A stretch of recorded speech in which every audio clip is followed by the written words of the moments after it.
crying uncontrollably. Mr. Zhou, I'm sorry, but I really have no choice. My father owes Boss Su over 3 million in gambling debts. And if he can't pay it back within a year, he will take our whole family's lives. Zhou Yuchen frowned and asked, what is Boss Su's full name? Why did he send you to slander me? Xian Wanru replied, Boss Su's name is Su Fa. He runs 2 nightclubs and over 10 internet cafes, with a large group of thugs under him, and is quite notorious in the underworld. As for why he wanted to defame you, I'm not sure. Mr. Zhou, please let me go since I'm pregnant. I don't want to go to jail. Zhou Yuchen asked skeptically, are you really pregnant? Xian Wanru nodded, saying, the ultrasound report is real. Zhou Yuchen approached the tattooed strong man and kicked him, asking, does Su Fa run an underground casino? Xian Wanru's father owed over 3 million in gambling debts, indicating that he had definitely participated in gambling. Generally, such a large debt would only be lent by the house. Zhou Yuchen suspected that Su Fa was running an underground casino. The tattooed muscular man lying on the ground closed his eyes and said nothing. Just then, the door to the private room was pushed open again, and a large group of police officers burst in. Leading them was a man in his 30s, with dark skin and sharp eyes.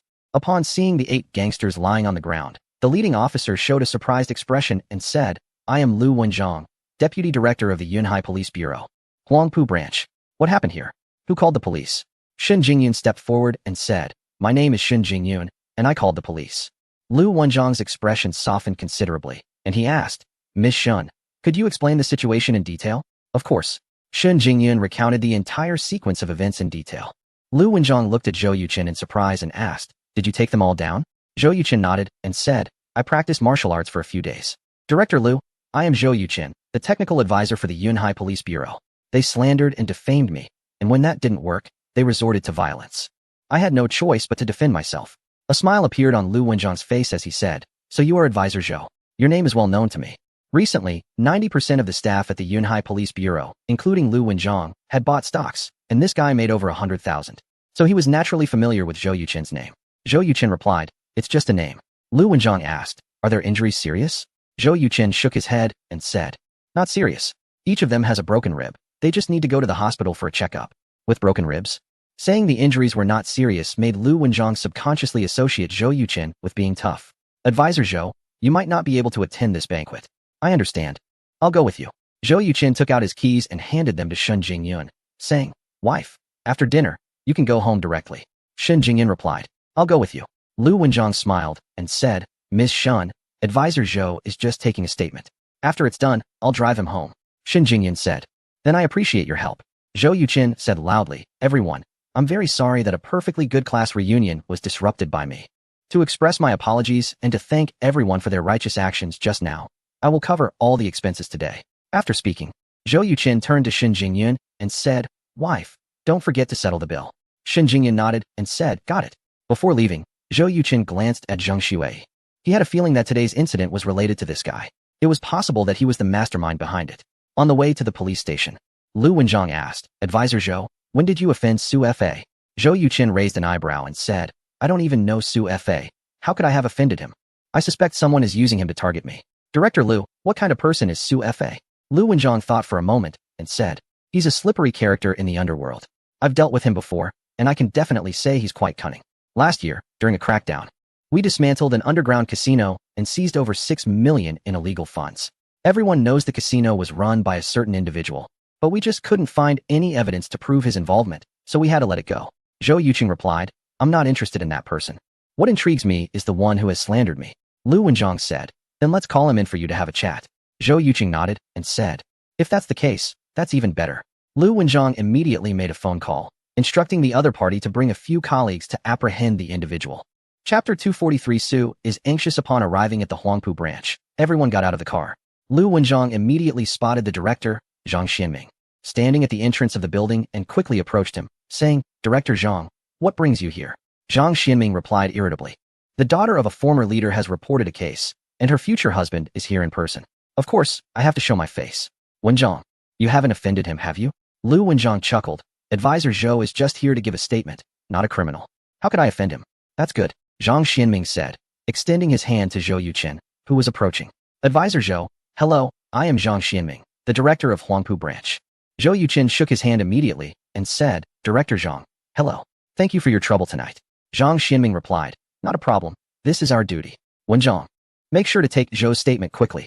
Yes, Director Zhang, Lu Wenjiang said. Zhou Yuqin thanked him and followed Lu Wenjiang into the inquiry room. Without wasting any time, Zhou Yuqin took out his phone and played the recording from the incident. After listening, Lu Wenjiang gave him a thumbs up and said, "Impressive." Zhou Yuqin smiled. "After I exposed him, that tattooed guy got angry and punched me. I had to defend myself and took him and that group of punks down." Lu Wenjiang said. "The whole process is clear. As long as you leave the recording, the statement will be complete." Advisor Zhou, do you have any suspects? Zhou Yuqin replied straightforwardly, "Yes. The general manager of the Yunhai branch of the Nanfeng Group, Zheng Xuwei."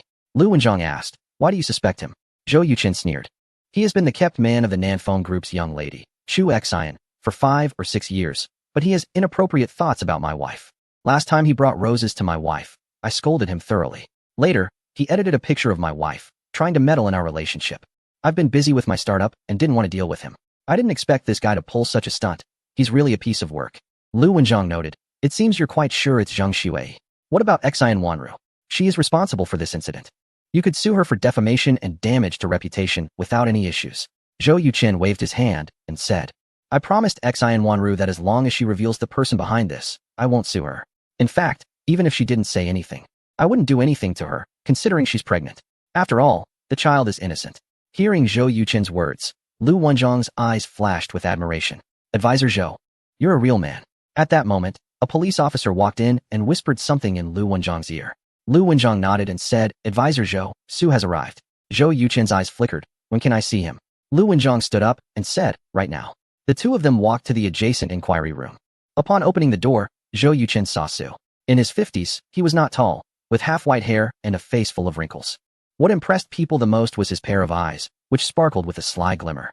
Su Fa clearly recognized Lu Wenjiang and asked, "Director Lu, you called me over late at night. What is the matter?" Lu Wenjiang replied calmly, "Zhuanghu took people to a certain hotel. Do you know about it?" Su Fa shook his head and said without hesitation, "No." Lu Wenjiang sneered, raised his arm to make a gesture, and the monitoring in the interrogation room was immediately turned off. Su Fa frowned and asked, "Director Lu, what do you mean by that?" Lu Wenjiang pointed at Zhou Yuqing and asked, "Do you know this person?" Su Fa glanced at Zhou Yuqing, shook his head again, and said, "I don't know him." Zhou Yuqing said lightly, pupils constricting, facial muscles twitching briefly, heart rate increased by a third. "It seems I didn't find the wrong person." Su Fa asked in surprise. "Can you hear my heartbeat?" Zhou Yuqing replied, "My hearing is more sensitive than most." Su Fa, "I have no grudge against you. Why are you causing me trouble?" Su Fa laughed and said, "Young man, I really don't know what you're talking about." Zhou Yuqing shot a piercing look and said, "It's getting late. I don't have time to waste with you. I'll ask you one question. Is the person you sent Zheng Xuwei?" Su Fa's heart trembled, and just as he was about to deny it, Zhou Yuqing stood up directly and said, "No need to answer. Your expression has already told me the answer. Director Lu, if there is nothing else, I'll take my leave." Lu Wenjiang nodded and said, "All right, I'll have a car take you." Zhou Yuqing thanked him and took one last deep look at Su Fa before turning to leave. Lu Wenjiang personally escorted him out of the police station.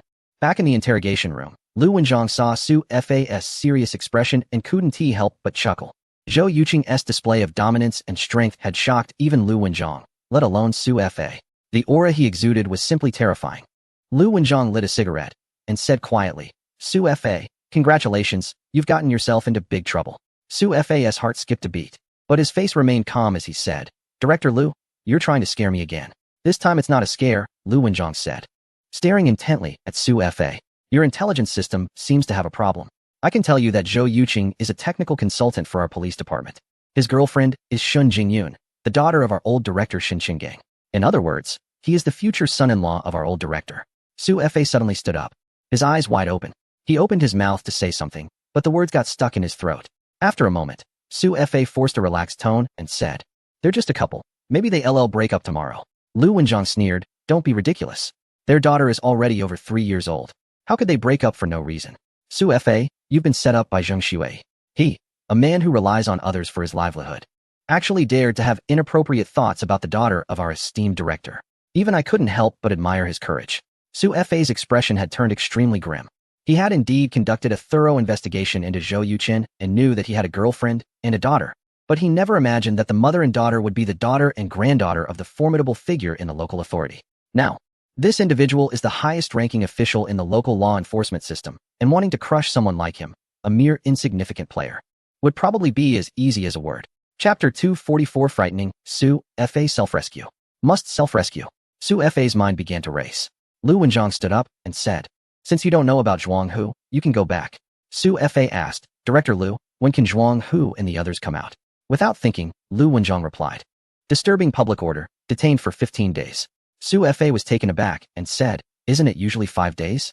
Lu Wenjiang replied, "Disturbing public order can range from 5 to 15 days, depending on the severity. This time, 8 people attacked one, and although they were countered, the situation is serious. So the maximum penalty applies. Also, from now on, if your people commit any offenses, they will face the maximum penalty. We will keep an eye on all your businesses. 24 hours a day, randomly." Su Fa's head buzzed, and he felt terrible, with a mournful face saying, "If you do this, what will happen to my business? Director Lu, I beg you to be merciful and spare me." Lu Wenjiang coldly said, "Don't worry, as long as you behave and operate normally, we certainly won't do anything to you. Su Fa, you should take care of yourself." Su Fa pleaded desperately, "Director Lu, can you show me a clear path?" Lu Wenjiang snorted, "To untie the bell, one must find the bell ringer. A smart person like you should be able to think of a solution."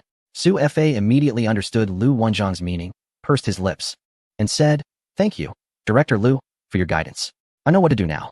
Back home, Su Fa's face was as dark as could be. He knew very well that he was at the most dangerous point. If not handled properly, the business he had painstakingly built for years would be ruined.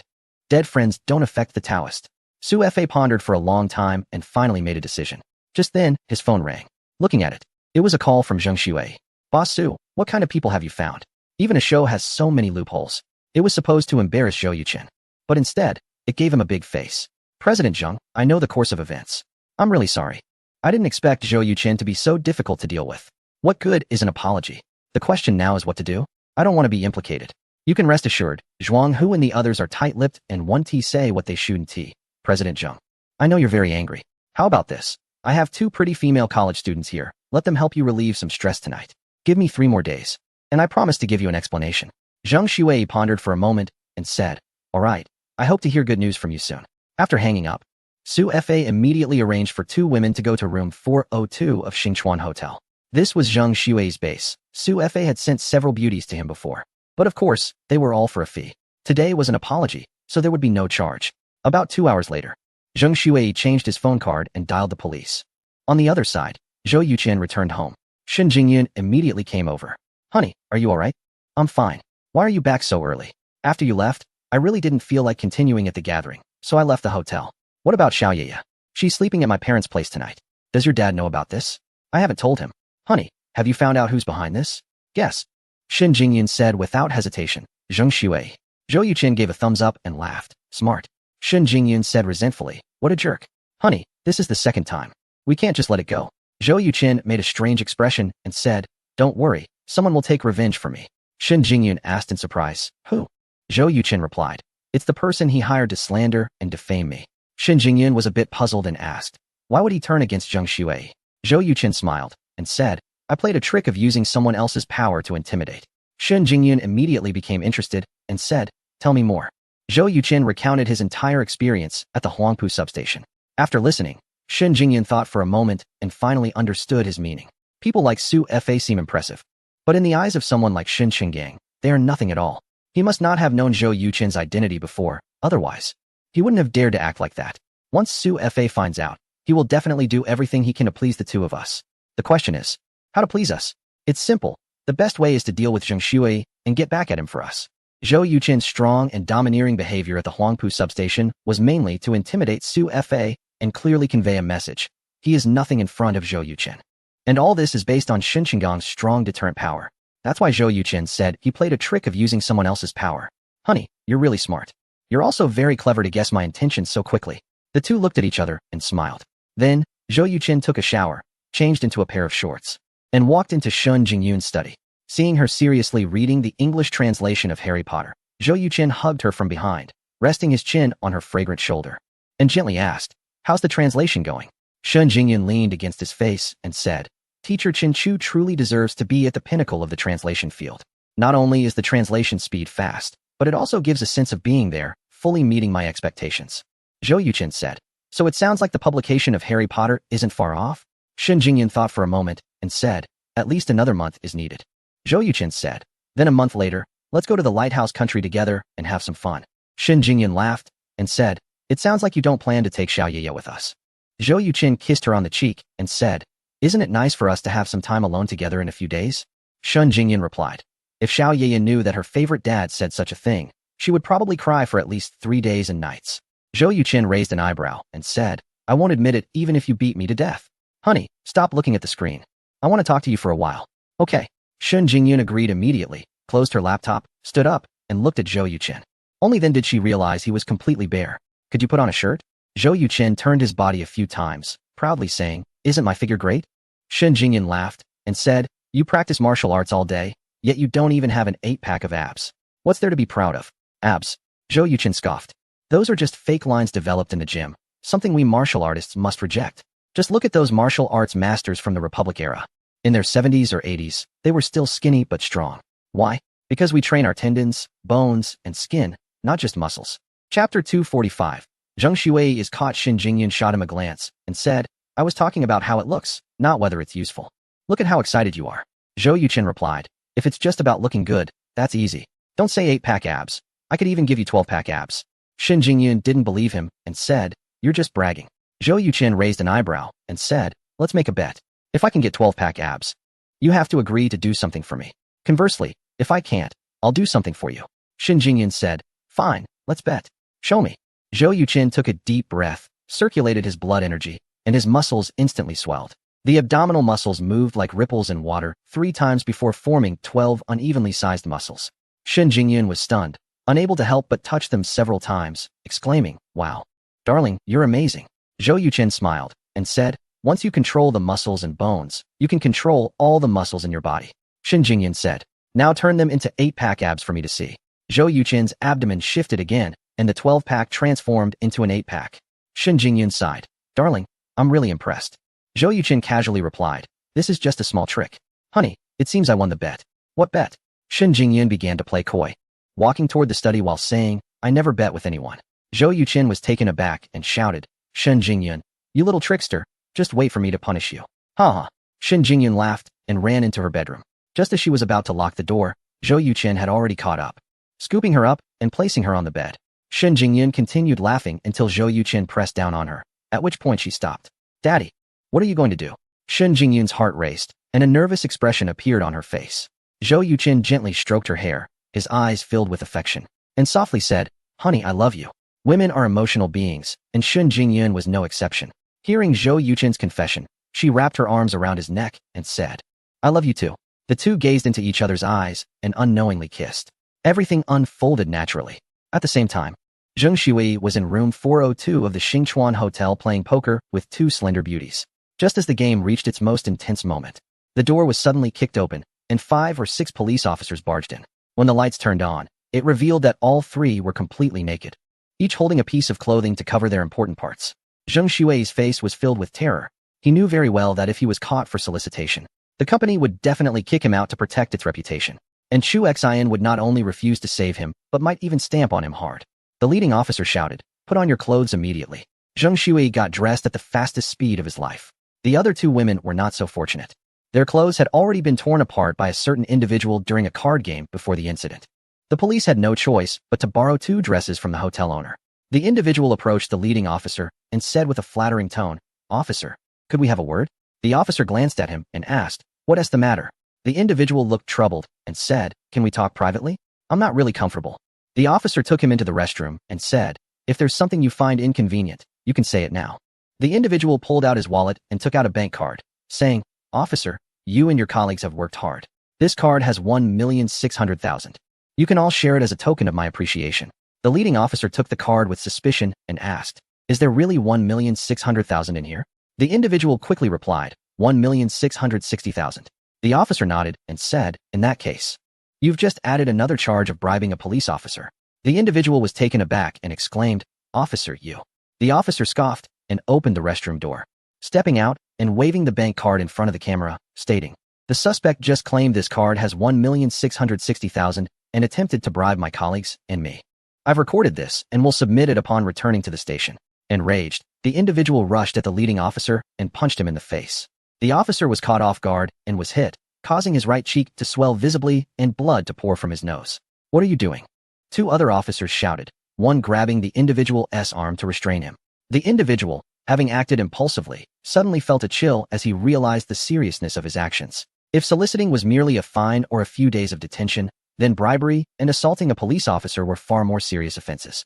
As he was being handcuffed, the individual shouted, "I didn't mean to." The leading officer wiped his nose of the blood and angrily stated, "Assaulting an officer after a failed bribe. In my years of service, this is the first time I've encountered someone so audacious." The officer responsible for filming said, "I've recorded everything. After organizing the footage, I can directly report to the superiors." "Captain, do you need to go to the hospital? Your face is quite swollen." The leading officer replied, "Take the three of them to the station first. I'll see a doctor later." Soon, everyone left the hotel with the individual and the two women. This scene was all witnessed by a certain person sitting in a car. It turned out that everything was orchestrated by him. First, he sent the women to the individual, then immediately called the police when the chaos began, and finally, at the crucial moment, the police arrived to catch them red-handed. If the road to destruction is paved with good intentions, I'm sorry, but I can only save myself, he said softly. The next morning, a woman slowly opened her eyes. Feeling around, she realized Zhou Yuqin was not beside her, and her heart skipped a beat. Just then, the bedroom door was gently pushed open. Shen Jingyun quickly closed her eyes. Zhou Yuqin sat down next to her and noticed her eyelashes fluttering a couple of times. Realizing that Shen Jingyun was already awake. "Honey, you are truly beautiful. I can't take it anymore. Let's do it again." Zhou Yuqin deliberately teased her. Upon hearing this, Shen Jingyun was startled and immediately opened her eyes, only to find Zhou Yuqin sitting at the foot of the bed, smiling at her. Chapter 246. Do you still need to avoid me? You big bad guy, you just know how to deceive me. Shen Jingyun pouted. Zhou Yuqin chuckled. I didn't deceive you. If you don't wake up soon, I might just pounce on you. Shen Jingyun huffed. You succeeded last night. Are you feeling very proud of yourself? Without thinking, Zhou Yuqin replied, of course. The most beautiful woman in the world, Miss Shen Jingyun, has become mine. If I'm not proud, who would be? Shen Jingyun interjected. And then when you get bored, you'll throw me away like garbage. Zhou Yuqin was taken aback. Wife, how could you think that? After a moment of silence, Shen Jingyun said, I'm sorry, I've been feeling insecure.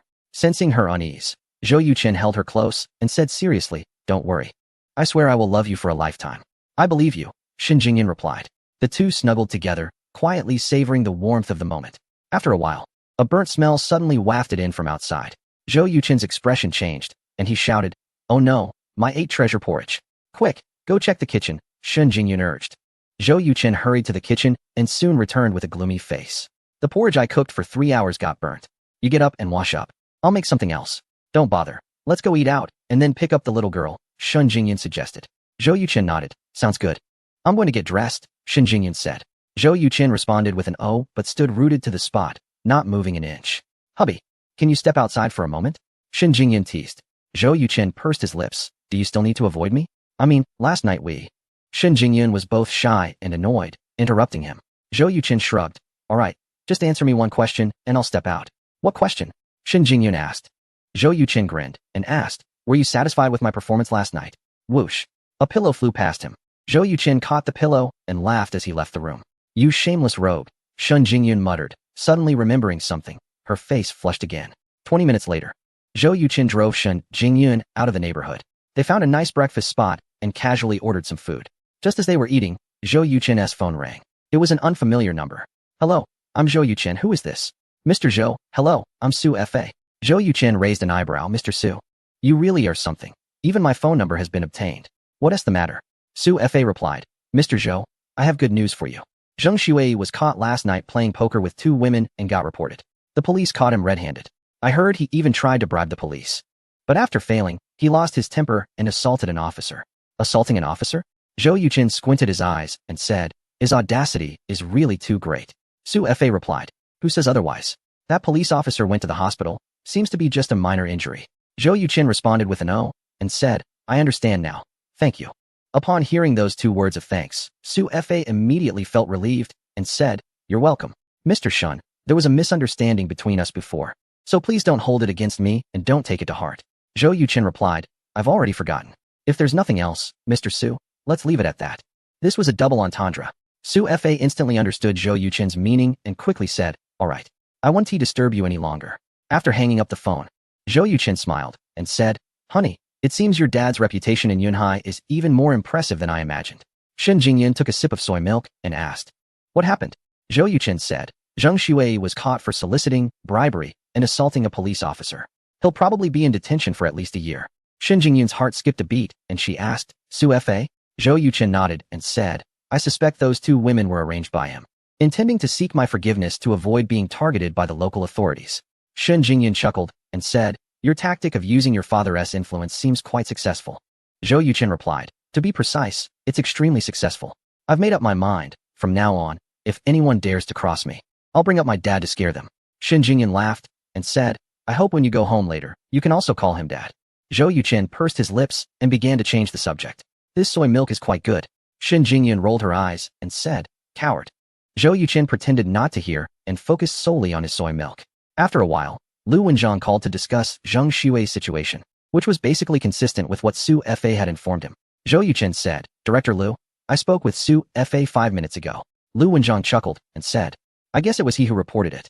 Zheng Shui claims those two women were introduced by Su Fa. But those two women say they don't know Su Fa at all. Zhou Yuchen smiled and said, Su Fa is indeed quite cunning. Director Lu, is Zheng Shui's issue serious? Lu Wenjiang replied, the nature is quite severe. He is likely looking at more than a year in prison. Zhou Yuchen said, that guy totally deserves it. Thanks, Director Lu. It was clear that Lu Wenjiang called to build a rapport with him. If his name could reach Shun Qingang's ears, that would be even better. This indicates how much power his future father-in-law holds. After finishing breakfast, Zhou Yuchen drove to a toy store, spending over 800 yuan to buy a plush doll nearly half a meter tall. When Shen Jingyun saw the doll, she immediately understood his intention and said, clever. Zhou Yuchen smiled and said, to cheer up the little girl, I'm a professional at this. Half an hour later, the car slowly stopped downstairs at Shun Qingang's building. Zhou Yuchen hugged the plush doll and went upstairs with Shen Jingyun. Knock, knock, knock. Shen Jingyun tapped on the door. It was opened by Shen Qinggang. You're here, he said. Shen Jingyun asked, Dad, is Xiaoya awake? Shen Qinggang replied, yes, she is awake. Your mom is playing with her. Zhou Yuchen immediately handed a doll to Shen Jingyun and said, believe in yourself, you can do it. Shen Jingyun shot him a glance, took the doll, and walked into the bedroom. At first, the little girl cried a couple of times, but soon the crying stopped. After a while, the sound of the little girl's tinkling laughter filled the room. Clearly, Shen Jingyun had successfully calmed her down. Shen Qinggang looked at Zhou Yuchen and said, I heard you were taken by the local bureau last night for a statement? Zhou Yuchen nodded and replied, yes, Zheng Shuai hired a woman to slander me. Shen Qinggang asked, is the matter resolved? Zhou Yuchen said, it's resolved. Chapter 247. Tricked by Shen Jingyun. Shen Qinggang did not ask for details and said, when I learned that Jingyun was dating Zheng Shuai back then, I investigated him. The conclusion nearly made me furious. The terms high aspirations but low abilities, self-serving, shameless, and spineless are all too fitting to describe him. This also made me deeply doubt Jingyun's choice in boyfriends. Zhou Yuchen felt a stir in his heart and said, Uncle Shen. Jingyun was able to see through Zheng Shui's true colors so quickly. You must have played a significant role in that, right? Shen Qinggang replied softly, of course. With just her roommate, how could she have discovered what Zheng Shui was up to outside? Zhou Yuchen gave a thumbs up and said, Uncle Shen, you are wise. Shen Qinggang did not directly expose Zheng Shui's misdeeds in front of Shen Jingyun, but chose a more subtle approach, preserving her dignity while avoiding conflict between father and daughter. It was indeed a wise choice. Shen Qinggang sighed and said, if I were truly wise, I wouldn't have let her fall for someone else's tricks, ultimately benefiting you. Zhou Yuchen responded, Uncle Shen, you are completely mistaken. I believe this is fate brought by the heavens, our destined connection. Otherwise, where would you find such a lovely granddaughter? And where would I find such an excellent son-in-law like me? Uft. Shen Qinggang burst into laughter, pointing at Zhou Yuchen. I remember the first time I saw you in the hospital, you were quite arrogant, looking down on even me. How have you changed so much now? Zhou Yuchen chuckled and said, I'm just being prudent. Think about it. If I were to marry your daughter and my arrogance made you dislike me, preventing you from agreeing to the marriage, wouldn't that be a loss for me? So, my top priority now is to flatter you. If I keep you happy, I'll be happy in the future. Ha ha. Shen Qinggang laughed heartily. What did Xiao Zhou say to make you laugh like that? Daiwan, holding Xiao Yeye, came out of the bedroom, curious. Zhou Yuchen stood up and said, I just made a joke with Uncle Shen. Dad, Xiao Yeye asked, what about the gift you bought for me? Zhou Yuchen was taken aback and said, didn't I buy you a stuffed doll? Xiao Yeye replied, that was a gift from Mom. Mom said you also bought me a gift. Where is it? I didn't see it. Damn, my wife tricked me. Zhou Yuchen immediately realized that Shen Jingyun had sold him out. Seeing Xiao Yeye's little mouth pouting, on the verge of tears, he quickly said, I bought it yesterday, but I forgot to bring it this morning. Once we get home, you'll be able to see it. Xiao Yeye's expression changed from gloomy to bright in an instant. That's great. Dad, what did you buy for me? Zhou Yuqin replied, it's a secret. It's a surprise from Dad to you. Upon hearing this, Xiao Ye's eyes squinted with joy. Thank you, Dad. You're the best. Zhou Yuqin opened his arms and said, come here to Dad. Xiao Ye immediately jumped off Dai Wan and ran to Zhou Yuqin, burying herself in his arms. Shen Jingyan took the old clothes that Xiao Ye had changed out of and left the bedroom. Zhou Yuqin shot her a fierce glare, and Shen Jingyan responded with a smug smile. At noon, the three of them had lunch at Shen Qinggang's house. After several rounds of drinks and dishes, Zhou Yuqin's phone rang. Looking at it, he saw it was a call from Cheng Zhong. While in Sioux City, Zhou Yuqin had exchanged contact information with Cheng Zhong, telling him to call directly if he encountered any issues. Old Chen, what's up? Brother Chen, I have a few questions I want to consult you about. Next, Cheng Zhong fired off more than 10 questions in one breath, some of which were quite simple, while others were very profound. Hearing that Zhou Yuqin seemed to be discussing chip-related matters, Shen Chenggang asked in surprise, Jingyun, has Xiaozhou started developing chips? Shen Jingyun replied, it's a drone chip. A few days ago, he spent 1.8 billion to purchase 70 of a drone company's shares. Shen Chenggang wasn't very familiar with drones and asked, can this thing have a market? Shen Jingyun shook her head and said, he believes the global drone market is extremely vast. Once successful, a market value exceeding 100 billion is not a problem. Shen Chenggang commented, this kid really knows how to paint a big picture. Daiwan laughed and said, if you can paint a good picture, that is also a skill. Recently, the game Leisure Elimination developed by Yuetian Game Company has been played by teachers in our office during their free time and is hailed as a stress relief game. I played it a few times, and it's indeed quite good. Shen Jingyan said, Leisure Elimination has already become the most profitable game in his company. Shen Qinggang, curious, asked, how much can it earn in a month? Shen Jingyan replied, the daily net profit is between 12 million to 15 million. How much? Even Shen Qinggang, known for his composure, couldn't help but exclaim. Daiwan was also taken aback, asking, is that per day or per month? Shen Jingyan smiled and said, it's per day. Daiwan calculated silently and said, so, Leisure Elimination conservatively estimates an annual profit of at least 4 billion. This is too profitable. Shen Jingyan said, I've heard Yu Chen say that the reason Leisure Elimination has such good results is that it is the world's first elimination type game, creating a new genre. In a couple of months, once a large number of elimination games go online, the profits of Leisure Elimination will decrease, and it will only maintain around 7 to 8 million per day. Shen Qinggang sighed. 7 to 8 million per day, over 200 million a month, 2 to 3 billion a year. It's unbelievable that a small casual game can achieve this. Shen Jingyan smiled and said, Dad, this is just the beginning. Now their company is developing 4 more games, and once they are launched, conservatively estimating, the company's annual game profits are likely to exceed 10 billion. Conservatively estimating 10 billion. Shen Qinggang and Daiwan exchanged a glance, both sensing the heartfelt shock in each other's eyes. They both simultaneously thought that their daughter seemed destined to become a lady of a wealthy family in the future. Zhou Yuqin spent more than half an hour explaining Cheng Zhong's questions clearly. Initially, Shen Qinggang wanted to wait for him to have a drink together.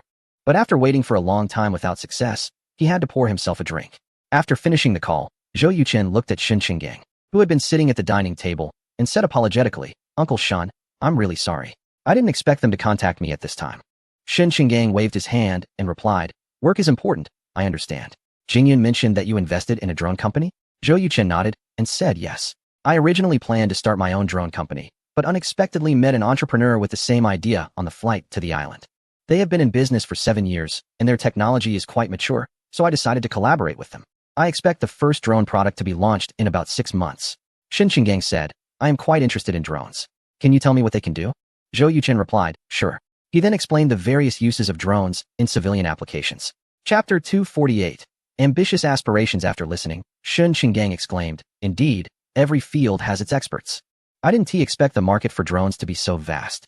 Zhou Yuqin smiled and said, we are in an era of technological explosion. Drones are just one part of it.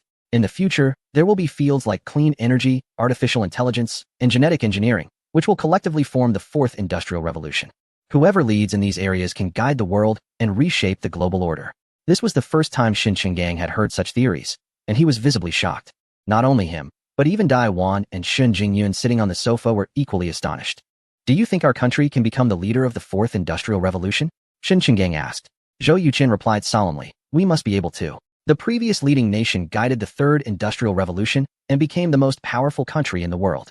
Our country has no choice but to keep up and catch up. In my view, among nearly 300 countries worldwide, only 2 have the conditions and capabilities to lead the 4th industrial revolution. One is the previous leading nation, and the other is our country. Shen Qinggang looked deeply at him and said, you mentioned establishing a technology group called Kunpeng. Do you want to be at the forefront of the fourth industrial revolution? Zhou Yuqin answered without hesitation, yes. I used to only want to be a university teacher. But starting a business was a result of the times. Since I chose this field, I will strive to be the best.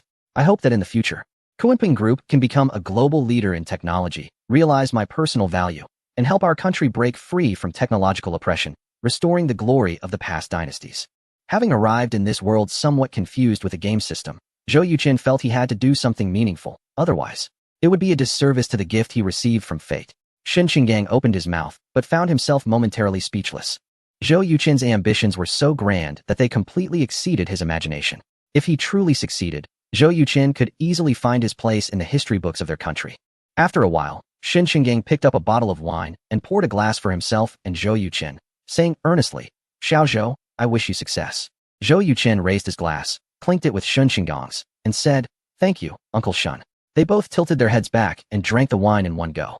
After a satisfying meal, Zhou Yuqin and Shen Jingyun left with little Ye. Shen Qinggang sat on the sofa, still echoing Zhou Yuqin's bold words in his mind. Old Shen, Daiwan nudged him, what's wrong? Did you drink too much? I've called you several times, but you didn't respond. Shen Qinggang came back to his senses, sighed, and said, I really feel old. Daiwan laughed, feeling defeated? Shen Qinggang nodded, I underestimated your future son-in-law. His ambitions stirred my blood, and I have great respect for him. Compared to him, those so-called young talents are nothing. Daiwan replied, I don't care what he wants to do, as long as he treats Jingyun and little Ye well. Lao Shen, have you noticed that Jingyun is a bit different from before? Shen Sheng was taken aback for a moment and asked, what is different? Forget it. In this regard, you're completely clueless. Talking to you is like playing a lute to a cow.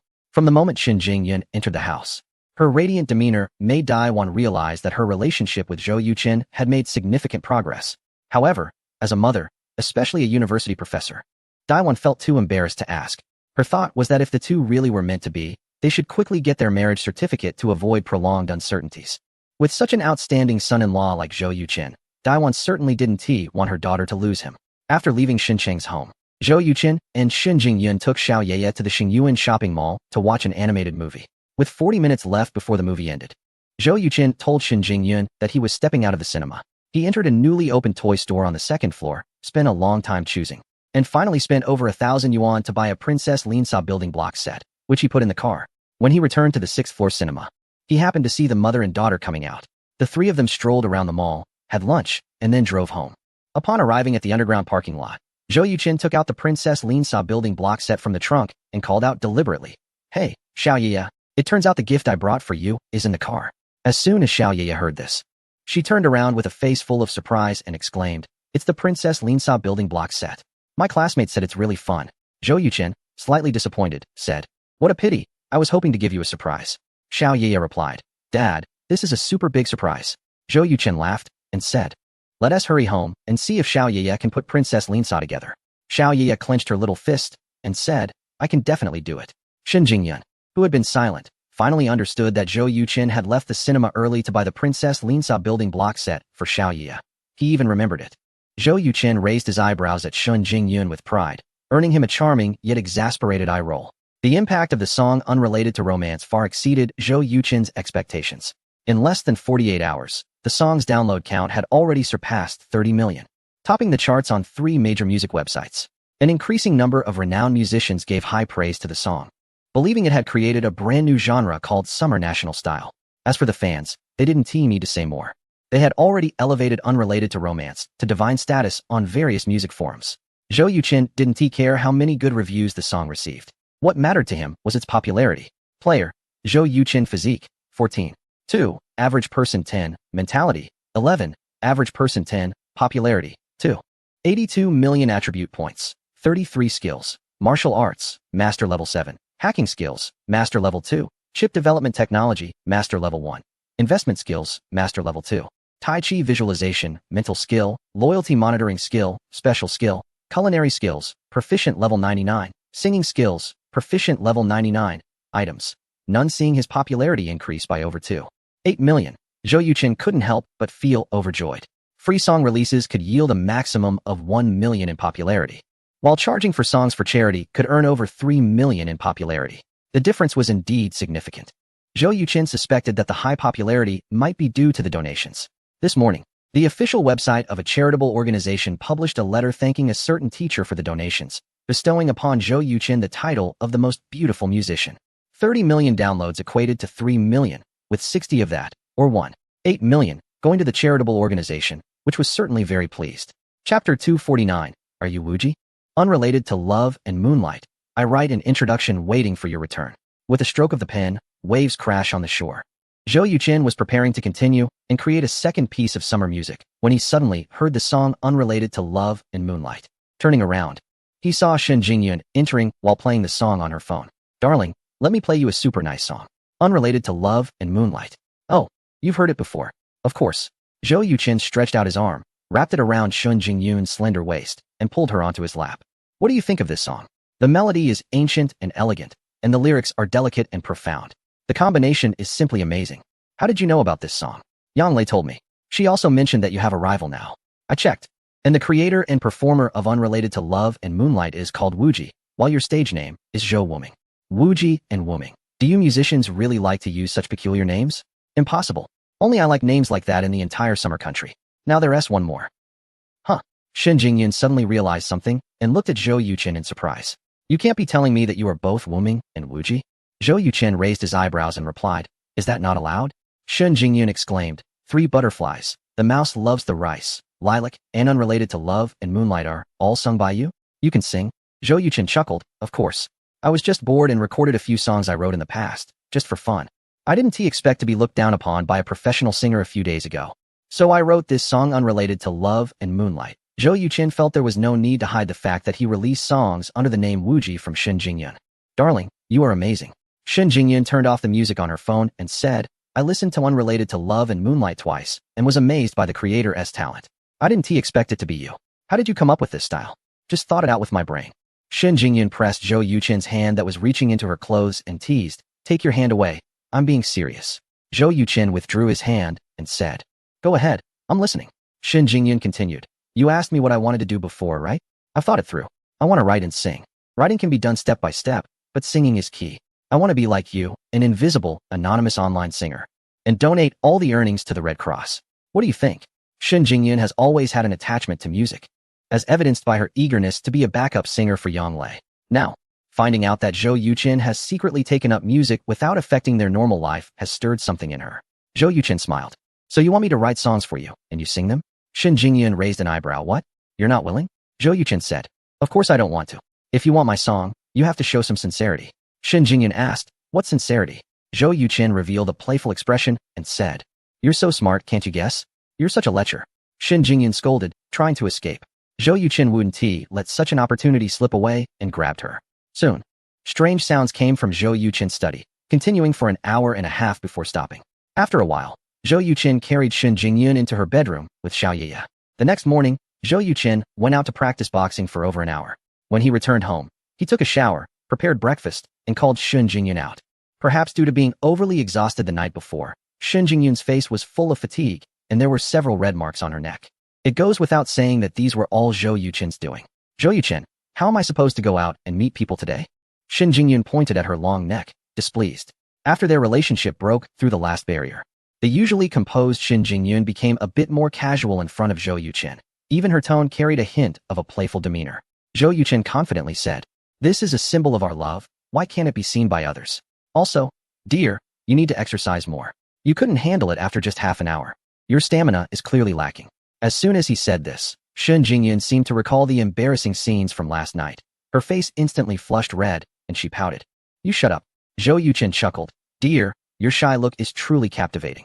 Shen Jingyun's face turned even redder, and she shot him a glare with her watery eyes, then lowered her head to eat, ignoring him. After breakfast, Zhou Yuqin handed Shen Jingyun a song titled Possible, which had gone viral on various short video platforms in his previous life.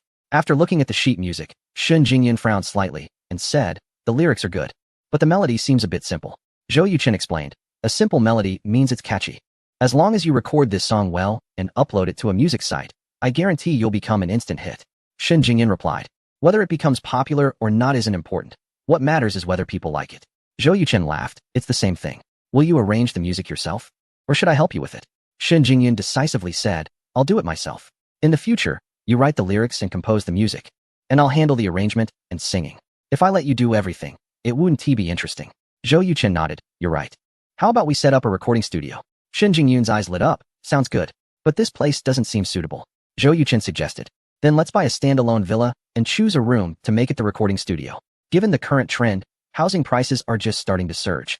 And we're still far from the peak. Right now, villa prices are definitely at their lowest for a long time to come. Zhou Yuchen predicted that in 3 years, prices could at least double or triple, and in 10 years, it would be even more significant. Finding a buyer may not even be possible. Shen Jingyun said, did you not say you would wait until Xiaoya finishes kindergarten before buying? Zhou Yuchen replied, the problem is that housing prices are rising too quickly.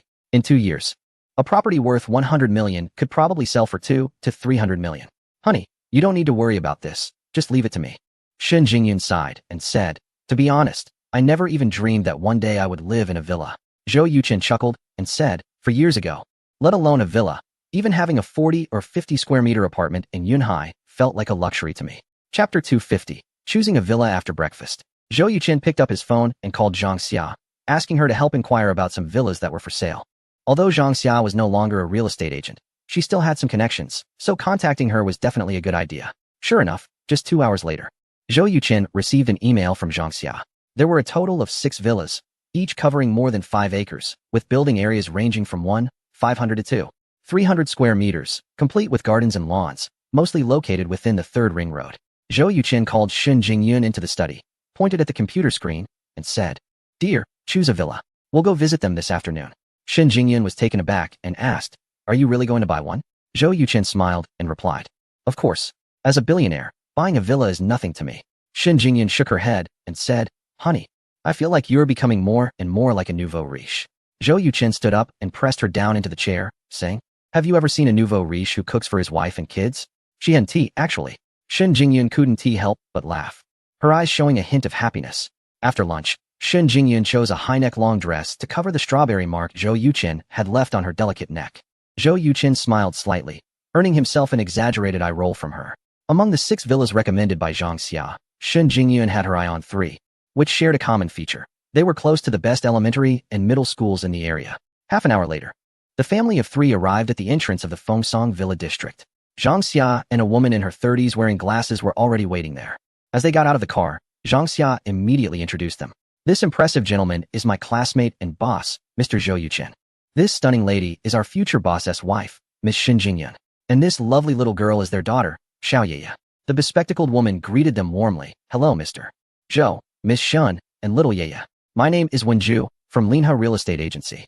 Zhou Yuchen smiled and said, thank you for your help, Ms. Wan. Mr. Zhou is too polite. It's my honor, Wenju replied, then turned to Shen Jingyun and said, during our previous chat, Zhang Xia mentioned that Ms. Shen is the most beautiful woman she has ever seen, bar none. I was just thinking about what kind of woman could be described as the most beautiful. And now I finally understand. Shen Jingyun responded, you flatter me. Wenju earnestly said, Miss Shen, I'm not trying to compliment you just for the sake of it. I genuinely mean it. You're much more beautiful than those movie stars. You can truly be described as stunning. Mr. Chen is really fortunate. Zhou Yuchen laughed heartily. I think so too. Shen Jingyun shot him a glance, her face flashing with a hint of shyness. The Fengsong Villa district was completed in June of the year before last and consists of 18 standalone villas, each covering an area of 5 acres, with a construction area of around 800 square meters. As soon as these villas were launched, they immediately attracted the attention of wealthy buyers and were sold out within a week. Currently, 3 villas are being resold, specifically numbers 15, 19, and 21. The reason for the numbers above 18 is that the developer omitted the less auspicious numbers 4, 14, and 18. The villa recommended to Zhou Yuchen by Wenju is number 15. Pushing open the 4-meter-high gate, a beautiful garden filled with various lush plants greets the eye, creating a vibrant green scene. In the distance stands a 3-story villa, its white walls and red roof shining together, exuding an air of nobility and elegance. The interior of the villa is grand and luxurious. The living room is significantly larger than Zhou Yuchen's spacious apartment. The sofa, coffee table, lighting, carpets, and various furniture and appliances are all from top brands. Several exquisite oil paintings hang on the snow-white walls, creating a warm and elegant atmosphere. The villa has a total of 12 rooms, the smaller ones around 30 square meters, and the larger ones over 60 square meters, all very spacious. What satisfies Zhou Yuqin the most is the basement, which features a gym, a cinema, and a swimming pool. As soon as Xiaoya saw the swimming pool, her eyes lit up with excitement. She used to play in the swimming pool on the balcony of a hotel every evening, and since returning, she often talks about it. Now that there is a swimming pool in this villa, the little girl is naturally overjoyed. Daddy, I super like it here, she exclaimed. Zhou Yuqin asked why. Xiaoya replied, because there's a lawn, a garden, a toy room, and a swimming pool, and the house is so big. I like big houses. Zhou Yuqin smiled and said, the other two villas also have these things you like. Let us look at them first, okay? Xiaoya nodded and said, okay. Shen Jingyun asked, Ms. Wen, how much is this villa? Wenju immediately stated a figure, 180 million. Shen Jingyun couldn't help but gasp. That's too expensive. Even those billionaires with assets worth tens of billions would find it challenging to come up with 180 million in liquid funds at once, let alone an ordinary person. In stark contrast to Shen Jingyun, Zhou Yuqin felt the villa was actually quite cheap. Given such a prime location, in his previous life, it would have been unimaginable to consider it for less than 400 or 500 million. Zhou Yuqin made no judgment on the price and said, let us go see the other two villas. Wenju replied, sure. The other two villas are located on the edge of the third ring road. Compared to the Fengsong Villa district, their geographical location is slightly less favorable, although their land and construction areas are quite similar, and they also have lawns, gardens, and swimming pools that Xiaoya likes, priced at over 40 million less. After taking a look around, Zhou Yuqin still felt that the first villa was the best. After leaving the last villa community, Wenju asked, Mr. Zhou, it's still early. Would you like to take a look at the other three detached villas? Zhou Yuqin waved his hand and replied, no need. Their locations are not suitable. Ms. Wen, let's go home and discuss it. And we'll give you a response within 2 days. Wenju smiled and said, no problem. We'll stay in touch by phone. After saying goodbye to Wenju and Zhang Xia, Zhou Yuqin drove home with his wife and child. On the way, Zhou Yuqin asked, honey, which one do you like? Shen Jingyun replied without hesitation, I like them all. Little Yaya chimed in, I like them all too. Zhou Yuqin chuckled and said, sweetheart, how about daddy buys them all? Little Yaya clapped her hands happily and said, okay.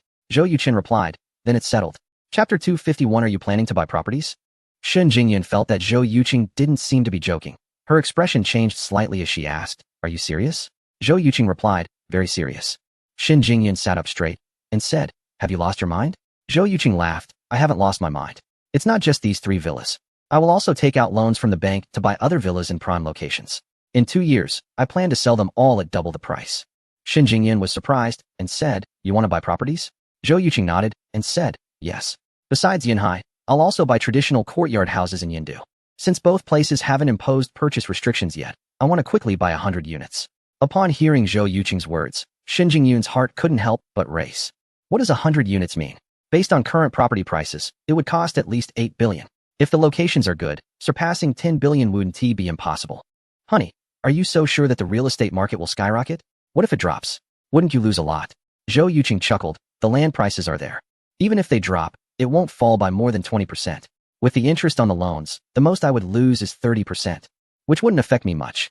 On the contrary, if the property prices trend as I expect, I could make at least 60%, or even over 100%. Shen Jingyun was silent for a long time and said, I finally understand why you wanted to buy a trust fund for Xiaoya, because you people are all crazy, doing nothing but wild things. Zhou Yuqin said, thank you for the compliment. Shen Jingyun asked, when are you going to Yindu? Zhou Yuqin replied, it will be at least a month later. It's absolutely impossible to get nearly 10 billion in loans from the bank without collateral. Zhou Yuqin's plan was to wait until the Kunpeng smartphone battery was a success, then use it as collateral for the bank loan, coupled with the value of the properties. Securing a loan of 10 billion would definitely be no problem. As for the money sitting in the bank, Zhou Yuqin had other uses for it. At 10 o'clock in the evening, Wenju was applying a facial mask when she received a call from Zhou Yuqin. What? You want to buy all 3 villas? Wenju quickly took off the mask, standing up with a shocked expression. That's right. Ms. Wen, may I ask what your commission fee is? 05. Wenju immediately quoted the lowest price. The total price for the 3 villas was around 440 million, meaning Wenju could earn about 2,200,000. Zhou Yuqin said calmly, Zhang Xia can introduce you to me, which means her relationship with you is exceptional. Wenju immediately understood Zhou Yuqin's meaning and said, I will give her 30% of the commission. Zhou Yuqin said, I will be busy tomorrow and won't have much time. Let's meet at the CGCAF across from the Hongxing office building at 2 in the afternoon with the 3 homeowners to sign the contract simultaneously. Regarding the price, I hope you can get it to the lowest. If any homeowner is adamant, then I won't proceed. Wenju fell silent for a moment and asked, Mr. Zhou, Are you paying in full or financing? In full. Then what is your psychological price range? I don't have a psychological price range. How about this? Based on the current price, for every million you negotiate down, I will give you 200,000. Mr. Zhou, I will contact the homeowner immediately. Wait for my good news. After hanging up, Wenju swung her arm fiercely. She knew her opportunity had come. The next morning at 9 o'clock, Zhou Yuqin arrived at the Yunqing Game Company and called Zheng Tong, Fang Qingxian, Chen Ji, and others to the conference room for a seminar on War Elite. It must be said that this group of people was indeed experienced in the development of large online games. After receiving the planning document for War Elite, they took the entire weekend to conduct thorough research, pooling their ideas, and eventually produced a comprehensive 50-page development report. As Zhou Yuqin read the report and listened to Chen Ji's explanation, he found that their work approach was quite similar to his own. It took Chen Ji an hour to finish presenting the report, and everyone turned their attention to Zhou Yuqin. He put down the report, gave a thumbs up to everyone present, and said, "Clear thinking, well-defined roles, very well done." Applause erupted in the room, and everyone was quite pleased. Zheng Tong, sitting next to Zhou Yuqin, let out a slight sigh of relief. During Chen Ji's presentation, Zhou Yuqin had maintained a serious expression and said nothing, leading Zheng Tong to believe there was an issue with their report. Now, hearing Zhou Yuqin's praise, he felt a huge weight lifted off his shoulders. There's no problem with the overall approach, but I have some different views on certain details. Let's look at page 6. Zhou Yuqin then discussed 16 issues found in the report with everyone. While it was politely termed a discussion, it was essentially a correction session. Each problem Zhou Yuqin pointed out was precise and to the point. Sometimes, Fang Qingxian and the others would provide explanations, but in front of Zhou Yuqin, their explanations were completely ineffective. This was because Zhou Yuqin could always come up with more convenient and quicker solutions. As the meeting progressed, the entire conference room transformed into Zhou Yuqin's classroom. Fang Qingxian, Chen Ji, and the others were drenched in sweat. They had hoped to prove their capabilities with the War Elite Development Report and impress Zhou Yuqin, but they never expected to find as many as 16 issues within it. Their attempt to show off backfired, leaving them feeling quite frustrated while also admiring Zhou Yuqin immensely. No wonder he was able to develop 3 globally best-selling games. His planning and development skills surpassed all of theirs. The seminar continued until 11 o'clock before concluding. Zhou Yuqin took a sip of tea and said, "I have finished my presentation. Does anyone have any objections?" Everyone exchanged glances and shook their heads in unison. A hint of bitterness appeared on Fang Qingxian's face as she said, "Mr. Zhou, we need an afternoon to reorganize everything. We'll officially start the development of Elite Warriors tomorrow." Zhou Yuqin replied, "That's your issue. What I want to know is how long it will take to get it done." After a moment of contemplation, Fang Qingxian responded, "If we can find an outsourcing company, it would take about 8 months. If we rely solely on our team, it will take at least a year and a half. In the previous world, Elite Warriors took nearly 5 years to complete.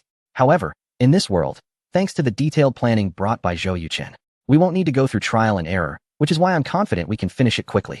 Zhou Yuqin said, "We can look for a reliable outsourcing company to help with some of the complex tasks, which would take a year. Lao Fang, do you have confidence?" Fang Qingxian replied loudly, "Yes." "Then let's work hard." Meeting adjourned. Chapter 252. Buying 3 villas in one go. Zhou Yuqin stood up, picked up his phone, and walked out of the conference room while answering a call. It was a call from Wenju. She had already negotiated with 3 homeowners, and ultimately, the homeowner of Villa 15 Feng Song reduced the price by 5 million, while the other 2 homeowners each lowered their prices by 3 million. Zhou Yuqin was quite satisfied with this outcome.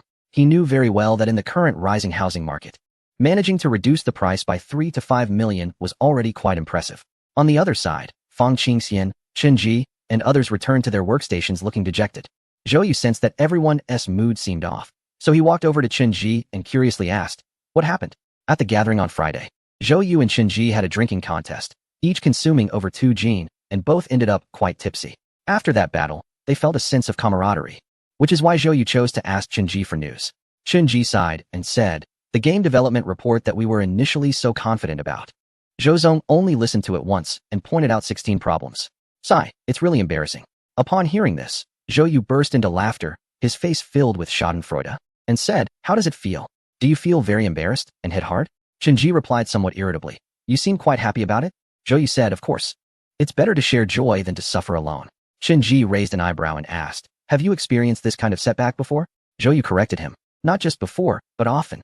To be honest, we are all used to it now. Whenever we have a game seminar, we prepare with pens and notebooks as if we were going to class." Chen Ji nodded and said, "By the second half of the seminar, it really does feel like a teacher lecturing." "You said Zhou Zong is only 25. How is he so capable?" Zhou Yu sighed and said helplessly, Maybe that's the difference between a genius and an ordinary person.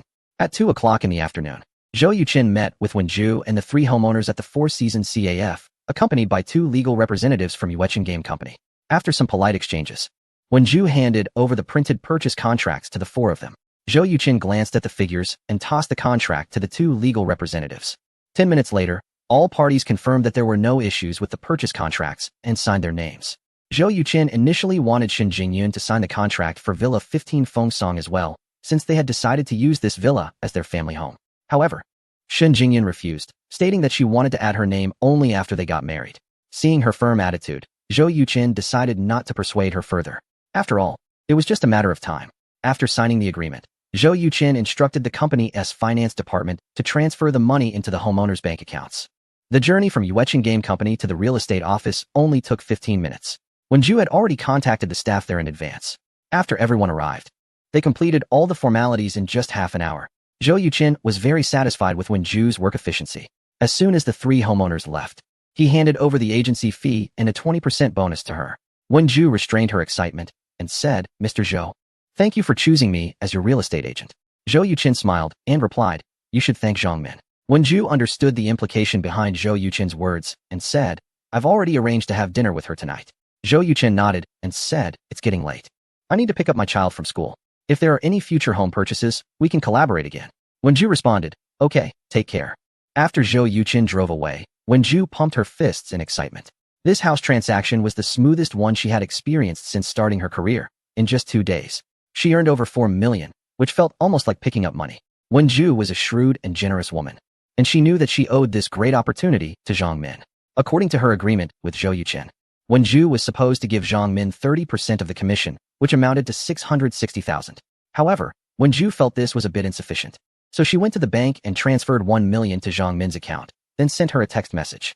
As Zhou Yuqin walked into his home with his daughter, his phone rang. He took it out to see it was a call from Zhang Min. "Dear Mr. Zhou, I absolutely adore you." Zhou Yuqin smiled slightly and replied, "Luckily my wife isn't around. If she heard you say that, it would cause a misunderstanding." Zhang Min said, "I'm just really excited. I only introduced Wenju to you and ended up earning 1 million. It's just so dramatic." Zhou Yuqin's face showed surprise as he asked, "How much did Wenju give you as a fee?" Zhang Min replied, "A full 1 million. It nearly blinded me. She said the money was what you required her to give me." Zhou Yuqin raised an eyebrow and said, "According to our agreement, Wenju only needs to give you 660,000. Zhang Min was taken aback and said, 660,000? No, Wenju gave me 100. "Oh, I get it now. The remaining 340,000 is her thank you gift to me." It seems Wenju is quite generous. Zhou Yuqin had previously worried that Wenju would not provide any benefits to Zhang Min, but it turned out she offered even more, which increased his fondness for her. During dinner, Zhou Yuqin told Shen Jingyun that he had already purchased 3 villas. "Wife, we need to prioritize renovating the villa at Fengsong number 15. You are the lady of the house. What are your thoughts?" Shen Jingyun had clearly considered this matter and said, "Although the beds, sofas, and toilets in the villa look new, they have been used, so it's best to replace them. Otherwise, I'll always feel uncomfortable." Zhou Yuqin nodded and said, "That's a must. Tomorrow I'll find a moving company to take away everything that can be moved and sell it.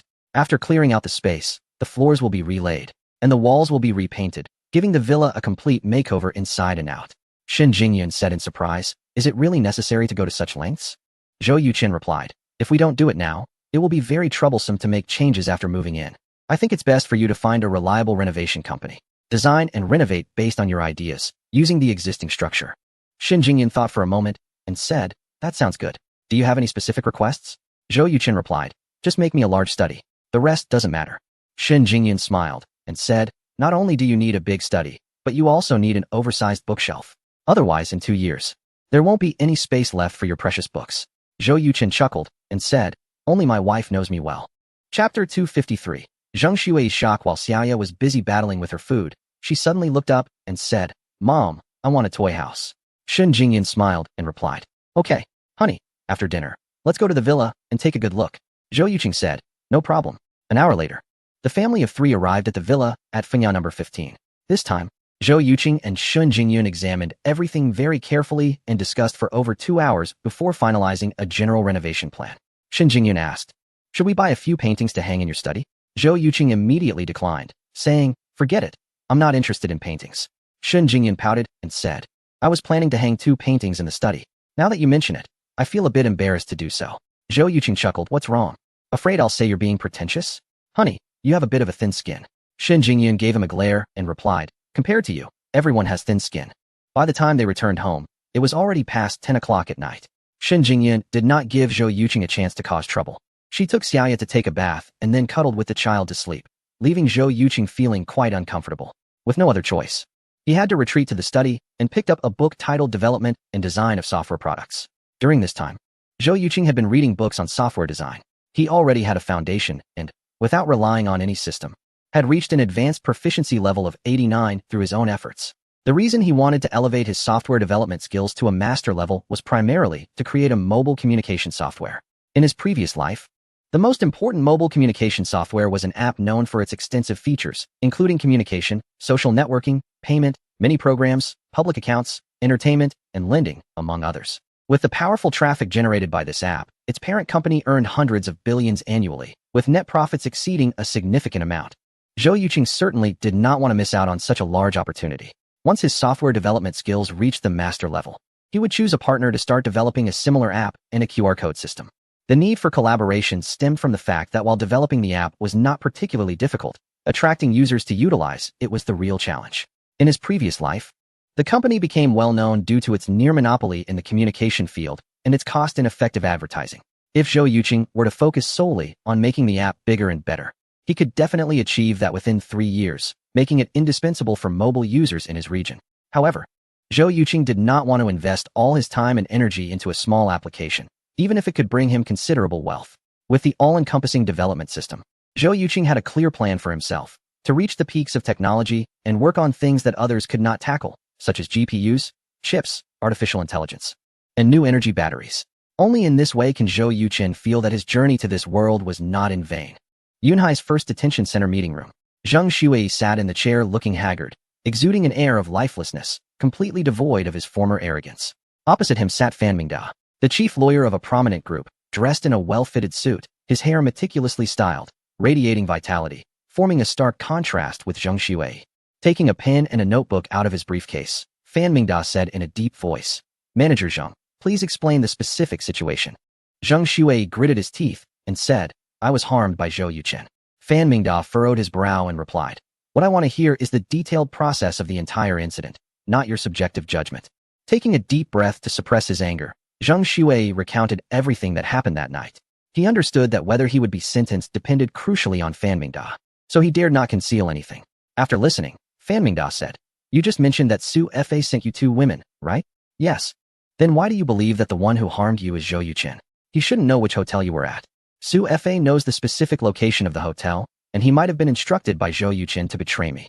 Fan Mingda put down his pen and said calmly, "It seems you are not completely confused. However, you have misunderstood one thing." "What is it?" "Zhou Yuqing did not instruct Su Fa to do anything. Betraying you was entirely Su Fa's own decision." "Why would he do that?" "Because Shen Jingyun's father is Shen Qinggang, ranked 6th in the local government. Su Fa had to bring you in for self-preservation, to curry favor with Zhou Yuqing and Shen Jingyun." "Manager Zhang, you dated Shen Jingyun in college. How could you be completely unaware of her family background? How is that possible?" Zhang Xuei was stunned, sitting there like a wooden puppet, his pale face full of disbelief. He had once asked Shen Jingyun about her family situation. She told him her father was an ordinary police officer and her mother a university teacher, and she had a younger brother in high school. If he had known earlier that the so-called ordinary police officer was such a high-ranking official, he would never have betrayed Shen Jingyun, not even for a woman who was unattractive and overweight. Thinking of this, Zhang Xuei felt regret gnawing at him. "Manager Zhang, your situation has spread in the business world. Miss Chu Xin is very angry, and the company's image has been greatly affected." Zhang Xuei had already predicted this outcome and asked, "Then why are you still willing to be my lawyer?" Fan Mingda replied, "Although Miss Chu is angry, she still cherishes some past friendships, so she sent me personally." Zhang Xuei inquired, "How long will I be sentenced?" Fan Mingda said, "Your biggest trouble is assaulting a police officer, causing minor injuries to the other party. According to legal regulations, your sentence will range from 1 to 3 years." Zhang Xuei's face turned ashen, his eyes filled with despair. He knew that after using such means against Zhou Yuqing, Zhou would definitely not let him off, and his sentence was likely to be 3 years. Fan Mingda said, "The young lady will meet with Zhou Yuqing today." Zhang Xuei's heart trembled, and he said in disbelief, "She will plead for me with Zhou Yuqing?" Fan Mingda replied calmly, "Do you think that's possible?" Zhang Xuei sighed and said with a bitter smile, "It's impossible." Fan Mingda continued. The young lady has already gone to great lengths by allowing me to represent you in this case. She would never plead with Zhou Yuqin to let you go. She can't afford to lose face. Chapter 254. The mad Zheng Shui. A glint of malice flashed in Zheng Shui's eyes as he said, since that's the case, there's nothing more to discuss.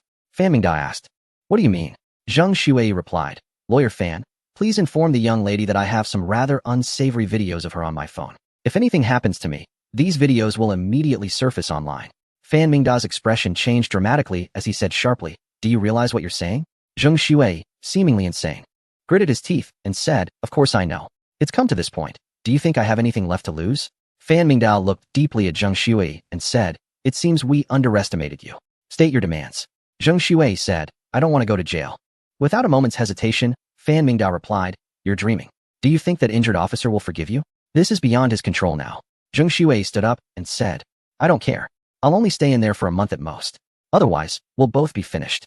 I tell you, those videos of the young lady are extremely explosive. Once they're out, she'll never be able to show her face again.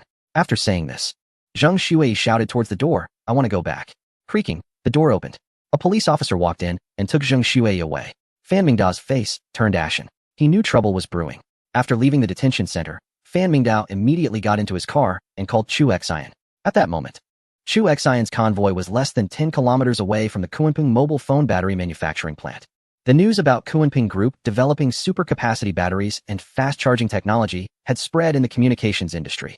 Chu Xian's first reaction was disbelief, so she sent someone to investigate. After confirming the news was true, she immediately brought over a dozen experts to the Kunpeng mobile phone battery manufacturing plant. The second-generation smartphones from Nanming Group were preparing for mass production, and if they were the first to use the large-capacity batteries and fast-charging technology, it would give Nanming's phones a competitive edge in the market.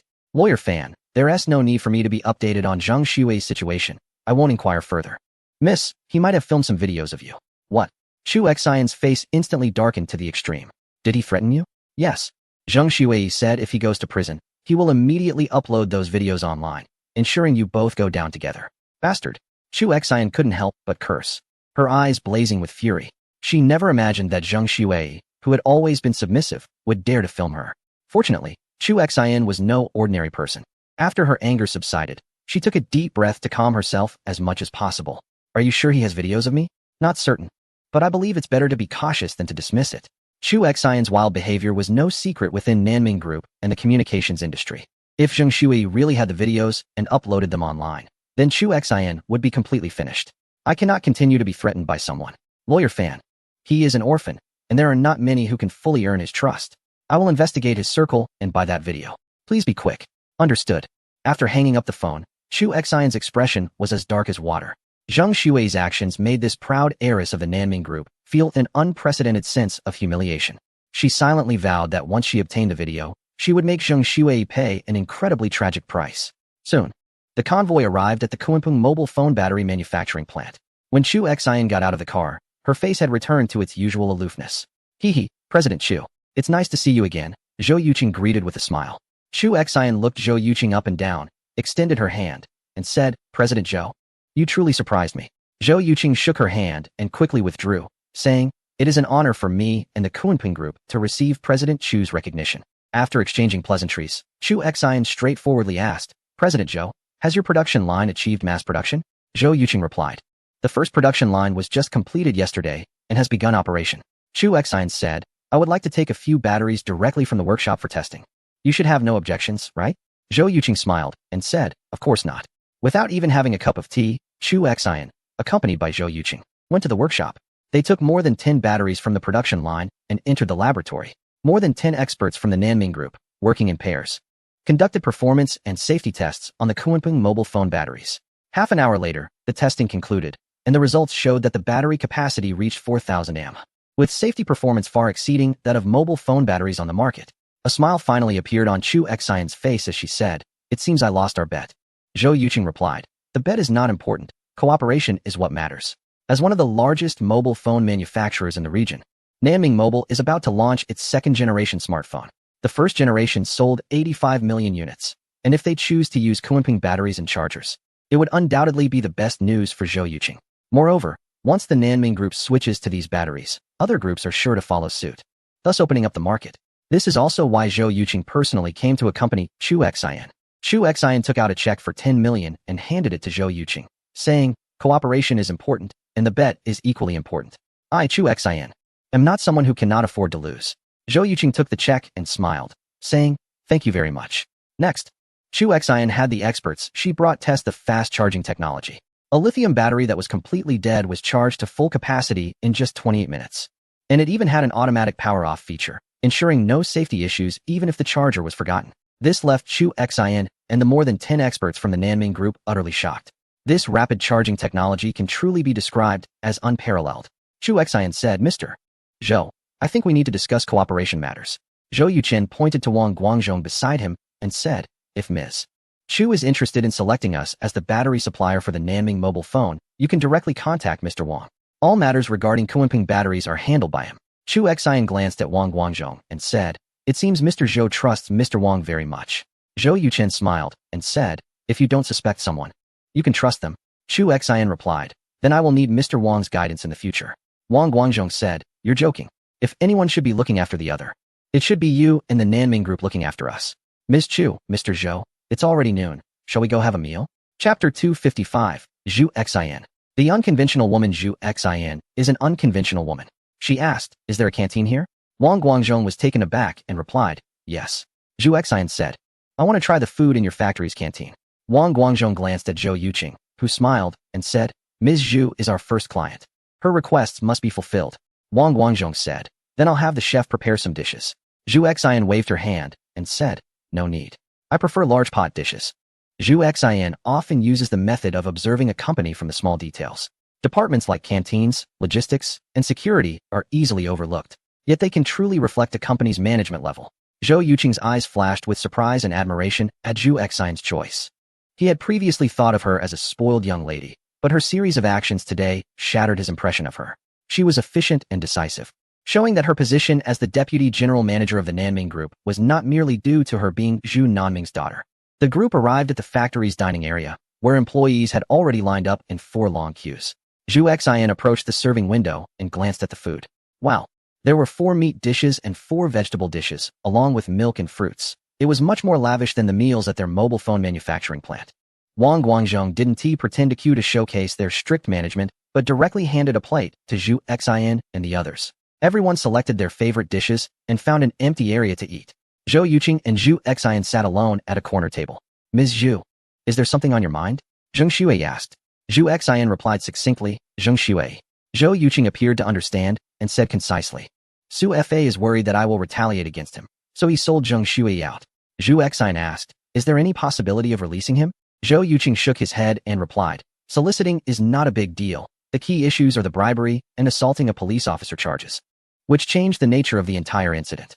Not just me, even my future father-in-law cannot intervene. The entire police system is watching. No one dares to pull any tricks here. I'm sorry, Ms. Zhu, I really can't help you." Zhu Xian fell silent for a moment and said, "He threatened me with some videos. I'm in a difficult situation." Zhou Yuqing did not expect Zhu Xian to reveal such an important matter.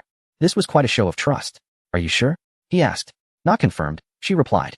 "Who would risk being resented by you to post the videos online if they were headed to prison?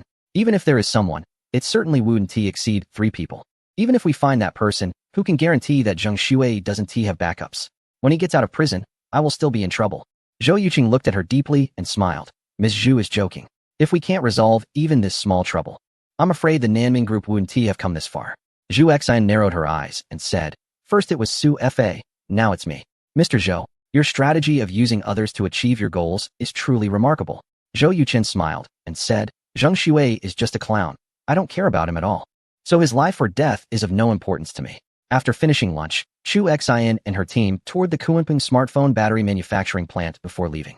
Watching the vanishing convoy, Wang Guangzhong asked, "Mr. Zhou, will the Nanming Group collaborate with us?" Zhou Yuqing chuckled and replied, "Be a bit more confident.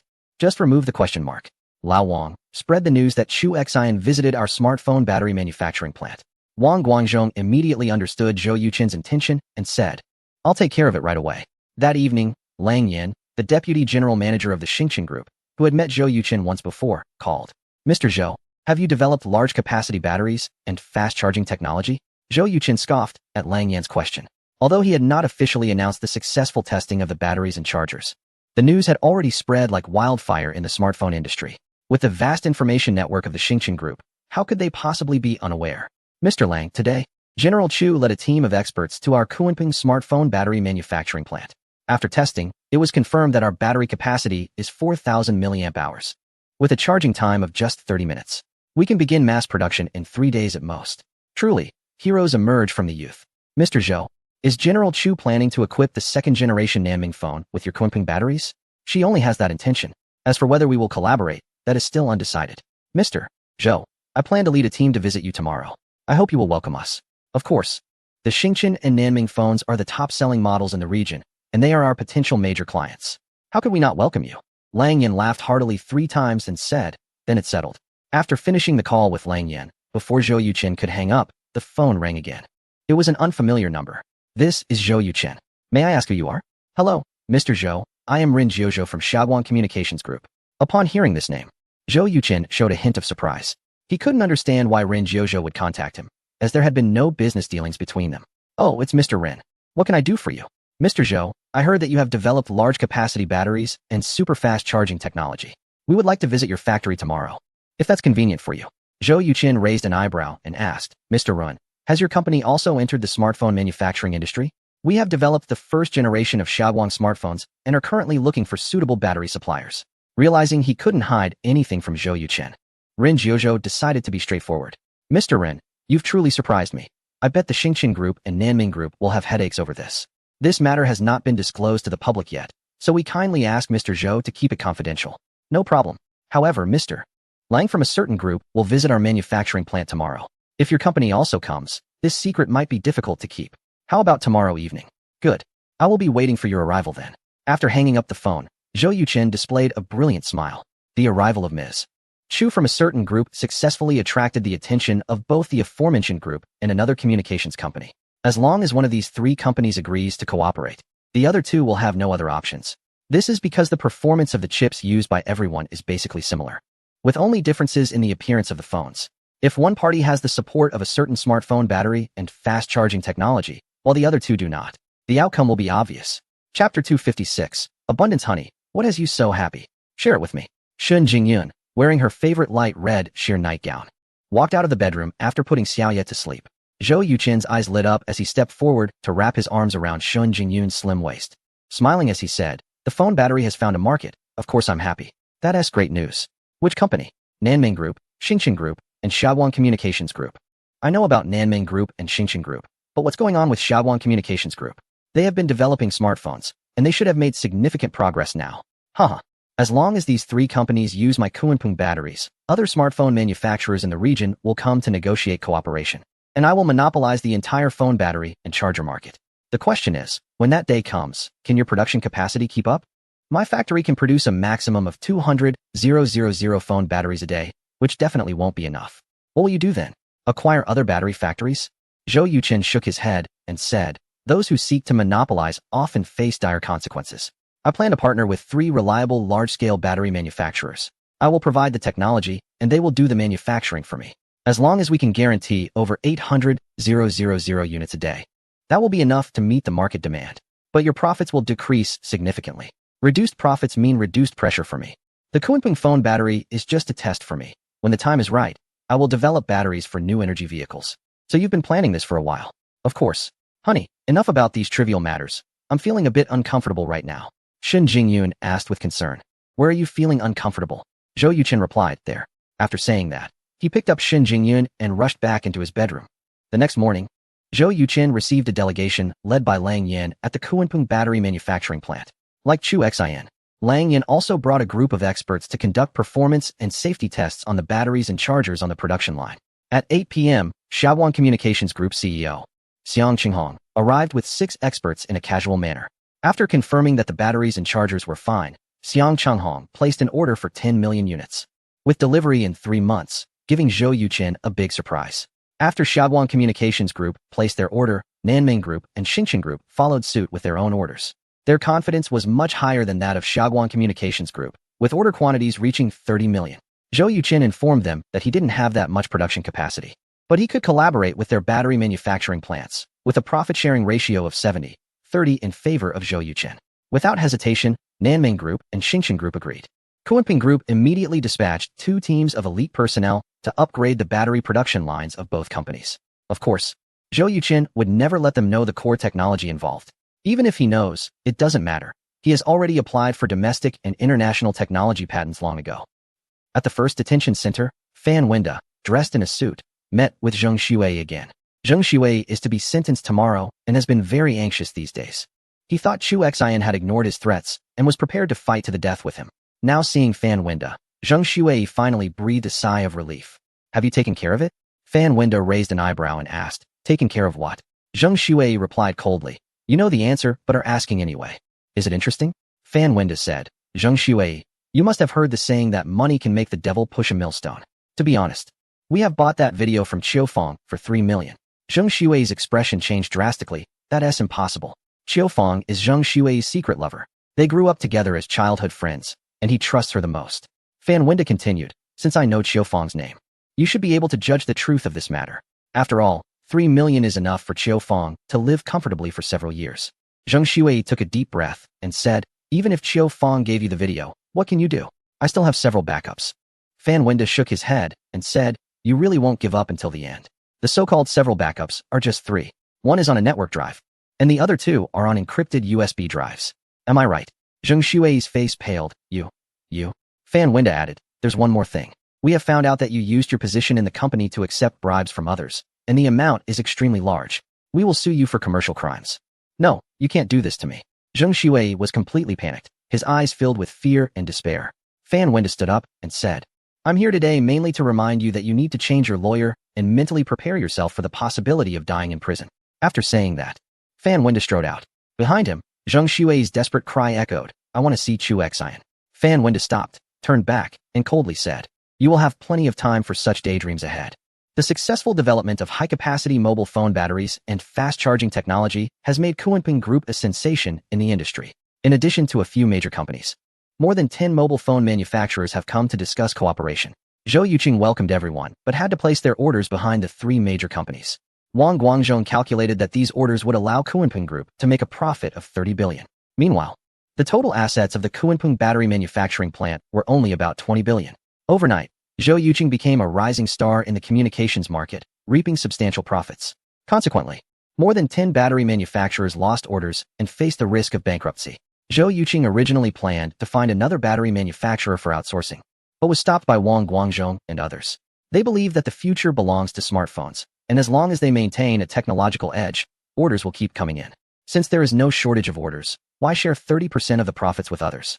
The senior management, including Wang Guangzhong, suggests taking advantage of the wave of smartphone manufacturers going out of business by acquiring a few factories at low prices, aiming to increase the daily production of mobile phone batteries to 600,000 units. Zhou Yuqin did not insist on his own opinion and entrusted the matter entirely to Wang Guangzhong. Brother, I have good news for you. I got my driver's license. On that day, Zhou Qing called Zhou Yuqin, sounding quite excited. Zhou Yuqin replied with a smile. Then I have good news for you too. The car I prepared for you has been gathering dust in the underground parking lot. Huh? Zhou Qing said discontentedly. What kind of good news is that? Chapter 257. Zhou Qing's excitement during her time learning to drive. Zhou Qing had been browsing cars online almost every day. She had already picked out the model and was planning to persuade her brother to buy it for her. However, Zhou Yuqin took matters into his own hands and had already bought her a car, which left Zhou Qing feeling quite frustrated. Zhou Yuqin asked, have you decided on what car you want? Let me hear it. Zhou Qing helplessly replied, a red Mini Cooper. Zhou Yuqin scoffed, saying dismissively, a car worth over 300,000. What's so great about that? Zhou Qing retorted, then what car did you buy for me? A luxury car worth millions? Zhou Yuqin teased her on purpose. No, I knew it. Come on, what car is it? I need to prepare myself. A red Ferrari sports car, worth over 30 million. Zhou Qing couldn't believe it and said, bro, you must be talking about Zimbabwean dollars, right? Zhou Yuqin replied calmly, as a billionaire. Is it hard to understand that I would buy a luxury car for a young girl? I'll tell you, that Ferrari is parked right downstairs at our parents' place. When are you coming? Zhou Qing couldn't help but let out a scream. Bro, is that for real? Zhou Yuqin said irritably, believe it or not. I believe it. Zhou Qing shouted, I'm going to Yunhai tomorrow. No, I'm going right now. Zhou Yuqin said, are you crazy? It's almost 4 in the afternoon. There's a bus at 4:30, and I'll be at the Yunhai bus station by 6. You better cook some of your best dishes. I'll definitely be there before 7. After saying this, Zhou Qing hung up the phone. Zhou Yuchen muttered, this crazy girl. He picked up his phone and called Xian Yanhai, asking him to send someone to pick up Zhou Qing at the highway entrance. He then told Zhou Qing to get off at the highway entrance, where a driver would take her home. After picking up his daughter Xiaya from school, father and daughter went to the seafood market. Although Zhou Yuchen always spoke to Zhou Qing without any politeness, deep down he cared for her very much. Zhou Qing had loved seafood since she was little, so Zhou Yuchen planned to prepare a seafood feast for her. Honey, didn't you say we were having noodle soup this afternoon? Why the sudden seafood? Shen Jingyun asked in surprise when she returned home and saw the big crabs on the table. Zhou Yuchen came out of the kitchen holding a plate of braised sea cucumber and said, that crazy girl, Zhou Qing will be home soon. Shen Jingyun was slightly taken aback and asked, isn't she's still learning to drive? Did she get her license so quickly? Zhou Yuchen replied helplessly, she just got her license this afternoon. Originally, she was planning to come to Yanhai tomorrow. I accidentally let it slip about the Ferrari. Shen Jingyun chuckled and said, and then she couldn't wait to come over. Zhou Yuchen nodded, exactly. Just then, there was a knock on the door. Zhou Yuchen said, that must be her. I'll go open the door. Shen Jingyun opened the door and saw Zhou Qing standing at the entrance in a light red short dress, holding a suitcase, exuding elegance. Sister-in-law, I missed you so much. Upon seeing Shen Jingyun, Zhou Qing immediately put down her suitcase and gave her a big hug. Shen Jingyun playfully scolded, stop it. It's been 3 or 4 weeks since the holiday started, and you haven't come to Yunhai to see me. Zhou Qing released her and giggled. Isn't it because I've been focused on learning to drive? Sister-in-law, did my brother really buy me a Ferrari? Shen Jingyun nodded, saying yes. After dinner, I'll take you to see it. Zhou Qing exclaimed, that's great. Shen Jingyun picked up her suitcase and said, stop standing at the door, come in quickly. As they entered the living room, Zhou Qing saw the lavish seafood spread on the dining table and exclaimed, wow, this is too extravagant. Shen Jingyun smiled. Your brother knows you love seafood, so he made it specially for you. Really? Zhou Qing shouted towards the kitchen. Brother, I love you. Keep it down. Zhou Yuchen came out and suddenly noticed how Zhou Qing's dress was almost revealing too much, saying, what do you think you're doing dressing like that? Filming a movie? Go change into some pants right now. Zhou Qing glanced down at her dress and replied, do you even know? This is the trendiest short dress this year. Many girls at my school wear it. Zhou Yuchen frowned. I don't care about others. I only care about you. Hurry up and change, or the Ferrari deal is off. Upon hearing this, Zhou Qing quickly replied, no, don't. I'll change right now. In less than 5 minutes, Zhou Qing changed into a t-shirt and a pair of jeans, which showcased her beautiful figure perfectly. Zhou Yuchen nodded in satisfaction, saying, this is much better. Zhou Qing pouted and asked, where's Xiaoyu? Zhou Yuchen replied, she's playing with blocks in her bedroom. Zhou Qing said discontentedly, that little girl knows I'm here and doesn't come out to see me. Just wait until I get my hands on her. Before long, laughter from Zhou Qing and Xiaoyu could be heard from the bedroom. During dinner, Zhou Yuchen asked, honey, didn't you invite Shiryan? Shen Jingyun replied, I did. But he's busy. Zhou Yuchen wondered, what has that guy been up to lately? I feel like I haven't seen him for a while. Shen Jingyun helplessly said, not just you. Even my parents haven't seen him in half a month. Recently, I checked the gold futures market. It hasn't been doing well and has dropped for 10 consecutive days. Huh. Zhou Yuchen looked up, surprised. Gold futures have turned? He had been busy with the Kunpeng phone battery project and hadn't been paying attention to the financial market. Zhou Qing added, not only have gold futures turned, but crude oil futures and the stock market have also turned. Zhou Yuchen raised his eyebrows. You're also keeping an eye on financial information? Zhou Qing proudly said. Of course. I shorted gold futures with my pocket money, and it has already risen by 6%. Zhou Yuchen's expression darkened slightly as he said, why are you playing with gold futures instead of focusing on your studies? Zhou Qing secretly scolded herself for speaking out of turn and chuckled. I've been taking a financial management elective. I'm doing futures mainly to apply what I've learned, not to make money. Besides, it's just a few thousand yuan. Even if it multiplies dozens of times, I still can't afford a single tire of a luxury car. Zhou Yuchen looked at her suspiciously and asked, really? More real than pearls, Zhou Qing replied. Brother, I'm out of pocket money. Can you spare me some? Zhou Yuchen glanced at her and said, did you spend all the tens of thousands I gave you before? Zhou Qing made a sad face and replied, Mom took it all away. Zhou Yuchen said casually, I'll call Mom and ask. Zhou Qing immediately urged, then hurry up and call. Seeing that Zhou Qing showed no fear at all, Zhou Yuchen pretended to be generous and said, forget it, I'll trust you this once. Uffed. Shen Jingyun couldn't help but laugh. It was amusing how these two siblings, when they hadn't seen each other for a while, immediately engaged in a battle of wits upon meeting. Chapter 258, Surprised After Dinner. Zhou Qing eagerly asked Zhou Yuchen to take her to see the car. The family arrived at parking space 86 in the underground garage of Building 7. Zhou Qing was immediately captivated by the sleek red sports car in front of her. My goodness, it's just too beautiful. Shin Jingyan took out the keys and handed them to her, smiling as she said, "Dare to take it for a spin?" "Of course," Zhou Qing replied, taking the keys. Opening the door and sitting inside, Zhou Yuqin, feeling a bit uneasy, sat in the passenger seat. Zhou Qing cautiously started the engine and slowly drove around the parking lot, her expression a mix of nervousness and excitement. After completing a lap, Zhou Qing parked the car back in its original spot, let out a long breath, and said, "That was amazing." Zhou Yuqin replied, somewhat annoyed, "You can forget it. The famous sports car was driven like a tractor by you. I'm truly impressed."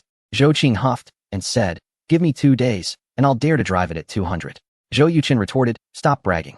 I'll find you a reliable female instructor tomorrow to help you practice for a couple of days and improve your driving skills." Upon hearing this, Zhou Qing instantly beamed and playfully said to Zhou Yuqin, "Brother, you're so good to me. This is a reward for you." After saying that, Zhou Qing leaned over and gave him a quick kiss. "Hey," Zhou Yuqin said, wiping his face in disgust, "how old are you? Do you even know what it means for men and women to keep their distance?" Zhou Qing scoffed, "This lady giving you a kiss is a sign of respect. Don't act like you're taking advantage of me." Zhou Yuqin replied, "I don't need your respect." Shin Jingyan laughed and said, "Zhou Qing, your brother bought a villa. Do you want to go see it?" Zhou Qing's eyes widened in surprise as she exclaimed, "A villa? My goodness, comrade Zhou Yuqin. You're getting more and more like a nouveau riche." "Ha ha ha." Shin Jingyan was bent over with laughter at Zhou Qing's words. Zhou Yuqin, not in the mood for jokes, said, "Enough chit-chat. Are you going or not?"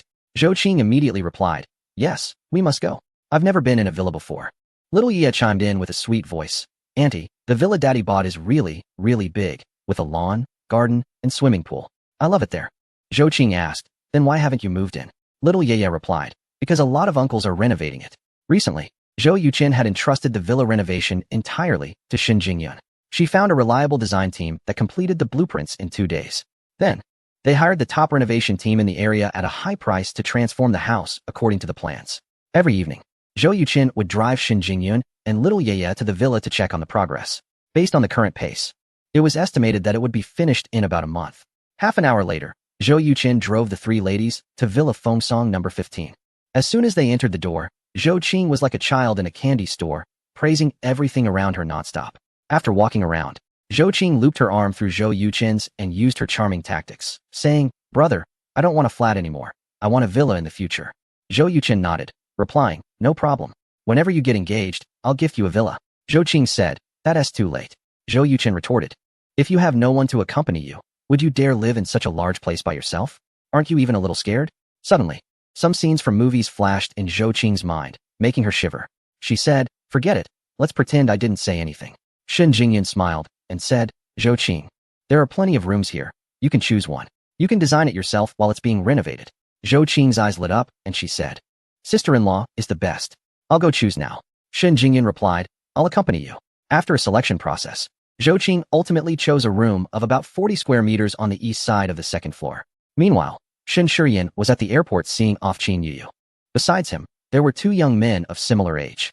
In terms of appearance, these 2 were slightly less attractive than Shin Shiyan, but they exuded a more composed aura. These 2 young men were among the most famous young talents in the Yunhai business circle. One was the young master of the Mei Group, Mei Lin, and the other was Fu Yonghui, who had just become the CEO of a logistics company. The 3 were rivals in love, all pursuing Qin Yuyu, and thus regarded each other with disdain. In fact, Qin Yuyu had only informed Shin Shiyan about her departure tonight. They both had feelings for each other, being in a situation of friendship that was more than platonic but not yet romantic. Mei Lin and Fu Yonghui had come entirely on the information provided by Qin Yuyu's father, Qin Kuan. Qin Kuan, just under 50, maintained a great physique, possibly due to years of martial arts practice. He had no gray hair, a square face, sharp eyes, and a commanding presence that exuded authority even without anger. After advising Qin Yuyu a few times, Qin Kuan stepped aside to give the 4 young people some space to interact. Qin Yuyu politely greeted Mei Lin and Fu Yonghui, then pulled Shin Shiyan aside and directly asked, "Do you like me?" Shin Shiyan replied without hesitation, "I do." Qin Yuyu said, "I like you too. Starting today, you are no longer a fake boyfriend. You are officially my boyfriend. While I'm studying abroad, you can't flirt with any other women, got it?" Shin Shiyan nodded, understood. Qin Yuyu stood on her tiptoes and kissed Shin Shiyan directly. In front of the surprised onlookers, the 2 young people kissed openly. Qin Kuan's face turned pale with anger. Mei Lin and Fu Yonghui were also filled with rage. "I'm leaving." Qin Yuyu released Shin Shiyan and walked up to Qin Kuan, giving him a hug. "Dad, you can't bully Shiyan." Qin Kuan took a deep breath and said, "You're going to drive me insane." Qin Yuyu replied, when it comes to doing things, be decisive and clean, don't drag things out. That is what you taught me. Qin Kuan said irritably, I've taught you a lot, so just remember this one sentence. All right, let's hurry up and go. Don't forget to give me a call when you arrive. Qin Yuyu responded with an and said, got it. She nodded at Mei Lin and Fu Yonghui, then blew a kiss to Shun Shiyan before walking into the boarding gate. Watching Qin Yuyu's figure gradually disappear, Shun Shiyan stood there in a daze, feeling a sense of loss in his heart. Mr. Shun, Qin is asking to speak with you, said Huang Qishan, Qin Kuan's bodyguard. As he approached Shun Shiyan came back to his senses, and his face visibly tensed up as he replied, okay. Chapter 259. Hurt pride. Following Huang Qishan to a CAF at the airport, Shun Shiyan sat across from Qin Kuan. Xiaoshin, your father is Shun Qinggang, right? Yes. Why not choose a political career? Qin Kuan's voice was gentle yet firm, putting immense pressure on Shun Shiyan. My personality doesn't suit it. There are many young talents pursuing lofty goals. What do you think sets you apart from them? Take Mei Lin and Fu Yonghui, for example. Both have already achieved high positions in their companies and have gained some recognition in the business world. Our family doesn't have a presence in business, so I have to start from scratch. I need time to prove that I can provide a good life for you. I've had someone look into you, and they described you in 8 words: arrogant, frivolous, ambitious yet lacking in talent. If the person sitting across was not Qin Yuyu's father, Shun Shiyan would have probably exploded in anger. Those 8 words were all negative evaluations, which was simply unreasonable. Shun Shiyan adjusted his emotions and said, Uncle Qin, I still stand by my words. I need time. Qin Kuan nodded and continued to ask, what do you think of your future brother-in-law, Zhou Yuchen? Shun Shiyan was silent for a moment before saying, I don't like Zhou Yuchen, but I have to admit he's outstanding and someone I need to catch up with. Qin Kuan couldn't help but laugh at his words. He started from scratch and became a rising star in the gaming and communications industries in less than 6 months, with a net worth exceeding 10 billion. Such an impressive figure has only received an outstanding evaluation from you. Xiaoshin, your tone is quite bold. I can clearly tell you that if you have even half of Zhou Yuchen's abilities and achievements, I will agree to your relationship with Yuyu. At this point, Qin Kuan stood up, looking down at Shun Shiyan, and said, you have good investment talent, but your temperament is clearly lacking. So I am not optimistic about your investment company. However, if you can use your future business achievements to slap my face, I would be very happy to apologize to you. Shun Shiyan's stubbornness kicked in, and he stood up and said, Uncle Qin, I don't need your apology, but I will prove that you were wrong about me. Ha ha ha, you have ambition. I look forward to that day. Patting Shun Shiyan on the shoulder, Qin Kuan walked out of the CAF amidst the surprised gazes of several patrons. Old Huang, what do you think of Shun Shiyan? In the car, Qin Kuan suddenly asked. Huang Qishan curled his lips in disdain and said, still wet behind the ears, lacking self-awareness, yet overly ambitious. Shun Qinggang is quite a remarkable person, but unfortunately, he hasn't raised his son well. Qin Kuan sighed and said, yes, like father, like son. However, he has a daughter and found a good son-in-law. A glint of brilliance flashed in Huang Qishan's eyes as he said, Zhou Yuchen is indeed impressive. I will seek him out in a few days. Having mastered his craft, one develops a subtle intuition for danger. When Huang Qishan met Zhou Yuchen at the airport last time, he sensed a great danger emanating from him. If the two had fought back then, Huang Qishan felt certain he would have been defeated. Therefore, during this period, he had been diligently practicing to adjust his physical and mental state to the best possible condition, so he could have a good fight with Zhou Yuchen. Qin Kuan helplessly said, Old Huang, you might as well give up on that thought. That person is already a billionaire. He wouldn't risk himself to spar with a rough guy like you. Huang Qishan replied calmly, I won't give him the chance to choose. Qin Kuan frowned and said, Old Huang, we live in a society governed by law now. Don't resort to those old ways. Huang Qishan responded, I know.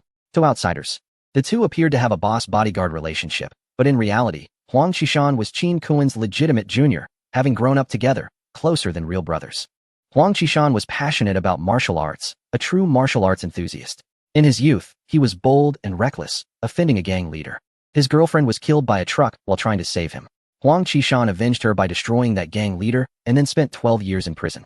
After he was released, he had been by his senior brother Qin Kuan's side and had yet to marry. Qin Kuan said, Old Huang, you're 44 this year, right? It's time to find someone. A hint of sadness flashed in Huang Qishan's eyes as he said, where can I find another Chi-Chi? Chi-Chi was the woman who died saving Huang Qishan. Qin Kuan sighed and said nothing more.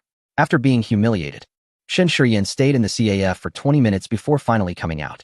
When he reached the parking lot, just as he was about to get in his car, Mei Lin and Fu Yonghui each drove a sports car and blocked his way. What are you doing?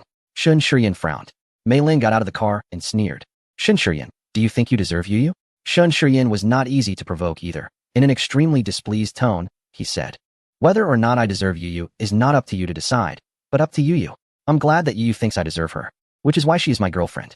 You too, no matter how rich you are, don't deserve Yu because she doesn't like you at all." Fu Yonghui didn't even get out of the car and disdainfully said, "Yu is just enchanted by you.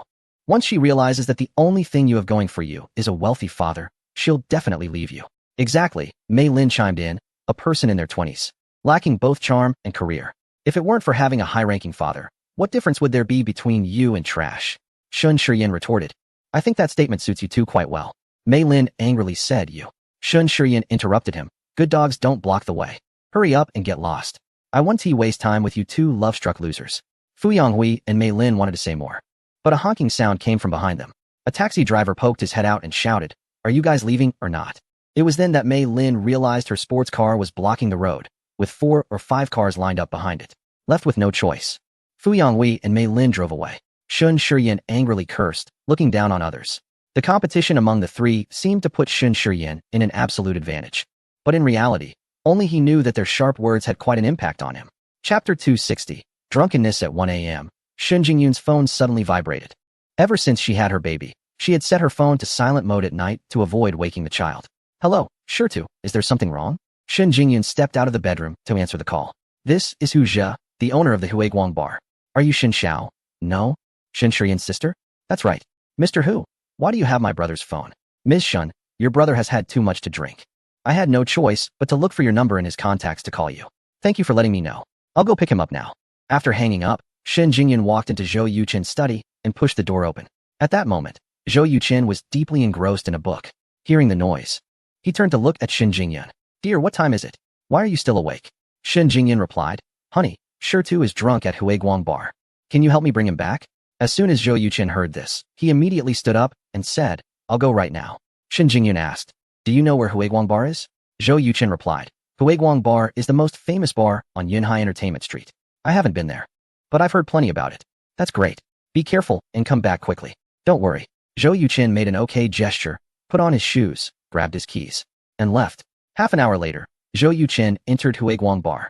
Wow! A wave of noise rushed into Zhou Yuqin's ears like a tide, and the loud music was deafening. The lights flashed, and many young men and women in revealing clothes were dancing in the club. In his past life, Zhou Yuqin was one of them, but now he felt somewhat out of place in this atmosphere. With a sharp gaze, Zhou Yuqin quickly spotted Shin Shiyan slumped over on a table, asleep. Next to him sat a man in his 30s, holding a phone and seemingly playing a game. "I'm Shin Shiyan's brother-in-law, Zhou Yuqin. You must be Mr. Hu?" "Yes, I'm Hu Zhe." "Mr. Zhou, Shin Xiao has drunk quite a bit here. Are you settling his tab or paying for him?" "I'll pay for him. That'll be 263,000. "What?" Zhou Yuqin's face showed shock as he asked, "How could it be that much?" Hu Zhe explained, "Recently, Shin Shiyan often comes here with his wealthy friends to drink and dance, usually not returning home until after 3. The drinks here are extremely expensive. He has treated them twice, spending nearly 2 million. Tonight, he was in a bad mood and ordered 2 bottles of Ace of Spades for every table. A bottle costs around a few thousand outside, but goes for 20,000 here. Can I see the surveillance footage?" Of course. Hu Zhe seemed to have anticipated that Zhou Yuqin would check the surveillance footage, so he took him to have a look. After watching, Zhou Yuqin edited the video of Shun Shiyan inviting everyone for drinks and sent it to his email. "Boss Hu, could you please bring me Shin Shiyan's IOU? I'll help him pay." As Zhou Yuqin spoke, he took out a black card. Hu Zhe, experienced and knowledgeable, immediately recognized that this black card was from a commercial bank in a certain country, with a limit of 100 million. Without a personal fortune of tens of billions, a commercial bank in that country would never issue such a card. Many wealthy young people come to the bar to drink, but those who can take out a black card are few and far between. Hu Zhe realized that the young man before him was not ordinary, and his attitude became more respectful. "All right, please wait a moment." Soon, Zhou Yuqin completed the payment. With the help of security personnel, they assisted Shin Shiyan out of the bar. As soon as they stepped outside, a gust of wind blew, and Shin Shiyan vomited all over the ground, creating a terrible smell. The pants of the 2 security personnel got splashed. Zhou Yuqin frowned and apologized to them. The 2 security personnel seemed to be used to it, saying it was no problem, and helped Shin Shiyan into the car. Zhou Yuqin felt a bit guilty, took out 600 yuan from his wallet, gave 300 to each of them, and then left with Shin Shiyan. Perhaps due to vomiting, Shin Shiyan became much more sober and chattered all the way home. Upon arriving, Shin Jingyun immediately came over with a glass of honey water. "Wait a moment." Zhou Yuqin waved his hand to her, helped Shin Shiyan into the bathroom. positioned his face over the toilet, and gently patted his back. Wow, wow, wow, Shen Shiyan vomited 3 times in a row, and by the 4th time, he had nothing left to bring up. Zhou Yuqing then flushed the toilet and helped him onto the sofa in the living room. Sure to, drink some honey water, Shen Jingyun said softly. Seemingly hearing her familiar voice, Shen Shiyan opened his mouth and drank the entire glass of honey water. Sister, am I a waste? Shen Shiyan opened his eyes, looking at Shen Jingyun, tears streaming down his face. Shen Jingyun immediately realized that Shen Shiyan's mental state seemed to be problematic and hurriedly said, Sure to, you've only been back for a short time and you've already earned over 100 million.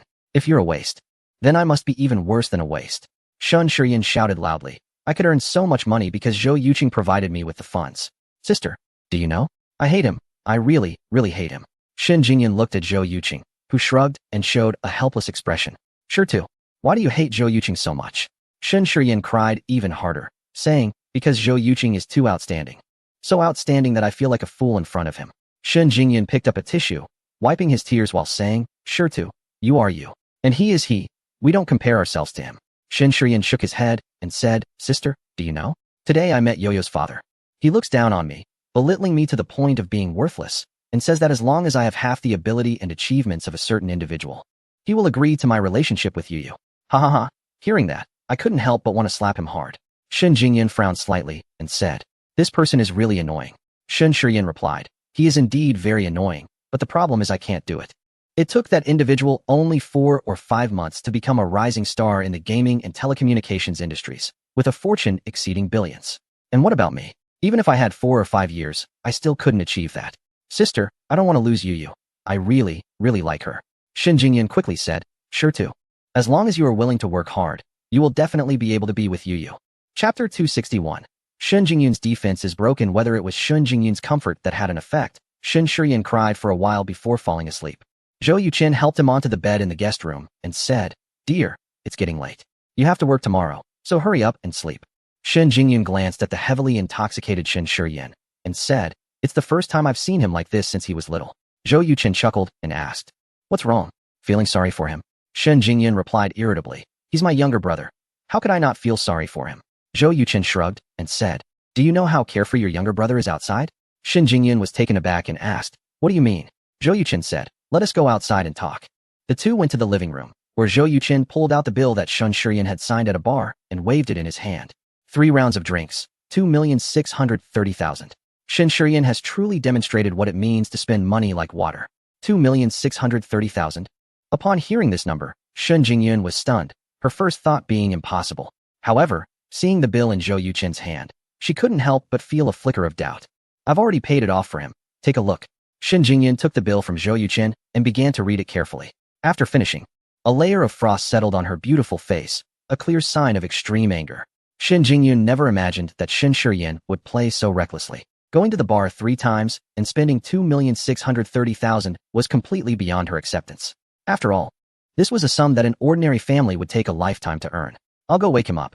Shen Jingyun returned the bill to Zhou Yuqing and angrily walked towards Shen Shiyan's bedroom. Zhou Yuqing quickly held her back, saying, Wife, don't be impulsive. Shen Jingyun's eyes were red as she said, Our parents saved every penny to send him abroad for study, spending their entire life savings. And he drank away 2,630,000 in just 3 meals. I have to teach him a lesson. Zhou Yuqing replied, First of all, Shen Shiyan has already drunk too much. Even if you beat him up, it won't help. Secondly, this kid has just suffered a blow to his self-esteem. Picking on him now is just adding fuel to the fire and could lead to bigger problems. Deservedly so, Shen Jingyun said resentfully. With someone like him who hasn't earned a dime yet and is out there living extravagantly, no one would agree to marry their daughter to him. You weren't saying that earlier. Zhou Yuqing thought to himself, but said, Wife, over 2 million is really not a big deal. Some rich kids spend millions just to celebrate a birthday. Shen Jingyun retorted, Those people have the capital. What does he have? He has nothing. Zhou Yuqing laughed. Doesn't he have me as his brother-in-law? Shen Jingyun replied. It's precisely because he has you as his brother-in-law backing him up that he dares to spend money so recklessly. All right, don't be angry. Whatever it is, let us talk about it tomorrow. Zhou Yuqing convinced Shen Jingyun to return to her bedroom, unable to suppress a faint smile at the corners of his mouth. After knowing her for such a long time, Shen Jingyun had always appeared intellectual, elegant, and dignified. This was the first time Zhou Yuqing had seen her let her guard down. However, a beautiful woman is still beautiful, even when she is extremely angry. As he walked back to his study, Zhou Yuqin glanced at Zhou Qing's bedroom. That little girl must have woken up, but was refusing to come out. She was quite clever. Early the next morning, Zhou Yuqin went downstairs to practice boxing. After about half an hour, Zhou Qing appeared before him in sportswear. With her fair skin, long legs, curvy figure, and youthful, vibrant face, Zhou Yuqin suddenly realized that the little girl who used to follow him around all day had grown up. Brother, what happened last night? I heard sister-in-law seemed really angry. You two didn't have a fight, did you? Zhou Yuqin replied. You know how good-natured your sister-in-law is. How could we possibly fight? It was Shun Shiyin who upset her. Zhou Qing asked curiously what happened. Zhou Yuqin briefly explained what had occurred the night before. After hearing it, Zhou Qing exclaimed, 3 meals cost 263,000. Oh my, that's way too extravagant. No wonder sister-in-law got so angry. If it were me, I would have taught Shun Shiyin a lesson. Zhou Yuqin chuckled. This has nothing to do with you. You just need to know. Zhou Qing nodded and said, then I'll go for a run. Wait. Zhou Yuqin looked Zhou Qing up and down and said, with your gear, it seems like you often run. Zhou Qing proudly replied, of course. Since the first day of college, I've been running 5 kilometers every day. Zhou Yuqin nodded, very good. Do you want to learn martial arts? Zhou Qing raised an eyebrow and asked, what kind of martial arts? Zhou Yuqin replied, Tai Chi. Zhou Qing wrinkled her nose in disdain and said, we learned Tai Chi in our physical education class in freshman year. After I learned it, I practiced for 3 months. But it didn't have much effect, so I stopped. Zhou Yuqin explained, the Tai Chi taught in school is for the elderly to perform and to promote flexibility. The Tai Chi I'll teach you is a true martial art that can strengthen your bones and enhance your vitality. When faced with danger, no few strong men will be able to get close to you. Zhou Qing seemed skeptical, questioning, is that true? Zhou Yuqin said, watch closely. He picked up a small red brick from the ground, placed it in his palm, and with a focused exertion, opened his hand to reveal that the brick had completely turned into red powder. Zhou Qing was left speechless, her eyes showing disbelief as she said, brother, when did you become this strong? Zhou Yuqin clapped his hands and said, I've been practicing martial arts in Sioux City for several years. So what do you think? Want to learn? Without hesitation, Zhou Qing replied, yes, I must learn. Zhou Yuqin said, all martial arts begin with standing practice. The saying goes, if you practice boxing without practicing your foundation, you'll end up with nothing at old age. The foundation here refers to standing practice. Zhou Qing is intelligent, and although her memory is not as remarkable as Zhou Yuqin's photographic memory, she can remember a text after reading it just a few times. In just half an hour, Zhou Qing had already memorized the movements and key points of Tai Chi stance. However, while she had memorized them, fully mastering the coordination of movements with breathing and energy flow would likely take at least 3 to 5 days. Chapter 262 Bloodline Suppression Hof. Zhou Qing exhaled, opened her eyes, and felt refreshed and comfortable all over. She was instantly filled with surprise and joy, saying, brother, your Tai Chi stance is incredible. I stood for 20 minutes and not only didn't feel tired, but I also felt particularly comfortable. Zhou Yuqin replied, that's right. If practicing the stance makes your back and waist ache, it means you're doing it wrong. Today is Thursday, and you have 3 days until school starts. Let's try to master the Tai Chi stance in these 3 days. After you finish running, just stand for half an hour. I guarantee you'll feel energetic, stronger, with abundant vitality, and your skin will be in better condition than using any cosmetics. Zhou Qing's eyes sparkled as she waved her little fist, saying, brother, don't worry. I will definitely stick with it. When they got home, Zhou Yuqin saw Shun Jingyun already up and busy in the kitchen. Honey, why are you up so early today? Zhou Yuqin walked into the kitchen and wrapped his arms around Shun Jingyun's slim waist from behind, his right hand slipping under her clothing. Don't move, Zhou Qing is here. Shun Jingyun struggled out of Zhou Yuqin's embrace, complaining. Don't worry, Zhou Qing is perceptive and won't. Before he could finish, Zhou Qing walked in, saying, sister-in-law, is there anything I can help you with? Zhou Yuqin pursed his lips and said helplessly, Zhou Qing, you really can't take a compliment. Zhou Qing looked a bit confused, asking what's wrong. Zhou Yuqin sighed and said, it's nothing. Just help your sister-in-law make breakfast. I'll go take a shower. A smile couldn't help but curve at the corners of Shun Jingyun's mouth. Ever since she met Zhou Yuqin, she had been learning to cook whenever she had free time. A few months had passed, and she felt her cooking skills had improved significantly, with the dishes tasting much better than before. After Zhou Yuqin took a shower, he went into Xiao Ye's bedroom. After a while, Xiao Ye's silver bell-like laughter rang out. After dressing the little one and finishing the morning routine, Shun Jingyun and Zhou Qing just managed to bring breakfast to the table. While they were eating, Shun Shiyin yawned and sleepily walked out. Uncle, when did you arrive? I didn't even know. Xiao Ye asked in surprise. Shun Shiyin scratched the back of his head, saying, I don't know either. Shun Jingyun coldly said, you got drunk at the bar yesterday. The boss had no choice but to call me, and I had your brother-in-law bring you back from the bar. Shun Shiyin responded with an "oh" and looked at Zhou Yuqin, saying, thanks. Zhou Yuchen smiled and said, you really should thank me. If some ill-intentioned people had picked you up, rented a room, and filmed a video, you would probably be in the police station by now. Shen Shiyan frowned and asked, are you trying to scare me? Zhou Yuchen looked at him deeply and said, go ask Uncle Shen how many people end up in jail each year because of such nonsense, and you'll know whether I'm scaring you or not. Shiyan, never have the intention to harm others, but always be cautious of others. It doesn't matter how much you drink at home, but it's best to be cautious when you're out. Shen Shiyan felt that he was not in good shape and said, Zhou Yuchen, you are being a bit too meddlesome. Zhou Yuchen shrugged and chose not to respond. After all, he and Shen Jingyan were just dating and not married yet. If they were to get married, Shen Shiyan would learn why things are the way they are if he continued to overstep.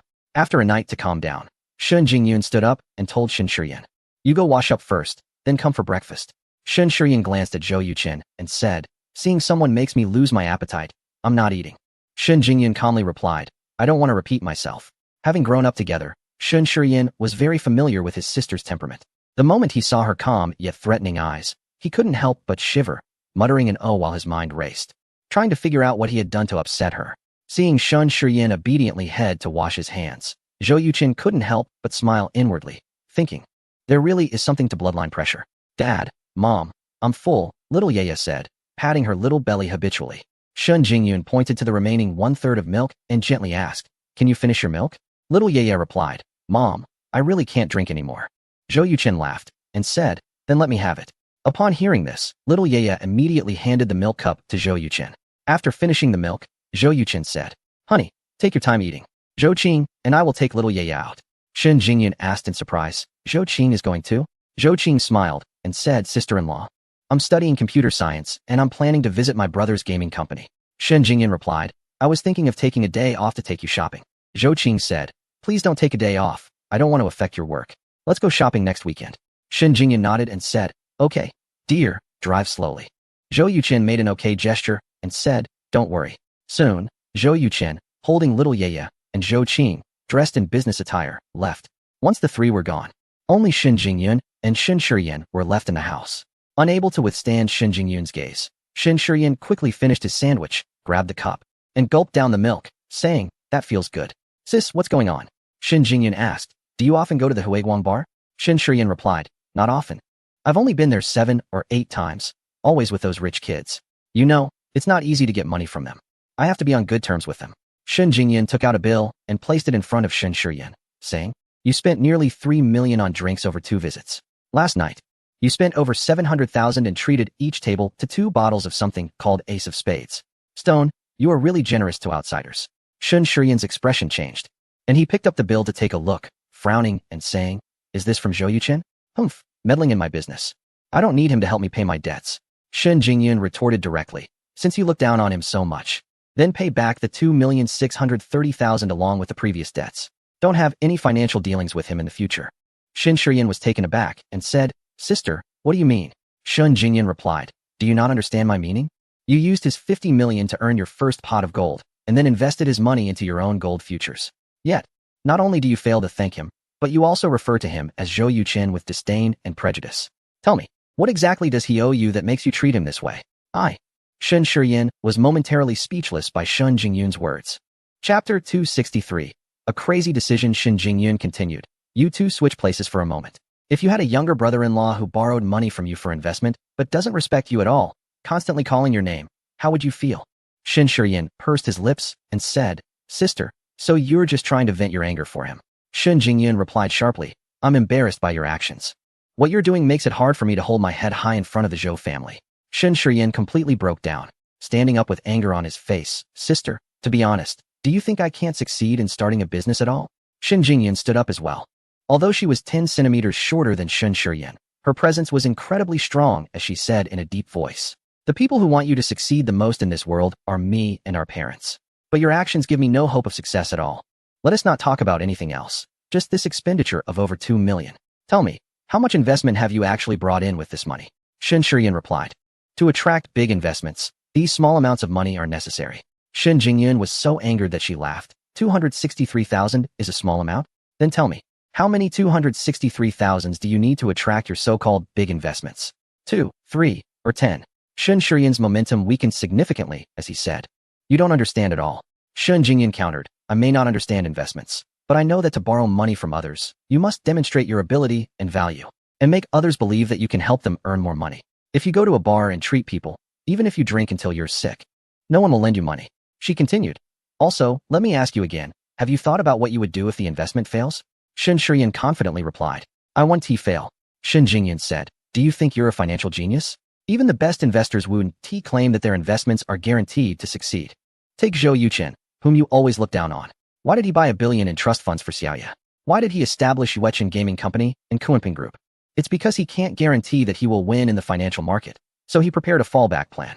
Shen Shiyan felt a bit unconvinced and said, Zhou Yuchen's first pot of gold also came from the futures market. If he can do it, so can I. Shen Jingyan responded. Do you know what the biggest difference between you and him is? After he made over 100 million from crude oil futures, he immediately invested tens of millions to establish Yuechen Gaming Company. And what about you? You put all your money into the financial market, continuing to take risks, hoping to earn more. Shen Shiyan retorted angrily. Yes, in your eyes, I can't compare to Zhou Yuchen at all. No wonder people say that a married daughter only thinks about her in-laws. Shen Jingyan sighed, her tone softening. Sure too, I'm not saying this to argue with you. I want to remind you that your entrepreneurial journey has just begun, and you are far from having the qualifications to spend lavishly at a bar. Once you fail in your future business endeavors, you will find that those who take advantage of your misfortune will be numerous, while those who offer genuine help will be few and far between. We are not from a wealthy business family, and no one at home can truly assist you. The only person capable of helping you rise again is the one you look down upon, Zhou Yuchen. I believe the most important thing for you right now is to calm down and carefully consider your future. After saying this, Shen Jingyan picked up her LV bag and left the house. Shen Shiyan sat down heavily on the sofa, dazed for a long time. Finally, he picked up his phone and dialed a number. Boss Wang, I need to borrow 200 million.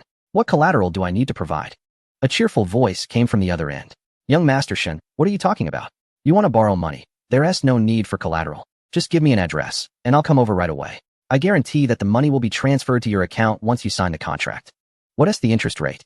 Young Master Shen, we are signing a betting agreement, not a loan shark deal. We can negotiate the relevant terms. All right, I will send you an address. After hanging up, Shen Shiyan's expression became exceptionally resolute. I will succeed. I must succeed. I want everyone to know that Shen Shiyan is no worse than anyone else, especially Zhou Yuchen. Shen Shiyan's confidence was not unfounded. Recently, he had made substantial gains in gold futures. When prices were rising, he had leveraged 20 times and made around 180 million. Recently, however, gold prices plummeted, and others lost everything, with countless accounts liquidated. But Shen Shiyan had already sold his long positions in advance and switched to short positions, still using 20 times leverage. If he sold his current short positions now, after deducting the profits promised to others, he could still make at least 130 million.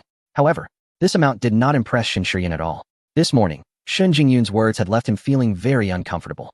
Therefore, he decided to return Zhou Yuchen's money and borrow 200 million at high interest to make even more money, cutting off any financial ties with Zhou Yuchen in the future. At 10 in the morning, Shen Shiyan met Ji Zhigua, the CEO of Yunqing Investment Company, at a CAF. Ji Zhigua, 48 years old, bald, with a square face, looked imposing. Even with glasses on, his strong aura was hard to conceal. Younger Master Shen, here is the betting agreement our company has drafted. Please take a look to see if it suits you. Ji Zhigua was very respectful in front of Shen Shiyan, taking the agreement. Shen Shiyan lowered his head and read it carefully. The content stated that Yunqing Investment Company would lend Shen Shiyan 200 million for investment in the financial market, with a duration of 3 months. If Shen Shiyan succeeded, he would need to repay Yunqing Investment Company 250 million in one lump sum. If he failed, he would still owe 250 million, but if he was late by a month, he would have to pay an additional 50 million, and so on. Shen Shiyan thought he would need at most a month, so he asked, what if I repay within a month? Ji Zhigua thought for a moment and replied, 210 million. Within 2 months, a repayment of 230 million is required, and within 3 months, a repayment of 250 million. What do you think, Mr. Shen? Shen Shiyan nodded and said, it's acceptable. Ji Zhigua immediately went out to reprint the agreement. After both signed it, Ji Zhigua smiled and extended his hand, saying, Mr. Shen, I look forward to our cooperation and wish you great success in the financial market. Shen Shiyan shook his hand and replied, thank you for your good wishes. When can the funds be transferred? Ji Zhigua said, at most 10 minutes. Sure enough, when the two were having coffee for about 8 minutes, Shen Shiyan received a call from the bank. Chapter 264, Martial Arts Genius at Noon. Zhou Yuchen was having lunch with Zhou Qing in the cafeteria of the Yuechen Game Company when his phone suddenly buzzed. Upon checking, He found a message from a commercial bank confirming the receipt of 50 million. Just as Zhou Yuqin was puzzled, he received a call from Shen Shiyan. You received the money, right? This 50 million is from you. Yes. You paid me 2,630,000 last night. And adding the 35 million you owed me, it totals nearly 40 million. I'm giving you 50 million to thank you for lending me money before, which helped me earn my first bucket of gold. From now on, our agreement is cancelled. I want to rely on my own abilities to establish an investment company, and I want to have any financial dealings with you in the future. Without waiting for Zhou Yuqin's response, Shen Shiyan hung up the phone directly. Looks like this guy has been quite shaken. Zhou Yuqin immediately realized that Shen Jingyun must have given him a serious talking to. Zhou Qing listened clearly to their conversation. It's true that different people come from the same rice, she remarked. How could such a good sister have such an inconsiderate brother? From the first time Zhou Qing met Shen Shiyan, she had a very poor impression of him. This morning, seeing his attitude toward Zhou Yuqin only made her dislike him more. If it weren't for Shen Jingyun, she would have scolded him a long time ago. Zhou Yuqin chuckled. You just described Shen Shiyan perfectly with inconsiderate. To me, he seems like a spoiled child who hasn't grown up, mischievous and willful, overly concerned about appearances, speaks without discretion, and doesn't understand how to respect others. Sometimes, he even causes trouble. That's why I won't get angry with him. It's useless to scold a spoiled child. The best way is to give him a good spanking. Zhou Qing smiled. He's your future brother-in-law. Do you dare to hit him? Zhou Yuqin replied. I meant a metaphorical beating from society. With the emotional and intellectual intelligence he shows, do you think he can succeed in starting a business? Zhou Qing disdainfully said. It would be strange if he succeeded. Zhou Yuqin said. Just wait. There will come a day when this kid will seek my help. And I estimate that day isn't far off. After finishing lunch, Zhou Yuqin called Shen Jingyun to mention Shen Shiyan's repayment, saying, Did you scold him too harshly this morning? Did it hurt his self-esteem? Shen Jingyun replied, Self-esteem? More like a fragile heart. Honey, don't worry about him. Let him go and see what he can accomplish. Zhou Yuqin asked, Have you told your parents? Shen Jingyun sighed, No. If my dad finds out, who knows what kind of storm it would cause. A loud drum needs a heavy hammer. I hope he doesn't make too much noise. What they didn't know was that Shen Jingyun's hammer was indeed heavy, but the effect was completely counterproductive. Shen Shiyan not only failed to change his ways, but instead became even more reckless, borrowing 200 million from Yunqing Investment Company. If problems arose, he wouldn't just be left with nothing. He would owe several hundred million. After dinner, Zhou Yuqin took Shen Jingyun, Zhou Qing, and Xiao Yiya, three beautiful women, for a walk in the community. While Xiao Yiya was playing on the slide, Zhou Yuqin led Zhou Qing aside to practice the stance of Tai Chi. Zhou Qing assumed a stance, her eyes half closed, with her hands held softly, as if embracing a large ball, exuding a unique charm. Zhou Yuqin was momentarily taken aback. Then admiration filled his gaze. He hadn't expected Zhou Qing to have such talent. This was only her second time practicing the stance, and she was already able to embody a sense of naturalness that was quite rare. Compared to her, Zhou Yuqin felt his own abilities paled significantly. Shen Jingyun nudged Zhou Yuqin and asked, What is Zhou Qing practicing? Zhou Yuqin replied, The stance of Tai Chi. Shen Jingyun inquired, What are its benefits? Zhou Yuqin explained the advantages of the Tai Chi stance. When she heard that this practice could enhance vitality, delay aging, and promote longevity, Shen Jingyun eagerly grabbed Zhou Yuqin's arm and asked, Can I learn it? Zhou Yuqin gently said, That depends on how you perform tonight. If you do well, I'll teach you tomorrow. Shen Jingyun immediately blushed and playfully scolded, You stop that. Zhou Yuqin chuckled, I get up at 5 in the morning to practice. If you can wake up by 6, I can teach you the Tai Chi stance on the balcony. Shen Jingyun asked, Is it just the stance? No moves? Zhou Yuqin explained, The stance is the foundation of Tai Chi. Once you master the basics, you can practice the moves. Honey, you use facial masks and beauty products every night, but that's just superficial. They only affect the skin. Real anti-aging should rely on vitality, nourishing from the inside out. Shen Jingyun felt a stir in her heart and said, Honey, you have a faint refreshing aura about you. Is that from your practice? Zhou Yuqin nodded. Practicing martial arts enhances the functions of the organs significantly, expelling toxins from the body, making it much cleaner. Honey, do you believe that before I turn 50, I want to have a single gray hair, and my skin will maintain its current state, making me look like I'm in my 30s? Shen Jingyun's eyes were filled with envy. Can I reach your level? Zhou Yuqin scratched his nose, smiled awkwardly, and said nothing. Shen Jingyun immediately understood his implication. Feeling disappointed, I wish I had met you earlier. Zhou Yuqin comforted her. You don't need to reach my level. As long as you practice Tai Chi daily to ensure sufficient vitality and use reliable skincare products, it's reasonable to expect to look 10 or 20 years younger. Shen Jingyun declared, Starting tomorrow, you'll teach me Tai Chi. Zhou Yuqin agreed. All right. Half an hour later, Zhou Qing pressed her hands down, took a long breath, opened her eyes, and asked, Brother, how did I do? Zhou Yuqin gave a thumbs up and said, "It's much better than I imagined. If you were in a martial arts world, with your talent, you would definitely become the top female hero in the martial arts community." Zhou Qing asked suspiciously, "Are you serious? Or is that sarcasm?" Zhou Yuqin smiled and replied, "Let me ask you, how do you feel about standing practice this time?" Zhou Qing's eyes lit up as she said, "It feels unprecedentedly comfortable. It's not just my body, my mind seems to have relaxed a lot too." Zhou Yuqin said, "That's because your Tai Chi standing practice has reached a significant level. Most people wouldn't achieve your results even after practicing for 6 months." Zhou Qing proudly stated, "It seems I really am a genius in martial arts." Chapter 265, Grandpa's Cancer Diagnosis. Zhou Yuqing said, "Tomorrow morning at 6. I will teach your sister-in-law Tai Chi on the balcony. If you want to practice outside, then wake up at 5 and come to the small square with me. If you can't get up, then practice with your sister-in-law on the balcony." Zhou Qing replied, "I'll see how it goes tomorrow." Just then, Zhou Yuqing's phone suddenly rang. He looked at the screen and saw it was a call from his mother. "Hello, Mom, what is the instruction?" "Yuqing, your grandpa has cancer." The words from his mother struck Zhou Yuqing like a thunderclap, causing his expression to change dramatically. In his previous life, Zhou Yuqing had died of liver cancer, so he had an innate fear of such terminal illnesses. "Mom, what type of cancer?" "Early-stage stomach cancer." Zhou Yuqing let out a long sigh of relief and complained, "Mom, can you please be more specific? There are many types of cancer, and the cure rate is highest in the early stages. Among them, stomach cancer is one of the most treatable. As long as the tumor is removed, with proper medication and a good mindset, there generally won't be major issues. Your grandpa originally wanted to have the surgery in the Northeast, but I'm not confident in their medical standards, so I asked your uncle to bring him to Yunhai. Do you know any experts in this field?" "Mom, leave the arrangements for finding an expert to me. I'll make sure it's done properly.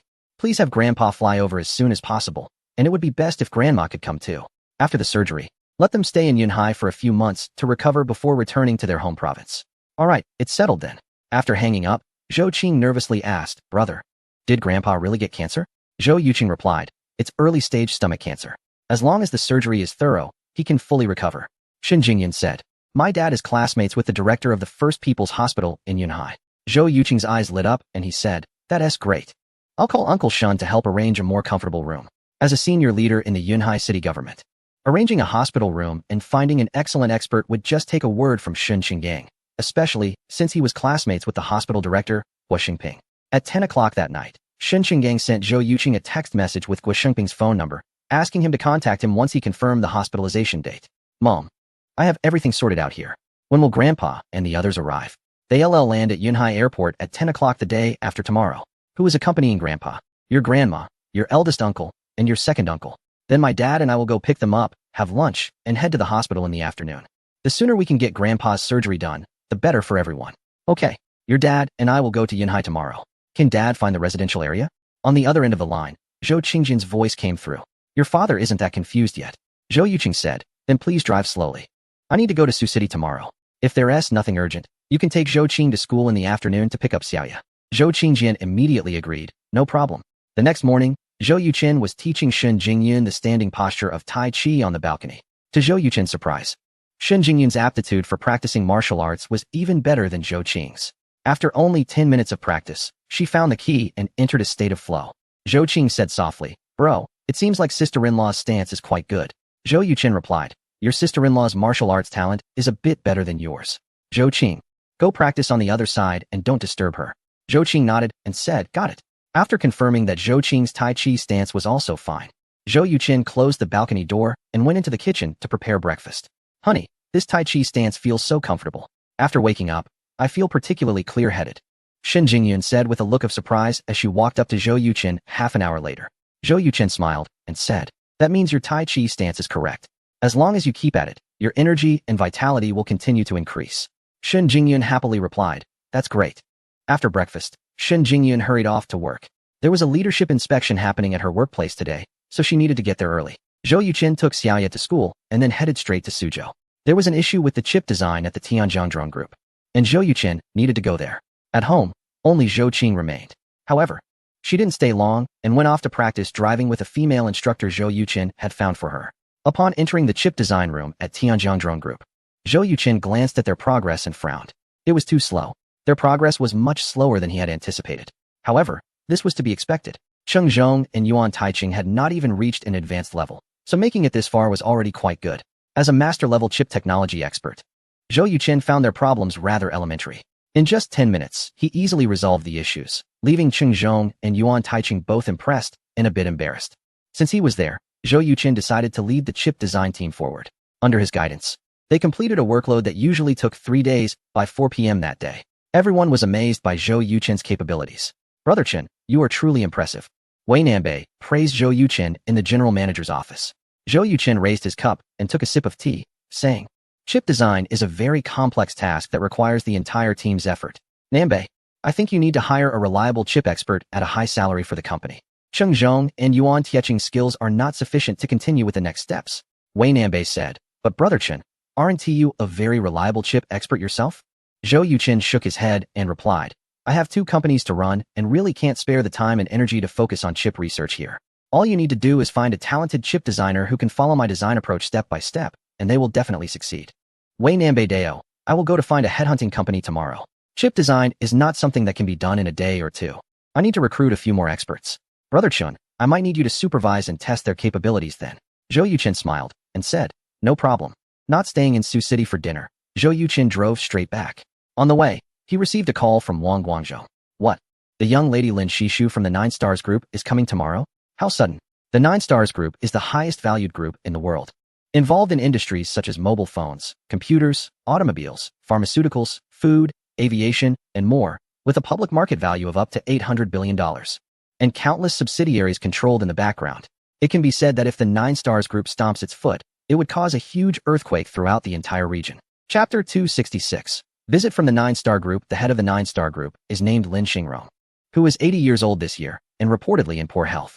He has 3 sons and 1 daughter, each ambitious and vying for the position of head of the 9 Star Group, leading to constant internal conflicts. To prevent fraternal strife, Lin Xingrong assigned 4 business sectors to them, using their performance to select the most suitable successor. Among them, Lin Shishu is in charge of the mobile phone division. It must be said that this young lady from the Lin family is indeed formidable. In just 5 years, she has transformed 9 Star phones into one of the best smartphone brands globally, second only to a certain Orange-branded phone, yet with sales far exceeding it. The reason is that 9 Star phones are significantly cheaper than the Orange-branded ones. Zhou Yuqin did not expect that Lin Shishu, a globally renowned beauty and heiress, would personally visit his Kunpeng mobile phone manufacturing plant for mobile phone batteries, which came as a surprise to him. Lin Shishu had just attended the 9 Star phone manufacturing plant in Huiqing yesterday, and, upon hearing about the performance of their Kunpeng phone batteries, suddenly decided to inspect their factory. Mr. Zhou, this is an excellent opportunity for us. If 9 Star phones agree to use Kunpeng batteries, we can smoothly enter the international market, he noted. Europe and another certain region are currently in a chaotic competition among multiple nations, with leading brands being the Orange-branded phone, 9 Star phones, Haiyan phones, and Zhuiyue phones. Among them, Zhuiyue is at a disadvantage, as it has yet to develop a smartphone. While the other 3 brands have successively launched their first models, it can be said that the smartphone sales battle in the Western market is even more intense than before, primarily focusing on price and performance wars. Zhou Yuqin is well aware of the significance of the 9 Star Group and asked, when will they arrive tomorrow? At 10 in the morning. Accompanying Miss Lin will be Wu Qingyuan, who has just become the mayor of Yunhai City. It seems that Miss Lin's influence is quite remarkable. Local governments are extensively seeking investment, and super-large multinational groups like 9 Star Group are the focal point of attention. Old Wang, prepare for the reception tomorrow morning. I will head over before 9. Understood. When Zhou Yuqin returned to Lijiang Garden, it was already 6:30. He was going to have dinner at his parents' house this afternoon, so he parked the car, took 2 boxes of Wulianya from the storage room, and rode his electric bike over. Previously, Zhou Yuqin spent 150,000 to buy 50 boxes of Wulianya, which have now appreciated to over 300,000. Carrying 2 boxes of liquor to the door, Zhou Yuqin kicked it lightly. Soon, the door opened. Brother, you're finally back. Xiaoya is already hungry. It was Zhou Qing who opened the door. I've come as fast as I could, all right. Zhou Yuqin changed into indoor slippers and walked into the living room, where he saw Zhou Qingjian sitting on the sofa watching cartoons with Xiaoya. The little one held a half-eaten chicken leg in his hand, chewing away while his eyes seemed glued to the television, not sparing a glance at Zhou Yuqin. Su Xiaowan walked out of the kitchen with a plate of dishes and looked at the liquor on the floor, saying, why did you bring alcohol over? Zhou Yuqin replied, both my uncle and second uncle are masters of liquor, this is for them. Su Xiaowan nodded and said, you really thought this through. Lao Zhou, take Xiao Yeye to wash her hands. Okay, Zhou Qingjian responded, taking the chicken leg from Xiao Yeye and leading her to the restroom. Zhou Yuqin entered the kitchen and saw Shen Jingyun serving some crucian carp soup, immediately stepping forward to say, I'll do it. Shen Jingyan smiled and said, then you take it out. Be careful not to burn yourself. After bringing the soup to the table, they completed 6 dishes and 1 soup. And everyone sat around the table to eat. Zhou Yuchen said, Jingyun, I might not have time to go to the hospital tomorrow. Could you go find Director Guo Xingping for me? Shen Jingyan was taken aback and asked, do you have something on tomorrow? Zhou Qingjian, Su Xiuwan, and Zhou Qing all looked at him in unison. Zhou Yuchen sighed and said, Miss Lin Shishu from the Jiuxing Group is coming to inspect my Kunpeng mobile phone battery manufacturing factory. And Mayor Wu of Yunhai City, along with several leaders from government departments, will personally accompany her. If I don't go to receive her, it really wouldn't be appropriate. Lin Shishu? She's my idol, Zhou Qing exclaimed, unable to contain her surprise. Bro, why is Miss Lin coming to your factory? Zhou Yuchen replied, probably to discuss cooperation. Zhou Qing found it hard to believe, saying, my goodness, you can actually collaborate with the Jiuxing Group. Su Xiuwan asked, is this Lin Shishu really that impressive? Zhou Qing said, of course. The Jiuxing Group ranks first globally with a market value of over $800 billion. And Lin Shishu is the only daughter of the group's president, Lin Xingro. At just 23, she took charge of the mobile phone division and, in less than 6 years, turned the declining Jiuxing mobile brand into one of the most renowned in the world, leading in sales without a doubt. At that moment, Lin Shishu was competing with her 3 brothers for the position of president of the Jiuxing Group. If she succeeded, she would become the most powerful businesswoman in history. My brother can actually discuss cooperation with Lin Shishu. That's incredible. Shen Jingyan said, honey, you go ahead with your work. I've known Director Guo for a long time, so handling your grandfather's matters will be no problem for me. Su Xiuwan expressed her gratitude, saying, Jingyun, I really owe this to you and your father. Otherwise, I wouldn't know what to do. Shen Jingyan smiled and said, Auntie, there's no need to be so formal with me. Zhou Qing chimed in, exactly. Mom, sister-in-law will eventually be part of our Zhou family, so you don't need to be too polite. Su Xiuwan shot her a glance and said, you're not polite at all. You let your sister-in-law drive a car worth $1 million, while you drive a sports car worth $30 million. Zhou Qing quickly replied, I was actually going to switch with sister-in-law. She said the trunk of the sports car is too small to carry anything, and it's not safe to bring Xiao Yeye along. There was no other way, so I reluctantly agreed. Hee. Su Xiuwan was amused by her words and said, you really used the idiom reluctantly quite well. Shen Jingyan said, Annie, how you bought this sports car to actually help my brother? Su Xiuwan asked in surprise, what happened to your brother? Shen Jingyan briefly explained the situation about Shun Shiyin being scolded for buying the car, and Zhou Qing giggled, sister-in-law, should I thank him then? Zhou Yuchen replied, no need to thank him, but you must always remember to pay attention to safety while driving and never drive too fast. Zhou Qing nodded and said, I understand. Chapter 267. Daiwan's anxiety in the government residential area of Yunhai City. Shun Chenggang emerged from the study, his eyes displaying an unusual expression. What is wrong with you? Daiwan asked. Tomorrow, I'll accompany the mayor to inspect a factory. Really? What factory is so significant that it warrants your attention? Shen Chenggang looked at Daiwan and said, Kunpeng Mobile Battery Manufacturing Plant. Daiwan felt it sounded familiar. After a moment, she recalled that it was Zhou Yuchen's factory, and her face was filled with surprise. Has Xiao Zhou's company gained this level of influence? Not just that. Tomorrow, Lin Shishu, the young lady of the Jiuxing Group, is visiting Xiao Zhou's factory, likely to discuss a partnership. I just found out that Xiao Zhou has developed the largest capacity battery in the world and the fastest charging technology. So far, nearly all mobile phone manufacturers in the region have signed agreements with Kunpeng Group. Once Kunpeng Group collaborates with Jiuxing Group, it will undoubtedly attract attention from other global mobile brands. At that time, Kunpeng mobile batteries and chargers might monopolize the global market. Upon hearing Shen Chenggang's words, Daiwan was already stunned, saying, how much can his Kunpeng Group earn in a year? Shen Chenggang replied solemnly, 10 billion in local currency. Even without foreign business, just relying on domestic mobile clients, he can achieve an annual revenue of 50 to 60 billion. This is the most conservative estimate from the Commerce Department. Daiwan adjusted her glasses and uttered 2 words, monopoly. Exactly, Shen Chenggang confirmed. This is the super high profit brought by monopolies.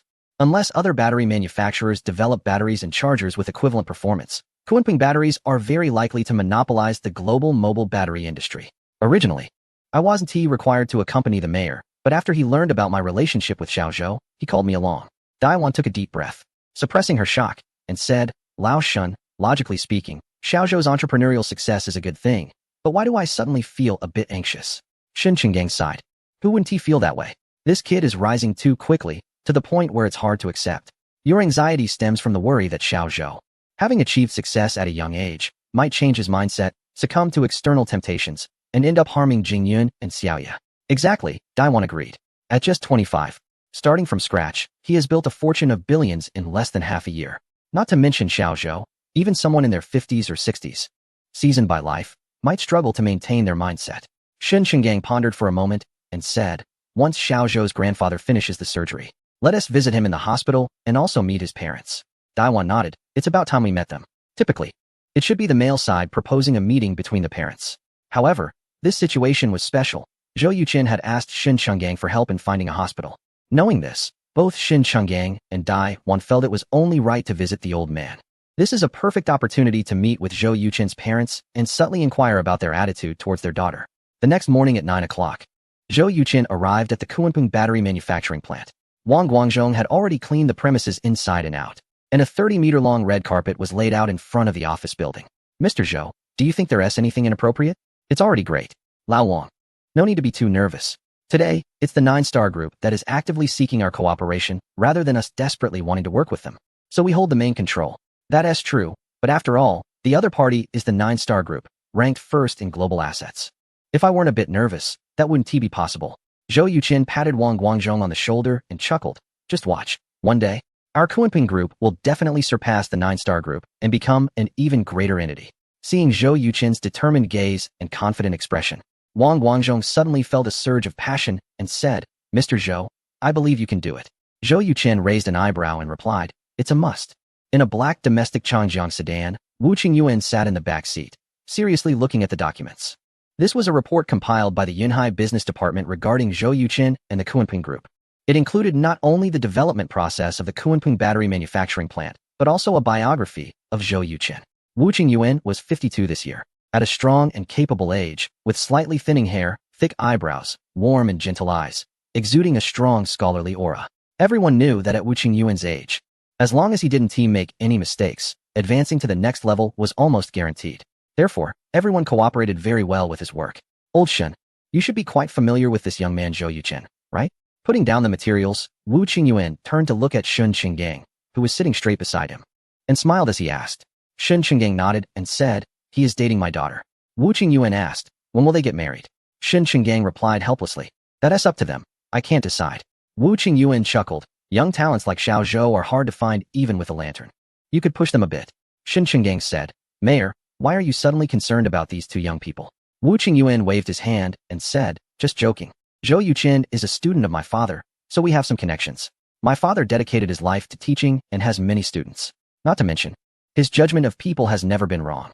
Last night, I told him that Zhou Yuqin's Kunpeng Group has developed the world's most advanced mobile phone battery and fast-charging technology. After hearing this, my father showed no surprise and simply said one thing. Shen Chenggang asked, what did he say? Wu Qingyuan said, the old man remarked that Zhou Yuqin is the most outstanding student he has taught in decades, without exception. Kunpeng Group is just Zhou Yuqin's starting point. Within 5 years, he will soar to great heights and become one of the best entrepreneurs in the country and even the world. Shen Chenggang replied solemnly, that evaluation is indeed too high. Young Zhou might not be able to bear it. Wu Qingyuan smiled and said, what? Are you starting to defend him already? Shen Chenggang responded, to be objective, young Zhou does possess considerable ability and talent, but he might not reach such lofty heights. Chapter 268. The arrival of Lin Shishu. Wu Qingyuan picked up the documents and handed them to Shen Chenggang, saying, I don't think the old man's evaluation is excessive. Look, your future son-in-law established a world-renowned gaming company and a cutting-edge mobile battery company in less than half a year, achieving what others cannot accomplish in a lifetime. If he were given another 5 years, who can imagine what he would develop into? To be honest, my son is also a young talent, but he still falls far short compared to Zhou Yuqin. Soon, the government convoy arrived at the Kunpeng mobile battery manufacturing plant. Zhou Yuqin immediately stepped forward and opened the door of the vehicle with the license plate number 2. Wu Qingyuan emerged from inside. Mayor Wu, hello. I am Zhou Yuqin from Kunpeng Group. Welcome to our battery manufacturing plant, Zhou Yuqin said with a smile, extending his hand. Wu Qingyuan shook his hand and chuckled. Xiao Zhou, you look younger and more energetic than I imagined. Last night, your teacher was so pleased to hear about your achievements. By the way, you should know my relationship with your teacher, right? Zhou Yuqin nodded and said yes. Mayor Wu, how is the teacher's health recovering? Wu Qingyuan replied, pretty good. Zhou Yuqin said, I will visit him in a couple of days. After chatting for a bit, Zhou Yuqin was surprised to see Shen Chenggang coming out from the other side of the car. Wu Qingyuan smiled and asked, what's wrong? Don't recognize him? Zhou Yuqin shrugged and replied, mainly because no one informed me in advance. Shen Chenggang said, You just need to report to the mayor. Don't worry about me. Wu Qingyuan waved his hand and said, I'm not here to listen to reports today. Xiao Zhou. Miss Lin from Jiuxing Group has made it clear that if an agreement can be reached with your Kunpeng Group today, she will invest over 100 billion to establish the largest mobile and computer display manufacturing plant in Asia right here in Yunhai. Upon hearing this, Zhou Yuqin finally understood why Wu Qingyuan had come personally to Kunpeng Group. 100 billion is a figure that any government would take extremely seriously. Wu Qingyuan's implication was straightforward. Zhou Yuqin should do his best to reach an agreement with Lin Shishu. The key question was why Lin Shishu wanted to tie her investment in Yunhai to a collaboration with Kunpeng. If she simply wanted Kunpeng Group to supply her with mobile batteries and chargers, there would be no need to go through all this trouble. Unless she wanted something more. Just then, another convoy entered the factory premises. Compared to the Yunhai government, this convoy was much more grand, with over 20 luxury cars. After the convoy stopped, a group of sharply dressed men with piercing gazes exited the vehicles, surrounding a central Rolls-Royce. After confirming safety, a bodyguard opened the car door. A woman in her 20s, exuding an air of nobility, stepped out. She had a head of thick, naturally curly black hair, with bright and deep-set eyes that seemed to hold boundless wisdom. Her high nose and full lips made her extraordinarily beautiful. The black office attire she wore accentuated her curvaceous figure while giving off an impression of decisiveness and competence. It goes without saying that she was the renowned young lady of the Jiuxing Group, Lin Shishu. Ms. Lin, I am Wu Qingyuan, the mayor of Yunhai City. Welcome to Yunhai. Wu Qingyuan greeted Lin Shishu with a smile. Lin Shishu also smiled back and replied in fluent Mandarin, Mayor Wu, it's a pleasure to meet you. Wu Qingyuan introduced a few important government officials and then pointed to Zhou Yuqing, saying with a smile, this is Mr. Zhou Yuqing, the president of Kunpeng Group, whom you wish to meet. Lin Shishu looked Zhou Yuqing over and remarked, Mr. Zhou is quite young, yet has managed to start from scratch to establish Yueqing Gaming Company and Kunpeng Group. He is truly an outstanding young talent. Zhou Yuqing chuckled and said, Ms. Lin, you flatter me. Compared to the Jiuxing Group, my two companies are really nothing. Lin Shishu was a woman who valued efficiency and acted decisively. After exchanging a few pleasantries with Wu Qingyuan and Zhou Yuqing, she requested to take a look at the production line for mobile phone batteries and chargers. Zhou Yuqing, of course, could not refuse. So he had Wang Guangzhong lead everyone into the workshop. After touring around, Lin Shishu said, Mr. Zhou, this is a semi-automated workshop, and it doesn't reach the internationally leading level of full automation. The production efficiency seems not very high, far from meeting market needs. This was clearly everyone's hearts sank, and they all looked at Zhou Yuqing. Zhou Yuqing replied with a smile, our workshop can produce 200,000 mobile phone batteries and 200,000 chargers each day, which indeed cannot meet market demand. To address this, we have purchased 2 factories and have partnered with Xingqing Group and Nanming Group, resulting in a daily output of over 1.2 million. When fully operational, we can reach 1.5 million. As for the semi-automation issue, that is unavoidable. Transforming to a fully automated production line is not difficult. Kunpeng Group does not lack the funds, and there is no technical difficulty. The biggest challenge lies with the people. Lin Shishu immediately became interested and asked, I don't quite understand your point. Zhou Yuqing explained, we currently have over 100 employees.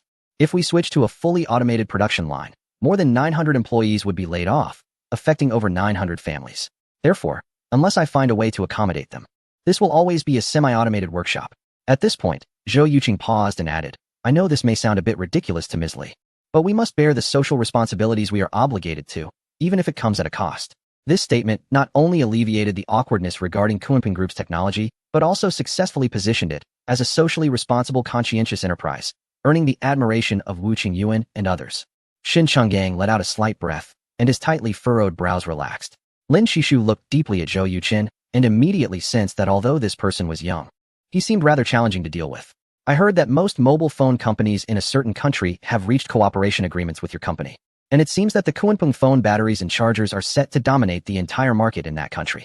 Zhou Yuqing smiled and replied, Ms. Lin is joking. With a population of over 1.4 billion in that country, only less than 400 million people use smartphones. How could we possibly monopolize the market? On the contrary, your 9-star phones truly stand out, dominating the entire market in a certain region, making it impossible for even orange phones to enter. It's truly admirable. Chapter 269. A hidden needle in cotton. The term monopoly can be mentioned privately, but it is absolutely forbidden to say it openly. Almost every country in the world has its own antitrust laws, and Zhou Yuqing does not want the Kunpeng Group to be associated with this notorious term. As for the latter part of the sentence, it was Zhou Yuqing's counterattack against Lin Shishu's unfounded remarks, defining the 9 Stars Group as a monopoly group in a certain country. Lin Shishu said.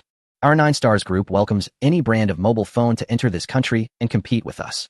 It's just that our people have a strong sense of national pride and only buy phones from their own country, which has led to the current situation. Zhou Yuqing nodded and replied, Ms. Lin doesn't need to explain. Everyone understands. Lin Shishu paused, a trace of anger flashing in her eyes. Zhou Yuqing's tone made her feel offended, but she couldn't retaliate. Wu Qingyuan and Shun Chungang exchanged glances, both revealing a fleeting smile. Lin Shishu asked, Mr. Zhou, do your batteries and chargers work with our 9 Stars phones? Zhou Yuqing answered without hesitation, of course. When we developed the batteries and chargers, our goal was to serve global mobile phone manufacturers. All models except for Orange phones can use Kunpeng batteries and chargers. Lin Shishu said, I brought technical staff. Can we conduct a test? Zhou Yuqing chuckled, of course. Lin Shishu casually selected a few phones and chargers from the production line, and under the guidance of the staff, they headed to the research lab. Although the Kunpeng Group's lab was not large, all the experimental instruments and equipment were of world-class standards. Lin Shishu secretly praised it, and said, Mr. Zhou must have spent a considerable amount of money to build this lab? Zhou Yuqing replied, just 100 million. Lin Shishu's eyes flashed. It seems Mr. Zhou has great ambitions. Zhou Yuqing laughed. We usually describe our enemies as ambitious and ourselves as having lofty aspirations. I'm an entrepreneur. Without ambition, I might as well just lie down and do nothing. Why work so hard every day? Just like you, Ms. Lin. As the daughter of the 9 Stars Group, you have enough money to last 10 lifetimes, yet you're still striving to achieve your ideals, aren't you? Otherwise, we wouldn't be meeting here. Lin Shishu replied indifferently. Mr. Zhou has a way with words. Zhou Yuqing said, I apologize, my emotional intelligence isn't very high. If I've said anything wrong, please bear with me. A hidden needle in cotton. Overcoming hardness with softness. Zhou Yuqing's responses contained sharp counterattacks, making Lin Shishu very uncomfortable, prompting her to stop the conversation altogether. Soon, the technical staff of the 9 Stars Group completed the experiment, and the results showed no issues. Lin Shishu said, Mr. Zhou, I am very interested in your Kunpeng batteries and fast-charging technology. I believe we need to have a discussion. Zhou Yuqing replied, then let's go to the conference room. Lin Shishu nodded, okay. Wu Qingyuan smiled and said, Mr. Lin, Mr. Zhou, we will not participate in your negotiation. Lin Shishu replied, Mayor Wu, my negotiation with Mr. Zhou involves an investment of hundreds of billions in Yunhai. If there are no other matters, it would be best for you to attend. Wu Qingyuan was unclear about Lin Shishu's intentions, but given the stakes involved with the investment, he had no choice. 10 minutes later, Lin Shishu, Zhou Yuchen, and Wu Qingyuan each selected 3 individuals to enter the conference room. Among them was Shen Qinggang. Everyone took their seats, and Lin Shishu got straight to the point, laying out her objectives and leverage on the table. Mr. Zhou, I am willing to purchase your mobile battery patent and super-fast charging technology patent for 10 billion Shi Yuan. Mayor Wu, as soon as Mr. Zhou agrees, I will immediately send a team to negotiate an investment with your government, with a minimum amount of 100 billion Shi Yuan. What do you think? The atmosphere in the conference room was filled with shock. Wu Qingyuan frowned, feeling extremely dissatisfied with Lin Shishu's approach. It was evident that by throwing out an investment of hundreds of billions, Lin Shishu aimed to leverage the Yunhai municipal government's influence to force Zhou Yuchen into agreeing to her terms. With the mobile battery patent and super-fast charging technology from Kunpeng Group, and backed by the powerful Jiuxin Group, it would be easy to seize the global market and push Zhou Yuchen out. This strategy was indeed very clever. Just as Wu Qingyuan was about to speak, Shen Chenggang nudged him and whispered, it seems that Xiao Zhou has already figured it out. Wu Qingyuan looked up at Zhou Yuchen and saw that his smile remained unchanged, as if everything was within his expectations. In contrast, those beside Zhou Yuchen, like Wang Guangzhong, were filled with anger. Zhou Yuchen smiled and said, Ms. Lin, is this the reason you invited the leaders of Yunhai municipal government? Lin Shishu replied, mutual benefit. Mr. Zhou, 10 billion is not a small amount. As long as you sell the patents to me, I can guarantee that we will not sell the batteries and chargers we produce to any mobile company in the region. In other words, Jiuxin Group will hold the foreign market, while Kunpeng Group will have the domestic market, and the two companies will not interfere with each other. It must be said that Lin Shishu's terms were quite appealing. If it were someone else, they might indeed agree. But Zhou Yuchen was different. He understood very well that once the patents were sold to Jiuxin Group, with their research capabilities, they could develop even better mobile batteries and chargers within 2 years, which was something Zhou Yuchen absolutely did not want to see. The conference room fell silent, with everyone's gaze fixed on Zhou Yuchen. He took a sip of tea and said leisurely, Ms. Lin, it seems you have misunderstood something. Lin Shishu asked, what is it? Zhou Yuchen pointed to himself confidently and said, from the current market situation, the party in control is me, not you. Lin Shishu chuckled coldly. You seem to be unaware of the strength of our Jiuxin Group. Zhou Yuchen shook his head and said, on the contrary, I am very aware of the strength of the Nine Stars Group, but that is a comprehensive strength, not the mobile business under your control. When I learned that you invited Mayor Wu and several leaders to our factory at the cost of $100 billion investment, I guessed that you intended to use the city government's influence to pressure me into agreeing to your harsh conditions. I just thought your target was the entire Kunpeng Group, but I didn't expect you were only focused on our technology patents. However, thinking about it, it makes sense. Just a few semi-automated factories. How could they possibly catch your eye? Chapter 270. Tense negotiations. Lin Shishu frowned slightly, feeling that the situation seemed to be beyond her control. She asked, Mr. Zhou, what exactly do you want to say? Zhou Yuqing replied, I want to make 3 points. First, you underestimate our Kunpeng Group. With advanced battery technology and fast charging technology, our annual profits can exceed 10 billion, with taxes paid of at least over 2 billion. Your investment of hundreds of billions will take at least 2 or 3 years to materialize. Even if it is completed, the profits from your display screen factory will definitely not exceed those of our Kunpeng Group, let alone the tax contributions. Therefore, compared to our Kunpeng Group, the huge investment in your mobile phone and computer display factory is not as attractive to the Yunhai city government as you imagine. Second, you have leveraged the government's influence to achieve your own goals. Similarly, I have also leveraged your influence to achieve mine. We are on the same page. Lin Shishu asked, what do you mean? The others looked puzzled, not understanding Zhou Yuqing's words. Zhou Yuqing explained, the sales of the Zhouxing phone are #1 in the world, but it does have competitors. In Europe and other regions, the sales of Noah phones and Haiyan phones are not that far behind Zhouxing. Not to mention the high-end Orange phone, which has the best performance in the world. The commonality among these mobile phone manufacturers is that they are all seeking technological breakthroughs, aiming to defeat their competitors with superior performance and better cost-effectiveness, and large capacity batteries and faster charging speeds are excellent breakthrough points.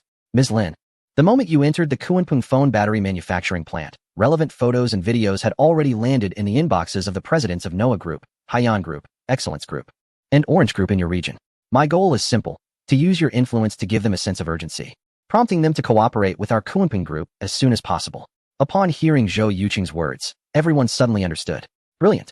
Wu Qingyuan couldn't help but applaud, looking at Zhou Yuqing with admiration. In business, it's like a battlefield. Zhou Yuqing's maneuver was indeed impressive, a classic move. Shen Chenggang sighed in relief. He had previously worried that Zhou Yuqing would suffer losses, but it seemed that this young man was far more cunning than he had imagined. Only Wang Guangzhong knew that they did not have the email addresses of the presidents of those groups in that region. Zhou Yuqing was completely bluffing Lin Shishu. However, seeing Lin Shishu's unpleasant expression, the effect was surprisingly good. Zhou Yuqing continued, Third, I mentioned before that the initiative is not in your hands. Otherwise, you wouldn't be here in our newly established factory that has only been operational for 3 months. Ms. Lin, I must remind you that the current situation is that you are the one seeking cooperation with me, not the other way around. Losing you as a client would mean a loss of tens of billions in orders for me. But for you, Zhouxing would lose the entire Western market. Lin Shishu snorted, disdainfully saying, that's just alarmist rhetoric. A glimmer of wisdom flashed in Zhou Yuqing's eyes as he said, as far as I know, the second generation of Noah smartphones, the second generation of Haiyan smartphones, the first generation of Zhuiyue smartphones, and your second generation of Zhouxing smartphones are all about to be launched. If the other 3 brands use our Kunpeng high-capacity batteries and fast-charging technology, then the outcome for the second-generation Zhouxing smartphone can only be summed up in 2 words, failure. We all know that product competition is like rowing upstream. If you don't advance, you will fall back. Losing the market in certain regions makes it extremely difficult for Zhouxing smartphones to re-enter. A representative next to Lin Shishu said, Mr. Zhou, I feel you may be overestimating the importance of Kunpeng smartphone batteries. With our Zhouxing Group's research capabilities, developing a high-capacity battery is not impossible. Zhou Yuqing replied, the problem is that development takes time. The whole world knows that Ms. Lin is competing with 3 gentlemen for Zhouxing Group. Even a temporary failure in the smartphone business could lead to Ms. Lin losing everything. Lin Shishu's expression darkened, her piercing gaze fixed on Zhou Yuqing. Zhou Yuqing met her gaze calmly, showing no sign of fear. The 4 government leaders, led by Wu Qingyuan, completely relaxed, sipping tea while waiting for the outcome. After a long pause, Lin Shishu finally spoke. Mr. Zhou, I underestimated you. This time, I lost the negotiation. Zhou Yuqing smiled and said, you haven't lost anything. So how can you say that? Lin Shishu responded, the second generation of Zhouxing smartphones is about to be launched, and I need 100 million Kunpeng smartphone batteries, including chargers. Zhou Yuqing said, then let's talk about the conditions. Lin Shishu was taken aback. What do you mean? Zhou Yuqing explained. If you want our Kunpeng Group to supply smartphone batteries and chargers, the only condition is that you must secure that 100 billion investment. Lin Shishu suddenly stood up. Fuming, Zhou Yuqin, what qualifications do you have to negotiate with our Jiuxing group? Zhou Yuqin remained composed and replied, Ms. Lin, the leaders of Yunhai City's government have come personally for your matter. Shouldn't you provide an explanation? Moreover, if my refusal to sell you the patents leads to the loss of that investment in Yunhai, wouldn't I become the culprit hindering the economic development of Yunhai? How would I continue to operate in Yunhai afterwards? Lin Shishu coldly said, Zhou Yuqin, you are provoking me. Zhou Yuqin replied, today is Saturday, and I estimate that on Monday or Tuesday, those major smartphone manufacturers will come to discuss cooperation with me. Given our Kunpeng Group's supply capacity, it will be difficult to meet all customer demands. So, Ms. Lin, your time is running out. Lin Shishu, furious, laughed coldly. Do you think I fear your threats? Zhou Yuqin waved his hand and said, no, I am reminding you. Ms. Li, in business, it's all about cooperation and competition in cooperation. The Nine Stars Group can almost be regarded as the top company in the world, while I am just an insignificant person in your eyes. Merely someone who can be threatened, with no ability to threaten you. Ms. Lin, business is business, and I think our negotiation should end here. Wang Guangzhong timely said. Mayor Wu, Ms. Lin, we have reserved food and drinks at a 5-star hotel, and we hope you can honor us with your presence. Wu Qingyuan did not respond, but turned to look at Lin Shishu. At this moment, Lin Shishu's face was already pale, her chest heaving continuously. She previously thought Zhou Yuqin was a newcomer in the business world, young and inexperienced, an easy target to manipulate, which is why she did not take the Kunpeng battery manufacturing factory seriously. She never expected that the other party was not only not easy to deal with, but also a tough opponent, quick to react and logically rigorous, putting her at a complete disadvantage throughout the negotiation. Chapter 271. Praise from the leaders. Mr. Zhou, I must say, your performance has truly impressed me. Since I took charge of the mobile business at the Jiuxing Group, everything has been going smoothly, but today you made me experience failure for the first time. I want to be having lunch. Tomorrow morning, I will send a negotiation team to meet with the local government and your company. Mr. Zhou, I look forward to our second encounter. Mayor Wu, I apologize for my rudeness today. With that, Lin Shishu strode out angrily. Even in her fury, she did not lose her composure, making the most accurate judgment and wise choice at the last moment, showcasing the strength of this young lady from the Jiuxing Group. Zhou Yuqin said, Old Wang, please see Ms. Lin off. Sure, Wang Guangzhong replied and immediately chased after her. Clap, clap, clap. Wu Qingyuan applauded and smiled, saying wonderful. Simply wonderful. Little Zhou, today's business negotiation has truly opened my eyes. Zhou Yuqin forced a smile and said, there's no choice. Lin Shishu is too strong. I was cornered by her and had to push back. Wu Qingyuan asked, did you really figure out her intentions? Zhou Yuqin replied, to be honest, I was just pretending to be strategic. I was actually bluffing her. I don't know any of those presidents from foreign mobile companies. How could I send them any images or videos? Wu Qingyuan laughed heartily, saying, you've really applied the art of war. Zhou Yuqin replied, in times of falsehood, truth can appear as falsehood, and vice versa. I need to quickly get some big news online, telling Jiuxing Mobile's competitors that Ms. Lin is preparing to collaborate with our group. If they wait any longer, they won't even get a drop to drink. Nearby, Zhang Li, the head of the marketing department, said, Mr. Zhou, I've already sent out the news. Zhou Yuqin nodded and said, well done. Wu Qingyuan added, indeed, a strong general has no weak soldiers. It seems Ms. Lin's investment of billions should be secure. Little Zhou, on behalf of the local government, I thank you. Zhou Yuqin quickly replied, Mayor Wu, please don't say that. I can't take such credit. Zhang Li said, Mr. Zhou, it's already noon. What do you think? Wu Qingyuan waved his hand, saying, as government officials, it's not appropriate for us to dine at a fancy hotel. Little Zhou, I've heard your cafeteria is quite good. I wonder if we have the honor to try it? Zhou Yuqin showed a troubled expression and said, Mayor Wu, you and the leaders have come all this way.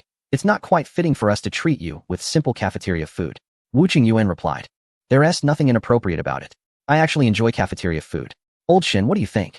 Shin Qinggang said, I have no objections. To be honest, I kind of miss the days of eating cafeteria food in the army. Wu Qingyuan laughed, then let us go and see how Mr. Zhou's cafeteria is. There was no way out, so Zhou Yuqin had to take everyone to the cafeteria. Upon seeing the sumptuous lunch inside, Wu Qingyuan squinted slightly and asked, is this your daily meal? Zhou Yuqin replied honestly, usually, it's 4 meat dishes and 4 vegetable dishes. Today, the cafeteria made 1 extra meat and 1 extra vegetable. Wu Qingyuan laughed and said, even so, this meal is quite lavish. It must cost a lot, right? Zhou Yuqin responded, I've reviewed the financial reports. It costs about 2 million a month. Wu Qingyuan chuckled, aren't you concerned about that? Zhou Yuqin replied, 2 million is nothing compared to the value we create. It's a drop in the bucket, so there's no need to worry. Wu Qingyuan praised, you are someone who can accomplish great things. After lunch, the group of government officials got into their cars to leave. Just before getting in, Shun Qinggang patted Zhou Yuqin on the shoulder, clearly very satisfied with his performance. Meanwhile, while Zhou Yuqin was hosting the leaders from the K9 group and the government, Zhou Qingjian and Shun Jingyun each drove to Yunhai Airport.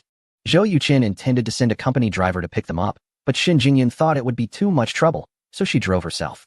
After waiting for 20 minutes, Mr. Su, Mrs. Su, and Zhou Yuqin's two uncles walked out of the airport. Dad, Mom, elder brother, second brother, over here. Su Xiaowan waved at them eagerly. Xiaowan, we really have to trouble you and Qingjian this time, Mrs. Su said, pulling her daughter's hand and speaking in a strong northeastern dialect. Su Xiaowan replied, Mom, I'm your daughter, what are you talking about? Dad, are you tired? I'm fine.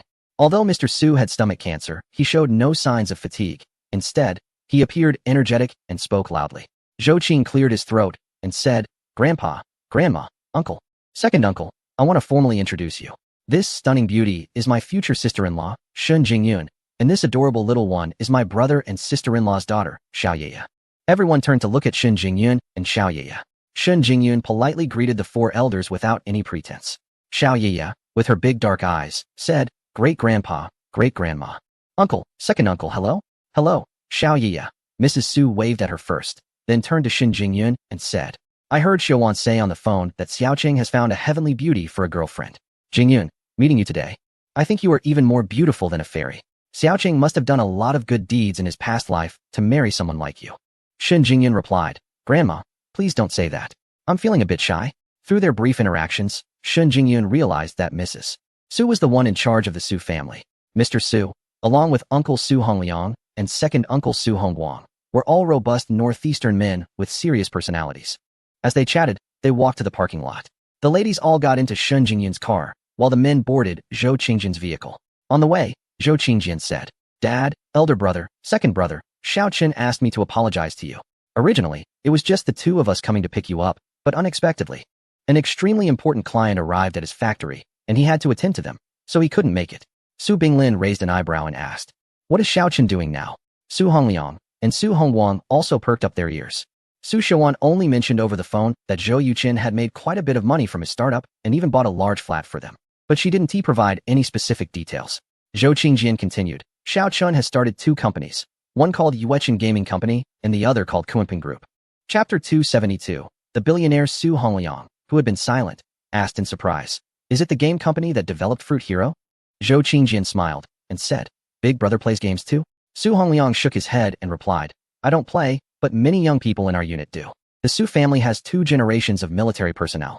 The elder Su Binglin retired as a regiment leader in the Northeast Military Region, and every year, the Northeast Military Region sends someone to visit him at home.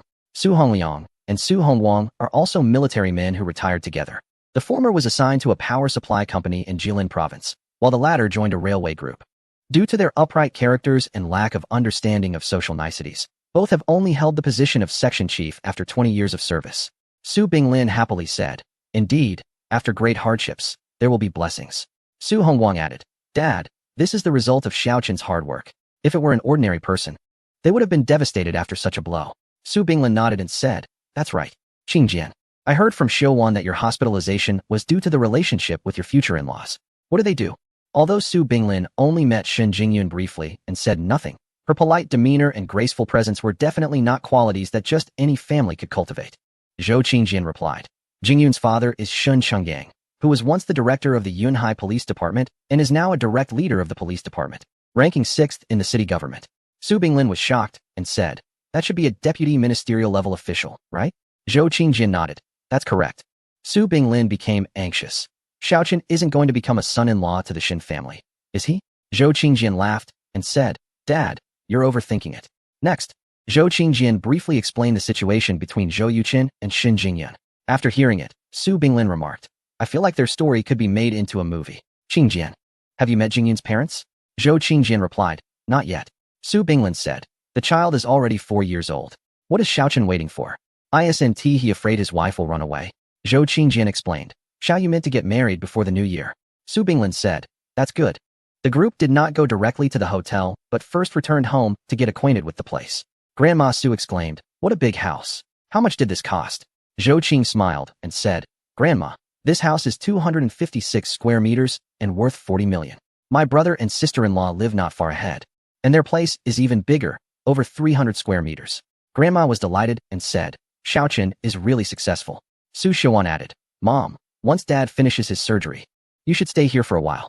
Xiaochen wants you to have a full checkup and then find a reliable traditional Chinese medicine doctor to recuperate together with Dad. Grandma replied, My health is fine. Su Binglin glared and said, Come on, stop pretending everything is fine.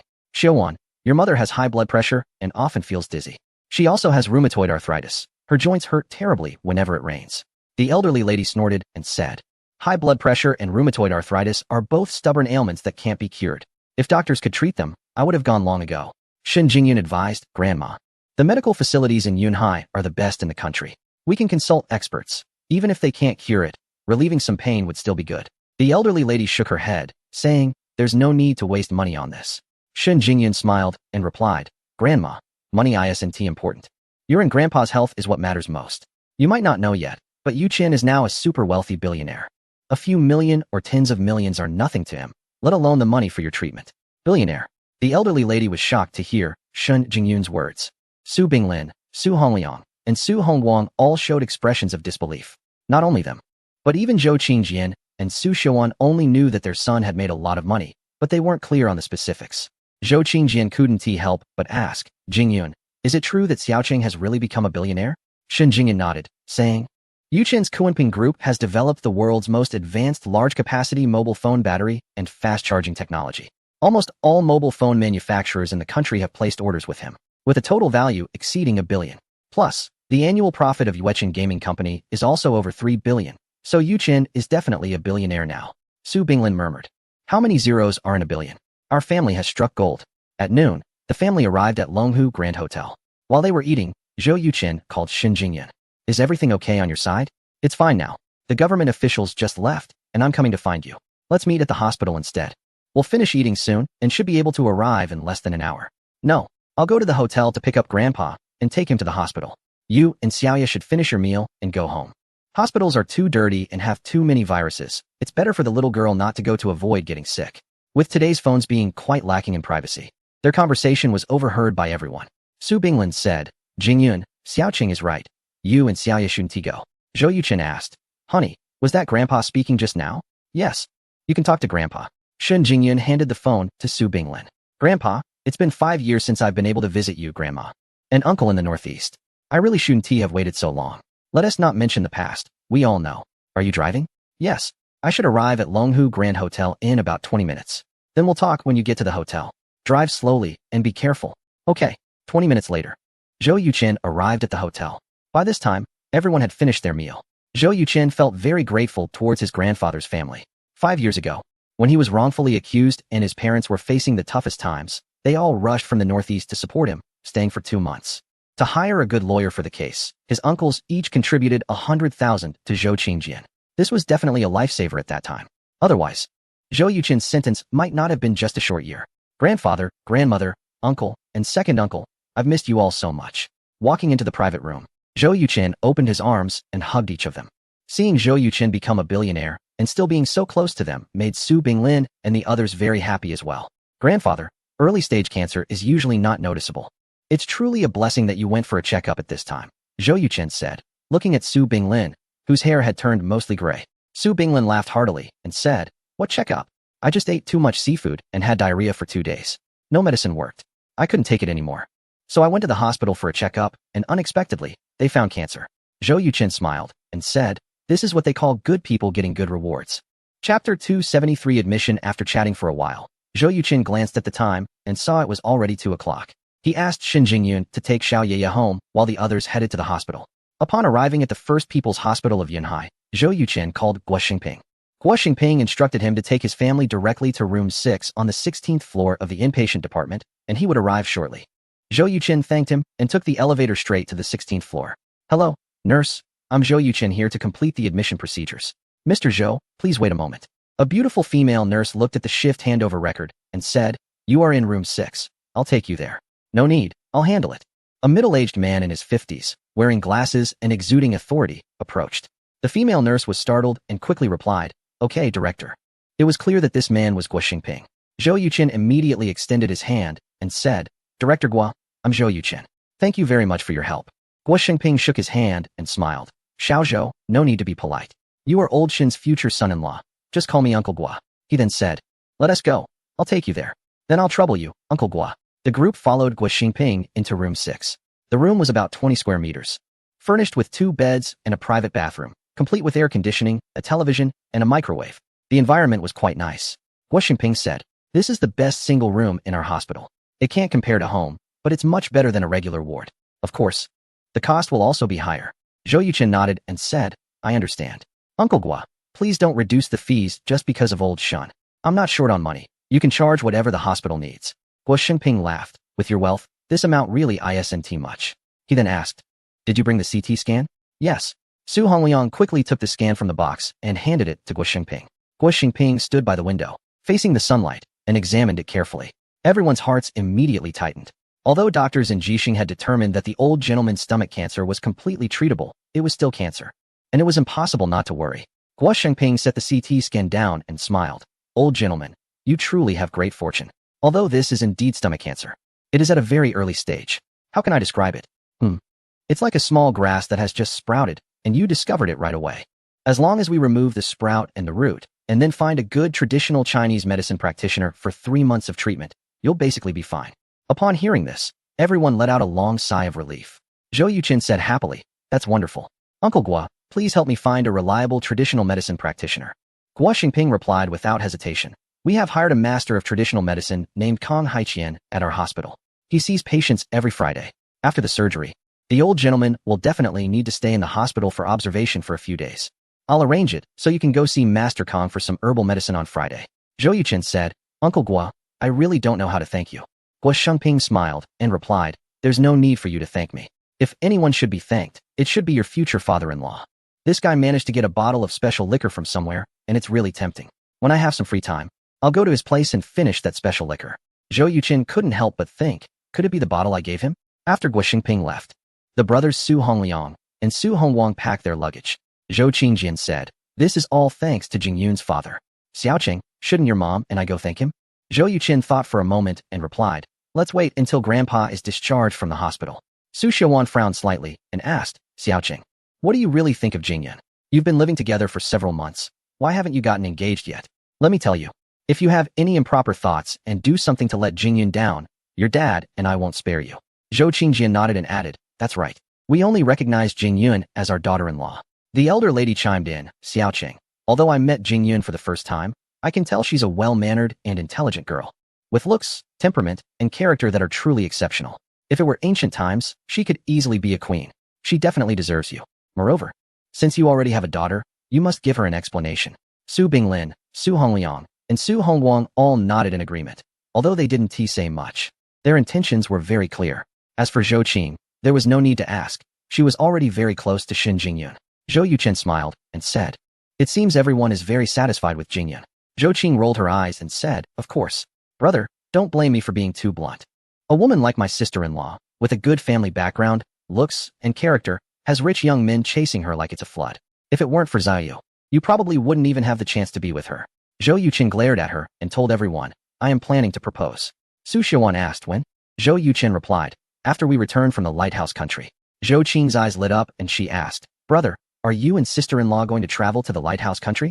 Zhou Yuchen shook his head and said, your sister-in-law has written a fantasy novel and is preparing to publish it in the lighthouse country. Su Xiaowan exclaimed, Jing Yun is an author? Zhou Yuchen smiled and said, her first fantasy work was released 3 months ago and has sold 400,000 copies so far. This is her second book. Zhou Qing praised, sister-in-law is really talented. At the same time, Lin Shishu, the young lady of the Jiuxing group, stood by the huge floor-to-ceiling window of her hotel room with a glass of red wine, her expression extremely gloomy. Since taking charge of the family business, it was the first time Lin Shishu felt humiliated by a rival. Just thinking about Zhou Yuchen's smirking face made her grit her teeth in anger, but unfortunately, she had no way to deal with this jerk and instead had to rush to cooperate with him, sending him money. The reason is simple. The large-capacity batteries and fast-charging technology developed by a certain group represent a revolution in mobile phone batteries. If other brands have it, and a certain phone does not, then that phone will lose its market competitiveness. Zhou Yuchen's words are indeed correct. Once the mobile phone market is lost, it will be incredibly difficult to regain it. This is a serious oversight. I underestimated my competitors. Lin Shishu took a deep breath and silently reflected on this. Knock, knock, knock. There was a series of knocks at the door. Come in. A woman with a refined appearance and sharp eyes walked in. She is Lin Shishu's bodyguard and assistant, Park Anran. Ms. Lin, the car is ready. We can set off now. Let's go. Chapter 274. The forest-saving young lady. It turns out Lin Shishu had a habit. Whenever work wasn't going well, she would stroll through the nearby shopping mall, indulging in a shopping spree to relax her mood. Pu Anran hesitated and said, Manager Lin, after all, this isn't a safe country. Shouldn't we call a few security personnel? Lin Shishu waved her hand and replied, no need. The public safety here is among the best in the world. There won't be any issues with safety. What? Are you not confident in yourself? Afraid you can't protect me? Pu Anran immediately said, no, I have confidence. Lin Shishu responded, then let us go. Not long after being admitted to the hospital, Su Binglin underwent blood tests and another CT scan. The results indicated that there was not much of a problem, and surgery was scheduled for the following afternoon, to be performed by the best internal medicine expert at the local top hospital, Luoyang. The group sat together discussing meal arrangements. According to Su Binglin's wishes, they could just eat at the hospital cafeteria.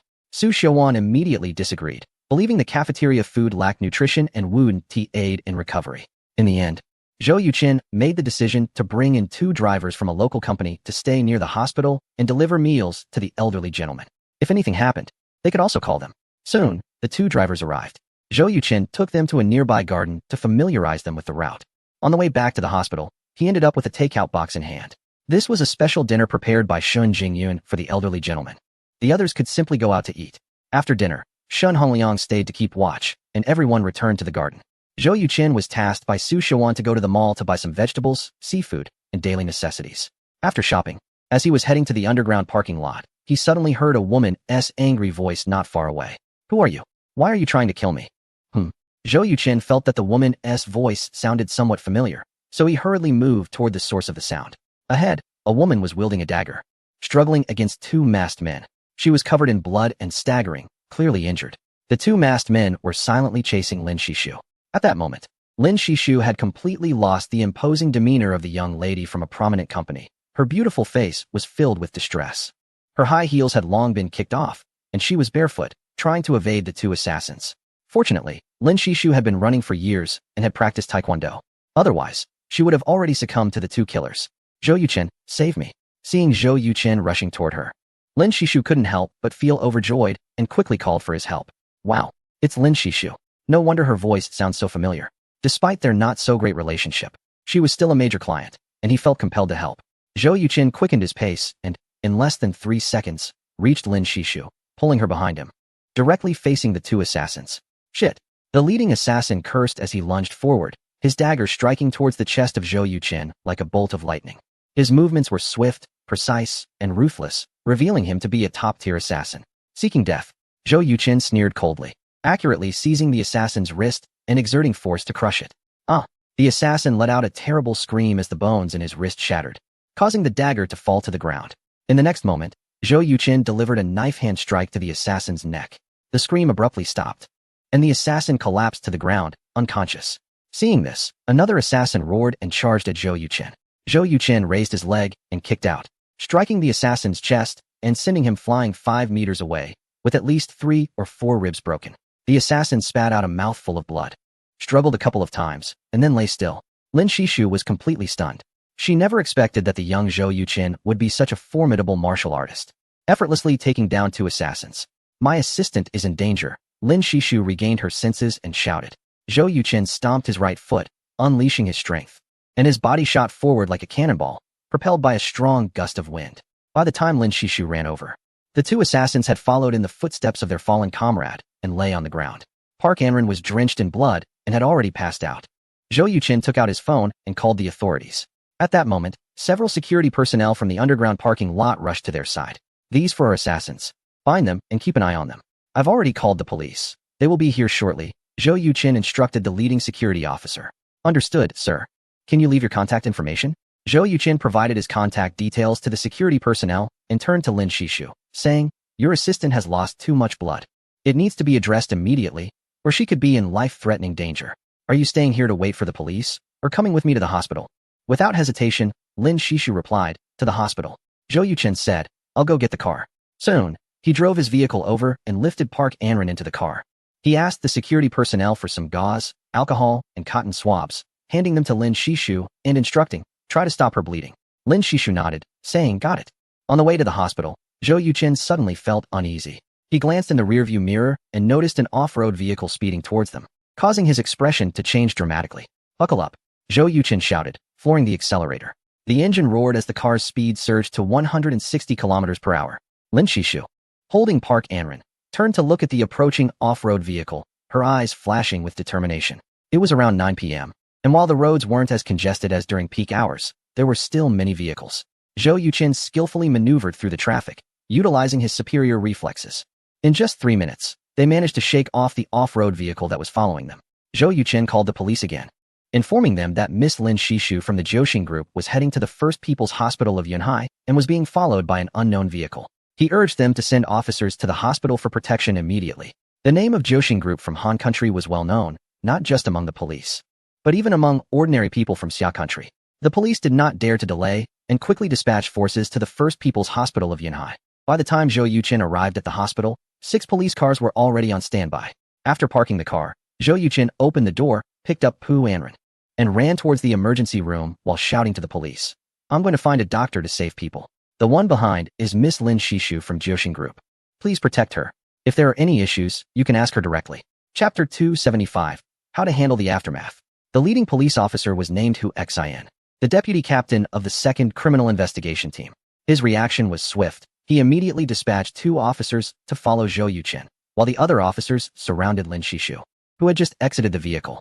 Lin Shishu was covered in blood, and she was barefoot, having left 2 bloody footprints after just a few steps. Hu Xin was startled and quickly had his subordinates bring out a stretcher, saying, Ms. Lin, I am Hu Xin, deputy captain of the 2nd Criminal Investigation Team. Let's head to the emergency room to check your injuries. Lin Shishu had regained her former pride and coldness, replying, I'm fine. I was attacked by 4 assassins in the underground parking lot of the shopping mall, but fortunately, Zhou Yuqin saved me. On the way to the hospital, I was chased by an SUV with the license plate number 3941. I hope you can find that vehicle quickly. Hu Xin reassured her, Ms. Lin, don't worry. The SUV with the license plate number 3941 is already under our surveillance, and my colleagues have taken over the 4 assassins and are on their way to the hospital. Once they regain consciousness, we will interrogate them thoroughly and ensure the mastermind is brought to justice. Lin Shishu was taken aback by the efficiency of the local police and said, My foot is injured. Please take me to the emergency room. And also find me a pair of size 38 women's sandals. Hu Xin nodded, no problem. He had 2 subordinates carry Lin Shishu on the stretcher to the emergency room while he reported to the police commissioner, Zhu Jiang. After hearing the report, Zhu Jiang broke out in a cold sweat. He knew that if the heiress of the Jiuxing Group were killed in this city, it would instantly become international news. And he, the newly appointed police commissioner, would be in serious trouble. Zhu Jiang did not dare to delay and immediately reported the attempted assassination of Lin Shishu to Shen Shingang. Without saying a word, Shen Shingang quickly drove to the First People's Hospital of Yunhai City. At this time, the police had already taken Zhou Yuqin's statement, and all the details were clarified. Shen Shingang took the report from Zhu Jiang, and after reading it, he breathed a sigh of relief, saying, This Miss Lin is truly lucky. She happened to run into young Zhou while shopping. Zhu Jiang nodded. Only young Zhou knows martial arts. If it were someone else facing 4 top assassins, they might not have made it out alive. Shen Shingang glanced at him and said, You're also quite lucky. If something had happened to Lin Shishu, your position as police commissioner would be over. Old Zhu, didn't you send anyone to protect her secretly? Zhu Jiang smiled wryly. With someone of her international stature, how could I not send plainclothes officers for protection? It's just that this young lady concealed her plans from everyone and only brought her assistant to the mall. Not even her large group of bodyguards knew. They thought she was resting in her room. Shen Shingang helplessly remarked, That is quite reckless of her. What is your take on this? Without a moment's hesitation, Zhu Jiang replied with 4 words, Trouble arises from within. Shen Shingang asked, What makes you say that? Zhu Jiangdao, the 4 assassins have woken up. Although they haven't disclosed anything, they all entered the country from a certain region. First, they arrived in a city, and then they came to Yunhai half a day earlier than expected. Shen Shinggang's eyes sparkled as he said, Inside help. Zhu Jiang nodded, saying, It must be someone close to Lin Shishu. Shen Shingang pondered for a moment, then said, Let's go meet Lin Shishu. According to Shen Shinggang's plan, it would be best to handle this matter discreetly to avoid causing a stir on a global scale. If they could convince Lin Shishu that those wanting to kill her were from her own family, she would likely choose to keep the peace for the sake of her family's reputation, thus minimizing the impact on Yunhai City. Soon, Shin Chenggang and Zhu Jiang met Lin Shishu in a conference room at the hospital. Before they could speak, Lin Shishu said, "I want to see Zhou Yuchen." "All right," Shin Chenggang replied, and turned to Zhu Jiang. Zhu Jiang immediately took out his phone and made a call. After a while, Zhou Yuchen walked in and greeted Shin Chenggang and Zhu Jiang. He showed no surprise at their presence. On the contrary, it would have been strange if they hadn't come. The reason was simple. If news of the assassination attempt on the heiress of the Jiuxing Group got out, it would immediately attract international attention, severely damaging Yunhai City's international image. "Mr. Zhou, our negotiation this morning was not pleasant. Why are you willing to risk your life to save me?" Lin Shishu's beautiful eyes fixed intently on Zhou Yuchen, getting straight to the point. Zhou Yuchen shrugged and said, "First, those 4 assassins do not pose a life-threatening danger to me. To be honest, if they had guns, I would definitely turn and run. And I wouldn't risk my life to save you." For the first time, Lin Shishu smiled at Zhou Yuchen and said, "That is very candid of you." Zhou Yuchen continued, "Secondly, just because our negotiation didn't go well doesn't mean we can't be friends or future business partners. As I said, even if a deal doesn't go through, there is still a sense of righteousness. For the sake of that righteousness, I cannot ignore saving you in your time of need." Lin Shishu nodded and said, "Regardless, I owe you my life. In the future, if there is anything I can help with, I will not refuse." Zhou Yuchen replied lightly, "That depends on whether you have a future." Both Shin Chenggang and Zhu Jiang's expressions changed simultaneously as they looked at Lin Shishu. Lin Shishu raised an eyebrow and asked, "What do you mean?" Zhou Yuchen smiled and said, "The use of assassination tactics shows that the power struggle among your company's 3 dragons and 1 phoenix has intensified. If you lose this battle, the next round won't be much better." Zhu Jiang added, "Ms. Lin, we have confirmed that all 4 assassins are from a certain region. They first went to a city and then arrived in Yunhai half a day earlier than you." "Are you sure it was half a day earlier?" Lin Shishu's gaze sharpened. "Absolutely certain. They made no attempts to hide, boldly flying from Huizhou to Yunhai." "Ms. Lin, do you have a suspect in mind?" Lin Shishu frowned slightly and said, "Yes, but I'm not very sure." Zhou Yuchen asked, "Is it the female assistant who was just rescued?" A look of surprise crossed Lin Shishu's face as she replied, "How did you think of her?" Zhou Yuchen chuckled, "You two spent half a day shopping, and even the bodyguards were unaware. How could a few unfamiliar assassins accurately locate you? It's obvious that someone tipped them off." Lin Shishu replied, "But Xiaoran almost died trying to save me." Chapter 276. Internal conflict. Are you sure she got hurt to save you? Is it possible that she is also a target of these assassins? Seeing Lin Shishu lost in thought, Zhou Yuchen continued, "If I were to kill your older brother, I would definitely eliminate the informant first. Because that person knows I am the killer. Once that gets out, I'm finished." "That's right." Shin Chenggang and Zhu Jiang both nodded in agreement with Zhou Yuchen's analysis. Lin Shishu said, "If Xiaoran wanted to kill me, she had many opportunities." Zhou Yuchen smiled and replied, "If she killed you, she would also be doomed. So she just passed your information to the person behind the scenes. I didn't expect that this person would want to eliminate her as well. Of course, this is just my speculation. To confirm, we can check her phone and recover any messages or calls she might have deleted." Zhu Jiang added, "Ms. Lin, Mr. Zhou is a top-notch cybersecurity expert. If you agree, we can conduct the check right now." Lin Shishu decisively said, "Check it." Zhu Jiang was very quick. In less than 10 minutes, he brought over a laptop and Pu Anren's phone. Zhou Yuchen connected the phone to the computer with a data cable and quickly recovered all the deleted data from the past week. "It seems my speculation was correct." Zhou Yuchen handed the phone to Lin Shishu. After seeing a few messages inside, her face became so grim it looked like it could drip water. She couldn't believe that the person she trusted the most had betrayed her. Shin Chenggang cleared his throat and said, "Ms. Lin, those 4 assassins are from a certain country, which may involve diplomatic issues." Lin Shishu gritted her teeth and said, "Can I extradite them back?" Shin Chenggang replied, "Of course you can.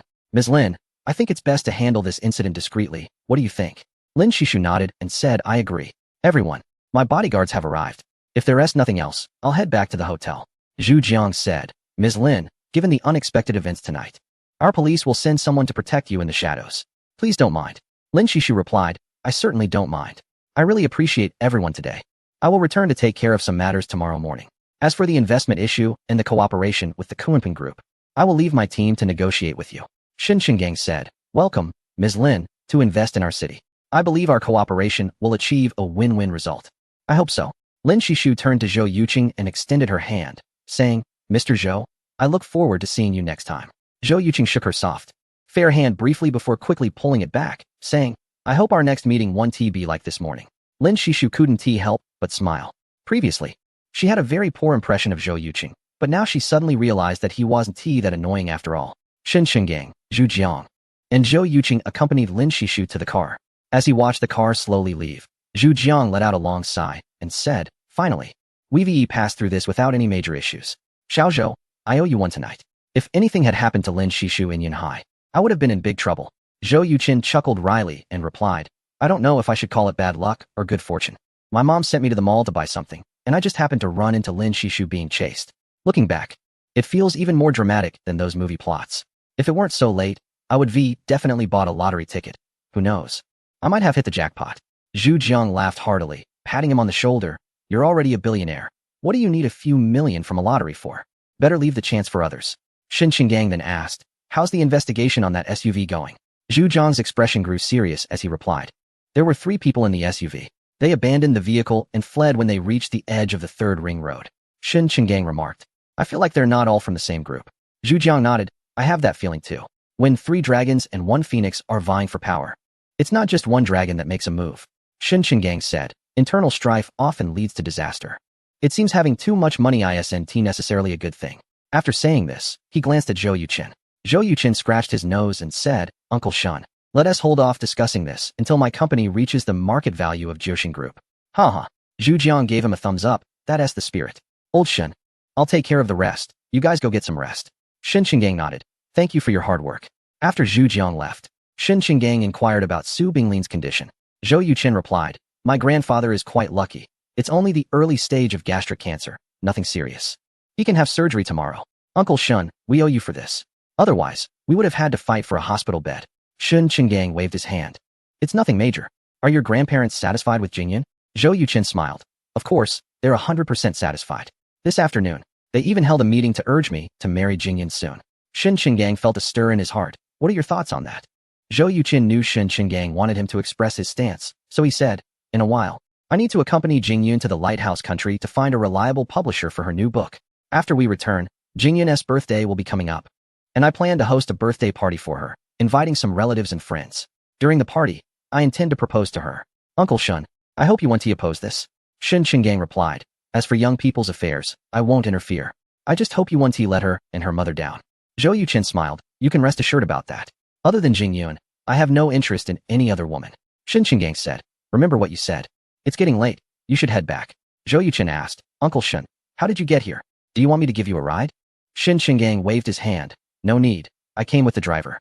Zhou Yuqin then remembered that Shen Qinggang ranked 6th in the city government and had his own dedicated driver and secretary. By the time Zhou Yuqin returned home, it was already 1 o'clock in the morning. Hearing the noise, Shen Jingyun came out of the bedroom. "Honey, are you hurt? What exactly happened?" During the evening, Shen Jingyun had called Zhou Yuqin 2 or 3 times. Due to the presence of police around him, Zhou Yuqin didn't tell her the specifics, only saying that he would be home a little later. However, Shen Jingyun heard the sound of police cars from her phone and knew something serious must have happened. So she called Shen Qinggang. Shen Qinggang was even more tight-lipped, only saying that Zhou Yuqin was very safe and advised her to go to bed early. But how could the troubled Shen Jingyun possibly sleep? Chapter 277. Starting the surgery, Zhou Yuqin said, "I wasn't injured. It was Lin Shishu, the young lady of the Jiuxin Group, who was attacked by several assassins." Shen Jingyun was taken aback and asked, "Who wanted to assassinate her?" Zhou Yuqin shrugged and replied, "Who else could it be but her 3 brothers who are vying for the position of president of the Jiuxin Group?" Shen Jingyun asked in confusion, "What does this have to do with you?" Zhou Yuqin smiled wryly and explained, "The place where Lin Shishu was attacked was the underground parking lot of a shopping mall." Shen Jingyun raised an eyebrow and said, "What a coincidence that you happened to be there." Zhou Yuqin said helplessly, "Yes. I dealt with those 4 assassins and saved Lin Shishu." Shen Jingyun remarked, "That's quite a coincidence." Zhou Yuqin replied, "Isn't it? But fortunately, I was there. Lin Shishu is a globally renowned businesswoman. If she had been assassinated in Yuhai, the media worldwide would have gone into a frenzy." Shen Jingyun nodded, saying, "As the head of public security in Yuhai, my dad would probably be affected." Zhou Yuqin laughed. "Now it's confirmed that it's an internal conflict within the Jiuxin Group, and it has nothing to do with Yuhai City. Instead, it benefits me quite a bit. At least, our cooperation with the Jiuxin Group is secure. Once this is settled, all global smartphone manufacturers will be eager to collaborate with us. At that time, it would be hard not to make a fortune." Shen Jingyun asked, "Are you saying that Kunpeng's smartphone batteries could dominate the global market?" Zhou Yuqin clarified, "To be precise, it would dominate the global smartphone market. Previous phone models weren't compatible with our batteries." "All right, dear, let's stop talking about business now. It's already past 1. Let's hurry and sleep." Shen Jingyun wrapped her arms around Zhou Yuqin's neck, her eyes slightly dazed, and whispered, I don't want to sleep yet. If Zhou Yuqin didn't understand Shen Jingyun's meaning, he would truly be foolish. Without saying a word, he picked her up and walked into his bedroom, locking the door behind them. Soon, unique sounds could be heard coming from the bedroom. The next morning at 6 o'clock, Zhou Qing got up on time and went to the balcony. Seeing only Zhou Yuqin practicing martial arts, she asked, "Brother, should I go call sister-in-law to join us for some standing meditation?" Zhou Yuqin waved his hand and said, "No need. She's too tired and needs to rest." Tired? Zhou Qing was puzzled and asked, "What did sister-in-law do last night?" Zhou Yuqin glared at her and said, "What do you think?" Zhou Qing suddenly realized and grinned, asking, "Brother, is Xiao Ye about to have a brother or sister?" Zhou Yuqin replied, "Mind your own business and quickly get into position." Zhou Qing huffed but obediently began her Tai Chi stance. About 10 minutes later, Shen Jingyun came out dressed in sportswear. Zhou Yuqin frowned slightly and said, "You were so tired last night. Why didn't you sleep a bit longer?" Shen Jingyun's face turned red, and she quickly glanced at Zhou Qing to confirm she hadn't heard anything. Then, she playfully nudged Zhou Yuqin and said, "Don't talk nonsense. I'm not at the point where I can't get out of bed." Zhou Yuqin shrugged and said, "All right, you go drink some water before standing." Shen Jingyun replied, walking into the kitchen to drink a glass of warm water. Then she went to the other side of the balcony and set up a stance. Zhou Yuqin checked that both Shen Jingyun and Zhou Qing's stances were fine, so he slipped into the kitchen to make breakfast. Half an hour later, Shen Jingyun finished her stance, opened her eyes, and found Zhou Qing looking at her with a strange expression. "What's wrong? Is there something inappropriate about me?" "No. I just feel that you're a bit different today." "What's different?" "Your complexion seems more radiant than yesterday, giving off a glowing vibe." Shen Jingyun naturally knew the reason, but forced herself to stay calm. "Maybe it's because I just finished standing." "Zhou Qing, your brother's breakfast is almost ready. Hurry and freshen up." After saying that, Shen Jingyun quickened her pace and left as if she were escaping. Zhou Qing covered her mouth, unable to stop laughing. After a while, Shen Jingyun called Ziyu up. At 10 o'clock this morning, Su Binglin was scheduled for surgery. Although it was just a minimally invasive procedure with low risk, as Zhou Yuqin's girlfriend, Shen Jingyun felt it was her duty to go. So she planned to drop Ziyu off at Shen Qingdang's house and have her parents watch her for the day while she went to the hospital. After breakfast, Zhou Yuqin took the three women to the municipal government compound. After dropping off Ziyu, they headed straight to Yinhai First People's Hospital. By this time, the Su family had already arrived. Su Binglin was preparing for the surgery. At exactly 10 o'clock, two nurses wheeled him into the operating room. Seeing Su Xiaowan extremely anxious, Shen Jingyun held her hand and comforted her. "Annie, don't worry. The doctor performing the surgery is one of the best in Yinhai City and even the country. There won't be any problems." Su Xiaowan patted Shen Jingyun's hand and said, "I know. I just can't help but feel nervous. Sigh, I'm not a good daughter. I haven't been able to fulfill my filial duty next to your grandparents for over 20 years, and I often make them worry." As she spoke, Su Xiaowan's eyes were already red. Su Qingjian stood there, feeling a bit awkward, not knowing what to say. Su Xiaowan had always been the jewel of the Su family. When they learned she was going to marry someone thousands of miles away in Shenzhen province, the Su family's reaction was understandable. But in the end, they couldn't stop Su Xiaowan's decision to marry Zhou Qingjian. From then on, Su Xiaowan could only return home once a year during the spring festival. Grandma Su said, "Xiaowan, don't say that. You will always be a good daughter to your parents." Su Hongliang and Su Hongguang both nodded in agreement, saying, "Exactly." Over the years, Su Xiaowan sent her grandparents 1,500 yuan every month, which her two brothers noticed. Recently, she even transferred 1 million yuan, shocking the Su family. If that isn't being a filial daughter, then most children would probably be labeled as unfilial. Seeing his mother's emotional state, Zhou Yuqin immediately said, "Mom, don't be like this. I will buy a private plane next year. Whenever you want to visit your grandparents, you can take the plane then." Su Xiaowan gave him a glance and said, "Forget it. I can't afford such treatment. Before coming to Yinhai, I already applied for early retirement from the school, so I can go wherever I want in the future." Zhou Yuqin said, "Then let's buy a big villa for your grandparents, so it won't be too cramped when you visit." Su Xiaowan nodded and replied, "That's a good idea. Once your grandfather fully recovers, I'll go back with you to take care of this matter." Grandma Su said, "At our age, why do we need a villa?" Su Xiaowan replied, "Mom, let's talk about it when we get back." Chapter 278.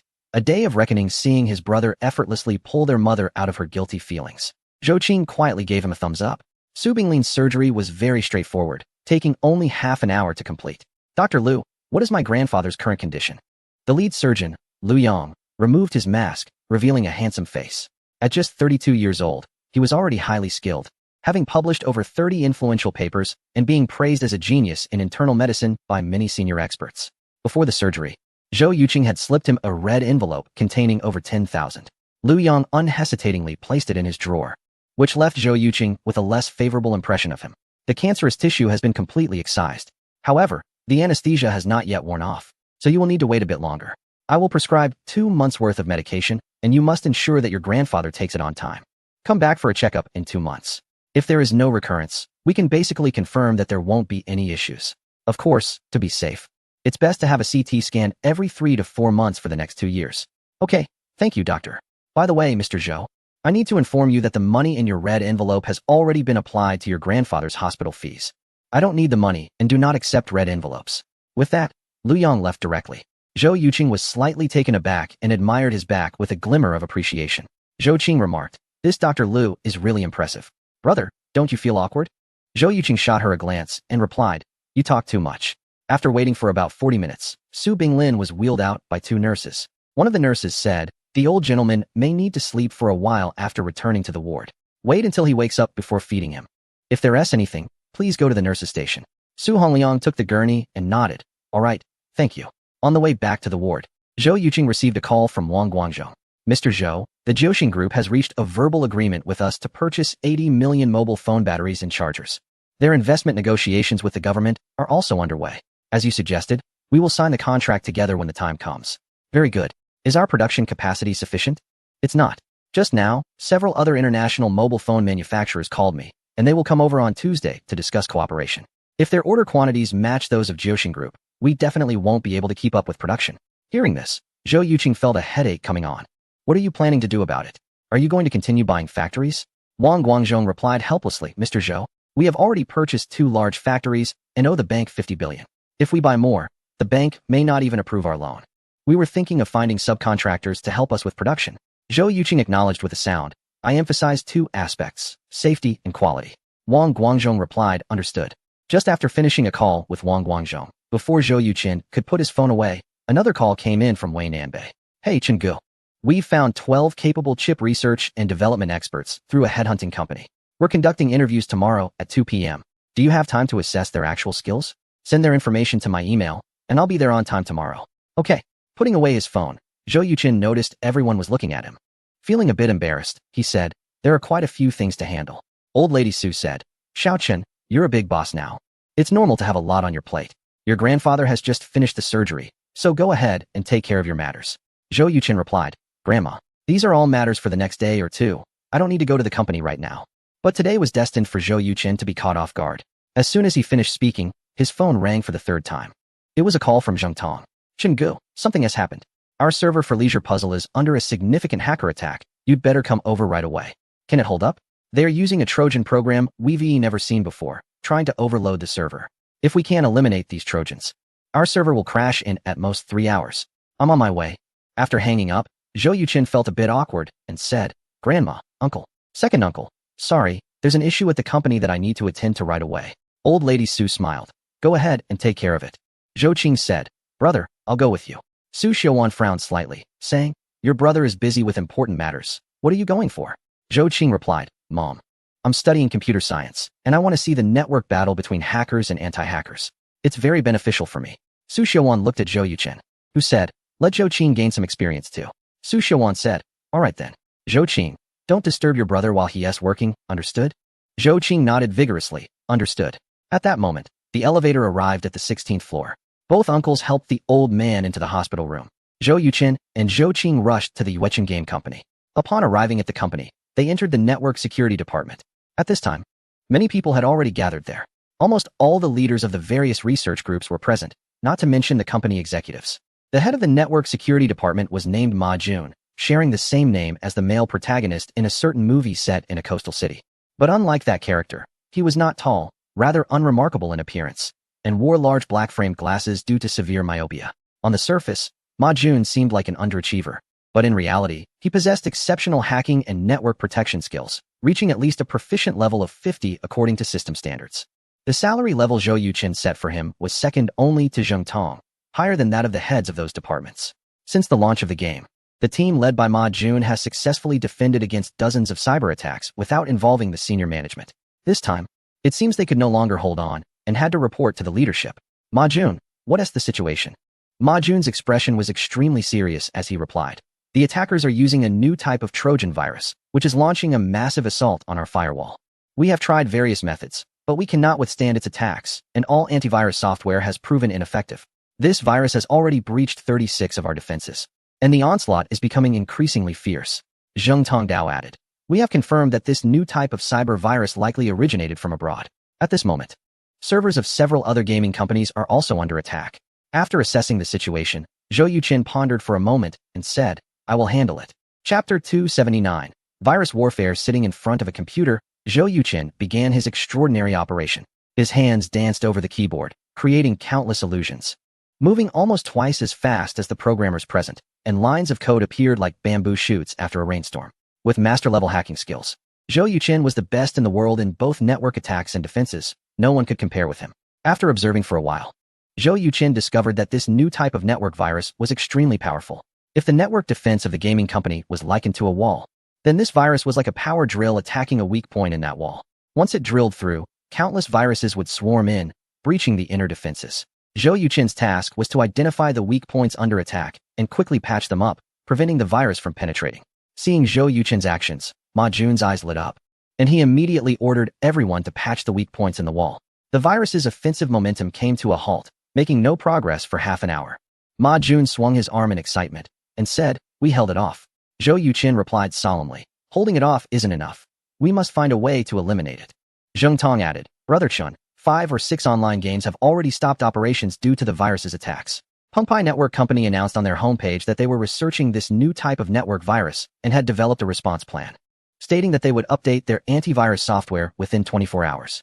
PengPai Network Company is the most renowned antivirus software development group in the region, and their antivirus software stands out among its peers for its exceptional protection and virus removal capabilities, leading the market by a wide margin. Zhou Yuqin placed great importance on network security, and the antivirus software used by Yuechen Gaming Company was from PengPai, which was extremely expensive. Old Zheng, contact PengPai Network Company immediately to verify the authenticity of their announcement. Understood. Zheng Tong promptly called a deputy manager at PengPai Network Company. After receiving a clear response, Zheng reported back to Zhou Yuqin. Ma Jun, have the team work in shifts to maintain a 24-hour watch. We absolutely cannot let the virus breach our defenses. Yes. Old Zheng, let everyone except the security department go home to rest. They can return to work once the virus issue is resolved. Got it. After making the necessary arrangements, Zhou Yuqin did not leave the network security department but stayed to command directly to prevent any unexpected situations. Zhou Qing had very good computer skills and an excellent ability to learn. With some free time, Zhou Yuqin taught her how to patch the system. In just half an hour, Zhou Qing learned it and eagerly joined the battle. It wasn't until 4 in the afternoon that she reluctantly left. There was no way around it. Today was the opening day of Qingjiang University, and Zhou Qing had a class meeting to attend in the evening. As time went by, one by one, the servers of various online gaming companies were breached, causing dozens of games to come to a halt. By 11 o'clock at night, only 5 gaming companies were still operating normally, which were Hello Games, IQ Games, Lori Games, Legend Games, and Yuechen Games. Except for Yuechen Games, the other 4 companies had been around for at least 6 years. Seeing this situation, many gamers were posting on various forums. Faced with a type of online virus never seen before, I was not surprised that the other 4 companies managed to hold on until now. However, the performance of Yuechen Games was truly impressive. It was commendable for a company that had developed 3 hit games to have such effective security measures in place. I bet there must be some top-notch experts behind Yuechen Games. Otherwise, it would have been impossible to withstand the attack for so long. With my frequently played games forced to shut down, I decided to try Leisure Match, and it felt quite good. I must say, the strength of PengPai Network Company is indeed formidable. They claimed they would resolve the virus within 24 hours. But they completed the update of the PengPai virus software in just 14 hours, finishing at 3 in the morning. Soon, the new online virus that had been stagnant for over 10 hours was eradicated. Hooray, we did it. Cheers erupted in the office of Yuechen Games Cybersecurity Department. Zhou Yuqin's face also broke into a brilliant smile. He stood up, clapped his hands, and everyone immediately stopped cheering and turned to look at him. Zhou Yuqin said loudly, I know everyone doesn't like to hear empty praises, so I won't say much. Ma Jun, prepare a list. Everyone involved in this server security operation will receive double bonuses this month. Hooray! The cheers grew even louder at Zhou Yuqin's words. When Zhou Yuqin returned home, it was already 4 in the morning. After a quick wash, he went back to his bedroom, sat cross-legged on the bed, and began practicing the Tai Chi visualization technique. In less than 5 minutes, he entered a state of complete immersion. No one expected that the attack from this new online virus not only failed to severely impact Yuechen Games, but actually brought them considerable benefits. In just over 10 hours, an additional 13 million players downloaded Leisure Match, pushing revenues to a new high, exceeding 20 million. The reason was that those who were addicted to online games, upon seeing their favorite games go down, chose to play casual mini-games instead of switching to other online games. Naturally, Zhou Yuchen's Leisure Match became their focus. Waking from his meditation, Zhou Yuchen picked up his phone and saw that it was almost 7 o'clock. He hurried to the kitchen and saw Shen Jingyun preparing breakfast. So he quietly approached her and hugged her from behind. Shen Jingyun paused her work and softly asked, "When will you be back, dear?" Zhou Yuchen gently pressed his face against hers and replied, "Around 4. Shen Jingyun reached out to caress his face and asked tenderly, "Are you tired?" Zhou Yuchen replied, "Compared to those programmers who often work late, this is nothing." He continued, "My parents, grandparents, and uncles are all urging me to get married. What do you think?" Shen Jingyun turned to him, her eyes sparkling like stars, and said earnestly, "Let's get married." Zhou Yuchen smiled and said, "Dear, I need some time to prepare for the proposal." Shen Jingyun replied, "You know I don't care much about formalities." Zhou Yuchen insisted, "But I can't just let it slide. You should have what other women have, and also what they don't have. In short, since you chose me, I won't let you feel wronged in any way." Chapter 280. Meeting the in-laws, Shen Jingyun felt a surge of emotion and stood on her tiptoes to kiss Zhou Yuchen. After a long while, she sensed something was off with Zhou Yuchen and stopped. Zhou Yuchen looked down and helplessly said, "Wife, this is typical of you, complaining without taking responsibility." Shen Jingyun smiled and replied, "Your task now is to quickly get our little princess up for breakfast and school." "Got it, boss," Zhou Yuchen said, planting a kiss on Shen Jingyun's lips before turning to leave the kitchen.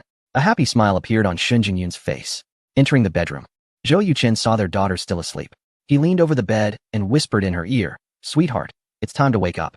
The little girl pouted and turned over, falling back asleep. Zhou Yuchen used the same trick again, calling out gently and then lightly tapping her bottom. This time, the little girl finally woke up. She opened her sleepy eyes and, upon seeing Zhou Yuchen, immediately pouted. "Oh no, who made our little princess angry? It's my mean daddy. He didn't come home last night to tell me a story," the little girl said in a cute voice. Zhou Yuchen pretended to be sad and replied, "That's because daddy was working all night. Now daddy is tired and sleepy and still has to hear complaints from the little princess. It's really very, very pitiful." Upon hearing this, the little girl quickly asked, "Daddy, are you very tired?" "Very tired," Zhou Yuchen confirmed. "Then let's sleep together," she suggested. Zhou Yuchen didn't expect her to wait for him like this. "No way, daddy has to work, or else we won't have money to buy delicious food." "But mommy has a job too," she pointed out. Zhou Yuchen chuckled, "Well, I can't just let mommy work while I sleep at home, can I? All right, sweetheart. It's time to get up. We can't be the kids who like to be late." After much effort, Zhou Yuchen managed to get the little girl up. At breakfast, Shen Jingyun asked, "Are you going to Sioux City today?" Zhou Yuchen nodded, "Yes. It's my idea to find chip development personnel from outside. I need to go there to select a few reliable candidates from the 12 I've shortlisted." Shen Jingyun responded with an "O" and didn't say anything else. Zhou Yuchen noticed that she seemed to have something on her mind and quickly inquired. "It's nothing serious," Shen Jingyun replied. "My parents want to visit Grandpa in the hospital at 10 this morning. Since you're going to Sioux City, I might as well take a leave to go with them." Zhou Yuchen's expression changed slightly. "Have you told my parents about this?" Shen Jingyun shook her head. "Not yet." Zhou Yuchen put down his chopsticks. "It's not a small matter for our parents to meet for the first time. I need to inform them right away. You don't need to take leave. I can go directly because the recruitment time in Tianjiang is at 2 this afternoon." "All right then. Thank you for your trouble," Shen Jingyun said. Zhou Yuchen immediately called his father, Zhou Qingjian, to inform him about Shun Chenggang and Dai Wan's visit to see his grandfather. Zhou Qingjian requested a week off from work to take care of his father-in-law, Su Binglin, during his hospital stay. Upon learning that his future in-laws were coming, Zhou Qingjian attached great importance to it and quickly informed Su Xiaowan. The couple had already arrived at the hospital but went home specifically to change their clothes for this occasion. At 10 a.m., Zhou Yuchen saw Shun Chenggang's car in the hospital parking lot and waved. Once the car was parked, Shun Chenggang and Dai Wan got out. "Xiao Zhou, you weren't waiting for us the whole time, were you?" Dai Wan asked. Zhou Yuchen smiled. "My mom sent me to greet you and Uncle Shun. I only waited for 10 minutes. Shun Chenggang took out a basket of high-quality fruits and nutritional products from the trunk, showing no hesitation towards Zhou Yuchen, and said, "Since you're here, you can carry this for me." "Sure," Zhou Yuchen replied, and immediately took it. He led them into Su Binglin's hospital room, where Zhou Qingjian and the Su family had been waiting, and quickly stood up. Zhou Yuchen made introductions, and Shun Chenggang, showing no airs of a leader, smiled and said, "Brother Zhou, sister-in-law, we are 3 or 4 years older than you, so we can consider ourselves as your elder brother and sister." seeing Shun Chenggang so approachable. Zhou Qingjian secretly breathed a sigh of relief and said, "Of course. Brother Shun, sister, please have a seat." "Okay." Shin Chenggang and Daiwan sat down. "Old master, how are you feeling?" Shin Chenggang asked, looking at Su Binglin, who was sitting on the bed. Su Binglin waved his hand and said, "It's just a minor injury. Nothing serious." Shin Chenggang laughed and said, "Old master, just based on your words, I can tell you must have been a soldier." Su Binglin nodded proudly and said, "Northeast Military Region, 32 years of service." "Impressive." Shin Chenggang gave a thumbs up and then turned to Su Hongliang and Su Hongguang, saying, "Both of you look spirited and upright. You must have also been soldiers, right?" They replied in unison, "Yes."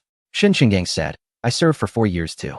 You were in the Northeast Military Region, and I was in the Southeast Military Region. We were in opposite directions." Zhou Qingjian laughed and said, "So? It turns out I'm the only one here who hasn't served." Zhou Yuchen rolled his eyes and said, "Dad, I'm a person too." Everyone burst into laughter. It must be said that Shun Chenggang, being a leader, had excellent communication skills. In just 5 minutes, he found a common ground as a fellow soldier and blended in with Zhou Yuchen's family. Meanwhile, Su Laotai, Su Xiaowan, and Daiwan were chatting on the other side, mainly discussing Zhou Yuchen and Xin Jingyan. Su Xiaowan held Daiwan's hand and said, "Sister-in-law, to be honest, my husband and I are 100% satisfied with Jingyan. Sometimes, I can't believe that such an outstanding girl would like Xiao Chun. As my mom puts it, Xiao Chun must have done a lot of good deeds in his previous life to win Jingyun's favor in this life." Daiwan smiled and said, "This girl is not as outstanding as you say. Compared to Xiao Zhou, she falls far behind. In less than half a year, he has worked hard to build a fortune worth billions, which is simply a business miracle.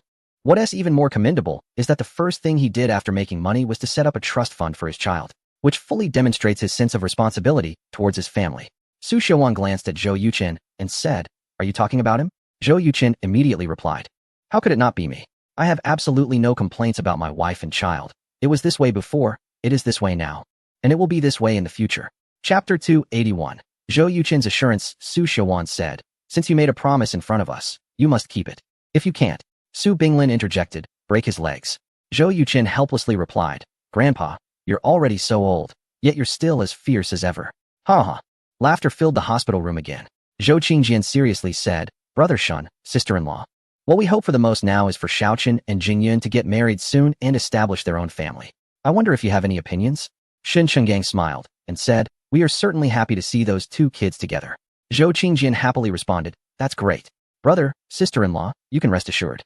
Once Jingyun marries into the Zhou family, we will treat her like our own daughter. If Xiaochen ever makes Jingyun suffer, we will never let him off." Shin Chenggang nodded and said, "I trust you and your sister-in-law." Su Xiaowan looked at Zhou Yuchen and said, "Xiaochen, why don't you share your plans in front of the elders?" Zhou Yuchen said, "I will first accompany Jingyun to a certain country to publish a fantasy novel. After returning, I plan to propose to her on her birthday." Su Xiaowan asked, "What about the wedding?" Zhou Yuchen replied, "Our wedding house is currently being renovated. Once the renovation is done and it's livable, we'll hold the wedding there." Shun Chenggang and Daiwan exchanged glances, both seeing confusion in each other's eyes. Zhou Qingjian also didn't understand Zhou Yuchen's meaning and said, "Isn't the big flat in Lijiang Garden your wedding house? Did you buy another house?" Zhou Yuchen was taken aback and said, "Didn't Zhou Qing tell you about me buying a villa?" "A villa?" Zhou Qingjian looked at Su Xiaowan, who replied, "Don't look at me, I don't know." Zhou Yuchen felt a bit confused and said, "Uncle Shun, Aunt Dai, Jingyun should have told you, right?" Daiwan shook her head and said, "We don't know either." Zhou Yuchen slapped his forehead and said, "I thought you all knew." Su Xiaowan said, "You need to clarify what is going on."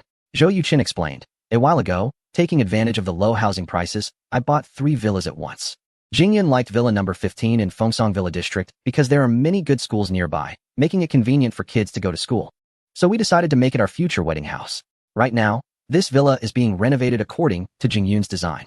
My initial idea is to tentatively hold the wedding on the lawn of the villa." After listening to Zhou Yuchen's words, the hospital room fell silent. Everyone was very clear about how high the housing prices in Yunhai were, let alone for a villa. Su Xiaowan asked, "What is the area of the villa no? 15 you mentioned? Is it suitable to hold the wedding there?" Zhou Yuchen replied, "The area on the property deed is 5 acres, and the lawn is over 1,000 square meters, so it should be fine." Everyone gasped in surprise. Su Xiaowan couldn't help but ask, "How much did this villa cost?" Zhou Yuchen said, "After completing the procedures, it was about 200 million. Su Xiaowan continued to ask, "What about the other 2 sets?" Zhou Yuchen replied, "The other 2 sets are cheaper by 40 to 50 million. Su Xiaowan was left speechless. This was simply too extravagant. Grandma Zhou said, Xiao Chun, I can understand you buying one villa as a wedding house, but why three?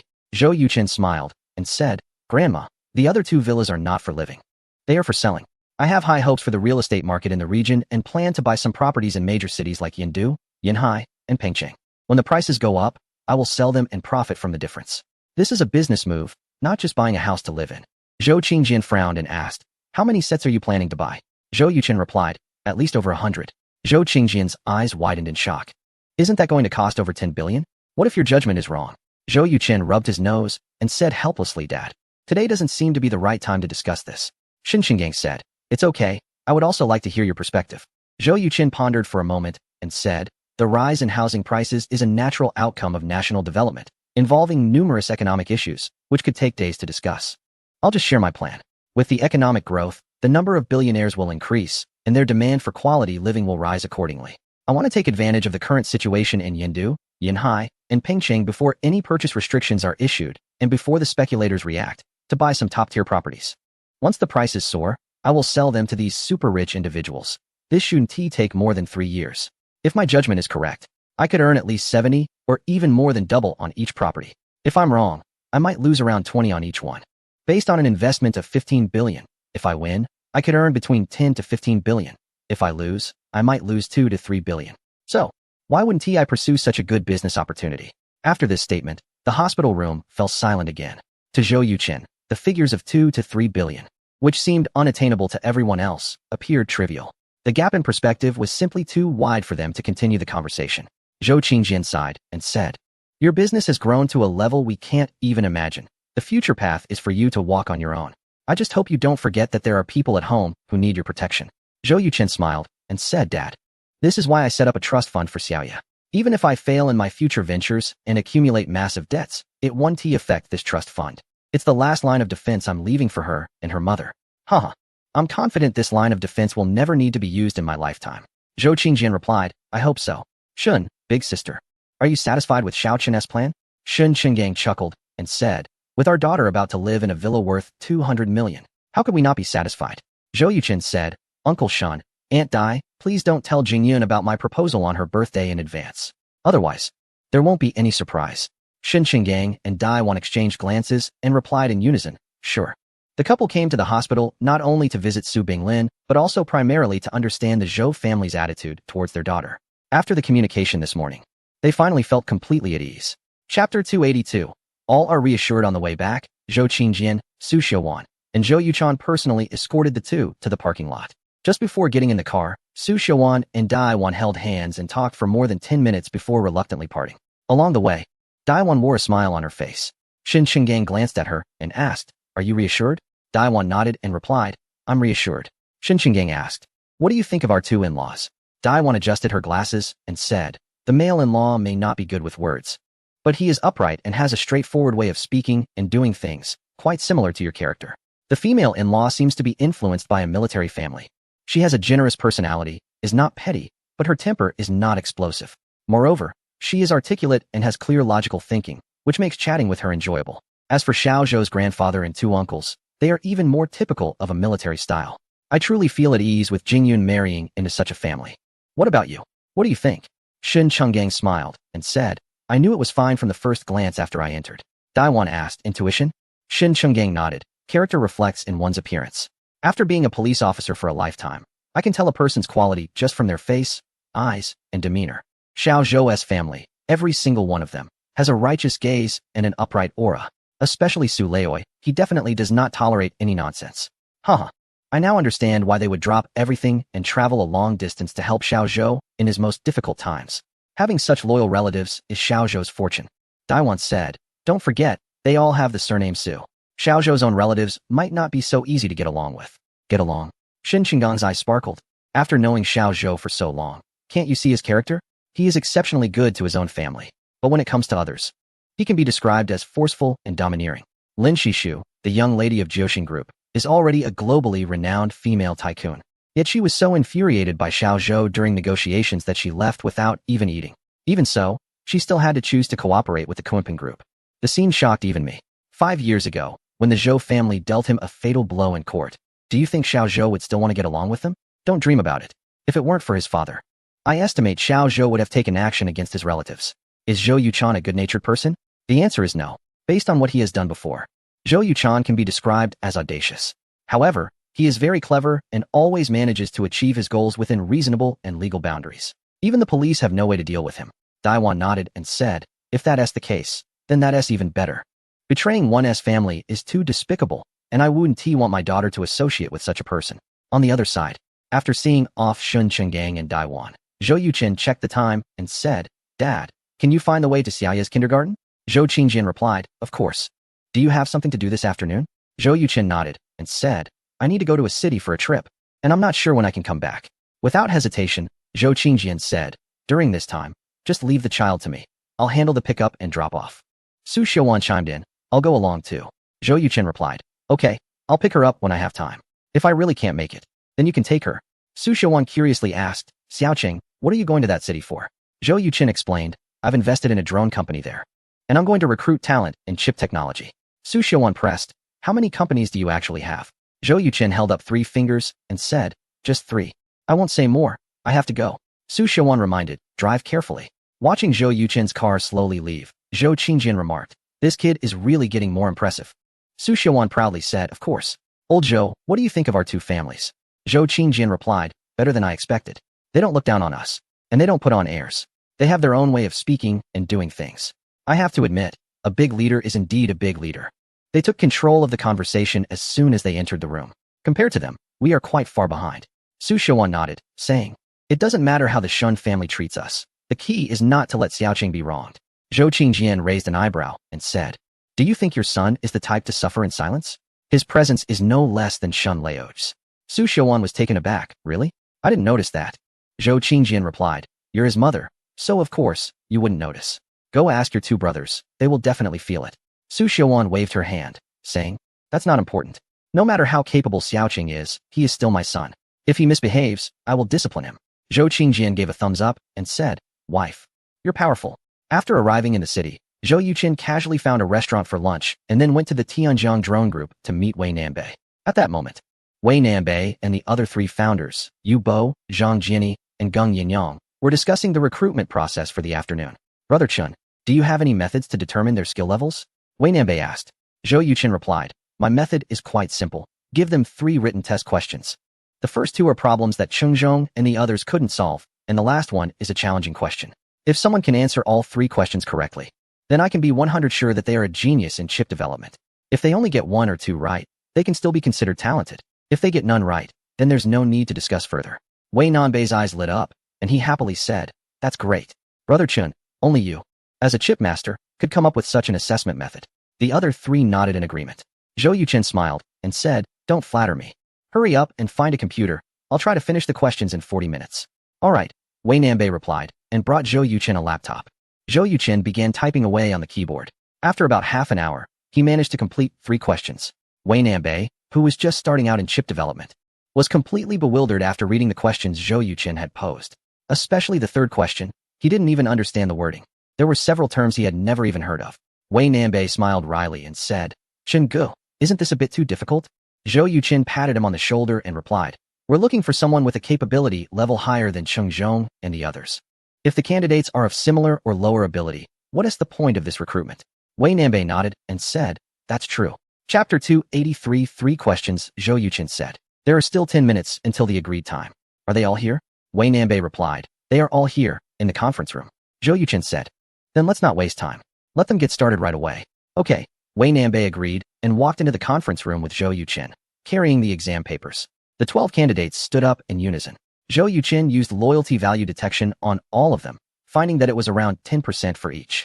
This meant that as long as there was money involved, they would immediately betray him. However, this was quite normal. After all, it was their first meeting, and they were not familiar with each other. If their loyalty values were extremely high, that would be strange. Zhou Yuchen conducted this check mainly to prevent anyone with a negative loyalty value from entering the Tianjiang drone group, as such individuals would have ulterior motives. Everyone, I am Wei Nanbei, the CEO of Tianjiang Drone Group. This is Mr. Zhou Yuchen, our largest investor. Today's assessment will be hosted by the 2 of us. As you can see, I have several exam papers in my hand, all personally designed by Mr. Zhou. There are only 3 questions in total, and they are very difficult. You just need to write a brief solution approach. If you solve 1 or 2 questions, we can discuss the compensation. If anyone manages to solve all the questions correctly, they will immediately become the head of our chip research and development department, with an annual salary exceeding 500,000. All right, let's not waste any more time. Everyone, begin the exam.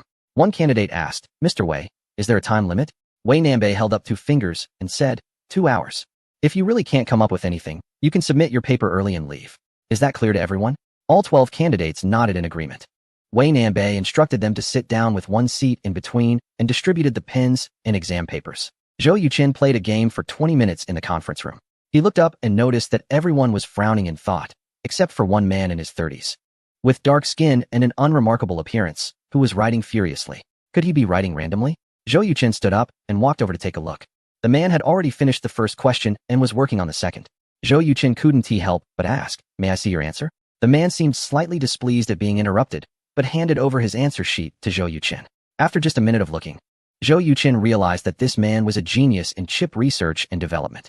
The solution approach for the first question was completely consistent with Zhou Yuqin's own. And although the answer to the second question was only 3 lines long, the overall thought process was clear. Impressive.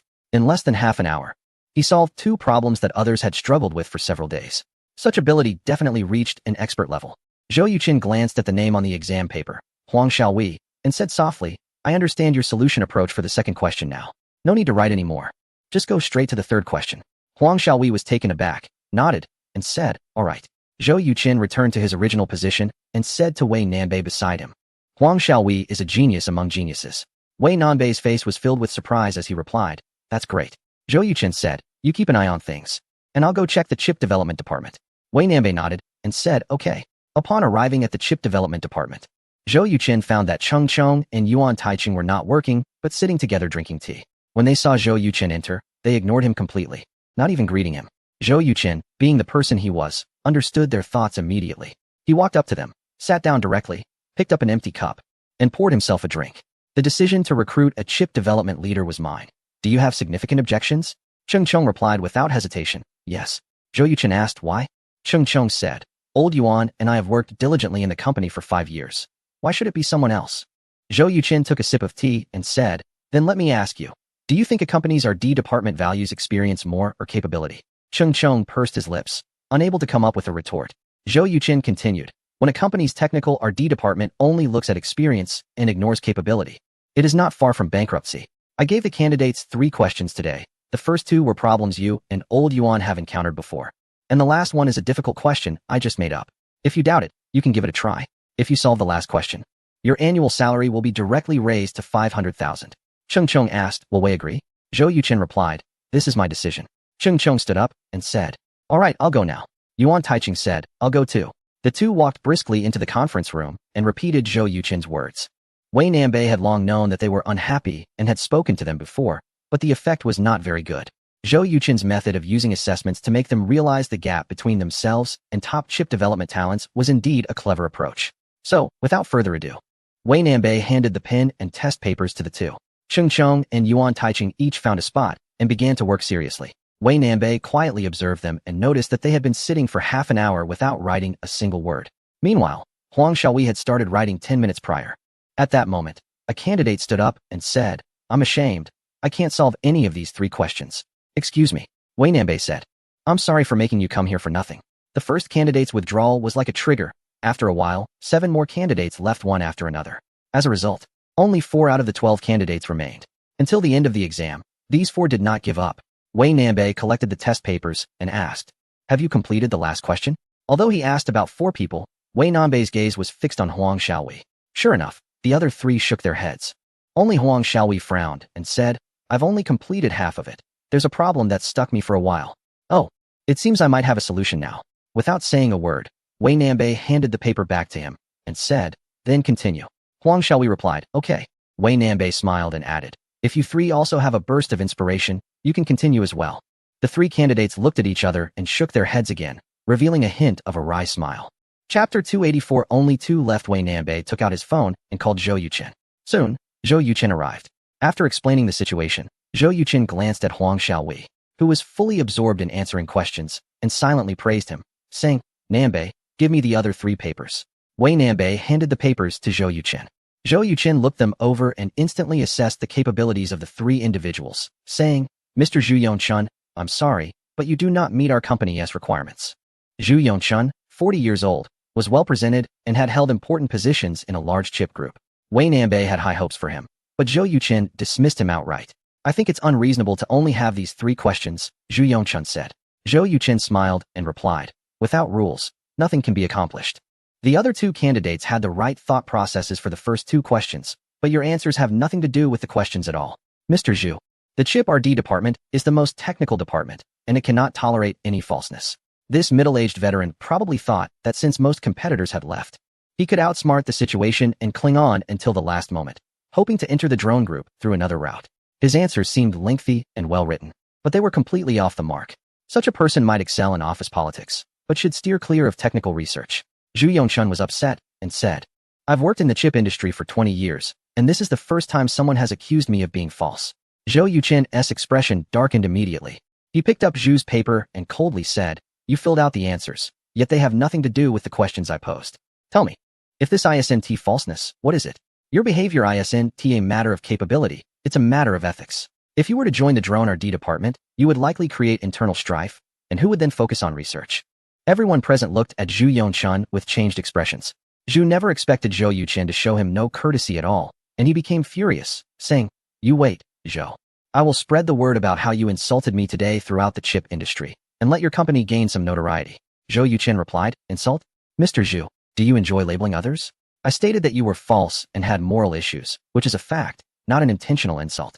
Have you considered the consequences if I were to post your exam paper on a forum? Wei Nanbei said sternly, Mr. Zhu, everyone understands your perspective. I think it's better to part ways amicably. Zhu Yongchun snorted coldly and said, You will regret this. Zhou Yuqin calmly replied, We would regret bringing you into the company. Zhu Yongchun glared at him and stormed off in anger. Zhou Yuqin turned to Ge Wenhao and Luo Jia, saying, You both answered the first two questions correctly, demonstrating exceptional ability and level. If you are interested, you can have a good discussion with General Manager Wei. Ge Wenhao shook his head and said, I'm sorry. I'm only interested in the position of the head of the RD department. Zhou Yuqin raised an eyebrow and replied, Mr. Ge, to be honest, while your technical skills are decent, you are still far from being qualified to lead a chip RD department in a tech company.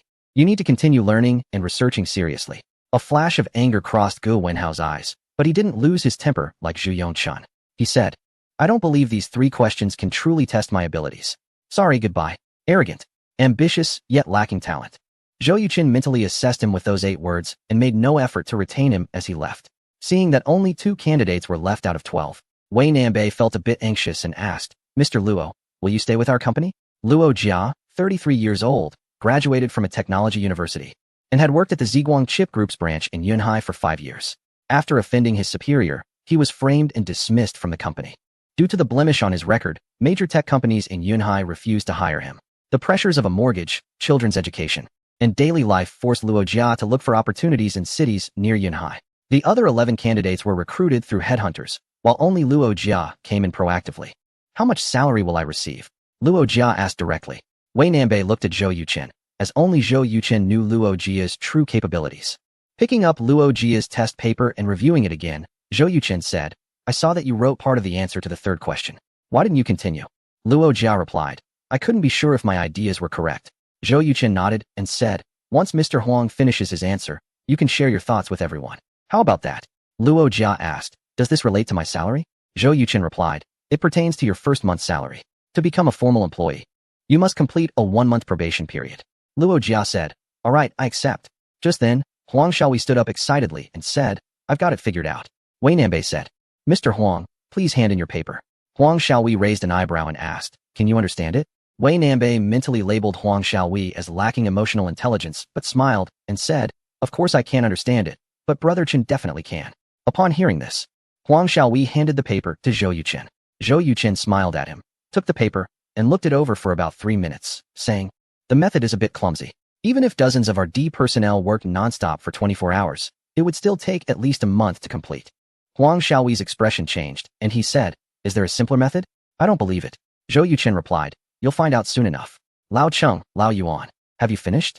Cheng Zhong and Yuan Taiching exchanged glances, both shaking their heads with a hint of bitterness on their faces. After studying for over an hour, the two of them couldn't come up with any ideas. seeing that Huang Xiaowei managed to solve 3 problems in just 2 hours, 2 of which they had struggled with. They immediately felt the significant gap between them. Now, if they were to be made supervisors, it would be difficult for Cheng Zhong and Yuan Taiching to accept. This is because research and development work is different from other tasks. It often encounters various challenges, and as supervisors, they must find ways to resolve these issues. If their abilities are lacking, they would only embarrass themselves in front of their subordinates. Chapter 285. Conviction. Zhou Yuqin looked at Luo Jia and said, Mr. Luo, please start by explaining your thoughts. Okay. Luo Jia stood up and walked to a small blackboard, sharing his ideas with everyone. As Huang Xiaowei listened, a look of surprise appeared on his face. He realized that the approach used by Luo Jia was exactly the same as his own. The difference was that he had solved 2 major issues encountered in the process, while Luo Jia had not found solutions for those problems. Luo Jia spoke passionately for 15 minutes. At first, Wei Nanbei could follow along, but 5 minutes in, he lost track, and by the end, it was incomprehensible. After Luo Jia finished, Zhou Yuqin asked, Old Cheng, Old Yuan, do you have any thoughts? Cheng Zhong sighed and said, I am convinced. Yuan Taiching smiled wryly and said, I am convinced too. The two only understood about 70% of Luo Jia's solution, and their earlier ambitions to compete for the leadership position had completely faded.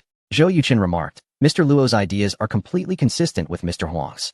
Mr. Huang, could you provide answers to Mr. Luo's 2 major issues? Huang Xiaowei nodded and walked to the blackboard to explain.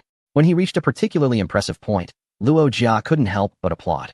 After Huang Xiaowei finished, Zhou Yuqin pointed at the 2 of them and said, Nanbei, we have found the candidates for the supervisor and deputy supervisor positions, Mr. Huang and Mr. Luo. Wei Nanbei said happily, great. Mr. Huang, Mr. Luo, let us discuss the compensation. Not so fast. Huang Xiaowei waved his hand, looking intently at Zhou Yuqin. Mr. Zhou, you previously mentioned that my problem-solving approach was too simplistic. Can you now share the simpler approach with me? Zhou Yuqin replied, sure, let me explain. In just 3 minutes. Zhou Yuqin left Huang Xiaowei and Luo Jia in shock. The 2 sat still in their chairs, their eyes fixed on the solution written on the blackboard. Zhou Yuqin had only written 3 lines, yet those 3 lines made both Huang and Luo fully convinced. A hint of bitterness crossed Huang Xiaowei's face as he said, incredible and ingenious. Mr. Zhou, you are indeed the best candidate for the head of the chip development department. Luo Jia couldn't help but ask, Mr. Zhou, did you come up with this yourself? Zhou Yuqin chuckled, I created the problems, so naturally, I found the solutions. Wei Nanbei added, the development approach for the main chip of the drone has already been provided by Mr. Zhou. As long as you both can follow his approach to develop the chip, our first Tianjiang drone will be launched in the near future. Mr. Huang, Mr. Luo, would you be willing to join us in this endeavor to make Tianjiang Drone Group the best in the world? Luo Jia paused for a moment and said, I was framed and my background doesn't look good. Wei Nanbei chuckled, we don't look at the past, we focus on the present and the future. Luo Jia then asked, what about the salary? Wei Nanbei had already set the monthly salary, saying, the head of chip development will earn 500,000, and the deputy will earn 350,000. At the end of the year, bonuses are linked to company profits. Luo Jia said without hesitation, I'm in.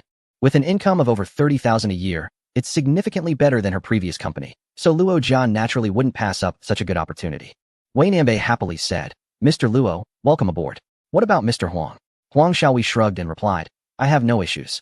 Wei Nanbei said, great. With both of you joining, our drone group is like a tiger with wings.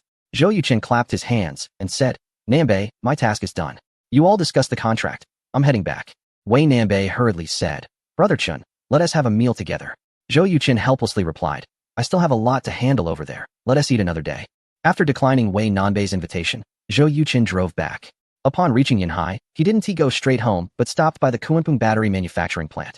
Tomorrow, representatives from 3 major mobile phone manufacturers would come for an inspection, and as the president, he must personally host them. After a round on the production line, Zhou Yuqin walked into the office building. Seeing that Wang Guangzhong's office light was still on, he knocked on the door and entered. Old Wang, it's already past 7. Why haven't you gone home? Wang Guangzhong stood up and smiled. I'll head back soon. President Zhou, what brings you here at this hour?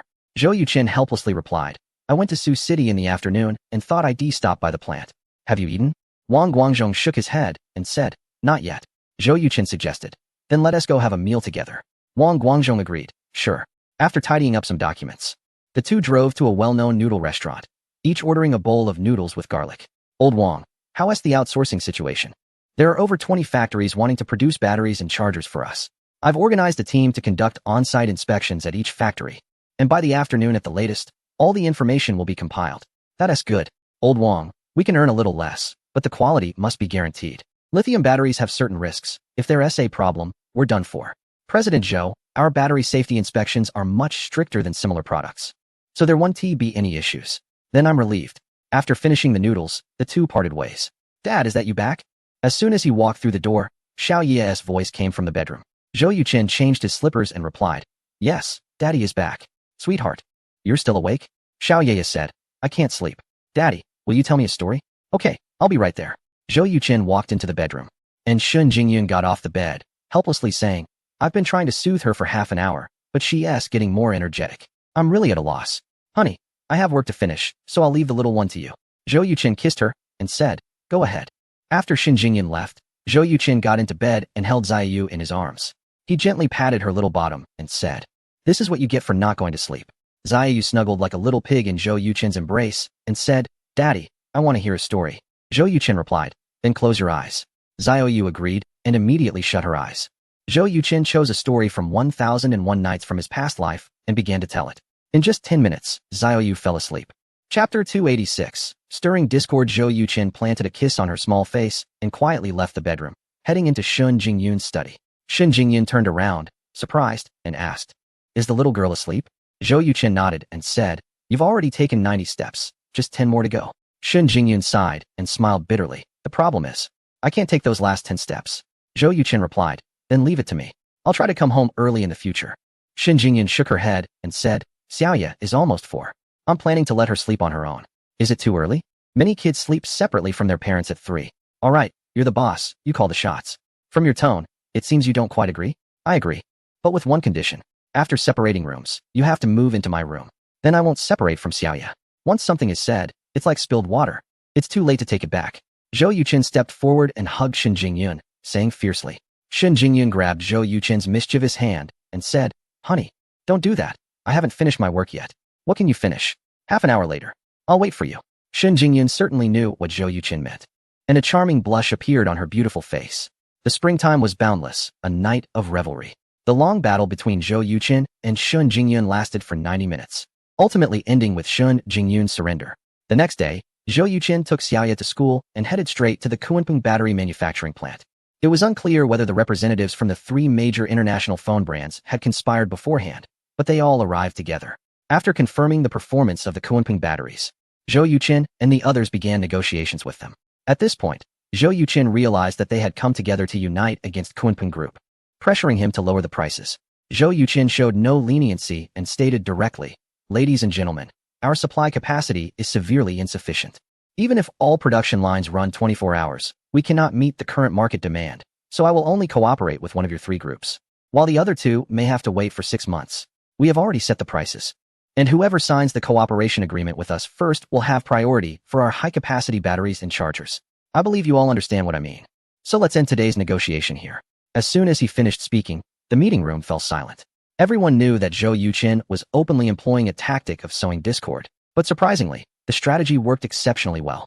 The 3 phone manufacturers were competitors who would rather see each other fail, so it was impossible to expect them to trust one another and collaborate closely. Sure enough, during lunch, the 3 brand representatives secretly contacted their marketing departments and reached agreements with Kunpeng Group. When they left, they realized that the other 2 companies had also done the same thing. The final winner was naturally the Kunpeng Group. Congratulations to the player for developing a high-capacity lithium battery and super-fast charging technology, helping Kunpeng Group become the leader in the mobile phone battery industry in the region, rewarding the player with 100 attribute points and 1 lottery opportunity. Congratulations to the player for developing a high-capacity lithium battery and super-fast charging technology, helping Kunpeng Group become a dominant force in the global mobile phone battery industry, rewarding the player with 500 attribute points and 3 lottery opportunities. Hearing the voice from the system, Zhou Yuchen was overjoyed. 600 attribute points plus 4 lottery opportunities was the biggest reward Zhou Yuchen had received since acquiring the system. With a thought, the system's attribute panel appeared before Zhou Yuchen. Player, Zhou Yuchen Constitution, 14. 3. Average person 10, Spirit, 11. 2. Average person 10, Popularity, 8. 78 million attribute points, 633 skills, National Martial Arts, Master Level 8, Hacking Technology, Master Level 3, Chip Development Technology, Master Level 3, Investment Skills, Master Level 4. Tai Chi visualization, mental skill, loyalty monitoring skill, special skill, culinary arts, proficient level 99, singing ability, proficient level 99, items, lottery scrolls, 4. Recently, Zhou Yuchen, under the identity of Wujia, released a song in the regional style titled East Wind Breaks, which reached a terrifying download count of 42 million, second only to unrelated Wind and Moon at 56.8 million. The two songs topped the charts on 3 major music websites, earning Zhou Yuchen over 8 million in popularity. Notably, the song ranked third was Possible, released by Shen Jingyun under the stage name Huayu. Like Zhou Yuchen, she also chose to use her song earnings for charity, having achieved 34 million downloads. I want to draw a lottery. As Zhou Yuchen focused his thought, the golden roulette that hadn't been seen for days began to spin. Stop. A flash of light appeared, and a calligraphy skill scroll showed up in Zhou Yuchen's item panel. As for this skill, it could only be said to be better than nothing. At most, Zhou Yuchen could practice calligraphy during his free time to cultivate his artistic temperament. I want to draw again. Stop. This time it was also a book. What left Zhou Yuchen speechless was that the book was titled Postpartum Care for Sows. Destroy it for me. The book Postpartum Care for Sows disappeared. The third lottery draw yielded a web novel titled Flower City Youth. Without thinking, Zhou Yuchen chose to destroy it again. I want to draw one last time. Stop. The roulette came to a halt. A scroll appeared in Zhou Yuchen's item panel, inscribed with the words misfortune. Damn, how could it be this thing? In the game, there are 2 famous scrolls. One called the Lucky Scroll, and the other the Misfortune Scroll. As the name suggests, the former brings good luck while the latter only brings misfortune. Therefore, most players tend to use the Lucky Scrolls on themselves and the Misfortune Scrolls on their enemies. Zhou Yuchen focused his thoughts and used the calligraphy skill scroll. Instantly, streams of knowledge about cursive calligraphy flowed into his mind like a brook, and his fingers began to tremble slightly. After just 15 seconds, Zhou Yuchen felt as if he had become a master of cursive calligraphy. Knock, knock, knock. A series of knocks pulled Zhou Yuchen back to reality. Come in. Wang Guangzhong pushed the door open and entered. Mr. Zhou, here are the details of the major battery manufacturers we researched for your review. Chapter 287. Unworthy Descendants. Zhou Yuchen took the documents and asked, Old Wang, wasn't it said that the research wouldn't be completed until tomorrow? How come it's done so quickly? Wang Guangzhong explained. They divided into 2 groups later on and visited 6 factories, so they finished the research ahead of time. Zhou Yuchen nodded and began to read carefully. The research team did an excellent job. They scored each battery manufacturing plant and ranked them from high to low, complete with numerous supporting images.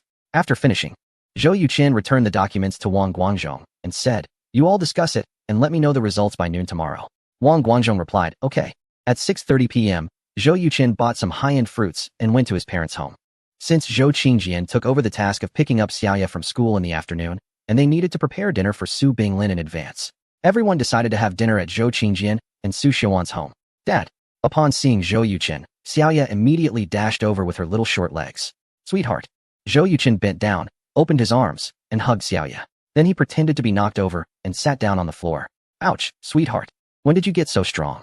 My bottom is going to break into pieces. Ha ha ha. The little one laughed heartily at Zhou Yuchen's antics. The father and daughter started playing on the floor. Shen Jingyan came out from the kitchen with dishes in hand. Seeing them rolling around on the floor, she couldn't help but feel speechless. Grandma Su chuckled and said, Xiao Chun, Xiaoya, thank you for helping to clean the floor. Zhou Yuchen and Xiaoya exchanged glances and burst into laughter again. That evening, Su Hongwang was at the hospital keeping company, while Su Hongliang was resting at home. The meals had already been sent to the hospital. Once everyone was seated, Zhou Yuchen took out 2 bottles of liquor from the cabinet and said, Uncle, you and Grandpa and Grandma have been in Yunhai for several days. I've been busy and haven't had the chance to properly host you. Now that I'm free, how about we have a drink? Su Hongliang replied, I still need to take your grandma to the hospital later. Su Xiaowan said, Big brother, I can accompany Mom. It's rare for Xiao Chen to have time, so you two enjoy a drink. Mom, what do you think? Grandma Su replied with a hum, drinking is fine, but don't drink too much, it's not becoming.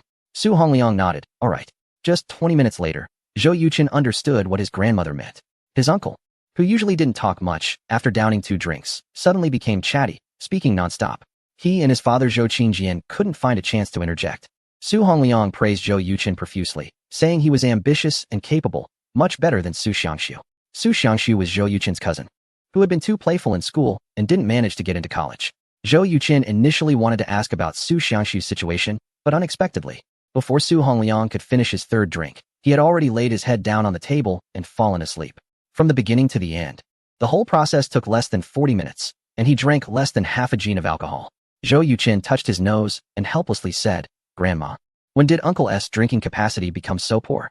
The old lady replied, your uncle loves to drink but can't hold his liquor. His tolerance gets worse every year. And now he can't even drink more than your grandfather. Zhou Yuqin laughed and said, his capacity indeed isn't great. With the main person already down, there's naturally no way to continue drinking. After finishing his meal, Zhou Yuqin let Xin Jingyun and Xiaoya go home, while he and his grandmother and mother went to the hospital. The car had been waiting downstairs for a while. On the way, Zhou Yuqin inquired about his two uncles' situations. Su Hongliang has a son and a daughter. His son, Su Xiangxiu, is 5 years older than Zhou Yuqin, has no formal job, and spends all day messing around outside, which worries Su Hongliang greatly. His daughter, Su Yang, is 6 years younger than Zhou Yuqin and is a genius. 2 years ago, she was admitted to Yindu University with the highest score in her province in the electronic information major, making her the most promising child in the Su family. Su Hongguang has no son, only 2 daughters. His eldest daughter, Su Yin, is married and works in a government department, living a moderately good life. The younger daughter, Su Yu, is currently in high school and will take the college entrance exam next year. Although her grades aren't as good as Su Yang's, it shouldn't be a problem for her to enter a key university. In other words, among the Su family, the 3 daughters are doing quite well, while Su Xiangxiu, the only son, is the least successful. The old lady sighed and said, your cousin works as a security guard in a bar, and fighting has become a norm for him. Your cousin-in-law happens to work in the police department, and he's picked him up from the detention center more than 20 times in the past few years, which has infuriated your uncle to the point of wanting to sever ties. Zhou Yuqin asked, isn't my cousin married? The old lady replied, who would marry their precious daughter to such a wayward person? That would be pushing her into a fire pit. Your grandfather originally hoped your cousin would carry on the family line, but now he just hopes he won't get killed on the street. Su Xiaowan said, Xiaoqin, does your company need people? Why not let your cousin come work for you? Away from his usual environment, he might improve. Zhou Yuqin shook his head and said, Mom, do you think my cousin would leave Northeast China and travel all the way to join me? Even if he was willing, how could I manage him? Don't forget, he is my cousin, not my younger brother. Su Xiaowan acknowledged, that's true. Soon, the car arrived at the hospital. Upon entering the ward, they saw Su Binglin's face was as dark as could be, like the calm before a storm. Su Hongguang looked troubled, sitting on a chair, sighing. Su Xiaowan asked in surprise, Dad, second brother, what's wrong with you?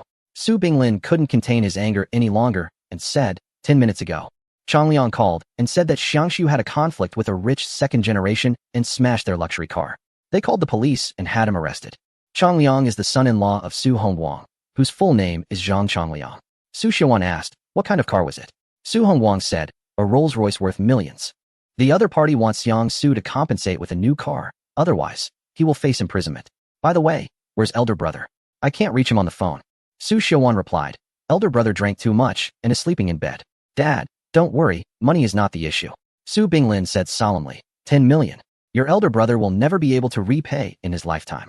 Su Hongliang's annual salary is not low, but even if he doesn't eat or drink, it's impossible for him to earn 10 million. Chapter 288. Selling myself to save my brother. Dad, I don't need my brother back. Su Xiaowan turned to Zhou Yuqin and said, Xiaochun, give me 10 million tomorrow. Zhou Yuqin nodded and said, money is not an issue. What is next? Su Xiaowan was taken aback. What do you mean what's next? Zhou Yuqin replied, if I give him this time, what about the next time? Should I keep giving? My cousin has been out there for so long. I don't believe he doesn't know about luxury cars worth tens of millions. Since he knows, if he still dares to throw money around, there are only 2 possibilities. Either he has money, and 10 million is nothing to him, or he is reckless and doesn't care about the consequences. If it's the first reason, that's fine. If it's the second reason, we have to find a way to stop him from continuing his reckless behavior. Su Binglin said angrily, don't even mention 10 million. It would be impressive if this fool even has 1,000 on him. Xiaoqin, you're smart. Is there any way to make him change his bad habits? Zhou Yuqin thought for a moment and asked, who is the most important person to my cousin? Su Binglin answered without hesitation, Su Yang. He may not be a good kid, but he is a good brother. Zhou Yuqin pondered for a moment and suggested, how about the idea of selling oneself to save a brother? Just say that Su Yang had to sell himself to a greasy middle-aged rich man to save him. If my cousin is truly a good brother, he will undoubtedly be heartbroken. A person can only change after experiencing pain. At this point, Zhou Yuqin seemed to recall the life of his previous self in prison, and a look of weariness appeared in his eyes. Although he occupied the body of his predecessor, their thoughts were interconnected. He could genuinely empathize with the memories and feelings of his previous self. Seeing the look in Zhou Yuqin's eyes, Su Xiaowan's heart trembled, and she gently patted his hand. Zhou Yuqin came back to his senses, gave Su Xiaowan an assuring look, and continued, if my cousin remains indifferent to Su Yang's sacrifices and continues his ways, then Su Binglin interjected. Then he is unworthy of being called a human and will have nothing to do with our family in the future. I'll treat him as if he doesn't exist. Zhou Yuchen nodded. Then it's settled. Tomorrow, I will send the company lawyer to go with my uncle. Su Binglin said gratefully, Xiao Chun, thank you for being willing to spend money to save Xiang Su. Zhou Yuchen replied, Grandpa, for me, any problem that can be solved with money is not a problem. However, I will only help this once. There won't be a next time. Su Binglin said. I won't give him a second chance either. The next morning, Su Hongliang called Zhou Yuchen to express his gratitude. On the phone, this tough man from the northeast was in tears. He felt immense regret for not raising his son properly and was incredibly grateful that his nephew was willing to spend 10 million to help save his son. Zhou Yuchen explained the plan to him, and Su Hongliang naturally agreed wholeheartedly. 3 days later, lawyer Wu Xiuhai from the Moonxin Gaming Company visited the detention center and met with Su Xiangshu. Su Xiangshu resembled his father, Su Hongliang, but was even more robust, embodying the typical image of a strong man from the northeast. However, his mental state was very poor. His eyes were bloodshot and his demeanor was listless, clearly indicating that he had not been doing well these past few days. Mr. Su, I am the lawyer appointed by your father, Mr. Su Hongliang. I have investigated your case. Due to a conflict with Mr. Zhang Qihong over a girl, you angrily destroyed a Rolls-Royce worth 9.6 million. Is this description accurate? Su Xiangshu quickly replied. It was Zhang Qihong who molested my girlfriend. Wu Xiuhai responded. Legally, a girlfriend and a wife are completely different concepts. Moreover, Ms. Chu Hong does not acknowledge that Zhang Qihong molested her. Su Xiangshu gritted his teeth and cursed. That shameless woman. Wu Xiuhai raised an eyebrow and said calmly, Mr. Su, you don't really think you have genuine feelings for a woman from a bar, do you? Su Xiangshu replied, of course not. Lawyer Wu, why haven't my parents come to see me? Wu Xiuhai sighed and said, your parents are busy trying to sell the car and house. They truly don't have time to visit you. Mr. Su, you acted too impulsively. That Rolls-Royce is completely totaled because of you. Even after deducting depreciation, you still owe 9.2 million. For your parents, that's an astronomical sum. Mr. Su Hongliang is even considering selling a kidney. Upon hearing this, Su Xiangshu suddenly stood up, exclaiming angrily, I won't pay it back. I'll serve time instead. A police officer frowned and said, sit down. Su Xiangshu quickly sat back down and said, Lawyer Wu, this is my issue. It has nothing to do with my parents. Wu Xiuhai replied, you may not be a good son, but you have good parents and a good sister. To save you, your sister Su Yang has already become involved with a wealthy man in his 40s. So I must congratulate you. You can be released tomorrow. However, your sister's future is ruined. Boom. Wu Xiuhai's words struck Su Xiangshu like a thunderclap, leaving him stunned. What did you just say? Su Xiangshu came back to his senses, still unable to believe his ears. Wu Xiuhai wore a look of disdain and said, Su Xiangshu, I am not speaking to you as your lawyer right now, but as an ordinary person. You are not a good son. At 29. You have not fulfilled your duty to support your parents and are instead living off them. You are also not a good brother. Your sister Su Yang is exceptionally talented. Even at a prestigious university, she is a top student. Once she graduates, she will be a standout. But because of your foolish actions, she had to agree to pursue a middle-aged wealthy man's affection and became his mistress, ruining her life. I have taken on many cases and encountered many scoundrels like you. Your similarities lie in immaturity, restlessness, and vanity. You all desire to stand out but are unwilling to work diligently, always thinking of shortcuts, which often leads to destruction. You are somewhat better, having only ruined your own sister. If you do not change, one day, your parents will also suffer because of you. After speaking, Wu Xiuhai stood up and walked out. Su Xiangshu sat expressionless in the chair, like a living corpse. After a while, 2 streams of regretful tears flowed from his eyes, and he let out a beast-like roar. Ah, I deserve to die? I deserve to die? As Su Xiangshu cried, he fiercely slapped himself. His mind was filled with images of Su Yang. Chapter 289. Weeping bitterly seeing that Su Xiangshu's mouth was bleeding from being struck, the 2 police officers quickly restrained him. What are you doing? One officer shouted. Su Xiangshu seemed possessed, muttering continuously, I am not human. I am a beast. I have harmed my sister. The 2 officers each grabbed an arm and took Su Xiangshu away. Around the corner, Wu Xiuhai looked at Su Xiangshu's condition and said to Su Hongliang beside him, Mr. Su, your son is going to be fine. Su Hongliang sighed with relief and replied, thank you, Lawyer Wu. Wu Xiuhai smiled and said, this is the first task assigned to me by Mr. Zhou, and I must handle it well. Mr. Su, he will be released tomorrow morning. Will you pick him up? Su Hongliang shook his head and said, no. Lawyer Wu, please take him back to me. Wu Xiuhai replied, no problem. The next day, Wu Xiuhai picked Su Xiangshu up from the detention center. Compared to yesterday, Su Xiangshu looked even paler, with eyes swollen like walnuts, and he seemed to have lost all spirit. Wu Xiaohai returned Su Xiangshu's belongings that were kept by the detention center. Upon seeing his phone, Su Xiangshu felt as if he had found a lifeline. He hurriedly turned it on and called his sister, Su Yang. After 3 consecutive calls, Su Yang finally answered. Yang, I'm sorry. I'm begging you, don't become that wealthy man's mistress. I can go to jail instead. Brother, that wealthy man is a good person. He made me his mistress. Really? Then why did he give you 10 million? I represented Yindu in a robotics competition and won first prize. That wealthy man thinks I have potential, so he gave me 10 million to join his company for research and development after I graduate. Until the 10 million is paid back. This was a slight modification to the plan made by Zhou Yuchen after hearing Wu Xiaohai's report yesterday, aimed at igniting Su Xiangshu's ambition and helping Su Yang quickly repay the 10 million. Su Xiangshu was filled with joy and said, Really? Really? As soon as I repay this 10 million, I will be a free man. I will repay this 10 million. Brother, please don't take the wrong path. If you get caught, my sacrifice will be in vain. I swear to follow the right path, achieve something, and make up for this 10 million debt. What can you do? I'll open a repair shop. I am very familiar with various car brands, so repairing cars won't be a problem. With more private cars in society than ever, opening a repair shop is indeed a good choice. Brother, I support you. Yang, just wait and see. I will earn 10 million in the shortest time possible. After hanging up, Su Xiangshu got into Wu Xiaohai's car, outside the library of Yindu University. After finishing the call with Su Xiangshu, Su Yang immediately dialed Zhou Yuchen's number. As the top student in her province, Su Yang not only possesses high intelligence and emotional intelligence, but is also renowned for her beauty at Yindu University. After receiving a call from her father, she contacted Zhou Yuchen. Cousin, my brother has decided to open a car repair shop, but he needs a lot of money. Could you lend me another 1 million?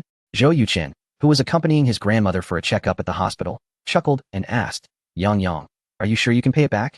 Su Yang confidently replied, At most 3 years, 1,100,000. I will definitely be able to repay it. Upon learning that Zhou Yuchen was going to pay 10 million for Su Xiaoshu, Su Yang felt grateful, but didn't want to take such a large advantage. So she wrote an IOU for 10 million and sent it to Zhou Yuchen. When Zhou Yuchen received the IOU, he laughed and, in front of his grandmother and mother, tore it up and threw it in the trash. He greatly admired Su Yang's ambition and personally called her. They chatted for an hour, and Zhou Yuchen was quite impressed with her knowledge. Despite being only in her 3rd year, Su Yang had already completed all 4 years of university courses and participated in a national-level research project, proving herself to be a genius. Zhou Yuchen was inspired and said, Yang, I have a project that requires top talent. If you can complete it, the 1,100,000 will be your reward. Su Yang asked, What project? Zhou Yuchen replied, A mobile instant messaging app. Since you are studying electronic information, you should be familiar with the development of mobile applications, right? With the arrival of 4G communication networks, Zhou Yuchen decided to replicate a popular app from his previous life. The development of the app itself wasn't too difficult. The challenge lay in creativity and promotion. Being a genius and studying at Yindu University, Su Yang could definitely gather some classmates to tackle the app. Cousin, do you have the project proposal for the app? I will send the proposal to your online mailbox before 8 tomorrow morning. As for the 1 million, I will transfer it to your father's account. I suggest that you have your uncle make it appear as if the 1 million is money obtained from mortgaging a house, completely cutting off your brother's retreat. Okay, thank you, cousin. You're welcome. After hanging up, Zhou Yuchen said to Su Xiaowan and Su Hongwang, who had been listening to his call with Su Yang, Mom, Uncle, just wait and see. In less than 5 years, Yang will become the pride of the Su family. Su Xiaowan replied, I have always had high hopes for Yang, but she is still in school. Isn't it a bit early to have her in charge of a project? Zhou Yuchen smiled and said, Mom, Yang has already completed her 4 years of professional courses and has a solid theoretical foundation. What she lacks is practical experience. The project I'm giving her is to create a prototype of a mobile instant messaging app, which is not too difficult. Plus, with the proposal I'll provide her, she should be able to finish it by the end of the year.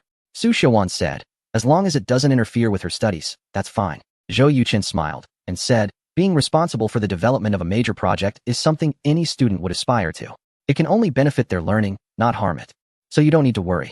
After Su Xiangshu returned home, he directly knelt in front of his father Su Hongliang and mother Sonia, bowing to them and crying uncontrollably. This incident had truly frightened Su Xiangshu. If it really forced his father to sell a kidney and his sister to sell herself because of him, he would never forgive himself for the rest of his life. Su Hongliang had already received a call from Su Yang, and, seeing his son crying and constantly apologizing, felt a glimmer of hope in his heart. Xiangshu, recognizing your mistakes and being able to change is a great virtue. Su Hongliang helped his son, whose forehead was already bleeding from bowing, and said, Yang just called me and mentioned that you want to open a car repair shop. Chapter 290. A painful change. Su Xiangshu wiped away his tears and said, yes. I've heard that auto repair shops can be very profitable. I can't let Yang Yang pay for my mistakes. I'll repay that 10 million. Su Hongliang asked, how much do you need? Su Xiangshu replied, around 200,000.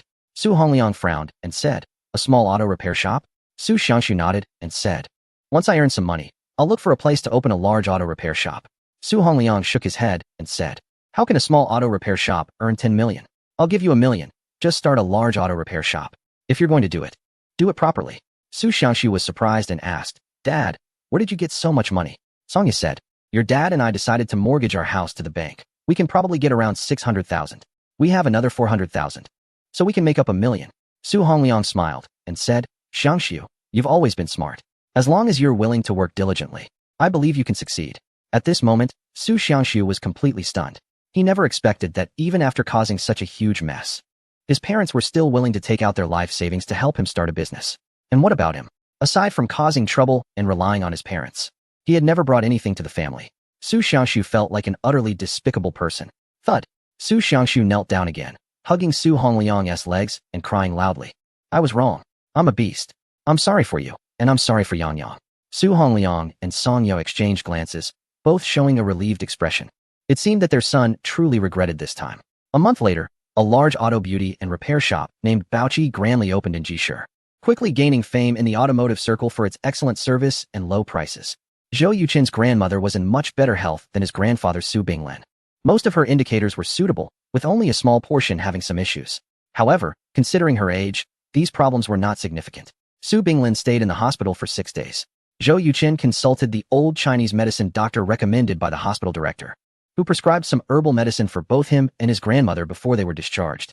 During dinner, Su Binglin said, Xiaowan, Xiaocheng, I want to go back to the northeast to recuperate. What do you think? Su Xiaowan bluntly replied, not a good idea. Didn't you hear the doctor? You need to have a checkup every month for the first 3 months.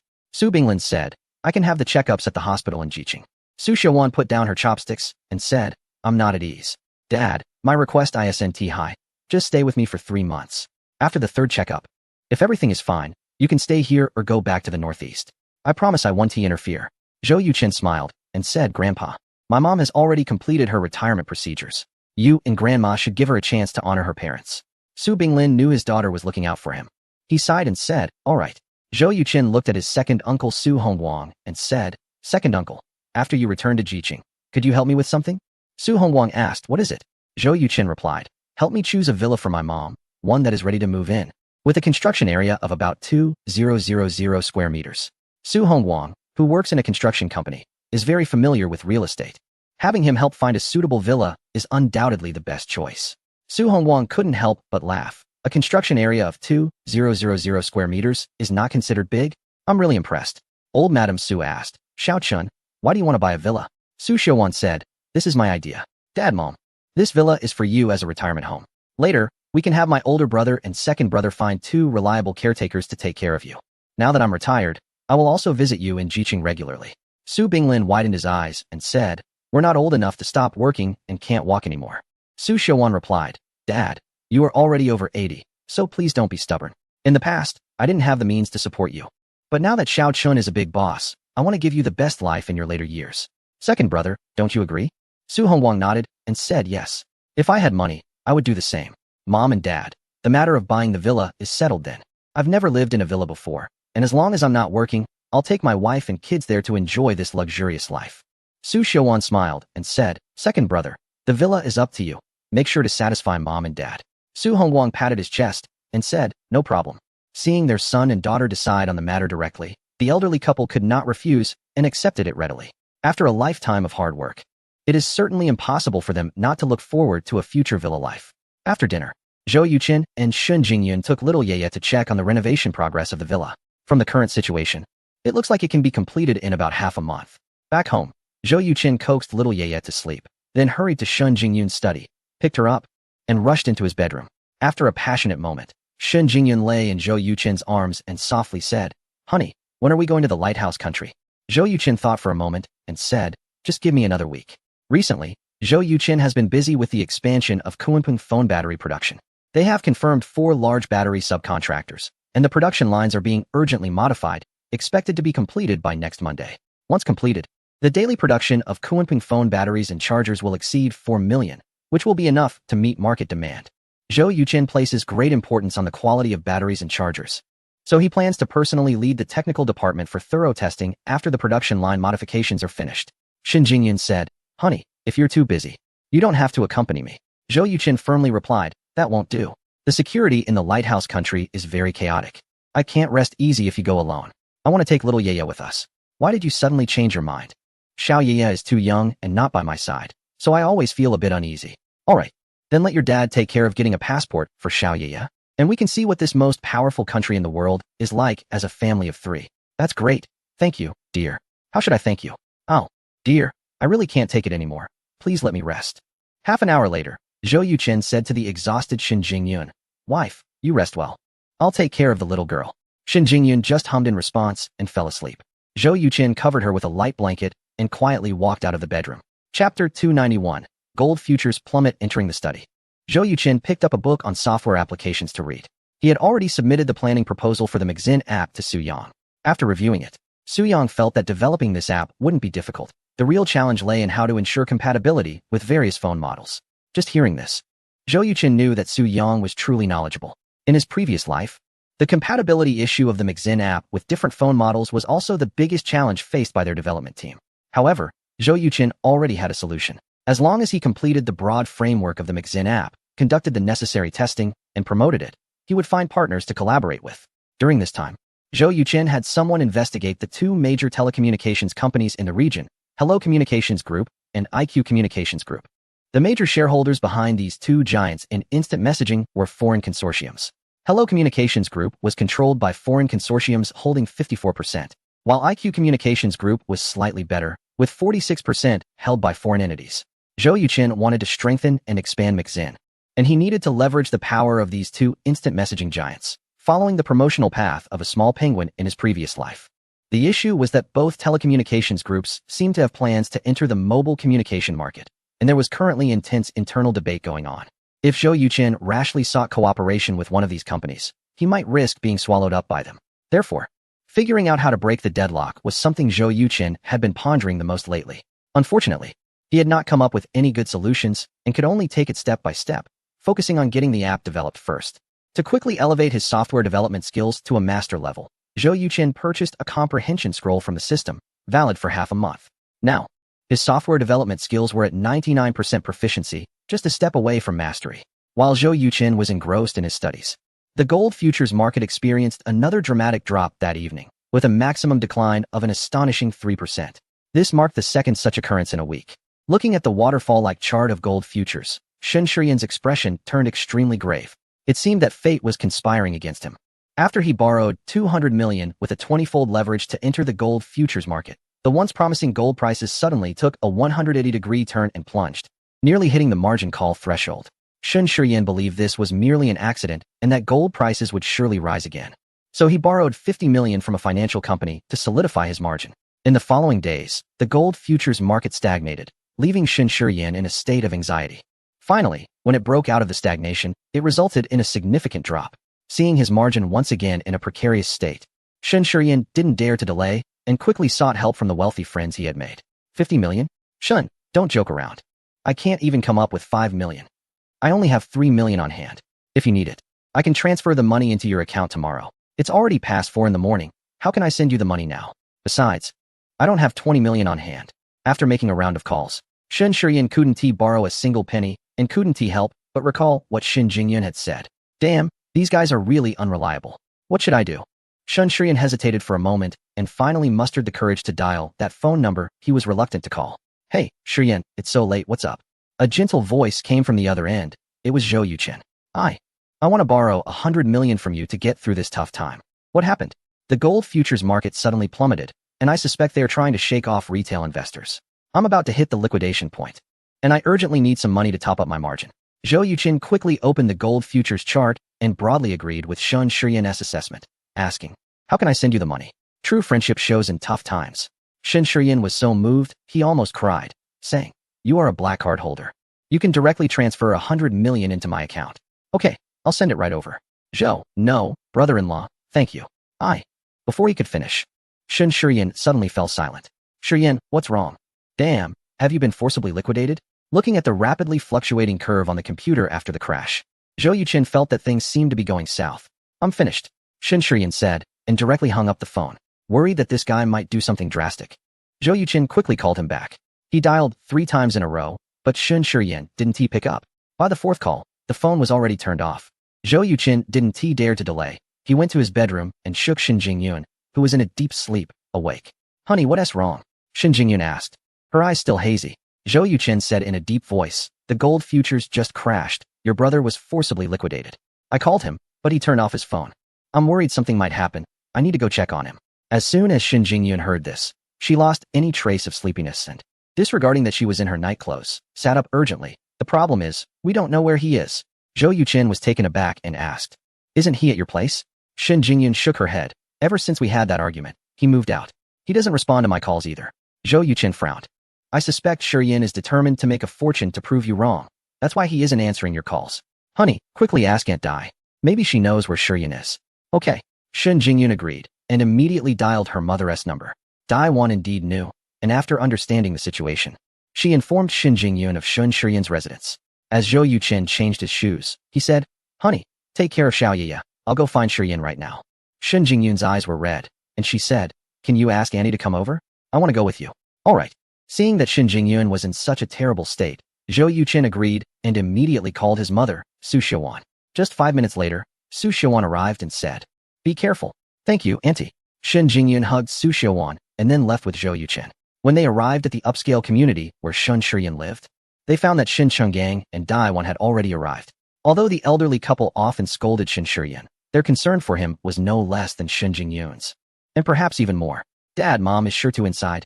Dai Wan's face was filled with anxiety as she said, his phone is unreachable, and he won't open the door no matter how much we knock. We don't even know if he's inside. Zhou Yuqin said, I'll go ask the security guard and check the surveillance. Shen Chenggang replied, let's go together. Chapter 292, Shen Shiyin's crisis on the way. Zhou Yuqin recounted the call he received from Shen Shiyin, asking to borrow money. Shen Chenggang asked in confusion, wasn't it said that the fluctuations in gold futures are minor? How could he be forced to close his position? Zhou Yuqin replied, I suspect Shiyin is overly confident in his judgment and used at least 20 times leverage. Shen Jingyun helplessly said, he has used 20 times leverage before, and I advised him against it. He said he would lower it to 5 times. Shen Chenggang's expression darkened. He has been blinded by money, just like those gamblers. At first, he was lured by some small profits and kept increasing his bets, only to end up losing everything. Dai Wan interjected, let's not dwell on that. The most important thing now is to find Shiyin. The 4 of them arrived at the community surveillance room and discovered that Shen Shiyin left the community 35 minutes ago. Shen Chenggang furrowed his brows. Although he held a position in the government, he couldn't misuse public resources to have the traffic police search for his son through the surveillance system. Just as they were at a loss, Shen Jingyun received a call from a stranger. Miss Shen, this is Hu Zhe from the Brilliant Bar. Shen Jingyun's eyes lit up, and she quickly asked, Boss Hu, is my brother there? Hu Zhe replied, yes. Young Master Shen doesn't seem to be in a good mood. As soon as he came in, he ordered a bottle of Ace of Spades and drank it all in one go. I'm worried something might happen, which is why I called you again. I'm currently looking for him. Thank you very much, Boss Hu. We'll be there right away. Knowing Shen Shiyin's location, Zhou Yuqin led the way with Shen Chenggang following behind, and they reached the Brilliant Bar in just 20 minutes. It was already 4 in the morning, and even the night owls had returned home. Besides Shen Shiyin, only 2 or 3 other customers remained in the bar. Shen Shiyin was sitting on a corner sofa, tilting his head back and finishing an entire bottle of alcohol. Opposite him sat Hu Zhe, who had met Zhou Yuqin once. Upon seeing Zhou Yuqin and the others, Hu Zhe looked relieved and stood up, saying, I filled the bottle of Ace of Spades with mineral water. So young Master Shen only drank a little more than 1 bottle. Thank you, Boss Hu. Zhou Yuqin speculated that Hu Zhe must have known Shen Shiyin's identity. Otherwise, as a bar owner, he wouldn't have bothered with this matter. Shen Chenggang surveyed the area and asked, does he often come to the bar to drink? Hu Zhe gulped, clearly recognizing Shen Chenggang, and respectfully said, since the last time he got drunk and was taken away by Mr. Zhou, young Master Shen hasn't come back. Shen Chenggang frowned and looked at Zhou Yuqin. Zhou Yuqin helplessly said, Uncle Shen, let's discuss this later. I'll get him out first. I won't leave. Shen Shiyin stood up, his face flushed and his body swaying. He pointed at the 4 people and said, I know you have never looked up to me. You think I'm just a hopeless case, so I want to prove to you with facts that you are wrong. With that, Shen Shiyin sat back down on the sofa, crying uncontrollably, and said, but now the facts prove that you haven't made a mistake. I really am a useless person, a complete failure. Haha. Shin Jingyun looked at her brother's self-abandoning demeanor, her eyes instantly turning red. Shin Qinggang sat directly across from Shun Shiyan and said in a deep voice, "Go ahead. Say everything you want to say." Seeing this, Huja quickly returned to the bar. Hee hee. Shun Shiyan laughed and cried at the same time, saying, "Dad, do you know? I really like Yu Yu. I want to marry her and have kids, but do you know how her father evaluates me? 8 words: arrogant, frivolous, ambitious, but incompetent. He even compared me to Zhou Yuchen, saying that if I had half of Zhou Yuchen's ability and achievements, he would agree to my relationship with Yu Yu. This is clearly looking down on me, and I don't want to be looked down upon, so I have to succeed. I must succeed. But the result, just happens to verify those 8 words. Dad, don't you think it's funny? Ha ha ha, it's killing me." As he laughed, Shin Shiyan covered his face and cried out loud. Shin Qinggang said nothing, letting him cry his heart out. Dai Wan and Shin Jingyun wanted to offer some words of comfort, but were stopped by Shin Qinggang. He knew very well that no matter what was said now, Shin Shiyan wouldn't listen. The best approach was to remain silent and let Shin Shiyan vent all his pent-up frustrations. After crying, Shin Shiyan mumbled for another 20 minutes before finally falling asleep. Zhou Yuchen paid for Shin Shiyan's drinks and then carried him out of the bar. Once outside, Zhou Yuchen gently patted Shin Shiyan's back. Wah! Shin Shiyan opened his mouth and vomited the alcohol from his stomach, his face becoming even paler. Zhou Yuchen initially wanted to take Shin Shiyan to his place, but Shin Qinggang firmly disagreed. With no other choice, Zhou Yuchen had to take Shin Shiyan back to Shin Qinggang's home. Shin Jingyun was worried that there would be a fierce conflict between Shin Qinggang and Shin Shiyan the next morning. So she asked Zhou Yuchen to go home and take care of the child while she stayed behind.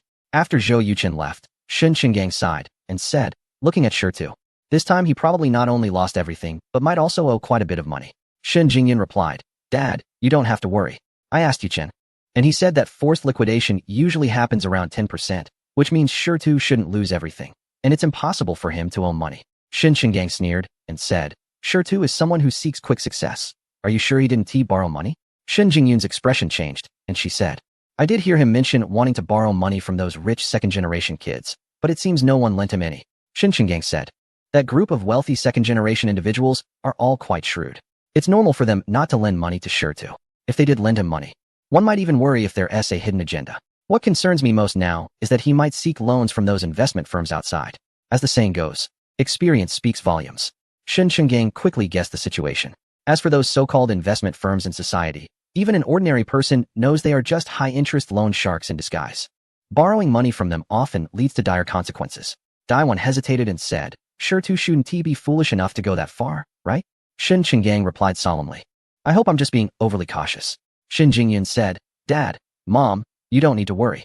Yuchen has billions in his account, and as long as he is willing to help, Shitu won't have any problems." Chapter 293. Furious confrontation with Shun Shiyan. Shun Qinggang's eyes widened as he said, "You two aren't even married yet, and you're using his money to cover your brother's debts. Our family can't afford this kind of disgrace." Shin Jingyun replied, "Then let's go get the marriage certificate right away. I'll sell myself to him, bear his children, and work like a mule." Daiwan retorted, "I think you can't wait to marry him today." Shin Jingyun laughed, "All right, Mom, Dad, let's stop speculating here. Once Shitu wakes up, we can just ask him. Maybe the situation isn't as bad as we think." Shin Qinggang and Daiwan exchanged glances and sighed in unison. At 7 in the morning, while Shin Jingyun was preparing breakfast, a ringtone suddenly echoed through the living room. It was the song Possible, which she had performed. Turning down the heat, Shin Jingyun stepped out of the kitchen and saw Shin Qinggang answering a phone call from the table. It was Shun Shiyan's phone. After coming home last night, Daiwan had turned on his phone, which he had previously switched off. "Hello, who is this?" Shin Qinggang heard the caller ID was from a certain investment firm. A sense of unease washed over him. The caller, who didn't recognize Shun Qinggang's voice, chuckled, "Mr. Shun, last night the gold futures plummeted, and tens of thousands of people faced liquidation. I hope you weren't among them." Shin Qinggang's expression changed, and he tried to mimic Shin Shiyan's voice. "Don't worry, I'm fine." The caller responded, "Why does your voice sound rough?" Shin Qinggang coughed a couple of times and replied, "I caught a cold, not feeling well." The caller said, "You must take care of your health. Mr. Shun, if you don't mind, could I take a look at your holdings? After all, I lent you 250 million. And that's quite a sum. I'm a bit uneasy." Hearing the figure of 250 million, Shin Qinggang's mind went blank, and his expression turned extremely serious. "He borrowed 250 million from you?" The caller asked in surprise, "Who are you?" Shin Qinggang replied sternly, "I am his father, Shin Qinggang." The caller seemed to be processing the fact that he was speaking to Shin Qinggang and paused for a long time before respectfully saying, "Hello, Leader Shun." Shen Qinggang had no good feelings towards someone like this moneylender and stated bluntly, I don't want to hear nonsense. Tell me, did Shen Shiyan borrow 250 million from you? The caller confirmed, yes. Shen Qinggang frowned and asked, what is the interest rate? We signed a betting agreement. The caller replied, not daring to be dismissive. Quickly summarizing their agreement. Okay, I understand. Leaving behind an ambiguous remark, Shen Qinggang smashed Shen Shiyan's phone into pieces, his entire demeanor resembling that of an enraged lion. Fire blazing in his eyes. Fool. He was nothing but a complete fool. Shen Qinggang's face was ashen, and his voice thundered like a storm. While he was on the call, Dai Wan and Shen Jingyan had come to his side. Hearing that Shen Shiyan had borrowed 250 million from an investment company, both mother and daughter were shocked. They never expected Shen Shiyan would have the audacity to go this far. Dai Wan muttered, 250 million? How dare he? All he sees is money. For money, there's nothing he wouldn't do. Shen Qinggang took out his police baton that he had used for over a decade and angrily walked into Shen Shiyan's bedroom. Shen Jingyan was startled and wanted to persuade Shen Qinggang, but was stopped by Dai Wan. Tears streamed down Dai Wan's face as she said, don't go in. Your brother's mistake this time is unforgivable. As soon as she finished speaking, Shen Shiyan's cries came from the bedroom. Ah, Dad, stop hitting me. Dad, I was wrong. I won't dare again. Shen Qinggang remained silent, only swinging the baton to strike Shen Shiyan. As a police officer with decades of experience, he was well aware of human anatomy. He chose to hit areas that would cause pain but would not result in lasting harm or life-threatening injuries. After a full 5 minutes, Shen Shiyan's body was bruised and bleeding in multiple places. Hearing his anguished screams, Dai Wan and Shen Jingyan were already in tears. Shen Jingyan quietly went to the kitchen and called Zhou Yuchen, briefly explaining the situation and urging him to come quickly. Upon hearing Shen Jingyan's distress, Zhou Yuchen rushed over without hesitation. When he entered the Shun household, he found Shen Shiyan kneeling in the living room, head down, motionless, with bloodstains all over his t-shirt and his thighs covered in wounds. Shen Qinggang shot a glare at Shen Jingyun, who turned her head away. Uncle Shun, Aunt Dai, have you calmed down? Zhou Yuchen tried to lighten the heavy atmosphere in the living room. Shen Qinggang asked, you know about this? Zhou Yuchen nodded. Jingyun told me a little, but I'm not clear on the details. I can guess the general situation. Shen Qinggang continued. He felt that the 1.8 billion principal wasn't enough, couldn't find anyone to lend him money. So he went to an investment company to borrow 250 million, using 20 times leverage to go long on gold, and ended up losing everything. Now he can't even pay back this debt with his life. Zhou Yuchen replied, Uncle Shun. Shiyan called me early this morning, but before I could provide him with funds, he had already faced a margin call. After I got home, I reviewed the situation and believe Shiyan's judgment on gold futures was correct. Its upward channel has opened, and it should surge next. From a technical standpoint, Shiyan's mistake was not managing his position properly. Although he recognized the major trend, he overlooked the significant risks posed by price fluctuations. Psychologically, he became anxious and blinded by money, wanting to prove himself as a successful person through wealth. But he doesn't understand that truly successful people never care about others' opinions of them. Worrying about being looked down upon is actually a sign of a serious lack of self-confidence. Dai Wan and Shen Jingyun exchanged a glance, both displaying a peculiar expression. Shen Qinggang was directly amused by Zhou Yucheng's words and said, why are you analyzing this thing for me?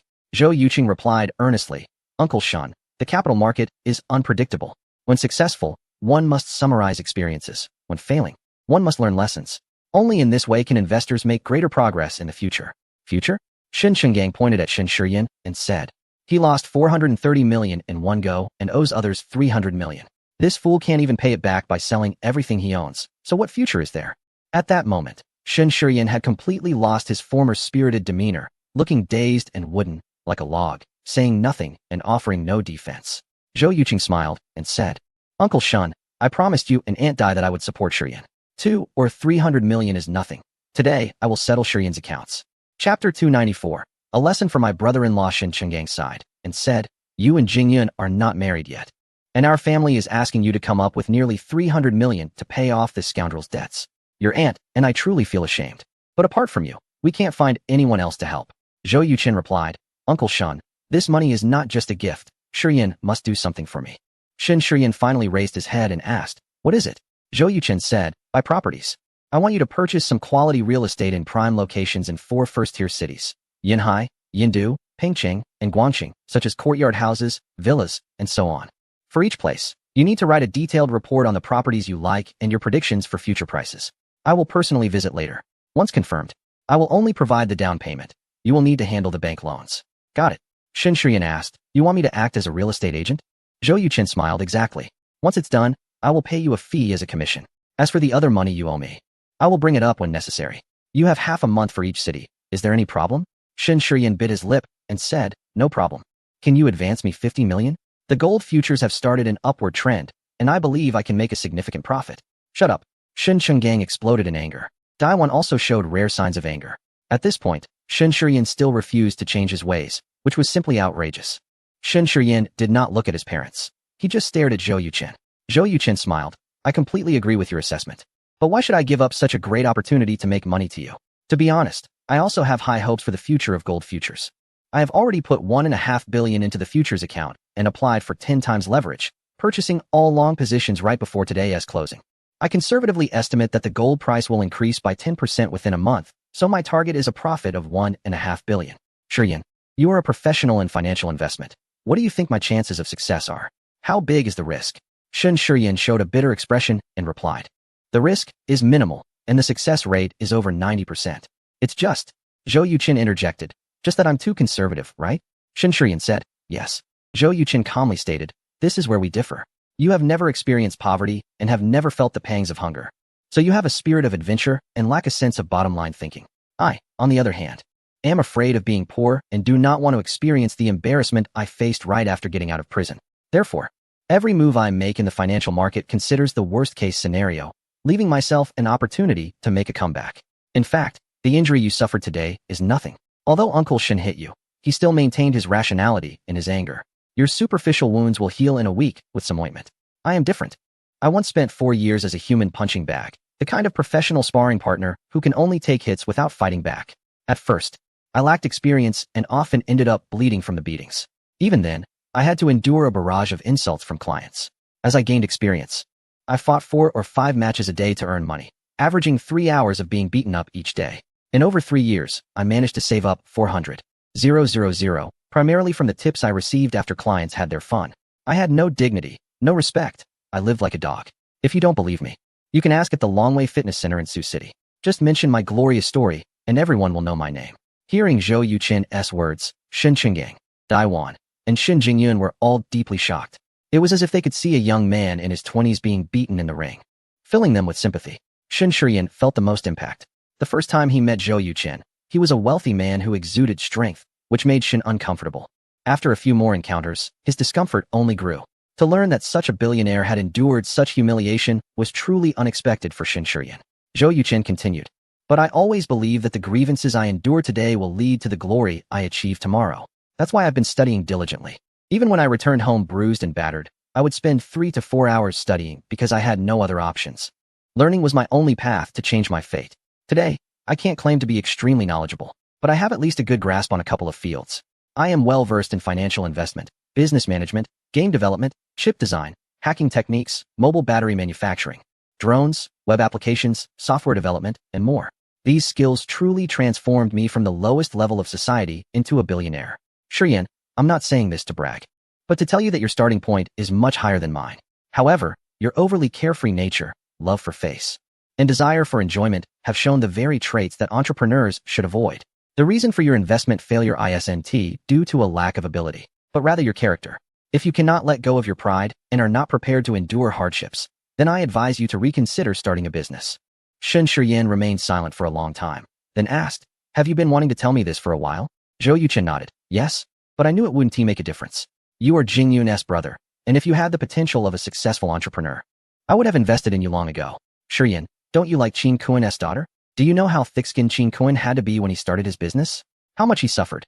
Shen Shiyan was taken aback, you know? Zhou Yuchen replied, of course. The day after you and Qin Yu got off the plane, I gathered all the information about the Qin family, especially the career history of the head of the family, Qin Kuan. Let me share one thing. When Qin Kuan was 26 years old, to resolve the company's financial issues, he stood in front of a local bank president's building all night during a torrential downpour. His pride and dignity were shattered.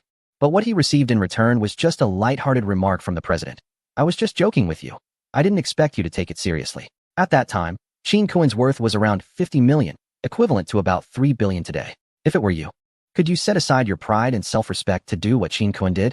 Without a second thought, Shen Shiyan replied, no, I couldn't. Could you? Chapter 295. Daiwan's anger. Zhou Yuchen shrugged and said, I can't either. but I will never allow the company to be in a situation where there is no money in the account. For instance, the account of the game company has over 400 million in funds. Even if something unexpected happens, I can last for half a year. The reserve funds of the conglomerate are even more, at least 1.5 billion. My philosophy is that for things I can't do, I must find every possible way to avoid them. I need to leave myself some room. Otherwise, the end result will be disastrous. Your high-interest loan of 250 million and the 20-fold leverage is a typical example. You lost because you didn't leave yourself any margin, not even a space to struggle. If you don't lose, who will? This heartfelt advice resonated even with Shun Qinggang and Dai Wan, who nodded in agreement. Zhou Yuqing sensed that Shen Shiyan seemed to have taken it in, so he changed the subject and smiled. Of course, you still have a chance for a comeback. We are like brothers. Let's settle accounts clearly. I can clear the debt you owe to the investment company, but you must write me an IOU. As long as you help me secure quality real estate in first-tier cities, I can offset 50 million for you, and additionally, I can give you another 50 million for investment to help you get back on your feet. Remember, all expenses during this process will come from this 50 million investment.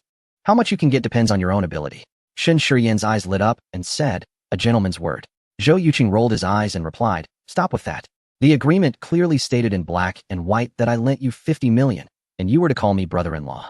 And yet, you still call me Zhou Yuqing like a thief. Uffed. Shen Jingyun couldn't help but laugh. Daiwan also smiled.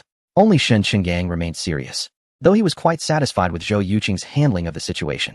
Zhou Yuqing turned the 300 million debt into a private matter between him and Shen Shiyan, preserving the Su family's face while putting a tight leash on Shen Shiyan. Compared to his own strict methods, Zhou Yuqing's approach was undoubtedly more effective. Zhou Yuqing said, however, the money can't be repaid just yet. Shen Shiyan replied, right, the shortest term for the bet contract I signed is 1 month. In the remaining 20 days or so, the interest alone will be over 300,000. I can't let them take advantage of it. Zhou Yuqing opened his mouth, but was left speechless by Shen Shiyan's peculiar understanding, unable to say a word. You embarrassing fool, shut up. Shen Qinggang couldn't help but curse. Seemingly sensing Shen Qinggang's piercing gaze and powerful aura, Shen Shiyan, who had been sitting up straight, quickly lowered his head and continued to bury himself in the sand like an ostrich. Xiaozhou, do you mean to say that Yunqing Investment Company has issues? Zhou Yuqing nodded and said, any investment company will conduct thorough background checks on borrowers when lending money to avoid bad debts. What does Shiyan have? He has nothing. Once a loss occurs, he can't possibly fill that 250 million gap. A sharp glint flashed in Shen Qinggang's eyes as he said, is Yunqing Investment Company trying to use Shiyan to hunt me down? Zhou Yuqing replied, aside from this reason, I can't think of any other. What I mean is, Shiyan is leaking news about his investment failure to gauge the other party's reaction. Shen Qinggang frowned and said, the problem is they must know about your existence. Zhou Yuqing chuckled. They know even better that I'm a miser and haven't invested a single penny for my future brother-in-law. Otherwise, Shiyan wouldn't have gone to them for a loan. Shen Qinggang nodded. That makes sense. Zhou Yuqing continued. As long as Shiyan spreads the news of his investment failure and can't pay it back, they might reveal their target. Even if they don't, it won't harm us. We can just return the money to them on the last day of the month. Daiwan expressed her gratitude. Xiaozhou, we really owe it to you this time. Otherwise, we wouldn't know what to do. Zhou Yuqing replied, Auntie, please don't treat me as an outsider. 300 million is nothing. Not even worth a single hair of Jingyan. Shen Jingyan joked, should I pull out a few hairs in exchange for a few billion? Zhou Yuqing laughed heartily. No need to pull. I'll just give them to you directly. Shen Jingyan rolled her eyes at him. I don't believe your nonsense. Seeing the couple so affectionate, Shen Qinggang and Daiwan felt a great sense of relief. But thinking of Shen Shiyan, the squanderer, they both felt a headache. Hoping he would learn from his mistakes and not cause trouble again, Shen Qinggang stood up and said, I have a meeting to attend, so I'll leave first. Shen Jingyan replied, Dad, why don't you finish your breakfast before leaving? Shen Qinggang shot a fierce glare at Shen Shiyan, who was kneeling on the ground, and said, I've already been fed up with anger. What else is there to eat? With that, he grabbed his keys and bag and stormed out. Shen Shiyan exhaled deeply and tried to stand up. Daiwan said sternly, kneel down. Shen Shiyan was taken aback, looking up at Daiwan, who was staring at him with an icy expression, causing him an unprecedented sense of panic. All along, Shen Qinggang had played the role of a strict father, often beating Shen Shiyan whenever they had a disagreement, and Shen Shiyan had gotten used to it. No matter how harsh Shen Qinggang was, Shen Shiyan wouldn't feel much. But Daiwan was different. She was the epitome of a loving mother. Throughout his life, no matter how serious Shen Shiyan's mistakes were, Daiwan had never spoken to him harshly, let alone hit him. Because of this, when Daiwan got angry, Shen Shiyan felt genuine fear. Daiwan walked up to Shen Shiyan and slapped him hard across the face. Shen Shiyan was momentarily stunned. Shin Jingyun was also taken aback and stood up, saying Mom. Zhou Yuqin grabbed her hand, shaking his head to signal her not to speak. Daiwan said coldly, Shin Shiyan, some mistakes can be made and corrected, but some mistakes are unforgivable. Just one wrong step can drag the whole family into an irretrievable situation. If it weren't for your brother-in-law helping you pay back the 250 million today, our family would already be in ruins. You could be taken away for not repaying the debt. I would lose my face for not being able to raise my son well and would have to leave my teaching position at the university. And your father would become a laughingstock for the entire local government. Your brother-in-law has exhausted all his words, hoping you can develop a sense of boundaries and change your reckless ways. I don't know how much of this you've taken to heart, but I want you to remember this. If there essay next time, I will sever our mother-son relationship. I, Daiwan, will act as if I never had you as a son. Chapter 296. Final blow. Daiwan's words had a far greater impact on Shin Shiyan than Shin Qinggong's beating. Shin Shiyan's heart was shaken like never before, leaving him in a daze with tears streaming down his face. He never imagined that his usually gentle and wise mother would one day say such heartless things. The disappointment in Daiwan's eyes completely frightened Shin Shiyan. Coming to his senses, he rushed to embrace Daiwan's legs, crying heart-wrenchingly and shouting, Mom, I was wrong. I won't dare again. Daiwan remained silent. And after Shin Shiyan cried for a while, she finally helped him up, wiped his tears, and said, Let's have breakfast. Zhou Yuqin said, I'll go make it. Shin Jingyun added, I've already prepared it. The two went into the kitchen, and Zhou Yuqin quietly said to Shin Jingyun, That was a real final blow. Your mom is incredible. The scariest thing in the world is never a knife, but the human heart. Daiwan's final actions had directly pierced Shin Shiyan's heart. While serving the rice, Shin Jingyun said, To be honest, I was also surprised. I've never seen Mom act like this. Zhou Yuqin replied, You haven't seen it. And neither has Shiyan, which is why it had such a shocking effect. Shin Jingyun sighed and said, I hope Shiyan can learn from this lesson and not act so recklessly again. After breakfast, Zhou Yuqin took a small first aid kit from the trunk of the car downstairs and walked up. Opening the kit, it contained several hemostatic medications and bandages. Zhou Yuqin took out a porcelain bottle and said, Shiyan, go to the bedroom. I'll apply the medicine for you. Shin Jingyun, feeling a bit uneasy, asked, What's in that porcelain bottle? Zhou Yuqin replied, This is a miraculous medicine for treating injuries, passed down in the martial arts community for hundreds of years. It's specially used by practitioners. When I was a professional sparring partner, it saved my life. Shiyan's injuries will heal in 3 days. Shin Shiyan looked a bit down and said, Thank you, brother-in-law. The two entered the bedroom, and Zhou Yuqin sprinkled the powder on the wound, causing Shin Shiyan to quickly bite down on the pillow in pain. After applying the medicine, Zhou Yuqin said, I'll send Yuqin Kuan's information to your email after I go back. When you have time, study your future father-in-law well. He is someone who climbed up from the bottom of society, experienced a lot of hardship, and it's normal for him to look down on your previous flamboyant style. I'll leave the medicine with you. Come by tomorrow for me to apply it again. Get some good rest. I'll be leaving. Just as Zhou Yuqin opened the bedroom door to leave, Shin Shiyan suddenly called out to him, Brother-in-law. Zhou Yuqin stopped and turned to look at him. Shin Shiyan bit his lip and managed to say 2 words with difficulty. Thank you. Zhou Yuqin chuckled. We're all grown men here. Can we not be so sentimental? It feels like we're in a movie. Shin Shiyan, who had initially felt awkward, was suddenly amused by Zhou Yuqin's words. In that moment, he realized that Zhou Yuqin didn't seem so bad after all. On the way home, Shin Jingyun looked at Zhou Yuqin and said, Honey, I'm sorry. Our family has dragged you down. Zhou Yuqin replied, The term dragged down is a bit too serious. It's just a couple of 100 million, it won't affect me. He added, If you really want to thank me, then promise me one thing. Shin Jingyun asked, What is it? Zhou Yuqin grinned and said, I'll buy you more professional outfits. Like flight attendant uniforms, student outfits, nurse uniforms, and the like. You can wear them for me to see every night. Shin Jingyun understood Zhou Yuqin's meaning immediately, her face turning crimson as she said, Are all men like this? Zhou Yuqin confidently replied, This is just normal intimacy between couples. There's no need to feel embarrassed. Shin Jingyun huffed and turned her face away. Zhou Yuqin glanced at her and asked, What's wrong? Are you angry? No, I couldn't be bothered to be angry with you, Shin Jingyun replied. Honey, do you think Shiyan will change after this setback? Zhou Yuqin said, as the saying goes, A leopard can't change its spots. I think Shiyan will definitely change, but how much is uncertain. Shin Jingyun sighed. I just hope he can settle down and stop trying to start a new business. Zhou Yuqin shook his head. Don't dream about it. If you stop him from starting a business, it's like destroying his dreams and future. Honey, Shiyan is still young. Give him some time. I believe that with his talent and ability in finance, he will achieve great things in the future. Shin Jingyun looked surprised. I didn't expect you to have such high hopes for him. Zhou Yuqin smiled. I've always had high hopes for him. There's a saying in the West, success is 99 sweat and 1 talent. But I can tell you, 99 of people lack that one of talent, while Shiyan's talent far exceeds that. Shen Jingyan countered, but he lacks that 99 of sweat. Zhou Yuchen replied, so? I will only help him when he truly starts to put in the effort. Otherwise, no matter how much money he gets, it will all go to waste. Shen Jingyan looked at Zhou Yuchen with a strange expression. Honey, are you really only 25 years old? You seem so steady and experienced. Like someone who's been in the business world for many years. Wow, you guessed it right. Zhou Yuchen thought to himself. Wife, have you heard of reincarnation? Of course. I am someone who has awakened memories from a past life. Although I am only 25 years old, combined I have lived for 60 or 70 years. So what were you in your past life? I was the boss of a game company. Shen Jingyan smiled. You should say you were the richest person in the world. Shen Jingyan chuckled, thinking to herself, honey, what I'm telling you is the truth. If you don't believe it, there is nothing I can do. At 3 p.m., Shen Shiyan met Ji Zhiguo again at the same CAF. Mr. Shen, it's normal to have gains and losses in finance. However, 250 million is not a small amount. When will you be able to pay us back? Mr. Ji, if you could lend me another 100 million, I guarantee that I can repay you with interest.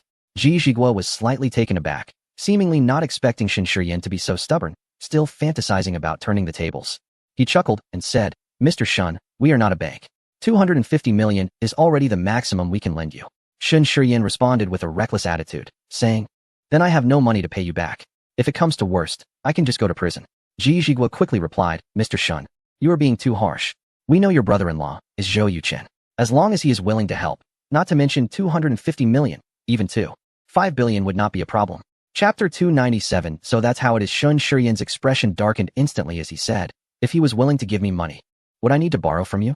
Damn, that bastard started whining to my parents as soon as he heard I lost 250 million, claiming he borrowed billions to buy a battery factory and now can't even scrape together 50 million. I can't believe it. Ji Zhiguo chuckled and said, Mr. Ji, you don't need to worry. As long as he marries your sister, he will naturally help you pay off your debts. Marry? Shen Shiyan sneered. Do you know what it means to see true feelings in times of trouble? When I'm in trouble, this stingy guy wants to stay out of it. If it were you, how would you feel? My parents are considering having my sister leave him. With a son-in-law like that, it's better to have none at all. At this point, Shen Shiyan waved his hand dismissively and said, forget it, let us not mention him. Just thinking about him makes me angry. Mr. Ji, don't bother thinking about Zhou Yuchen. Let us be frank. Since you dare to lend me money, you must need my help with something. As long as we can settle the accounts, I will do my best. Ji Zhiguo raised an eyebrow and said, Mr. Shen, you're overthinking it. Shen Shiyan interrupted him impatiently. Don't treat me like a fool. You either say it today or never. As long as my father is around. Even if I go in, I can get out quickly. After saying that, Shen Shiyan stood up and was about to leave. Wait a minute. Ji Zhiguo quickly called him back. Shen Shiyan smiled, sat back down, and said proudly, I knew it. Go ahead. Is it about getting someone out of prison for my father? Or is there some big project that needs my father's approval? Ji Zhiguo hesitated for a long time before finally pulling out a document from his bag and handing it to Shen Shiyan. Shen Shiyan took the document, glanced at it, and frowned. Zhangqi? What is he to you? Ji Zhiguo replied, he is the son of our boss. He accidentally killed someone and was put in detention. Our boss means that as long as you can help settle things with the court, not only will we not have to pay back the money, but we can also give you a 50 million kickback. So that is how it is. Shen Shiyan finally understood the reason Ji Zhiguo was looking for him. Mr. Ji, are you so sure that I will fail in my investment? What if I succeed? What will you do then? If you succeed, we will naturally have a share of the credit. It's only fair to reward contributions. Helping with this little matter should be no problem, right? Little matter? This is a murder case. Do you think it's trivial? Zhangqi accidentally killed the victim while trying to save his girlfriend, which should be considered justifiable defense. At most excessive defense. Mr. Shen, your father oversees the judicial department in Yanhai. As long as he puts in a word, we can handle the rest ourselves. And it absolutely won't have any negative impact on him. Shen Shiyan picked up his coffee, took a sip, and said, leave the documents with me. I will get back to you tonight. Ji Zhiguo was overjoyed and said, great, thank you, Mr. Shen. Upon returning home, Shen Shiyan handed over the relevant materials and recordings of conversations with Zhangqi to Shen Chenggang. It turned out that all of this had been arranged by Shen Chenggang. After glancing at a title, Shen Chenggang put down the materials with a cold smile, saying, I didn't expect Zhang Yabe to be the mastermind behind this investment company. He really is everywhere. Daiwan picked up the materials, glanced through them, and asked, Old Shen, is Zhangqi guilty of manslaughter or intentional murder? Shen Chenggang replied, of course it's intentional murder. A month ago, Zhangqi developed an interest in the deceased's girlfriend at a bar and had a fierce confrontation with the deceased. In a fit of rage, Zhangqi pulled out a fruit knife and stabbed the deceased in the neck, killing him on the spot. He had already been involved in a similar incident before, so the charge of intentional murder is established, and Zhang Qi will be sentenced to death, to be executed immediately. The lawyer filed an appeal and delayed the process by claiming Zhang Qi has mental issues, and the second trial has yet to take place. Daiwan frowned and said, "So he's got his sights set on you." Shen Chenggang nodded and said, "Xiao Zhou is impressive." As soon as he heard that an investment company lent money to this troublemaker, he immediately suspected something was off. With such emotional and intellectual intelligence, it's a pity he is not in politics. Daiwan asked, "Old Shen, what are you planning to do?"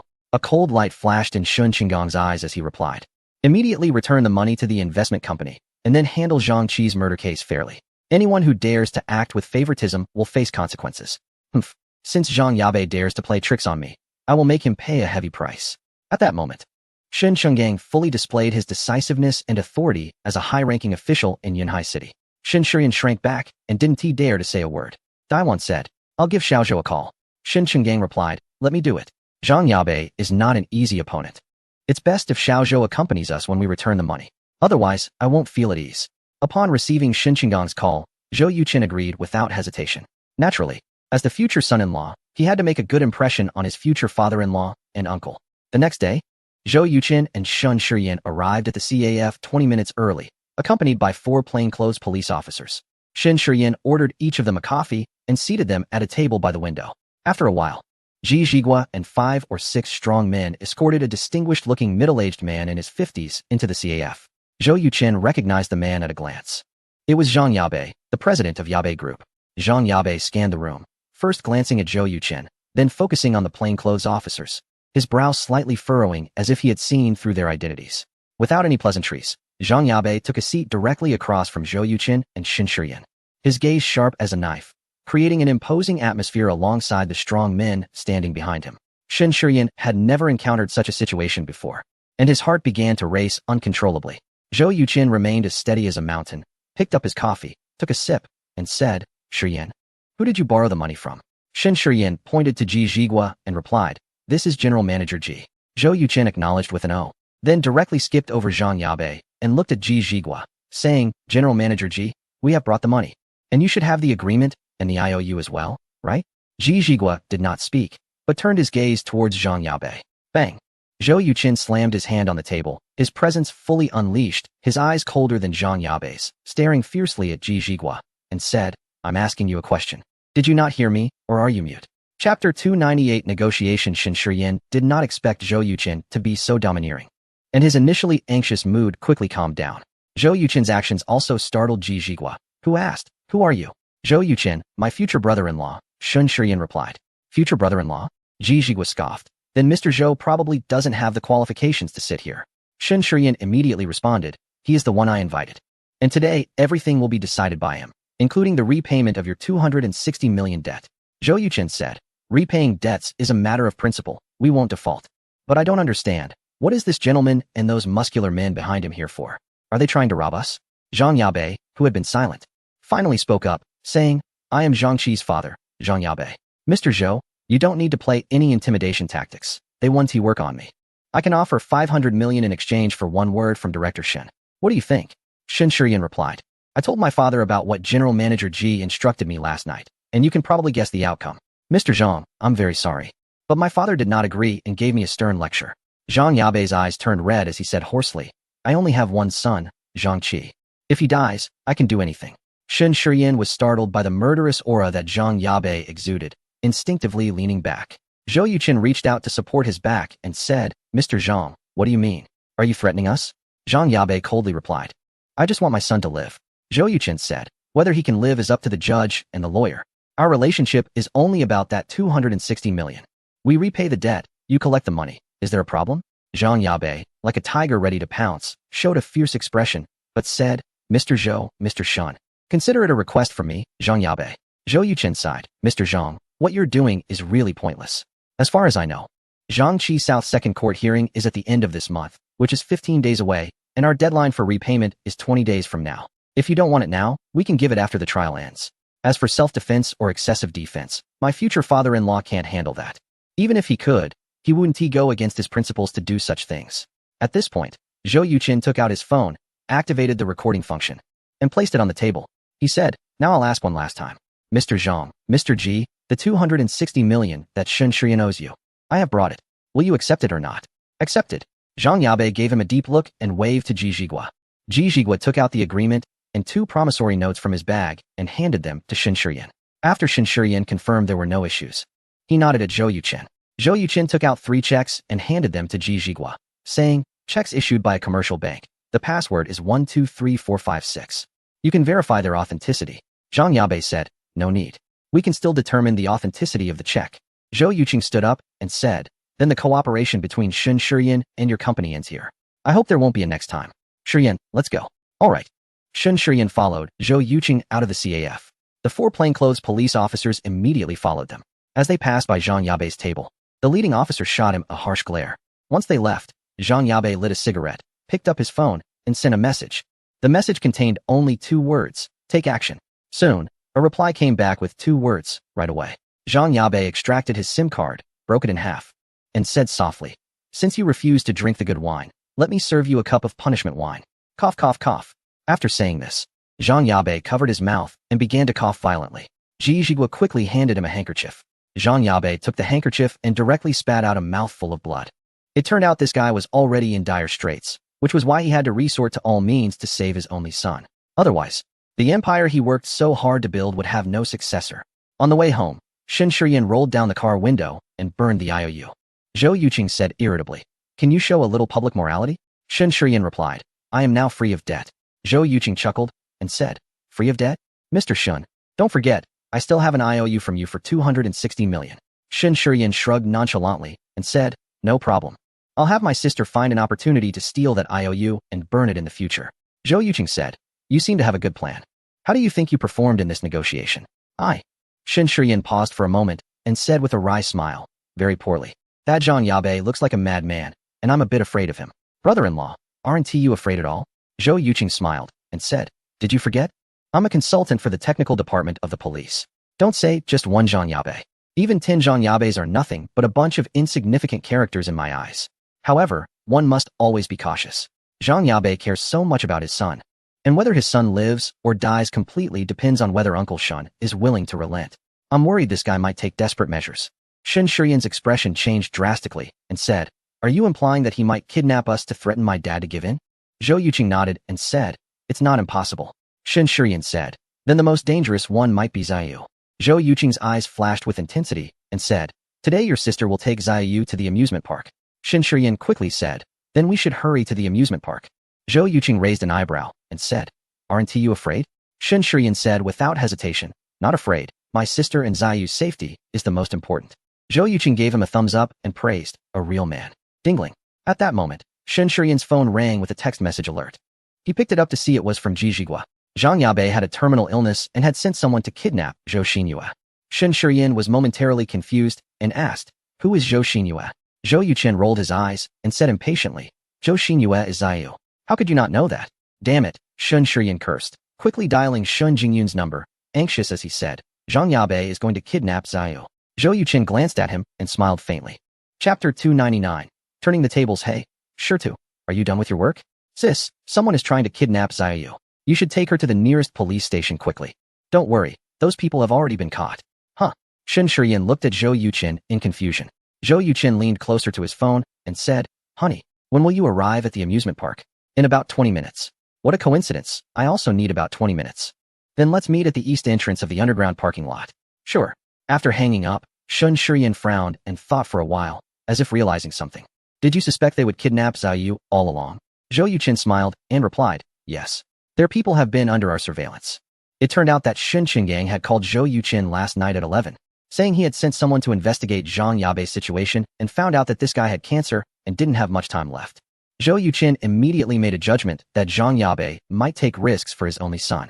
So he asked Xian Yanhai to bring a few brothers to Lijiang Garden, and indeed found a suspicious van at the entrance. At 6 in the morning, 2 tattooed men got out of the van and entered Lijiang Garden. Xian Yanhai immediately followed them and discovered they went straight to the underground parking space where Zhou Yuchen was, observing for a while before reporting back to Zhou Yuchen. Upon receiving Xian Yanhai's report, Zhou Yuchen informed Shun Qinggang. Shun Qinggang promptly dispatched over 10 plainclothes officers to keep an eye on them. The outcome was predictable. As soon as these people received the order and were about to act, they were caught by the plainclothes officers, perfectly illustrating the concept of being thwarted before even starting. After hearing Zhou Yuqin's words, Shun Shiyan questioned, "Since it was so dangerous, why did you still let my sister and Xiaoyu go to the amusement park?" Zhou Yuqin replied calmly, "They're just a bunch of clowns. There's no need to change our family routine because of them. Besides, there are 6 security personnel protecting them, all of whom are battle-hardened veterans. There's nothing to worry about." Such a commanding presence. Shen Shiyan looked at Zhou Yuqin's strategic demeanor and suddenly thought of this phrase. After a long silence, Shen Shiyan sighed and said, "In your and my dad's eyes, am I particularly immature?" Zhou Yuqin chuckled, "To be honest, a bit. You just stepped out of the ivory tower and don't understand the dangers of the world yet. Once you've experienced more and become a seasoned player, these tricks won't seem like much." Shen Shiyan shook his head and said, "Family knows family matters. I will never become like you, nor will I ever be like my dad. After this incident, I realized how foolish I truly am. The scariest part is that I didn't even realize my own foolishness. I thought I was very smart. Looking back now, it's simply a joke." Zhou Yuqin raised an eyebrow and said, "It seems that the Zhang Yabe incident has made quite an impression on you." Shen Shiyan smiled wryly and replied, "You could say it was the most vivid and educational social lesson. I would give my performance in class a perfect score, and that score was achieved with your help, which makes me feel quite ashamed." Zhou Yuqin patted his shoulder and said, "Don't be discouraged. I believe with your intelligence, you'll pass soon." Shen Shiyan's heart stirred, and he said, "Let me pose a question for you. Can you guess who informed me that Zhang Yabe would kidnap Xiaoyu?" Zhou Yuqin chuckled and replied, "That question is too easy. Who else but the trusted Mr. Ji?" Shen Shiyan's eyes widened in shock. "How did you guess that?" Zhou Yuqin explained, "It was his eyes. Today was my first time meeting Ji Zhigua. From his gaze, I could see his ambitions that he couldn't suppress. Zhang Yabe is terminally ill and will soon meet his end. His son, Zhang Qi, has become a murderer and is likely to face the death penalty.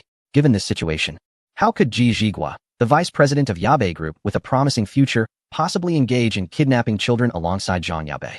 On the surface, Ji Zhigua wouldn't dare disobey Zhang Yabe's orders, but secretly distancing himself is undoubtedly the best strategy at this stage." Shun Shiyan marveled, "Brother-in-law, you're truly brilliant. It's easy to guess." However, Zhou Yuqin paused and stopped the car by the roadside, his gaze turning icy. Ji Zhigua made a terrible move. "Shiyan, you now have 3 choices. If you want to take revenge on Ji Zhigua, then call Zhang Yabe and tell him about the text message from Ji Zhigua. I guarantee Ji Zhigua won't last more than 12 hours. If you want to retaliate against Zhang Yabe, that's even simpler. Just send a message to Ji Zhigua, demanding he turn over the evidence of Zhang Yabe's crimes to the police station. If he refuses, just let him know that you will show this message to Zhang Yabe. Of course, you can also choose to do nothing and quietly watch everything unfold. Shiyan, choose one. Take the initiative." Shen Shiyan was stunned by Zhou Yuqin's maneuver. The fact that a single message could control the fate of 2 individuals left him feeling unprecedented shock. He swallowed hard and said, I'll choose the third option, do nothing, since Zhang Yabe is going to die anyway." Zhou Yuqin sighed and said, "You still need to practice more. Give me your phone." Shen Shiyan was a bit confused but handed his phone to Zhou Yuqin. Zhou Yuqin opened the phone case, took out his SIM card, and then pulled out a new SIM card from his pocket and inserted it. After looking at Ji Zhigua's number on Shen Shiyan's phone, Zhou Yuqin sent him a message. The content was simple. "Ji Zhigua, this is Shen Shiyan. You are to immediately organize the materials regarding Zhang Yabe's illegal activities and send them to the police station by 5 p.m. Otherwise, I will make your betrayal of Zhang Yabe public, and you will bear the consequences." After everything was settled, Zhou Yuqin immediately destroyed the SIM card used to send the message and replaced it with his own. He handed the phone to the completely stunned Shen Shiyan and smiled slightly, saying, "If Ji Zhigua calls you, just say that you didn't send this message, in case this guy records it. Do you understand?" Shen Shiyan came back to his senses and replied, "I understand. You don't want me to get involved in the matters between Ji Zhigua and Zhang Yabe." Zhou Yuqin started the car and said with a smile, "That's right." Chapter 300. The change of Shen Shiyan. Shen Shiyan said, "Brother-in-law, why are you doing this?" Zhou Yuqin replied calmly, "First, Zhang Yabe sent people to kidnap Xiao. As a father, I absolutely cannot tolerate this. I want revenge. Second, Zhang Yabe is a cornered beast, and his danger level is far greater than that of anyone else in the world right now. Although those thugs have been arrested by the police, they certainly won't reveal Zhang Yabe's whereabouts. As a result, the police have no reason to arrest him. If they don't arrest him, who knows what dangerous things he might do.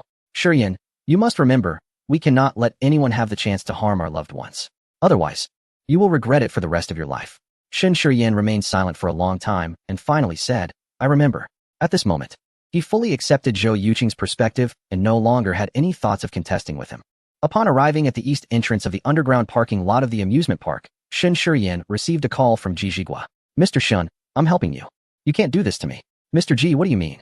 I don't quite understand. Shen Shiyan began to play dumb. Didn't you ask me to collect evidence of Mr. Zhang's illegal activities? Did you misunderstand? When did I ask you to collect evidence against Mr. Zhang? Oh, are you implying that Mr. Zhang has done something illegal? Next to him, Zhou Yuqing smiled slightly and gave Shen Shiyan a thumbs up. No, of course not. Then why are you so anxious and scared? All right, Mr. Ji, don't call me again. I don't want to have anything to do with you or Mr. Zhang right now. Mr. Shun Yu. Without waiting for Ji Jigua to finish, Shen Shiyan hung up the phone. Ji Jigua called back 3 more times. But Shen Shiyan did not answer. After a while, Shen Jingyun, Zhou Qing, and Zhao Yu appeared in front of Zhou Yuqing, accompanied by 6 or 7 security personnel. Seeing Zhou Yuqing, Zhao Yu immediately ran up and shouted, Daddy, sweetheart. Zhou Yuqing picked up Zhao Yu and kissed her hard on the cheek, then said to Xian Yanhai, Old Xian, thank you for your hard work. Xian Yanhai replied, It's my duty. Shen Shiyan did not enter the amusement park with them. He was injured and needed to go back to change his medicine and rest well. Zhou Yuqing had Xian Yanhai and a security guard escort him back to the government family compound. Upon returning home, Shen Shiyan saw his father, Shen Chenggang, sitting on the sofa reading. He hesitated for a moment and then plopped down beside him. Shen Chenggang glanced at him from the corner of his eye, put down the book, and asked, Is there something wrong? Shen Shiyan picked up his father's teacup and drank all the tea inside, saying, Dad, I'm sorry. I've disappointed you and Mom. Shen Chenggang didn't expect the usually proud Shen Shiyan to say such things and asked, Did you take the wrong medicine? Daiwan, who was cooking in the kitchen, also came out, looking surprised at Shen Shiyan. Throughout his life, Shen Shiyan had often admitted his faults, but it was usually under pressure. This time seemed a bit different. Shen Shiyan showed a bitter expression and said, I always thought of myself as smart. Although I didn't do well in school, I believed I was no worse than anyone else in other areas. This incident made me realize that I am the most foolish among everyone. Even Ji Jigua is much stronger than I am, not to mention my brother-in-law. Shen Chenggang was instantly interested and said, It seems this experience of having Xiao Zhou accompany you to the negotiations has left a deep impression on you. Please tell me the whole process in detail. Shen Shiyan seemed like a completely different person, not shying away from his poor performance, and recounted the entire process from start to finish. When he heard how Zhou Yuqing took advantage of Ji Jigua's text message to turn the tables and forced Ji Jigua to report Zhang Yabe, Shen Chenggang couldn't help but light up, slapping his thigh and exclaiming, Well done. Daiwan gasped and said, Xiao Zhou's methods are really ruthless, directly pushing Ji Jigua to the edge. Shen Chenggang replied with dissatisfaction, What ruthlessness? This is wisdom. Xiao Zhou is right. Zhang Yabe is the most dangerous person now. To save his son, he can do anything. The best solution is to obtain evidence of his illegal activities and imprison him. Daiwan laughed and said, Yes, you are right. As for you, Shen Chenggang looked at Shen Shiyan and said, You were strong on the outside but weak on the inside during the negotiations. Indecisive when taking action, and extremely lacking in judgment. The 3 choices Xiao Zhou gave you were a test, and you actually chose the 3rd one. That was truly foolish. However, you can candidly express your poor performance, which is very reassuring to me. Only by daring to confront your shortcomings and face your weaknesses can you truly change yourself. Daiwan nodded and said, This is indeed a significant improvement. Shen Shiyan said, Dad, Mom, I thought a lot on the way back. I've decided to put off starting my own business for now. Daiwan was taken aback and asked, What do you plan to do then? Shen Shiyan replied, After I finish the home buying process, I want to work at my brother-in-law's Kunping group for a while to improve my abilities. Once I feel sufficiently trained, I will leave. Daiwan smiled and said, That's a good thing. Old Shen, what do you think? Shen Chenggang was very pleased with Shen Shiyan's decision but kept a composed expression, saying, Your brother-in-law's Kunping phone batteries and chargers are already #1 in the world. Having established cooperation agreements with various global phone manufacturers, you can go in to gain experience, but you must not interfere or delay important matters of the Kunping group. Shen Shiyan nodded and said, I understand. Shen Chenggang hesitated for a moment and asked, Is your injury okay now? Ouch. Shen Shiyan deliberately showed a painful expression and said, Dad, now that you mention it, it really hurts. Shen Chenggang laughed and scolded, With your poor acting skills, you should definitely go to a film academy for further training. Shen Shiyan burst into laughter. Daiwan smiled, and before she knew it, her eyes began to redden. After so many years, it was the first time she had seen Shen Shiyan smile so heartily in front of Shen Chenggang. During dinner, Shen Chenggang received a report from the police department, stating that someone had sent over a recording of a subordinate of Zhang Yabe kidnapping Zhou Xinyue. Shen Chenggang immediately realized that Zhou Yuqing's tactic of intimidating Ji Jigua had worked. That recording was definitely sent by Ji Jigua. Shen Chenggang ordered the police to follow the normal arrest procedures, emphasizing that law enforcement must be rigorous. If Zhang Yabei's health was not good, he could be left in the hospital under guard. In any case, they absolutely could not let Zhang Yabei out of their sight. Chapter 301. The dust settles without witnesses. A solitary recording cannot serve as the basis for a court sentence, but it is sufficient to identify Zhang Yabei as a suspect. Soon, the police apprehended Zhang Yabei. That evening, Shun Shiyan called Zhou Yuchen. Brother-in-law, Ji Zhigua, is dead. How did he die? In a car accident. It seems that Zhang Yabei is quite skilled. Are you implying that Zhang Yabei knew Ji Zhigua had betrayed him, so he had him killed? Isn't that the case? Shiyan, please don't tell me you think this car accident was just an unfortunate incident. I also believe Zhang Yabei did it. It's just I'm having a hard time accepting it right now. The saying business is like warfare not only refers to pure commercial competition, but sometimes involves the life and death of leaders. I was too naive in the past. Brother-in-law, after I finish your property project, I'd like to work at your Kunpeng Group for some experience. Is that okay? Of course. Which department do you want to go to? The marketing department. Why? Because the marketing department interacts directly with clients, which can greatly enhance a person's abilities. Over 80% of the wealthy individuals once worked in marketing. All right. After hanging up the phone, a smile crept onto Zhou Yuchen's face. This guy seems a bit different now. Did something good happen? Shin Jingyun, who had just finished bathing the little girl, came out of the bathroom and asked curiously upon seeing Zhou Yuchen smile. Shiyan took the initiative to propose working in the marketing department of Kunpeng Group. Don't you think that's good news? Really? That's great. Shin Jingyun's face was filled with surprise. In the past, Shin Shiyan was so proud that he would never consider working at Kunpeng Group. Now he took the initiative to suggest it, which is undoubtedly a huge improvement. Zhou Yuchen said, the marketing department requires dealing with all kinds of people. To thrive in it is not simple for anyone. At least, I can't do it. Shin Jingyun laughed. When did our Zhou Zong become so humble? Zhou Yuchen shrugged and replied, I have no problem with research and management. But when it comes to human resources, I really can't handle it. I'm aware of my limitations. Shin Jingyun said, if Shiyan could have a clear understanding of himself like you do, that would be great. Zhou Yuchen replied, it's not too late now. At that moment, a voice came from the bedroom. Daddy, I want to hear a story. Okay, Daddy will be right there. Shin Jingyun softly reminded. Don't forget to tell her that you'll be on a business trip tomorrow. Otherwise, she'll be upset. Zhou Yuchen assured, don't worry, I won't forget. Entering the bedroom, Zhou Yuchen climbed onto the bed and held the little girl in his arms, telling her a story. The little girl particularly loved being in Zhou Yuchen's embrace, closing her eyes with a smile, thoroughly enjoying it. After telling one story, Zhou Yuchen felt it was about time and mentioned his upcoming trip. As expected, when the little girl heard it, she cried loudly. In the study, Shin Jingyun shook her head, deeply sympathizing with Zhou Yuchen, but she had no intention of going over to help him comfort the child. Zhou Yuchen used all kinds of sweet talk and signed a series of unequal agreements before finally managing to pacify the little girl. By the time he came out of the bedroom, he was already sweating. This little one is getting harder to handle, Zhou Yuchen said helplessly. Shin Jingyun smiled and asked, what's wrong? Can't handle it already? Zhou Yuchen replied, I can still hold on. Honey, I'm going to be away for 4 or 5 days. Shouldn't you put on a good show tonight? Shin Jingyun stood up, walked up to him, and softly said, go take a shower. Zhou Yuchen pulled Shin Jingyun into an embrace and said, let's shower together. Soon, strange sounds came from the bathroom. The next day, Zhou Yuchen led the technical department of the Kunpeng Group to various battery factories for research. They first toured their own factories, then visited the outsourced factories, including the battery plants of Nanming Group and Xingchen Group, which supplied batteries exclusively for their brand of mobile phones. Both companies fully recognized Zhou Yuchen's rigorous work style. After 5 days, all the battery manufacturing plants completed their inspections and discovered more than 20 issues of varying severity. It wasn't a problem with the quality of the batteries and chargers, but rather some safety hazards within those factories.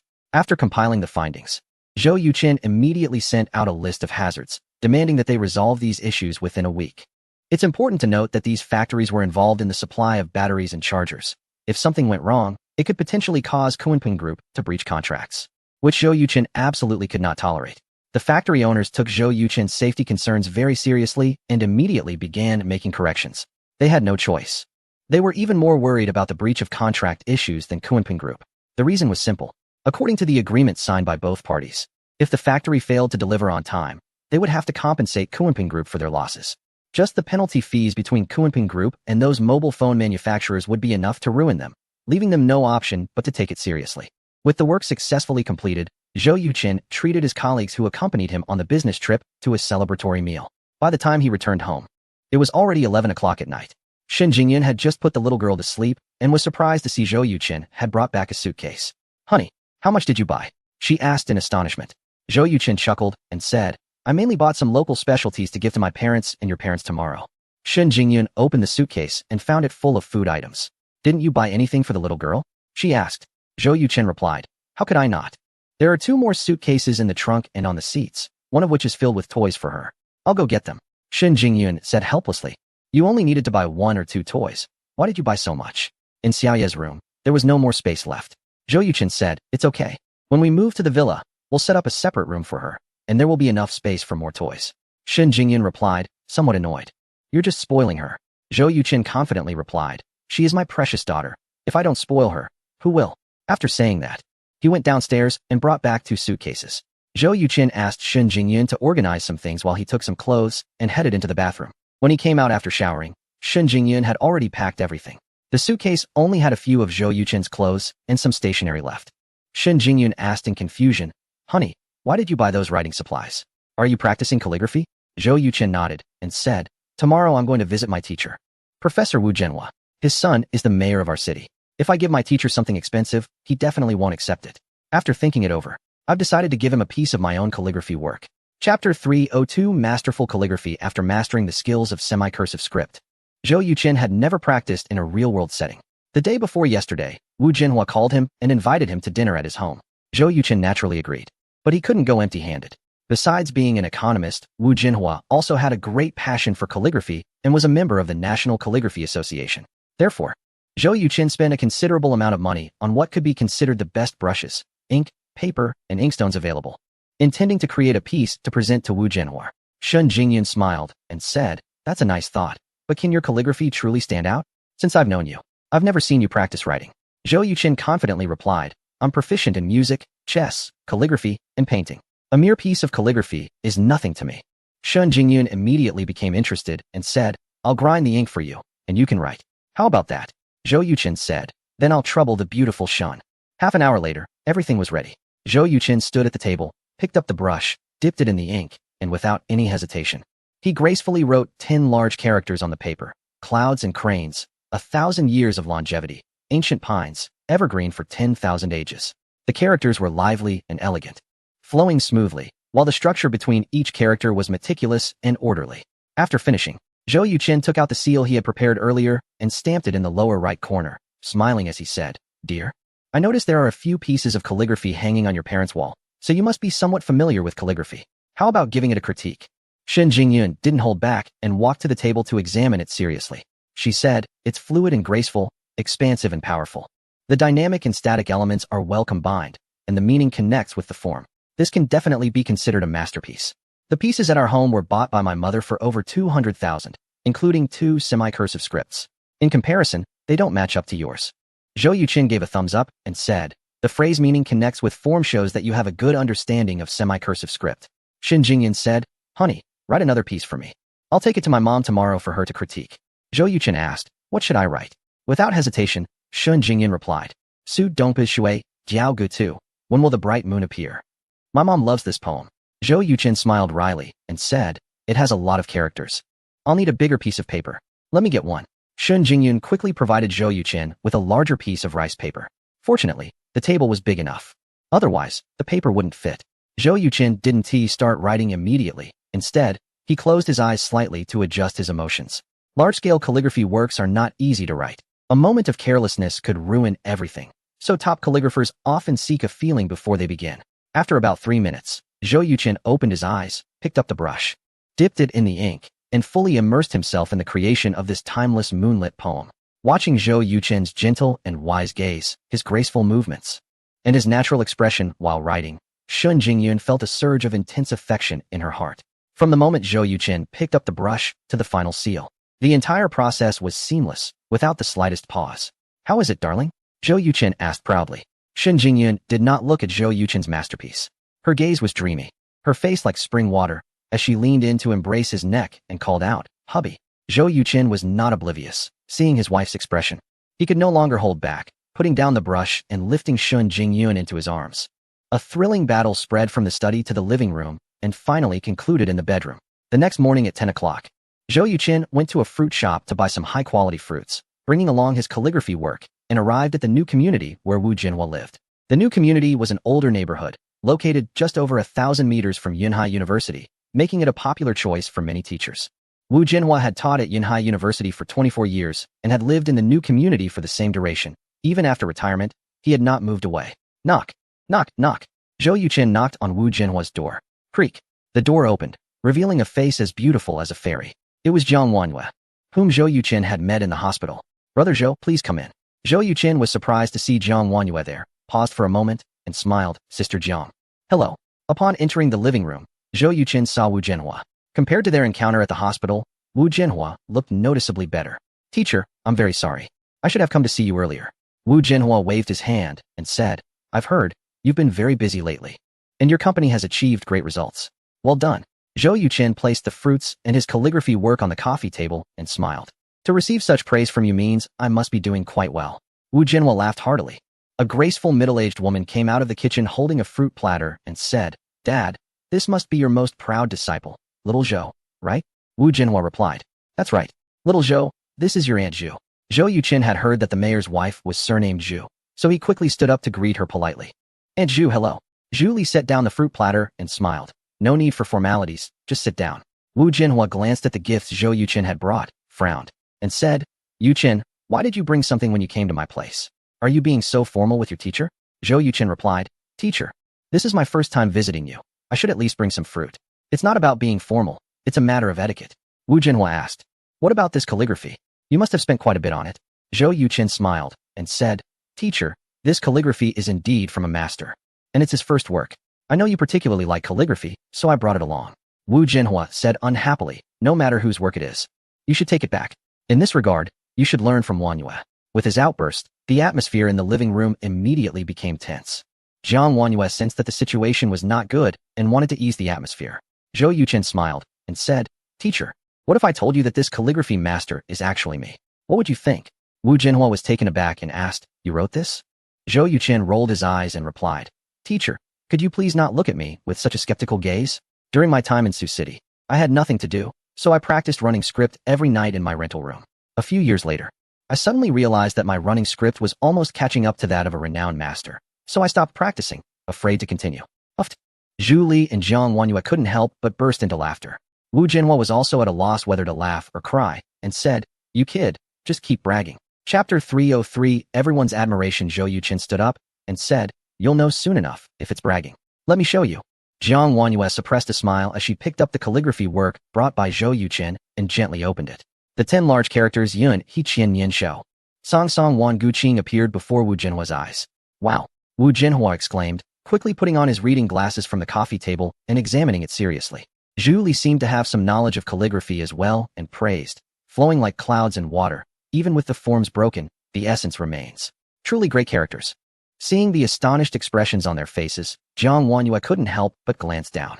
Although she wasn't very knowledgeable about calligraphy, she could tell that those 10 characters were beautifully written. Truly talented.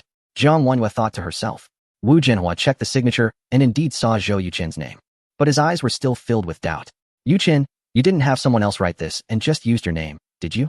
Zhu Li quickly interjected. Dad, what are you saying? Don't mind him, Xiao Zhou, my father didn't mean that. Wu Jinhua realized he had misspoken and explained, I just find it hard to believe. Zhou Yuqin smiled and asked, Teacher, which calligrapher from our region do you think could write this piece? Wu Jinhua looked at the 10 characters, pondered for a moment, and shook his head. None, not a single one. Even that old fellow, the president of the local calligraphy association, seems to fall short by a bit. His cursive is a bit more formal and heavy, not as free-spirited as yours. Zhou Yuqin said, This is the first piece I wrote since I started practicing calligraphy. Teacher, if you don't want it, I'll take it back. Who said I don't want it? Wu Jinhua quickly replied. Wanyue, hurry and put it away for me. In a while, the local calligraphy association will gather in our city, and I plan to take this piece to give them a good slap in the face. Let's see if those old guys are still so arrogant. Jiang Wanyue laughed and said, Teacher, your senior brother is right in front of you. You can have him write a bigger piece to really impress them. Wu Jinhua's eyes lit up, and he said, Yuqin, what do you think? Zhou Yuqin replied, I have no problem with that. Great. Come, follow me to my study. Wu Jinhua took Zhou Yuqin's hand and walked into his study, where the ink, paper, and brushes were all ready, indicating that he had just practiced this morning. As Zhou Yuqin ground the ink, he asked, Teacher, what would you like me to write? Wu Jinhua thought for a moment and said, Chow Chow short song line. Zhou Yuqin replied, Okay. 10 minutes later, A piece of cursive calligraphy titled Short Song Line was completed. Putting down the brush, Zhou Yuqin gestured for Wu Jinhua to take a look. Wu Jinhua could hardly contain his excitement and immediately walked over to examine it, first looking at the overall piece before bending down to appreciate it word by word. After finishing, Wu Jinhua looked up with an expression of disbelief and said, "A master-level work. Yuqin, have you really only been practicing for 3 to 4 years?" Zhou Yuqin raised 2 fingers and said, "Actually, it's 2.5 years. Yesterday was the first time in over a year that I wrote. And I was a bit out of practice." He said this to create an image of himself as a learning genius, so that in the future, when he achieved significant accomplishments in other areas, people wouldn't doubt him. The secret of the all-round development system must be kept tightly under wraps. No one can know. Otherwise, he could very well end up as a guinea pig in a laboratory experiment. Wu Jinhua seemed quite discouraged, a bitter expression on his face. He said, "I've been practicing calligraphy since I was in my 20s, and now I've been doing it for 50 years, but my skills are far inferior to yours, who has only practiced for 2.5 years. It's really frustrating when comparing people." Zhou Yuqin comforted him, saying, "Maybe I just have a talent for calligraphy." Wu Jinhua shot him a glance and replied, "It seems you have quite a few areas of talent." Zhou Yuqin shrugged and said, "No matter how good I am, I'm still your student." "That's true." Wu Jinhua laughed heartily. "Hey, Dad, what good thing happened to make you laugh like that?" Wu Qingyuan pushed open the study door and walked in. Zhou Yuqin immediately greeted him. "Mayor Wu, hello." Wu Qingyuan waved his hand and said, "Little Zhou, since you're at my home, just call me Uncle Wu." Zhou Yuqin smiled and replied, "Okay, Uncle Wu." "Wow, Dad, when did your calligraphy become so good?" Wu Qingyuan looked at the piece titled Short Song Line on the table, surprised. Wu Jinhua gave Zhou Yuqin a knowing glance, and then proudly said, "I've practiced for many years, so a bit of progress is normal." Wu Qingyuan shook his head and said, "This isn't just a bit of progress. It's a complete transformation compared to before. It's like a different person." "Hey, Dad, this isn't your work, is it?" Wu Jinhua sighed and said, "If I could write such good calligraphy, that would be great." "Qingyuan, this piece hasn't been stamped yet. Can you guess which master wrote it?" After thinking for a while, Wu Qingyuan said, "There are only about 10 calligraphers alive today, and none can write running script to this level." "Dad, stop teasing. Who is it really?" "Oh, the ink isn't dry yet. Could it be? Little Zhou, did you just write this?" Wu Jinhua chuckled and confirmed, "That's right. It was just written by Little Zhou." Wu Qingyuan's shocked expression mirrored that of Wu Jinhua's. After a moment, he finally gave Zhou Yuqin a thumbs up and said, "Your calligraphy is truly impressive." It's no wonder Wu Qingyuan couldn't guess correctly. Zhou Yuqin was simply too young. Even if he had been practicing since birth, he wouldn't be able to produce such excellent work. Thus, Wu Qingyuan instinctively overlooked Zhou Yuqin and thought that the old man was showing off a master-level piece. Zhou Yuqin said, "Uncle Wu, you're too kind." Wu Qingyuan replied, "No need to be modest. This piece can definitely be considered the best running script in the world today." "Little Zhou, besides running script, what other styles of calligraphy are you proficient in?" Zhou Yuqin shrugged and said, "I've only practiced cursive for a little over 2 years. I haven't practiced any other calligraphy styles." Wu Qingyuan was taken aback and turned to Wu Jinhua. Wu Jinhua said, "Don't look at me. This kid can't be judged like ordinary people." Wu Qingyuan sighed. "It seems that there truly are geniuses in the world. Dad, how about I take this piece of writing?" Wu Jinhua nodded and replied, "I actually asked for it for you.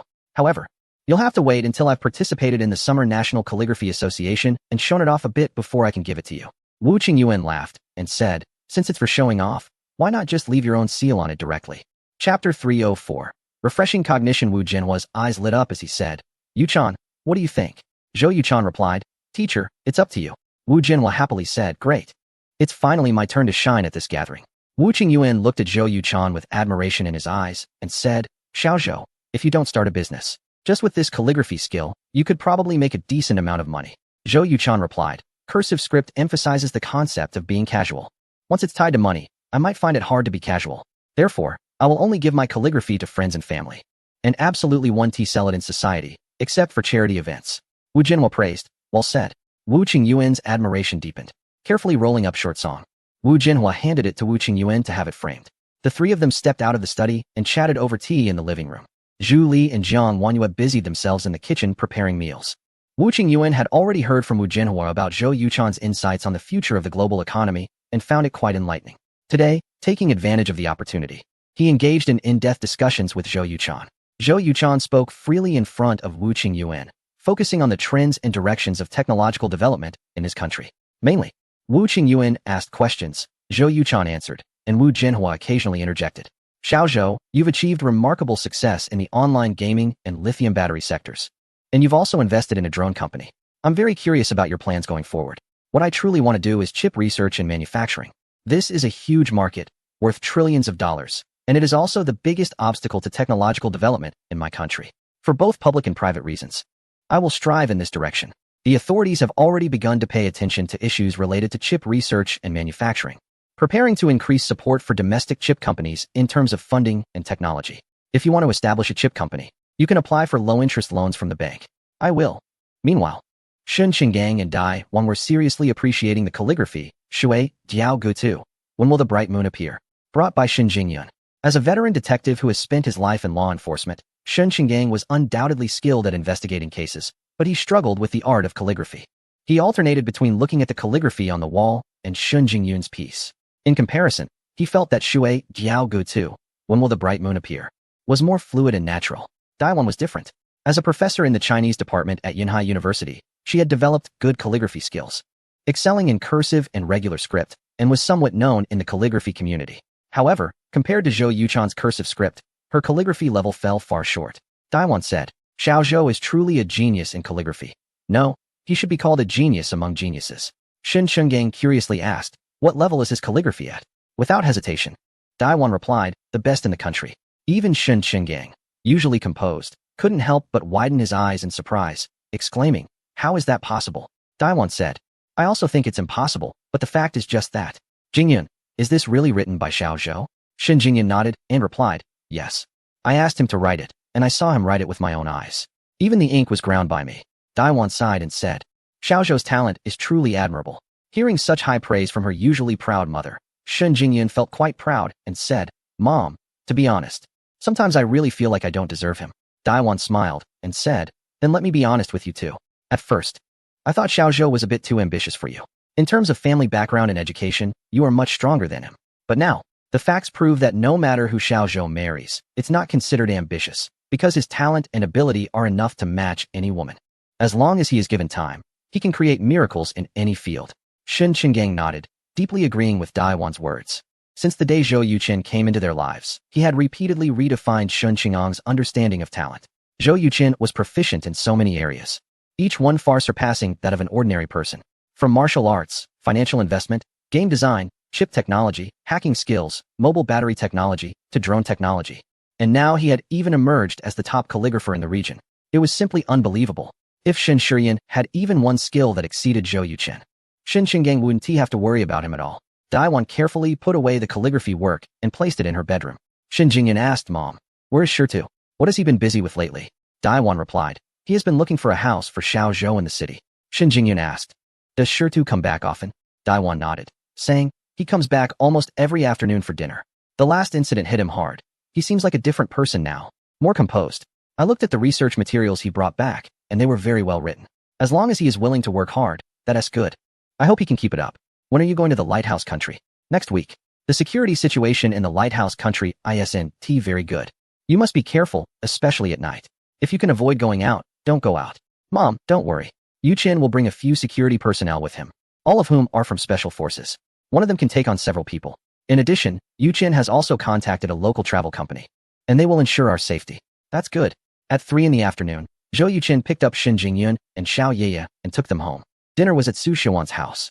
Zhou Yuchen's second uncle Shun Hongguang had already returned to the northeast, while their grandparents stayed behind. Zhou Qingjian came over on Friday and would return on Monday morning. During dinner, Zhou Yuchen mentioned their trip to the Lighthouse Country next week. Like Dai Wan, everyone reminded them to pay attention to safety while they were out. Zhou Yuchen nodded in agreement and then skillfully shifted the topic to Zhou Qingjian's retirement. Zhou Qingjian doesn't want to retire too early, and Zhou Yuchen hasn't really tried to persuade him. Everyone has their own lifestyle, and his task is to provide financial security for his parents and relatives. As for the kind of life they choose, Zhou Yuchen will definitely not interfere. After a hearty meal, Su Xiuan took out a laptop and said, Yuchen, Jingyun, your second uncle sent me photos and videos of 6 villas after he returned. I think they all look pretty good. Can you help me pick one? Zhou Yuchen replied, Mom, this is for Grandpa and Grandma, as long as they agree. Why do you need to ask us? Su Binglin said, your grandma and I don't understand this. Old Lady Su said, all 6 villas are great. In my opinion, we should choose the cheapest one. Su Binglin nodded in agreement. I think so too. Zhou Yuchen smiled and said, money is the least of our concerns. The key is the villas themselves. Su Xiuan said, enough talk. Let's hurry up and choose. Chapter 305. A meeting of minds. Zhou Yuqing and Shun Jingyun gathered together and began to look carefully. After finishing, Shun Jingyun said, "The information about my second uncle is very detailed, and the photos and videos are great. Honey, which villa do you think is most suitable for my grandparents?" Zhou Yuqing thought for a moment and replied, "How about we each write down the villas we like and see if we have a meeting of minds?" Shun Jingyun nodded and said, "Sure." Everyone found this quite interesting and looked on with anticipation. Zhou Yuqing and Shun Jingyun each wrote down their preferred villas on their phone notes and then revealed them together. The former wrote 3, while the latter wrote 3 as well. The couple exchanged glances and laughed simultaneously. Su Xiaowan exclaimed in surprise, "You really are in sync." Su Qingjin asked, "Why the third villa?" Zhou Yuqing explained, "Because the third villa has only 2 floors, which is very friendly for the elderly. If it were 3 floors, my grandparents might struggle to go up in a few years." Su Xiaowan said, "But the first and fifth villas also have only 2 floors. Why not choose those?" Shun Jingyan replied, "Auntie, the third villa has a much larger building area than the first and fifth villas, with more rooms. More importantly, it's only 3 kilometers away from the central hospital. As my grandparents age, if they ever have a headache or a cold, my uncles can get them to the hospital quickly." Zhou Yuqing continued, "Also, the third villa was built less than 5 years ago and renovated less than 2 years ago, making it much newer than the others. Most importantly, it has a large yard where they can have a lawn. The soft grass would be safe for my grandparents to walk on after meals. Even if they stumble, it wouldn't be a problem."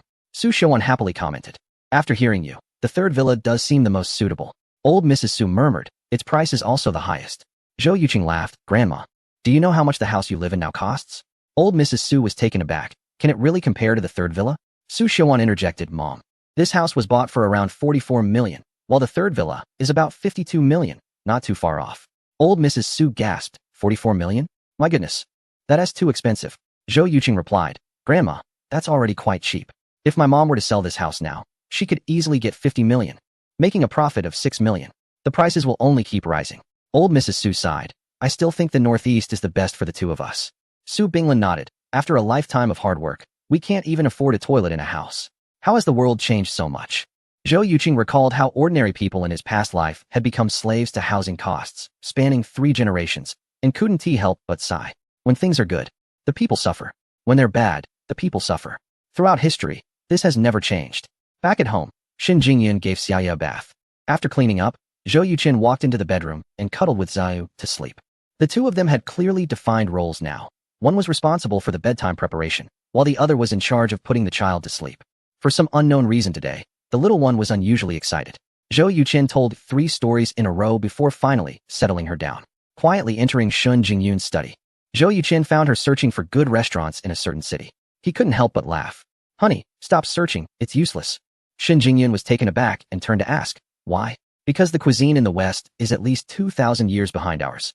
Even the best Western restaurant might not be able to serve a dish as good as a plate of sour and spicy shredded potatoes made by a top chef." "Is it really that bad?" "Worse than you can imagine." "Honey, have you been there?" "No." "Then how do you know?" Zhou Yuqing certainly couldn't tell her that he had been there countless times in his previous life and had exchanged ideas with many experts. "There are plenty of posts online complaining about Western cuisine. What should we do then?" "Of course, we can contact a travel company there. The best part about that country is that as long as you have money, you can buy anything you want, including the best food and service." "How much currency did you exchange?" "No need to exchange. Those mobile phone manufacturers have paid Kunping Group about $400 million in advance, and I can use it freely." "Honey, you are getting more and more impressive." Zhou Yuqing hugged Shin Jingyan from behind and smiled. "Before I met you, I was just a poor nobody. After meeting you, I became a wealthy person." "Wife, do you know what this means?" Shin Jingyan loved Zhou Yuqing's closeness, leaning her face against his and asking, "What?" "It means you have a prosperous husband physique. To express my gratitude to you, I will do my best to make you feel happy." "I already feel very happy. I'm not talking about emotional happiness, but physical happiness." "Huh, Zhou Yuqing, you rogue." Zhou Yuqing picked her up and joked, "Thank you for the compliment. Next, the room will be filled with spring." Ding dong. Congratulations to player Zhou Yuqing for achieving master-level software development skills through relentless effort. You have received 5 attribute points and a lottery chance. Hearing the voice from the system, Zhou Yuqing, who was about to get up to exercise outside, couldn't help but show a delighted expression. Without any hesitation, he requested to draw the lottery. Suddenly, the golden roulette began to spin in front of him again. "Stop." The roulette came to a halt. A scroll appeared in Zhou Yuqing's item box. It was a stock prediction scroll. The difference from before was that the notes at the end did not mention a time limit, but rather the words quantity 1. This meant that as long as Zhou Yuqing wanted, He could see the daily stock curve of a certain company before its bankruptcy. Of course, that's not the most important part. The most important thing is that Zhou Yuqin can use this stock to predict the overall market situation. For example, with the previous case of a certain liquor company, Zhou Yuqin was able to determine the timing of a significant drop in the stock market after analyzing its trends, making a substantial profit. Player, Zhou Yuqin. Physical condition, 14. 3. Average person 10, mental strength, 11. 2. Average person 10, popularity, 9. 2 million attribute points, 638 skills, national martial arts, master level 8, hacking skills, master level 3, chip development technology, master level 3, investment skills, master level 4. Software engineering, master level 1, Tai Chi visualization, mental skill, loyalty monitoring skill, special skill, culinary skills, expert level 99, singing skills, expert level 99. Items, stock prediction scroll, quantity 1. Chapter 306. Purchasing soft star stocks having accumulated 638 attribute points. Zhou Yuqin felt it was time to upgrade his somewhat stagnant physical and mental attributes.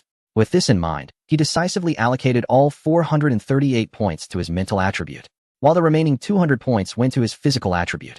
Suddenly, Zhou Yuqin felt a tremendous surge of energy within him, splitting into two streams, a small portion impacting his muscles and organs, while the larger part surged directly into his mind. The pain in his body was bearable, but the discomfort in his brain was overwhelming. Veins bulged on his forehead, and his head throbbed intensely, almost causing him to cry out. If he had known it would be like this, he would have preferred to exchange the points for mental attributes gradually. Now, he was suffering for no reason. The entire process lasted about 5 minutes, but to Zhou Yuqin, it felt like 5 years. His clothes were soaked with sweat, and he felt completely drained of energy. In contrast, his mind was exceptionally clear, his thoughts sharper, and his vitality at an all-time high. After resting for a while, Zhou Yuqin recovered. Checking his attributes, he was amazed to find his physical attribute had reached 15.5, and his mental attribute had skyrocketed to 15.1. Phew. Zhou Yuqin stood up, grabbed his clothes, and headed to the bathroom. After taking a shower, he ran into Shun Jingyun as she was exiting the bedroom.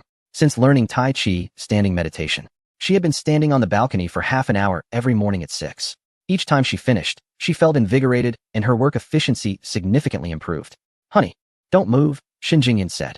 Zhou Yuqin paused and asked, what's wrong? Shun Jingyun looked at him in surprise and said, I feel like you've become a different person. Zhou Yuqin chuckled. If I could change, you'd have 2 husbands. Wouldn't that be better? Shun Jingyun frowned slightly and replied, I'm not talking about your appearance, but your mental state. It's like you're glowing. Zhou Yuqin was aware of his increased mental attribute, which had indeed changed his demeanor and astonished Shun Jingyun. However, he couldn't reveal the truth and could only respond playfully. That's all thanks to your impressive performance last night. This remark effectively made Shun Jingyun blush, and she retorted, you should be quiet. Since it's already done, what's there to be shy about? He teased. That's not the point. Shun Jingyun shot him a glance and walked towards the balcony, ignoring him. Zhou Yuqin smiled slightly and headed to the kitchen to prepare breakfast. Over the next 2 days, he visited the Yueqing Game Company and the Wujing Drone Group. The development team at Yueqing Game Company was already quite mature, and the game was progressing smoothly. The Wujing Drone Group, after hiring Huang Xiaowei and Luo Jia as heads of the Chip Research and Development Department, has significantly improved its R&D progress. No matter what challenges arise, they can be easily resolved by Huang Xiaowei.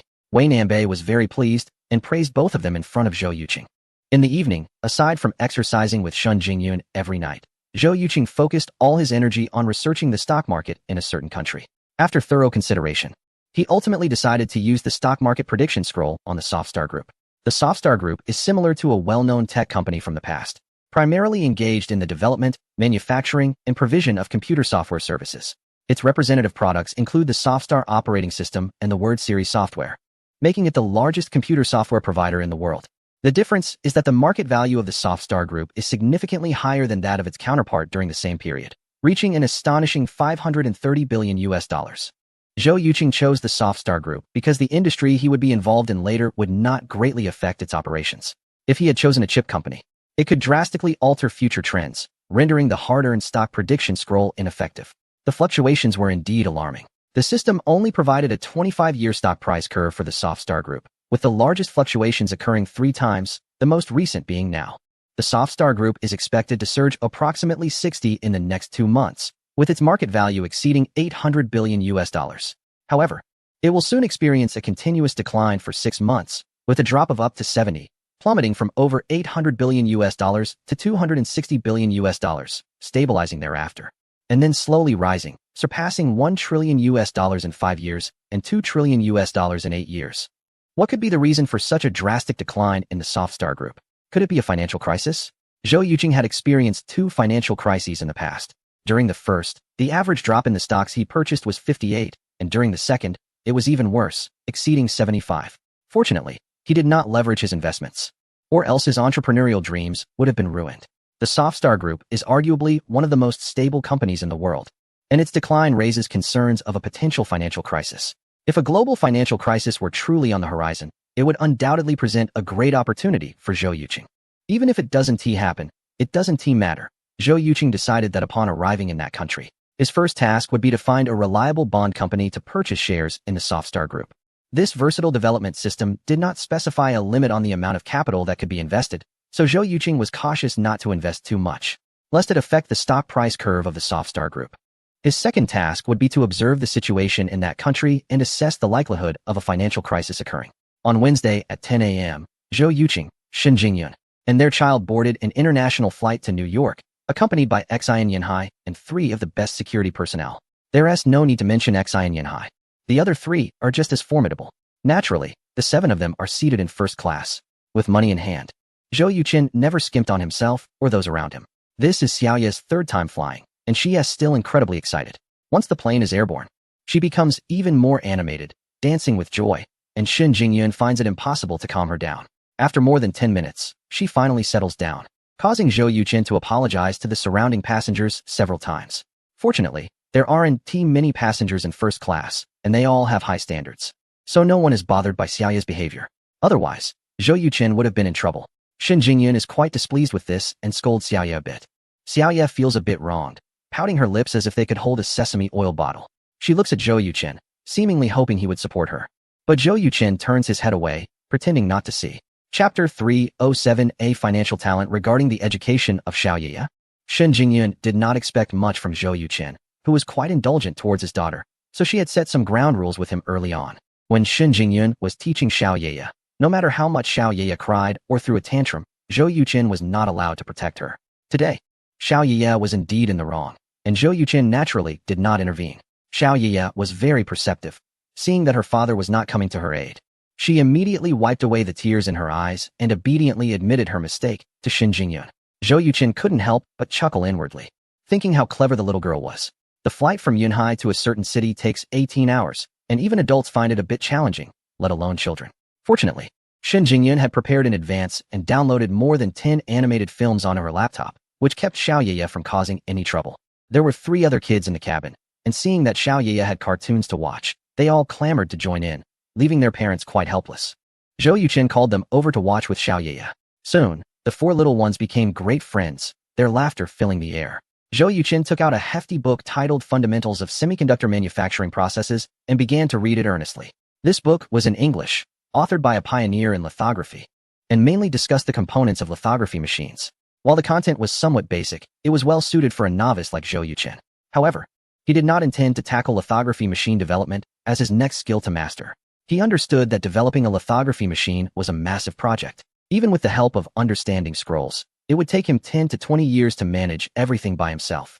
Zhou Yuqing aimed to thoroughly understand the internal structure and working principles of lithography machines, then investigate the situation of domestic lithography machines, focusing on the core technologies that had not yet been overcome, including light source technology, lens system technology, and photoresist technology, among others.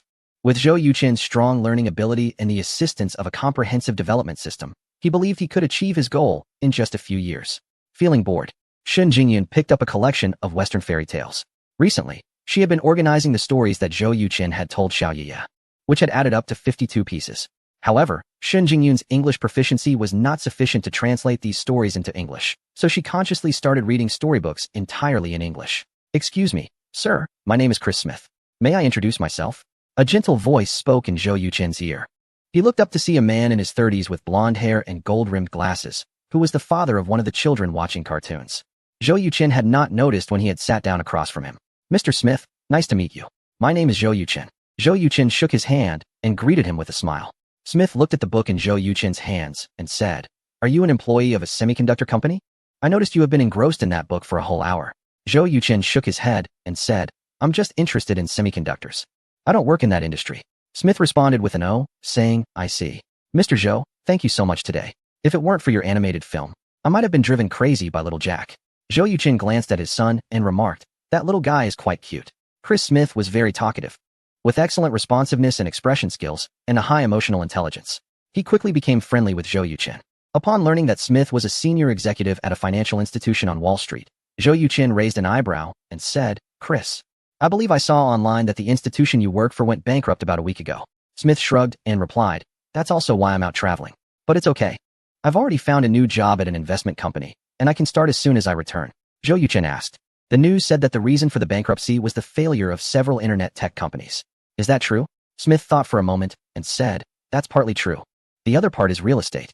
Zhou Yuqin asked in confusion, as far as I know, the stock prices of internet tech companies there have been rising for 4 consecutive years, and real estate prices are increasing year by year. Logically, you should be making a lot of money.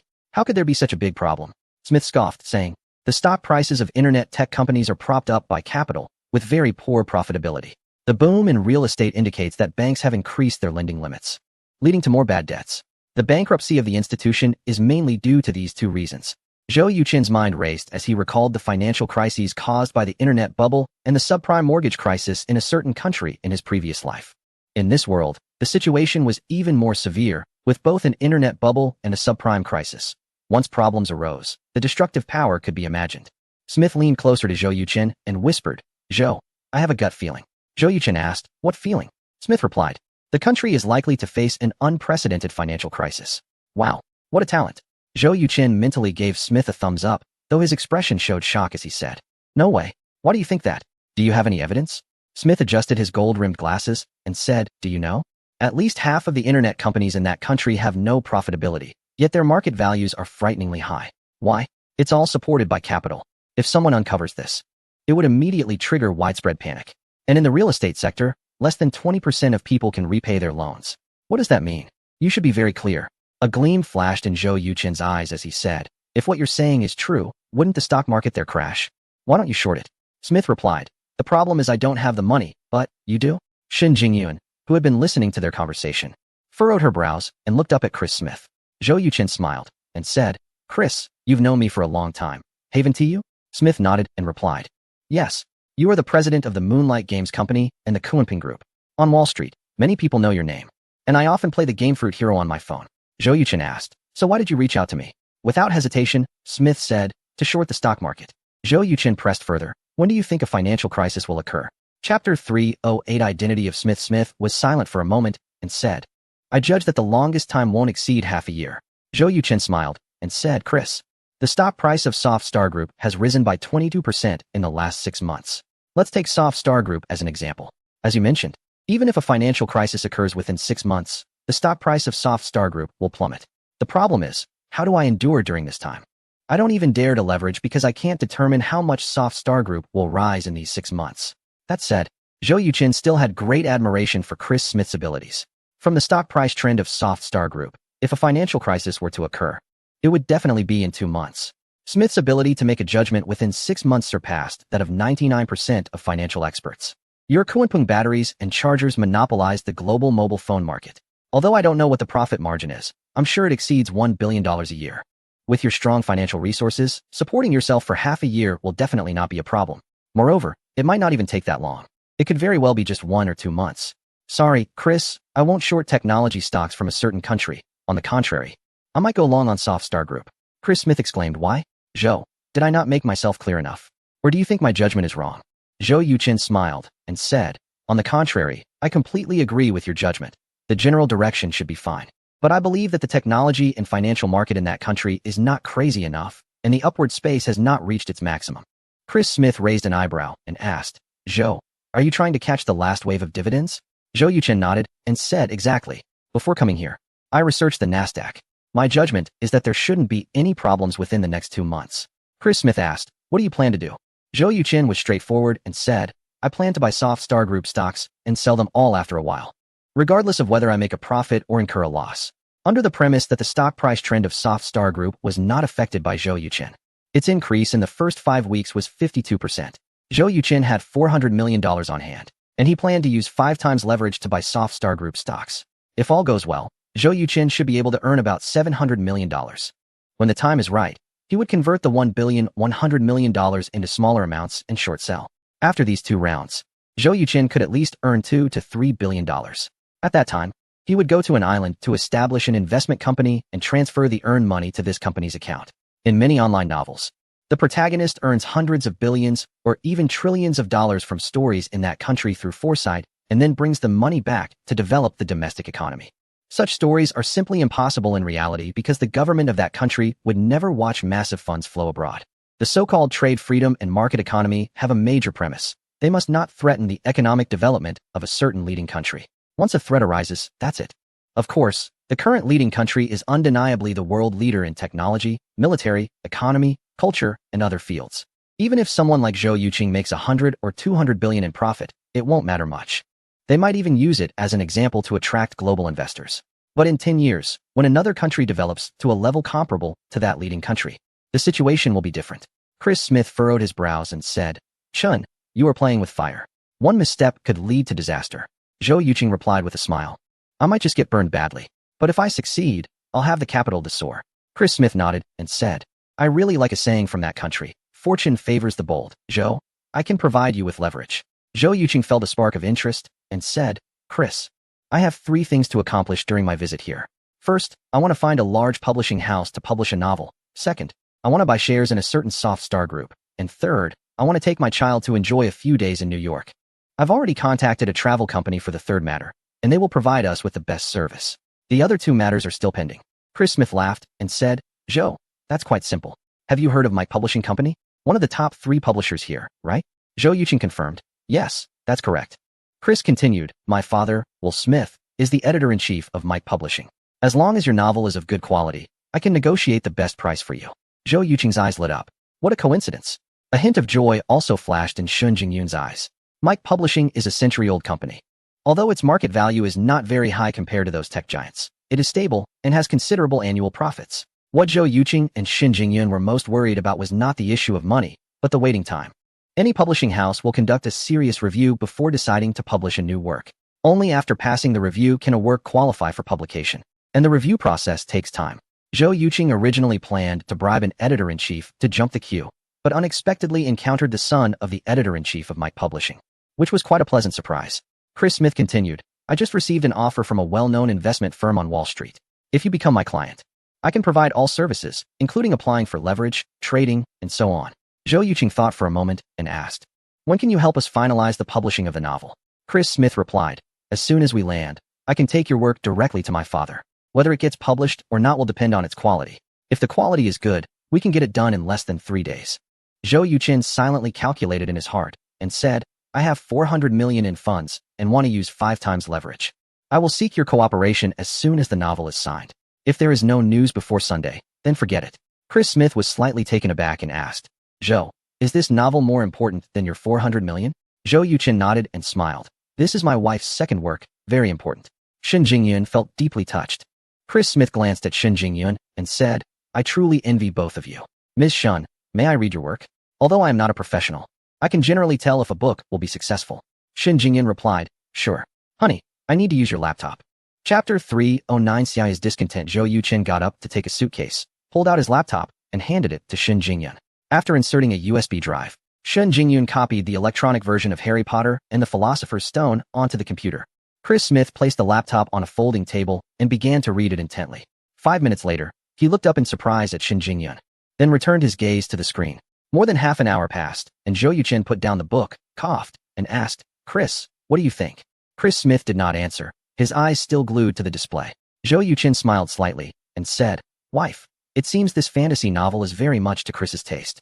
Shin Jingyun replied, "Let's let him read a bit longer. I really want to hear his opinion." "Sure." Another half hour passed, and Zhou Yuqin reached over to cover the screen, saying, "Chris, what do you think?" Finally, Chris Smith looked up and gave Shin Jingyun a thumbs up, saying, "It's amazing." The descriptions of the magical world in this book are very detailed and full of fantastical elements. What is most impressive is the sense of immersion. It feels like being in the story. Shin Jingyun asked, "Do you think it can impress the editorial department of the publishing group?" Chris Smith replied, "Absolutely. After graduating from college, I interned as an editor for 6 months, so I'm very familiar with their review standards. Your book, Harry Potter and the Philosopher's Stone, is a fantasy novel. Unless the editorial department collectively loses their vision, there's no way it won't be accepted. Mrs. Shun, may I continue reading? This book is so captivating, I can hardly put it down. Shen Jingyan smiled and said, feel free. Chris Smith took 10 hours to finish reading Harry Potter and the Philosopher's Stone, during which Zhou Yuchen's laptop charged twice. Upon learning that there were 7 more books, Chris Smith expressed great anticipation and assured both of them that he would help them publish this wonderful fantasy novel as soon as possible. At 7 p.m. local time, a plane slowly landed on the runway of New York International Airport. After bidding farewell to Chris and his son, Zhou Yuchen and his group of 7 left the airport in 4 luxury cars arranged by the travel company, heading to the Harl Hotel. Zhou Yuchen initially planned to book the most luxurious and renowned rock hotel in New York, but upon learning that the cost of one night's stay was 25,000, he was immediately met with strong opposition from Shen Jingyan. Spending nearly 200,000 yuan for a night was simply unacceptable for Shen Jingyan, whose monthly income was only around 5,000 to 6,000 yuan. The Harl Hotel, on the other hand, was an established 5-star hotel in New York, though the facilities were somewhat outdated, with an average nightly rate of 800. Shen Jingyan saw very high ratings for this hotel online and insisted that Zhou Yuchen book it. Zhou Yuchen chose a presidential suite at 2,000 per night. Shen Jingyan still felt it was a bit expensive, but compared to the Rock Hotel, it was considerably cheaper. Plus, with little Xiaoya in tow, she reluctantly agreed. For people lived opposite them, also in a presidential suite. On the way to the hotel, Shen Jingyan asked, honey, do you really trust Chris Smith? Aren't you worried he might be deceiving you? Zhou Yuchen smiled and replied, with Chris's ability and instincts in investments, if he were to become a con artist, it would truly be a waste of his talent. Besides, we don't have anything for him to deceive us about. He can't just foolishly pretend to be the author of Harry Potter and the Philosopher's Stone to publish something, right? If that were the case, I would definitely send him to prison. Shen Jingyan nodded and said, that makes sense. By the way, what's going on with the stocks? I haven't heard you mention it. Zhou Yuchen explained, these past few days, I've been studying the Nasdaq stock market every night, and my conclusions are similar to Chris's. That's also why I view him differently. Shen Jingyan cautioned. The stock market there is much riskier than ours. You should be careful. Zhou Yuchen chuckled, don't worry, I know what I'm doing. At that moment, Xiaoya, who had been observing the outside through the car window, suddenly asked, Daddy, is New York really the richest place in the world? Zhou Yuchen replied, yes, it is. What's wrong? Xiaoya frowned and said, I don't think it's that great. The airport is shabby, the roads are bumpy, and there's trash everywhere, just like in the past life. The infrastructure in that region was also quite poor. The 10 kilometers from the airport to the highway entrance had uneven surfaces, thanks to the good shock absorbers of their car. Otherwise, the 3 of them would have experienced a bumpy ride.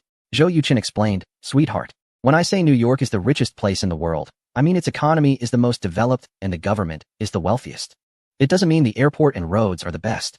Xiaoya asked in confusion, if they're so rich, why don't they fix the airport and the roads? Zhou Yuchen pursed his lips and said, that's not something we need to consider. Half an hour later, the car entered downtown New York, and the surroundings finally became bustling. Luxury cars came and went, skyscrapers stood in rows, and dazzling signs lit up the streets. Everything before them transformed from the desolate areas they had passed through into 2 completely different worlds. Soon, they arrived at the hotel. A young man named Cole, about 25 or 26 years old, who was very handsome and fluent in the local language, provided tourism services for Zhou Yuchen's family. After checking in, Cole led them to their room. Although Zhou Yuchen had booked the presidential suite, it still fell short compared to a certain hotel in another region. Cole respectfully said, Mr. Zhou, the hotel has prepared a sumptuous dinner for you. Zhou Yuchen nodded and replied, great, we'll head over shortly. Cole, I'll give you your tip on the last day. As long as your service meets my expectations, my tip will surely reflect that. Do you understand what I mean? Cole's eyes lit up as he said, got it. Thank you, Mr. Zhou. Zhou Yuchen replied, we won't go out tonight. Come pick us up at 10 tomorrow morning. Cole responded, okay. After packing up his suitcase, Zhou Yuchen and his family of 3, along with Xian Yanhai, went to the restaurant on the 2nd floor for dinner. Having gotten used to the delicious food prepared by Zhou Yuchen, it was indeed a bit difficult for Xiaoyu to have the buffet provided by the hotel. However, Xiaoyu was very polite and did not complain about the food in front of the staff. It was only when they returned to the room that she voiced her thoughts. Dad, we won't have to eat here every day, right? It's really not good. Chapter 310 Self-Publishing. Zhou Yuchen gently pinched her little face and said fondly, don't worry. Daddy will take you to eat the best Western food in the city. It's too late today, and we need to adjust to the time difference and get some sleep. So we didn't go out. As soon as Xiaoya heard this, she was overjoyed and kissed Zhou Yuchen on the cheek, saying, Daddy is indeed the best daddy in the world. Shen Jingyan asked, what about mommy? Xiaoya replied, if mommy is not strict with me, she is also the best mommy in the world. Haha. Zhou Yuqin couldn't help but laugh, saying, you little girl are really too smart. Shen Jingyan couldn't help but smile as well. After taking a hot shower, Xiaoya insisted on sleeping with Zhou Yuqin. Unable to refuse, he had to carry the little girl into the inner room. In less than 10 minutes, Xiaoya fell asleep. When Zhou Yuqin came out, Shen Jingyan was doing a facial mask. Women are born to love beauty, and even the extraordinarily beautiful Shen Jingyan is no exception. She not only practices Tai Chi every day, but also never skips her evening skincare routine. Zhou Yuqin went into the bathroom to take a shower. When he came out, he found that Shen Jingyan had already gone to bed. He was slightly taken aback, then instantly understood her meaning, shaking his head and thinking to himself, am I really that eager? In a private estate, Will Smith took off his glasses and frowned. Chris's expression changed. Father, does this fantasy novel not meet the standards of the publishing group? Will did not answer but asked back, Chris, why do you think Harry Potter and the Sorcerer's Stone is good? Chris thought for a moment and replied, the strong sense of immersion, the storytelling, and character development are all quite good. Will pondered, Chris, I can prioritize this fantasy novel for review, but I can't guarantee it will pass. Chris looked at Will in confusion. Will explained, last year, the publishing group promoted 3 fantasy works, all of which failed. This year, the 2 detective novels they promoted were all successful. In light of this, the editorial department is very cautious when reviewing fantasy works, seeking not to make mistakes rather than aiming for success.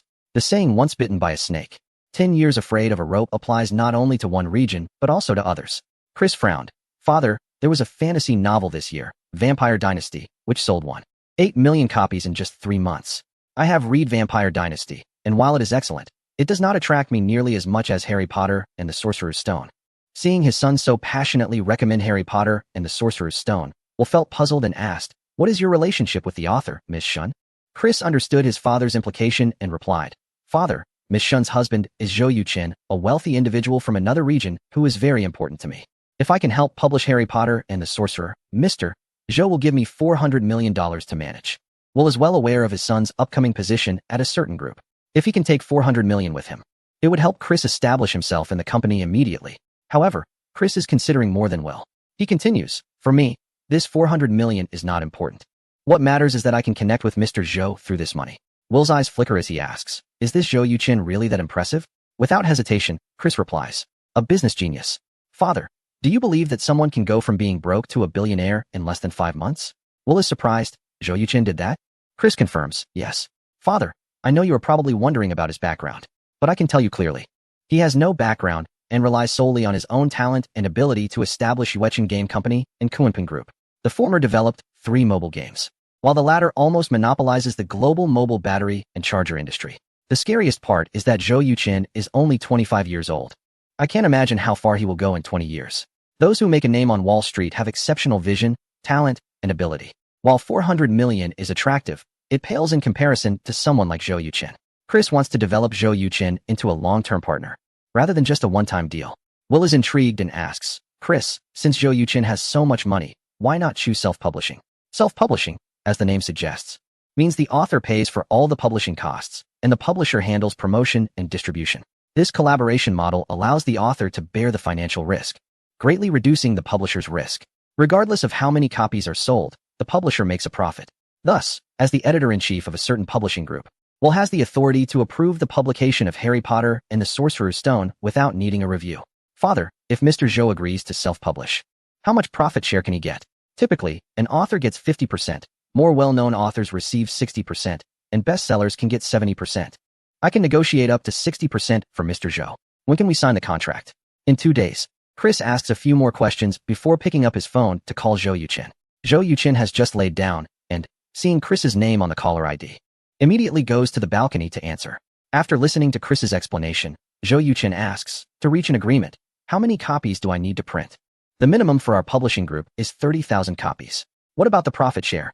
My father will try to negotiate a share between 55 and 60% for you. It must be over 60%. If it's less, I will choose another publisher. All right, we will do our best. So, Zhou, does this mean you agree to self-publish? I need to discuss this with my wife. After all, it's her work. I will notify you before 8 a.m. tomorrow. No problem. After hanging up the phone, a smile appeared on Zhou Yuqin's face. Self-publishing is undoubtedly a good thing for Harry Potter and the Philosopher's Stone. Zhou Yuqin had investigated that if the work were published by a certain country's publisher, the creator could only receive 8 to 12 of the royalties. For an author like Xin Jingyun, who had no works to her name, getting 6 would be considered good. The gap between 6 and 60 is indeed too vast. Most importantly, Zhou Yuqin could confidently seek out celebrities to promote Harry Potter and the Philosopher's Stone. Don't forget, besides Chinese songs, he also knows quite a few classic foreign songs. Just picking out 2 songs and asking 2 top-tier singers for help with promotion, as long as they're not foolish. They would definitely agree. Chapter 311. Picked up a big star as usual. Xin Jingyun got up at 6 in the morning, completely unaffected by the time difference. Zhou Yuqin was already awake, reading on the balcony. Good morning, dear. Xin Jingyun greeted him and planned to practice Tai Chi. Zhou Yuqin put down his book and said, Wait, I need to tell you something first. Xin Jingyun was taken aback, sat down next to him, and asked, What is it? Zhou Yuqin mentioned the suggestion made by Chris regarding self-publishing. After pondering for a moment, Xin Jingyun asked, What do you think? Zhou Yuqin smiled and said, I have complete confidence in Harry Potter and the Philosopher's Stone, so self-publishing is the most beneficial way for us to cooperate.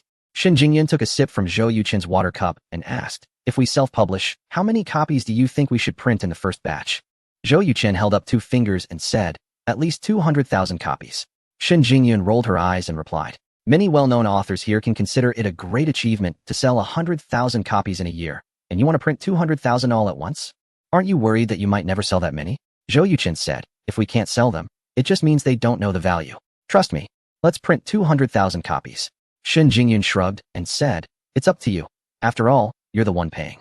Then it's settled. Zhou Yuqin snapped his fingers, stood up, and said, You practice, I'll go out for a bit.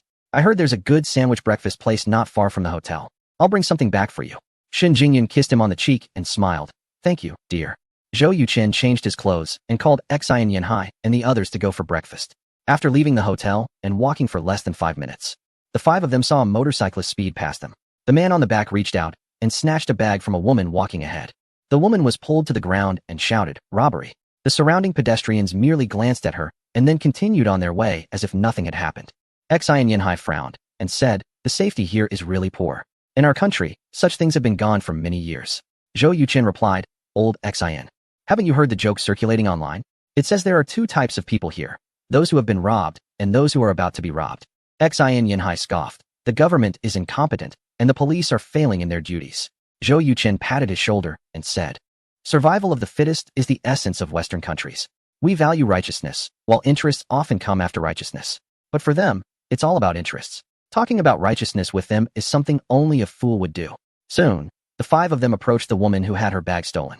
Zhou Yuqin asked, Is there anything we can do to help you? The woman turned her head, took off her sunglasses, revealing a pure and beautiful face. Are you from the neighboring country? Zhou Yuqin's expression immediately darkened as he said, I am from a certain country. The beautiful woman seemed to be aware of the deep-seated animosity between her country and another, and quickly said, Sir, I am very sorry. My name is Delia Norman. My bag was just stolen. Could I use your phone to make a call? Of course. Zhou Yuqin took out his phone and handed it to the woman. Delia Norman dialed a number, explained her situation to the person on the other end, and asked him to come quickly. Sir, thank you very much. May I know your name? Delia Norman said gratefully as she returned the phone to Zhou Yuqin. My name is Zhou Yuqin. When will your people arrive, Ms. Norman? Zhou Yuqin asked. Delia Norman smiled wryly and said, It will take at least half an hour. Zhou Yuqin replied, There is a nice sandwich shop ahead. If you trust us, you can join us there for breakfast, my treat. Delia Norman's lovely face clearly showed a hint of hesitation. Zhou Yuqin was not one to push someone who was reluctant. Seeing her hesitant expression, he said, Goodbye. After saying that, the 5 of them walked past Delia Norman. After walking a few steps, Norman's voice came from behind. Mr. Zhou, wait for me. Soon. The 6 of them arrived at the famous sandwich breakfast shop, which was already filled with people. Delia Norman quickly put on her sunglasses and lowered her head. They found a table by the window and ordered some food. Apart from Delia Norman, the other 5 were big eaters, ordering several different flavors of sandwiches. After a while, a waitress brought their orders. Ms. Norman, I'm a fan of yours. Could you please give me an autograph? The waitress asked softly. Zhou Yuqin was taken aback and looked at Delia Norman in surprise. Seeing Zhou Yuqin's expression, Delia Norman felt quite pleased and said, Of course. After signing for the waitress, she reminded her not to reveal her identity to anyone else. After the waitress left, Zhou Yuqin ate his sandwich while checking information about Delia Norman on his phone. To his surprise, he discovered that the beautiful woman he had casually met was actually a famous pop diva in the music industry. Ms. Norman, as a big star, Don't you need to have bodyguards when you go out? Zhou Yuqin asked, noticing that he had not shown any unusual reaction upon learning her identity, which relieved Delia Norman. I was out looking for creative inspiration and didn't he expect to have my bag stolen, she replied. Zhou Yuqin said, you could write a song about this incident. Delia Norman's eyes lit up as she said, that's a good idea. The sandwiches at the restaurant were indeed quite good. Although they were far from Zhou Yuqin's level, they were already quite decent. After finishing, Zhou Yuqin bought a portion for Shen Jingyun and Xiao Ye each. As the 6 people just left the restaurant, a reporter rushed over, clearly having recognized Delia Norman. Norman, is this your boyfriend? No. Since you are not a couple, why did you come out for breakfast together so early? It was a chance encounter. Norman, when will your new album be available for your fans? It's in preparation. Zhou Yuqin noticed that people around were gathering towards him, and his expression changed. He said, Ms. Norman, we should go now. Goodbye. Don't leave me behind. I want to go with you. Delia Norman also sensed that things were getting a bit awkward and grabbed Zhou Yuqin's arm, showing a pleading expression. Zhou Yuqin helplessly said, then let's go. Chapter 312 Helping with promotion. Xi and Yanhai and the others surrounded the two and walked towards the hotel. The reporter captured the moment when Delia Norman held Zhou Yuqin's arm and was ecstatic. The pop music diva having breakfast with a mysterious Asian man was undoubtedly huge news in the entertainment industry, enough to attract the attention of Norman's millions of fans. The 6 of them entered the hotel, and Zhou Yuqin said, Ms. Norman, it seems you've gotten me into big trouble. Delia Norman knew he was referring to the reporter and replied, Mr. Zhou, I'm sorry, I didn't expect this to happen. Zhou Yuqin felt a stir in his heart and asked, so today, does that count as me helping you? Delia Norman answered without hesitation, of course. Zhou Yuqin then asked, could you help me with something? Delia Norman looked suspicious and replied, what kind of help? Zhou Yuqin smiled, let us discuss it in my room when we get there. Delia Norman took a step back and said, Mr. Zhou, I want to go to your room. Zhou Yuqin immediately realized his wording was off and said, sorry, I should have been clearer. My wife and child are in the room, so you don't need to worry about anything happening. Once your people arrive, I'll take you downstairs. Delia Norman was surprised and asked, you're married? Zhou Yuqin smiled, my child is almost 4 years old. The sandwich I have is for my wife. The help I need from you is also related to her. Delia Norman thought for a moment and said, all right then. Soon, everyone took the elevator upstairs. When Zhou Yuqin opened the door, he heard his child crying. Delia Norman had been on guard, but upon hearing the child's cries, she finally relaxed. Sweetheart, what's wrong? Zhou Yuqin put down the sandwich and hurried into the bedroom. Shen Jingyun smiled wryly and said, I went to the bathroom. Little Yaya woke up and didn't see me, so she started crying. Little Yaya wiped her tears, looking wronged, and said, I thought you didn't want me anymore. Zhou Yuqin picked her up, wiped her tears, and said, you are daddy and mommy's precious treasure. How could we not want you? After calming little Yaya down, Zhou Yuqin told Shen Jingyun, we have a guest. Shen Jingyun asked, you know someone here? Zhou Yuqin shook his head, just met. It's the pop diva Delia Norman. Really? As soon as Shen Jingyun heard this, she immediately walked out of the bedroom. Her knowledge of the Western pop music scene far exceeded Zhou Yuqin's. During her free time at work, Shen Jingyun often listened to foreign songs, including those by Delia Norman. Are you Mr. Zhou's wife? Oh my, you are so beautiful. Delia Norman's voice reached Zhou Yuqin's ears. Shen Jingyun smiled and said, Ms. Norman, it's a pleasure to meet you. I'm Shen Jingyun. Delia Norman took Shen Jingyun's hand and looked her up and down, saying, are you a star from the summer country? Shen Jingyun shook her head and replied, no. Delia Norman said, that's a pity. If you were willing to debut, you would definitely become the most dazzling star not just in your country, but in the whole world. Shen Jingyun replied, you flatter me. I don't have that ability. Zhou Yuqin came out holding little Yaya and said, Ms. Norman, my wife has written a fantasy novel called Harry Potter and the Philosopher's Stone, which will be sold in the Lighthouse country soon. Delia Norman's eyes lit up as she realized. You want me to help promote it, right? Yes, said Zhou. Do you know how much I earn for shooting an advertisement? I don't know. $5 million. If I can help you write a classic English song, would you agree? Delia Norman looked surprised and asked, you can write songs? Zhou Yuqin raised an eyebrow and replied, of course. Delia Norman, being someone who values her reputation, pondered for a moment and said, I need to assess the quality of your song and Ms. Shen's novel. Westerners are indeed quite direct. Zhou Yuqin said, no problem. Honey, can you send Harry Potter and the Philosopher's Stone to Ms. Norman's email? Sure. Shen Jingyun responded as she opened her laptop. Delia Norman provided her personal email address.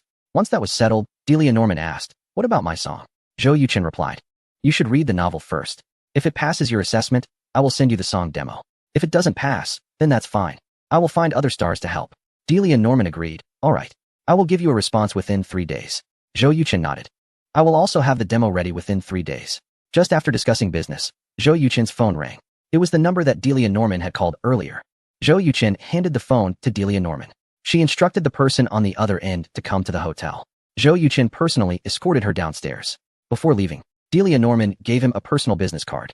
Back in the room, Zhou Yuqin saw Shen Jingyun and little Yaya having a meal. He asked, "How do you like the sandwiches? If they aren't good, I'll take you out to eat." Shen Jingyun smiled and said, "They're quite good." Little Yaya chimed in, "They taste much better than the sandwiches we had last night, but Dad's are still the best." Zhou Yuqin patted the little girl's head, saying, "Thank you for the compliment, sweetheart." Little Yaya flashed a sweet smile at Zhou Yuqin and replied, "You're welcome." Curious, Shen Jingyun asked, "Honey, what's the story with Delia Norman? How do you know her?" Zhou Yuqin briefly explained the events of the morning, saying, "I was considering the promotion of the novel, and then I just happened to run into this famous music diva. It must be fate. If it cannot be properly utilized, then it would be a shame for oneself." Shen Jingyun said, "Delia Norman has over 10 million fans. If she is willing to help promote, it would definitely have great effects. The question is, can you write a classic song suitable for her?" Zhou Yuqin confidently replied, "As I said, as long as you have hands, you can write songs. While you have your meal, I'll listen to some of Delia Norman's songs." Shen Jingyun was taken aback and asked, "Haven't you heard them before?" Zhou Yuqin responded, "When have you seen me listen to songs, let alone songs from these foreign artists?" Shen Jingyun was left speechless. After listening to two of Delia Norman's representative works, Zhou Yuqin realized that her voice was extremely penetrating, able to switch freely between different high notes and tones, somewhat reminiscent of a certain music diva from a previous era. Chapter 313. Business Negotiation. Zhou Yuqin took out a pen and paper from his travel bag, walked to the balcony, and began to write seriously. After about 15 minutes, Zhou Yuqin returned. Shen Jingyun asked, "Are you done?" Zhou Yuqin handed the musical score to Shen Jingyun, proudly saying, "That's right. Honey, we might need to find a recording studio to finalize the demo." After reading the score, Shen Jingyun's face was filled with admiration as she said, "Dear, you are truly a creative genius." Zhou Yuqin laughed and replied, "Whether I'm a genius or not doesn't matter. What is important is whether we can impress Delia Norman." Without hesitation, Shen Jingyun said, "I feel this song is even better than her hit single." Zhou Yuqin nodded and said, "I think so too." They exchanged a glance and laughed together. Zhou Yuqin called Cole, and soon Cole arrived with some people. The family first visited the Statue of Liberty, then went to the tallest building in the world, the Empire State Building, taking the elevator directly to the rooftop, which made Xiaoya scream in fright. Shen Jingyun also tightly held Zhou Yuqin's arm, afraid to let go. In the afternoon, they strolled around Times Square, Central Park, Wall Street, and other attractions. Not to mention Xiaoya. Zhou Yuqin felt it was somewhat uninteresting. However, Shen Jingyun was quite interested and had Zhou Yuqin take many photos of her. At 8 in the evening, Zhou Yuqin received a call from Hearst, the deputy editor of the publishing group, inviting him to discuss the publication of Harry Potter and the Philosopher's Stone at 10 o'clock the next morning. Just after finishing the call with Hearst, Chris called in. "Mr. Zhou, the publishing group should have contacted you, right? Hearst just asked me to discuss negotiations tomorrow. The highest share they can offer is 65%. Zhou Yuqin responded. "ISNT, it said that major authors can get up to 70%? Why are they offering us 65? Experiment. Recently, a fantasy novel called Vampire Dynasty sold 180,000 copies in just 3 months. The editorial department believes Harry Potter and the Philosopher's Stone is of better quality and has a more novel story. Plus, since you are self-publishing after negotiations, they offered the maximum share of 65%. I understand. Chris, I need a reliable lawyer." Chris knew this was Zhou Yuqin's trust in him and quickly said, "I'll help you contact one right away." After hanging up, Zhou Yuqin informed Shen Jingyun about the negotiation with the publishing group. Shen Jingyun couldn't help but laugh, saying, "They even told you the highest share they can offer. Is Chris trying to prove his loyalty to you?" Zhou Yuqin's eyes sparkled as he replied, "Chris is a smart man. He is probably more interested in establishing a long-term partnership with me than my 400 million. Shen Jingyun said, "The problem is your company is in another country." Zhou Yuqin chuckled, "Did you forget? We all believe that a financial crisis is very likely to occur in a certain country." Shen Jingyun was taken aback and said, "Honey, are you thinking of shorting the stock market there?" Zhou Yuqin nodded and replied, "That's the plan. The next $400 million is a test for Chris. If he fails the test, then that's it. If he passes, I wouldn't mind giving him a chance at great wealth." Shen Jingyun asked, "Didn't you say that Shurian is very capable? Why not let him help you?" Zhou Yuqin glanced at Shen Jingyun and smiled. "You're always thinking about your brother. You're such a good sister, dear. Don't worry, after I complete this deal with the Soft Star Group, I'll have Shurian come to keep an eye on things." According to Zhou Yuqin's plan, he would use $400 million with 5 times leverage to go long on the Soft Star Group and sell it in 5 weeks. If all goes well, he could make around $1 billion. Then he would personally bring Shun Shurian over and use 1/5 $5 billion to short the stock market there. After everything is settled, Zhou Yuqin would leave Shen Shiyan behind and fly back home. During this process, Zhou Yuqin needed a trading team to operate, and the formation of this team relied on Chris, the local insider. At 10 o'clock the next morning, Zhou Yuqin and Shen Jingyun arrived at the publishing group on time. Accompanying them was a lawyer named Khan, whom Chris had introduced. Shen Jingyun's purpose for coming to the publishing group was not for negotiation, but for signing after the negotiation. Therefore, she didn't even enter the conference room and took her daughter, Xiaoya, to the lounge to watch an animated movie. Hers was a white man in his 50s, tall and with a full beard, whose wild aura couldn't be concealed even in a suit. Besides hers, there were two young people, a man and a woman, sitting on either side of him. In contrast, these two young people looked much more refined. Mr. Zhou, our editorial department has reviewed the fantasy novel written by your wife, Ms. Shun, titled Harry Potter and the Philosopher's Stone. We unanimously believe that this novel is excellent and provides a truly immersive experience. Hers began with a mix of courtesy and pressure, praising the novel. Thank you for your compliment, Zhou Yuqin replied with a smile. Mr. Hers, I plan to print 200,000 copies first. What do you think? Hers shrugged and said, of course, that's no problem. It seems you are quite confident.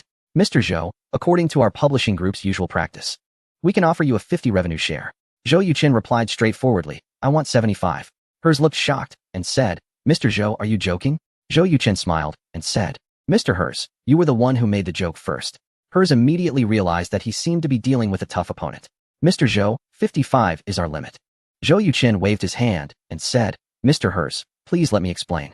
My spouse and I have great confidence in the Harry Potter series. Otherwise, we wouldn't agree to self-fund its publication. To speak somewhat boastfully, I am not short of money. $1 or $200 million is nothing to me. However, this book holds extraordinary significance for my wife, which is why I plan to invest heavily in promoting it with top Hollywood stars once the novel is released. If sales can exceed 3 million copies, I will collaborate with a film company to bring the story to the big screen. If the box office performs well, book sales will undoubtedly surge. Even if the film fails at the box office, the fame will still increase, leading to higher sales. For the promotion of the Harry Potter series, I am prepared to invest at least $200 million, while you would only need to enjoy the benefits. Mr. Hurst, do you really think I would agree to a mere 55% share? Chapter 314. Reaching an agreement. Hirsch's face was filled with shock as he said, Mr. Zhou, are you sure you're not joking? Zhou Yuqin replied in a deep voice, what I just said can be written into the agreement. But I want a 70% share. This is my final decision. If your company doesn't agree, that's fine. I believe there will be other publishers interested in the Harry Potter series. A good businessman never plays by the rules. Although he knew that the maximum share the publishing group could offer was 65%, Zhou Yuqin had no intention of accepting that. His goal had always been 70%. In his previous life, the Harry Potter film series grossed over $7 billion, with book sales exceeding $8 billion and merchandise reaching over $20 billion. With such a massive treasure, how could Zhou Yuqin foolishly give it away to companies from a certain region? Cooperation was possible. But Zhou Yuqin had to secure more than half of the profits. That was his bottom line. Hirsch and the other two young men were left dumbfounded. To promote a fantasy novel, this person was willing to pay such a high price. The word fool almost simultaneously flashed through their minds. This Zhou Yuqin was just a big fool with too much money. Hirsch said, Mr. Zhou, you're being too reckless. Zhou Yuqin replied calmly, I believe in Harry Potter. Hirsch asked, what about the copyright? Zhou Yuqin paused and then laughed. Of course, it belongs entirely to my wife. Mr. Hirsch, the film rights and merchandise rights are non-negotiable. Hirsch stood up and said, please wait a moment. I need to seek approval from my superiors.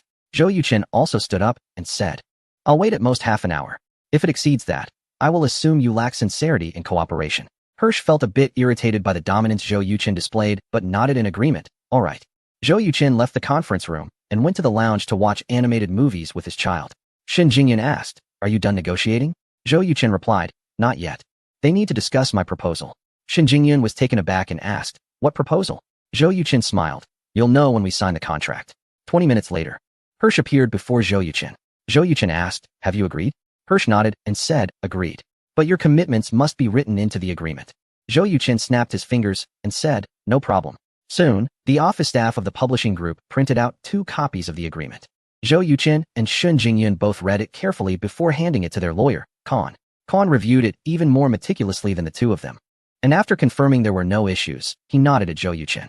Shen Jingyun signed her name in the bottom right corner of the agreement and affixed her seal, thereby resolving the publication issue of Harry Potter and the Sorcerer's Stone. Hers extended his hand and said, Ms. Shun, it's a pleasure to cooperate. Zhou Yuqin grasped his hand and replied, "Pleasure is mine." He smiled and remarked, "Mr. Zhou, I can see that you care deeply for Ms. Shun. However, At this point, He seemed to carefully choose his words and continued, "If I'm not mistaken, you're hoping to ask Delia Norman for help promoting Harry Potter and the Philosopher's Stone, right?" Zhou Yuqin was taken aback and asked, "How did you know?" He showed a peculiar expression and replied, "Mr. Zhou, the whole world already knows about your close relationship with Delia Norman." "Really?" Zhou Yuqin pulled out his phone and checked online, furrowing his brow. The photo of Delia Norman pulling his arm had already made it to the 6th spot on the trending list on a popular search engine. It was undoubtedly the work of that reporter. Zhou Yuqin sighed and said helplessly, "Looks like I'm going to become a public figure." Hers laughed. Delia Norman is the most successful female singer in today's music scene, with countless fans, and she has never been involved in any scandals. "Mr. Zhou, you are the first. So the impact of this rumor will likely be significant." Zhou Yuqin said, "Since it's just a rumor, clarifying it shouldn't be an issue." Upon saying this, even Zhou Yuqin himself didn't believe it. On the way back, Shen Jingyun looked over the agreement again and asked, "Honey, are you really planning to turn Harry Potter and the Philosopher's Stone into a movie?" Zhou Yuqin smiled and replied, "If the sales reach 3 million, it would show that Harry Potter and the Philosopher's Stone is very appealing to the Western audience. Making it into a movie to reach more people would be a natural step." Shen Jingyun said, "I checked online, and in the past 5 years, there have been fewer than 10 books that sold over 3 million copies." Zhou Yuqin replied, "Wife, could you have a bit more confidence in yourself? With the quality of Harry Potter and the Philosopher's Stone, not only 3 million, but 30 million is also possible." Shen Jingyun rolled her eyes and said, "Let us not kid ourselves. I really can't buy into this grand vision you've painted." Zhou Yuqin chuckled. "Dreams are important to have. What if they come true?" Shen Jingyun said, "Let us talk about dreams later. Right now, I just want to have lunch. Little Yaya is hungry too." Little Yaya rubbed her belly and chimed in, "My tummy is almost starving." Zhou Yuqin said, "Then let us hurry and eat." Honestly, this publishing group is quite stingy. They're supposed to be partners, yet they want to even cover a lunch. In reality, even if hers invited them to lunch, Zhou Yuqin wouldn't go, because Cole had already booked a lavish seafood feast at the most famous Western restaurant in the city. The issue is that being invited and not going is one thing, while not being invited at all is another. The two carry completely different meanings. The seafood feast arranged by Cole was quite nice, and little Yaya was happily making a mess while eating. In the afternoon, Zhou Yuqin and Shen Jingyun arrived at a recording studio.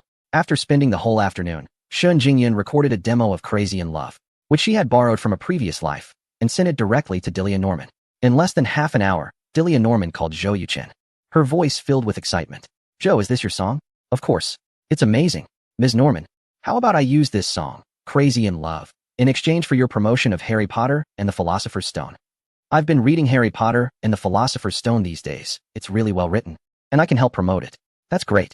When can we sign the contract?" "My manager and I will come to your hotel tonight." "No problem. We'll probably be back around 9. "All right, see you at 9. After hanging up, Zhou Yuqin snapped his fingers and said to Shen Jingyun, "It's done." Shen Jingyun replied, "Honey, you worked hard."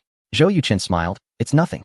Chapter 315. Jumping into the Yellow River won't clear my name. Back at the hotel, the three of them got out of the car, and a wave of reporters surged toward them. Zhou Yuqin was taken aback and quickly urged Shen Jingyun and Xiaoya to return to the car. Xian Yanhai and several bodyguards reacted swiftly, quickly surrounding Zhou Yuqin. "Mr. Zhou, what is your relationship with Ms. Delia Norman? We saw you having breakfast together and holding hands while shopping. Are you dating?" "Mr. Zhou, how long have you been in a relationship with Delia? Do you have plans to get married?" The reporters bombarded Zhou Yuqin with questions, their microphones aimed at him like a barrage of fire. Zhou Yuqin felt quite helpless. This was the first time in both his past and present life that he had attracted so much media attention. "Everyone, I just met Ms. Delia Norman yesterday morning. I only helped her with a small favor. The pictures circulating online were taken out of context, so please don't spread misinformation," he explained. The reporters, however, were not convinced. One of them said, "You had breakfast together at 6:30 a.m. and returned to the hotel together afterward. Mr. Zhou, do you think that is possible if you weren't close?" Another reporter added, "According to insiders at the hotel, Ms. Delia Norman went back to your room with you and stayed for 20 minutes before coming out." "Damn. Now it's clear that jumping into the Yellow River won't clear my name. Old Xian, get the reporters away. You take Jingyun and Xiaoya back to the hotel room." Zhou Yuqin whispered to Xian Yanhai. Xian Yanhai replied, "Understood." Zhou Yuqin raised his voice, "Dear reporters, this place is obstructing traffic. Let us move to another location, and I'll explain everything slowly." With that, Zhou Yuqin stepped outside, and the reporters hurriedly followed. Once the crowd of reporters left, Xian Yanhai opened the car door and escorted Shen Jingyun and Xiaoya back into the hotel. Zhou Yuqin recounted what had happened the previous morning to the reporters. Unfortunately, his explanation was of no use. They simply did not believe him. Zhou Yuqin quickly realized that it wasn't about disbelief. They didn't want to believe. The story of Delia Norman having an Asian boyfriend would benefit them and the newspapers behind them. How could they let such a lucrative opportunity slip away? Damn it. I'm not playing along with you anymore. Zhou Yuqin cursed silently in his heart, and with the help of security personnel, he navigated through the layers of reporters and returned to the hotel. Honey, are you okay? It's getting serious. These reporters want to hype up the rumors about me and Delia Norman for clicks. I'll probably become a celebrity in the region in no time. Didn't you explain it to them? I did, but they're deliberately choosing not to believe it. I'm here with the kids. Why wouldn't they believe me? They might think that your presence with Xiaoya is just a smokescreen for my date with Delia Norman. Honey, as long as they want to. They can come up with countless reasons, unless I admit that I am in a relationship with Delia Norman. Have they left now? They thrive on this. How could they leave? So when is Delia Norman arriving? Damn. Zhou Yuqin just remembered that Delia Norman would come to the hotel for the meeting. If she arrives, then it would be even worse. Zhou Yuqin quickly took out his phone and said, I'll call her to reschedule our meeting for tomorrow. Soon, the call connected.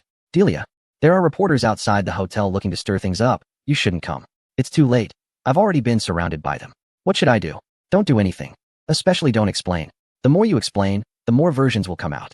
Zhou Yuqin wholeheartedly agreed and said, all right, I understand. 5 minutes later, Delia Norman and her agent Nicole Shirley walked into Zhou Yuqin's room. Nicole Shirley took one look at Zhou Yuqin and knew he wasn't Delia's type. Then she turned her attention to the stunning Shen Jingyun. Oh, Ms. Shun, would you like to come to Hollywood and become a big star? Nicole Shirley's face was filled with anticipation. Shen Jingyun smiled and said, thank you for your consideration, but I have no interest in being a star. Nicole Shirley replied, that's really too bad. With your looks, figure, and temperament, if you were willing to act, you would definitely become one of the brightest stars in the world. Delia Norman said, Nicole, Mr. Zhou is a billionaire. As Mr. Zhou's wife, you shouldn't hope that Ms. Shen would come out to act. Zhou Yuqin said, whether or not to act has nothing to do with identity. It mainly depends on whether my wife likes it. As long as she likes it, I will support her.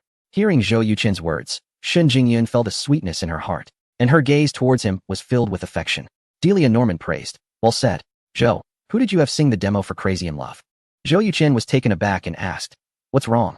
Delia Norman said, she sang it very well, and I would like her to sing harmonies for me. You might have to look elsewhere for that. Zhou Yuqin pointed to Shen Jingyun and said, because the demo was sung by my wife. She probably won't have time to sing harmonies for you. Delia Norman exclaimed in surprise, Ms. Shun, are you a singer? Shen Jingyun smiled and replied, I'm just a music enthusiast. Delia Norman sighed, you are truly talented. Nicole was right. If you entered the entertainment industry, you would definitely become a big star. Zhou Yuqin said, Delia, how should we handle the reporters downstairs? With you here, our relationship might become even more complicated. Delia Norman said, since it's complicated, then let us not say anything at all and let them speculate. After a while, the rumors will gradually die down. At that time, I can go on a show and explain, and it will be fine. Zhou Yuqin tapped his forehead and said helplessly, I kind of regret inviting you for breakfast now. Delia Norman smiled and replied, on the contrary, I don't regret it at all. Although my bag was stolen, I was lucky enough to get a classic song. Zhou, I have brought the agreements. If there are no issues, we can proceed with the signing. Nicole Shirley immediately took out 2 copies of the agreements from her LV bag. One was the copyright transfer agreement for the song Crazy in Love, and the other was the agreement for Delia's promotional assistance for Harry Potter and the Sorcerer's Stone. After Zhou Yuqin read through them, he nodded and said, no problem. Nicole Shirley stated, you will sign the copyright transfer agreement for Crazy in Love, and Ms.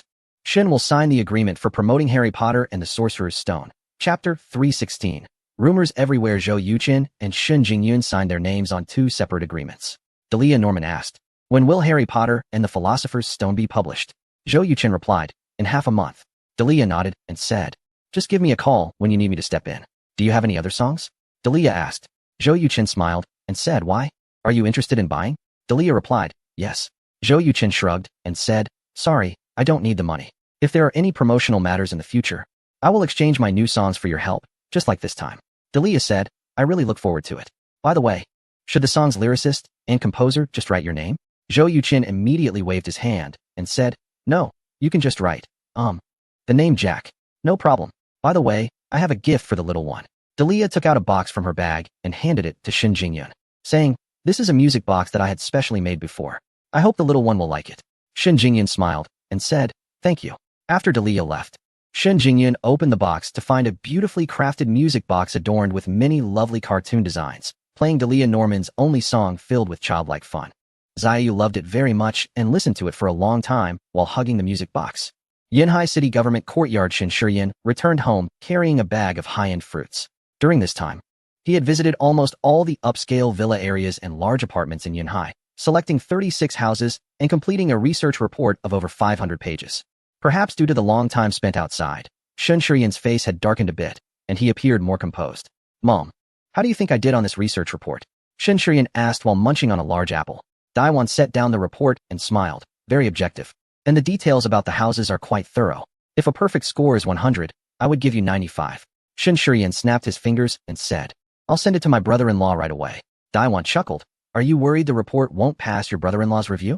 Shen Shiyan nodded and said, he is the client and offered me such a high salary. I have to do a good job. Daiwan asked, now that the work in Yanhai is done, are you going to other places? Shen Shiyan replied, that depends on my brother-in-law's feedback. If everything is fine, I will need to negotiate with developers or homeowners to purchase these houses. Daiwan frowned and asked, are you going by yourself? Shen Shiyan laughed and said, of course not. I formed a team consisting of legal personnel from Yuechen Gaming Company and Kunping Group, along with 3 real estate agents. We will conduct a comprehensive assessment of the houses and only negotiate after determining the maximum price. Daiwan said, that is good. Shen Shiyan stood up and said, I'll go send an email to my brother-in-law. Daiwan replied, go ahead. After Shen Shiyan left, Shen Chenggang, who had been reading on the balcony, walked in, flipped through the research report a few times, and remarked, this kid has made quite a bit of progress. Daiwan said with annoyance, you don't even know how to praise him. Shen Chenggang glared and replied, if I praise him once, he'll be proud for a day. Let us wait and see. I hope he has really changed. Just then, Shen Shiyan burst out of the bedroom, exclaiming, Dad, Mom, my brother-in-law is in a scandal. Scandal? Shen Chenggang raised an eyebrow and asked, what scandal? Shen Shiyan pointed to a report on his phone and said, he has been reported to have a close relationship with a music superstar named Delia Norman by some journalists. Shen Chenggang took the phone, glanced at it, and saw a picture of Delia Norman with Zhou Yuchen. Daiwan frowned slightly and said, this should be a publicity stunt. Shen Chenggang put down the phone and asked, what is the reasoning?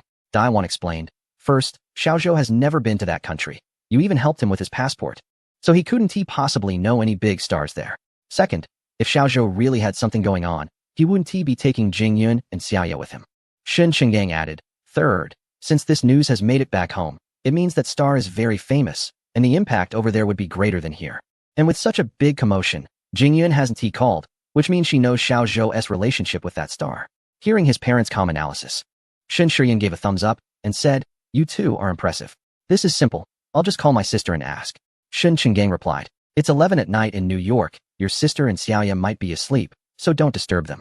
Shen Shiyan said, I'll call my brother-in-law. He doesn't sleep at all at night. Shen Chenggang and Daiwan had heard from Shen Jingyun about Zhou Yuchen practicing Tai Chi visualization every night, and even tried it themselves, but unfortunately, they couldn't succeed. Not to mention, just the aspect of clearing one's mind was a hurdle they couldn't overcome. Soon, the call connected. Zhou Yuchen's voice came through. Shiyan, what is up? Shen Shiyan pressed the speakerphone and said, brother-in-law, where are you? I'm on the hotel balcony. Your sister and Xiaoya just went to sleep. Luckily, I put my phone on silent. Otherwise, I would have woken them up. You're not with Delia Norman, are you? What? This nonsense has spread back home? Zhou Yuchen exclaimed. It's gone viral online. Brother-in-law, you didn't really do anything to hurt my sister, did you? I met Delia by chance and asked her to promote your sister's Harry Potter and the Sorcerer's Stone. I didn't expect it to get caught by entertainment reporters. Within 2 days, the scandal spread all over Europe and America, and suddenly, I became a public figure. I didn't expect it to be reported back home. It seems Delia's influence is much larger than I imagined. Delia is the most famous female singer in the region, with countless fans. You actually want to ask her to help promote a fantasy novel. You're really bold. Your sister has already signed a promotional agreement with Delia. When Shen Shiyan heard this, he was so shocked that his eyes almost popped out, exclaiming, this is impossible. Zhou Yuchen smiled and said, there's nothing impossible about it. And there's more good news. Today your sister has signed a cooperation agreement with one of the major publishing groups in a certain country, and we will be self-publishing, receiving 70% of the profits. Chapter 317. Big move, Shen Shiyan said incredulously. In the West, even rookie writers who self-publish can only get a maximum of 50% of the profits. How did my sister manage to get 70%? Brother-in-law, what did you do? Zhou Yuchen replied, publishing books is essentially a business. As long as the publishing group sees significant benefits for themselves, they will naturally agree. Shen Shiyan frowned and asked, "But what benefits can a book bring them?" Zhou Yuqin didn't hold back and briefly explained the contents of the signed agreement. After listening, Shen Shiyan was deeply impressed by Zhou Yuqin and said, "Brother-in-law, you are amazing. You managed to present such a grand vision to the publishing group. And they bought into it. I truly admire you." Zhou Yuqin smiled and said, "Shiyan, have you never thought that your sister could become the world's best fantasy novelist with this book, Harry Potter and the Philosopher's Stone?" Shen Shiyan swallowed hard and said, "Is that really possible?" Zhou Yuqin confidently replied, "Why not? I'll tell you this. Once Harry Potter and the Philosopher's Stone is officially released, I will hire some online promoters to work with Dai to create a buzz for the book. As long as sales exceed 3 million, I will come to collaborate with the major film companies to produce a movie adaptation. Once the movie is made, no matter how it performs at the box office, nothing will be able to stop your sister's progress." Shen Shiyan said, "If that's the case, you might lose quite a bit of money." Zhou Yuqin responded, "At most, I might lose 100 million.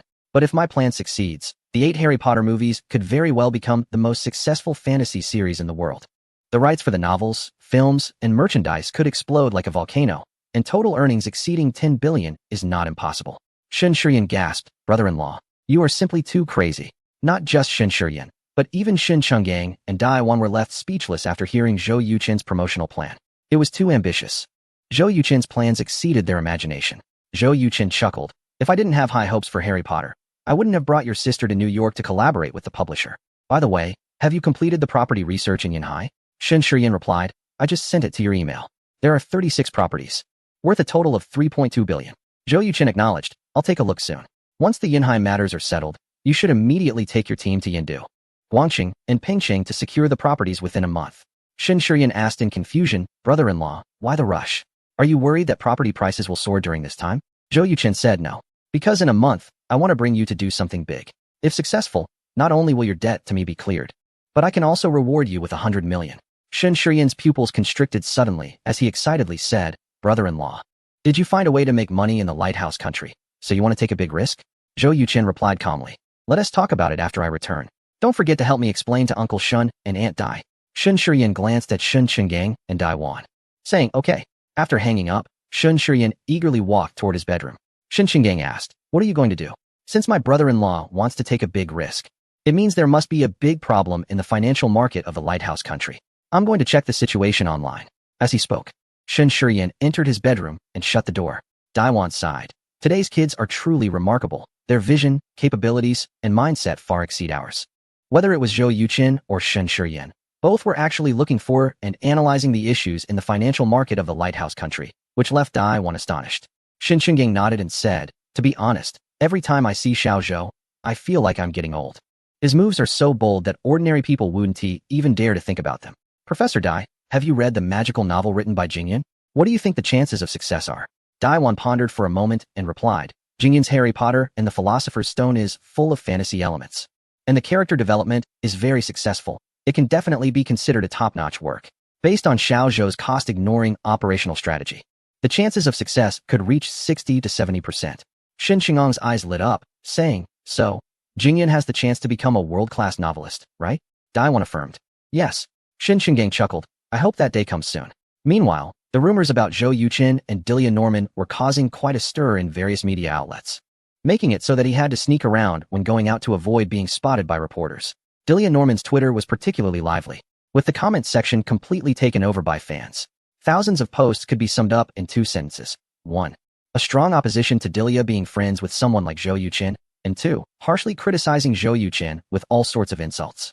Seeing that the situation was escalating, Delia Norman had to clarify on her Twitter, which had a decent effect. The posts significantly decreased, with most of the remaining ones still criticizing Zhou Yuqin. After sorting out the publication issue of Harry Potter and the Philosopher's Stone, Chris had not contacted Zhou Yuqin, showing great patience.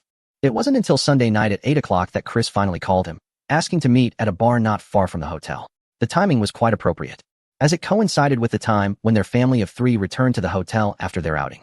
Shen Jingyun was not very confident about the safety of bars in the lighthouse country, so she asked Xian Yanhai to accompany her.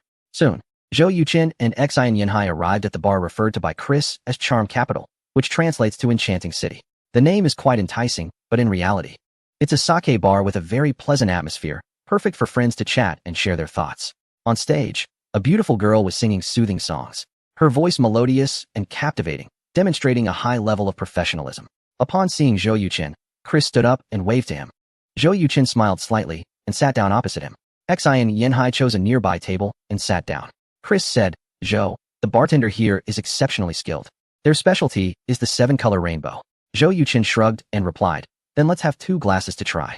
Chris snapped his fingers, and a server immediately came over. Chapter 318 Chris is discontent. Please have Mr. Fosker personally prepare 3 cups of rainbow. Thank you. After Chris finished speaking, he gave the waiter a $5 tip. The waiter's smile grew even wider as he replied, "Sure, sir." Soon, 3 cups of rainbow were brought over by the waiter. Zhou Yuqin picked up a cup, took a sip, and nearly spat it out. "Damn, this is really bad. It's far worse than the local spirits." He turned to look at Xi and Yanhai, who also frowned as he drank. Chris was very perceptive and noticed Zhou Yuqin's expression. He quickly said, "I can get you another drink." Since they were in New York, it was better to go with the local customs.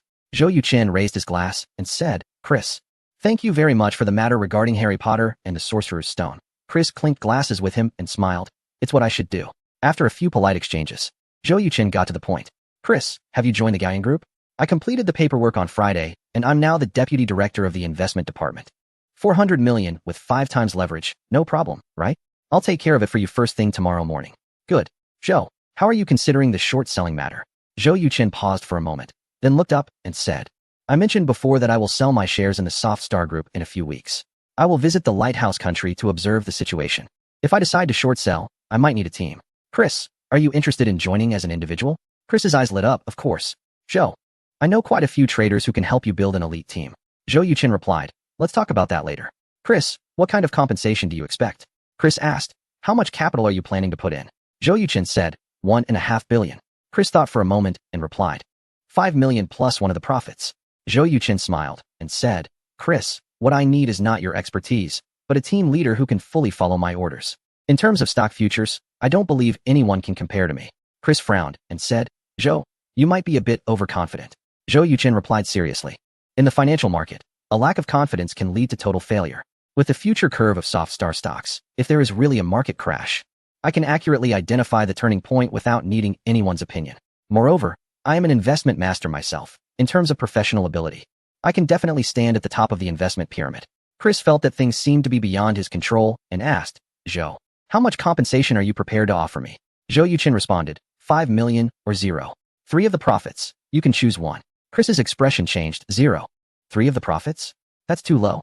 Zhou Yuqin chuckled, earning over $5 million in 2 months without any risk. Do you think that's low?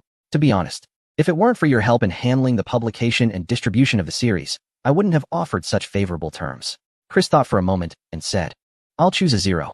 3 share." Zhou Yuqin asked, "Why not 5 million? Chris replied, "I believe you'll earn much more." Zhou Yuqin looked at him deeply and said, "You've made a wise choice. Let's wait and see. If the stock market performs as we expect, I guarantee your earnings will exceed 10 million. Chris said, "I hope so." Half an hour later, the 3 of them walked out of the bar. Watching Zhou Yuqin and Xi and Yanhai leave, Chris's smile slowly faded, replaced by extreme dissatisfaction. Zhou Yuqin's compensation was too low, far below Chris's expectations. A 0. 3 share felt like charity. What Chris didn't know was that Zhou Yuqin's impression of him was also rapidly declining. Although Chris was hiding it well, Zhou Yuqin could still sense his dissatisfaction.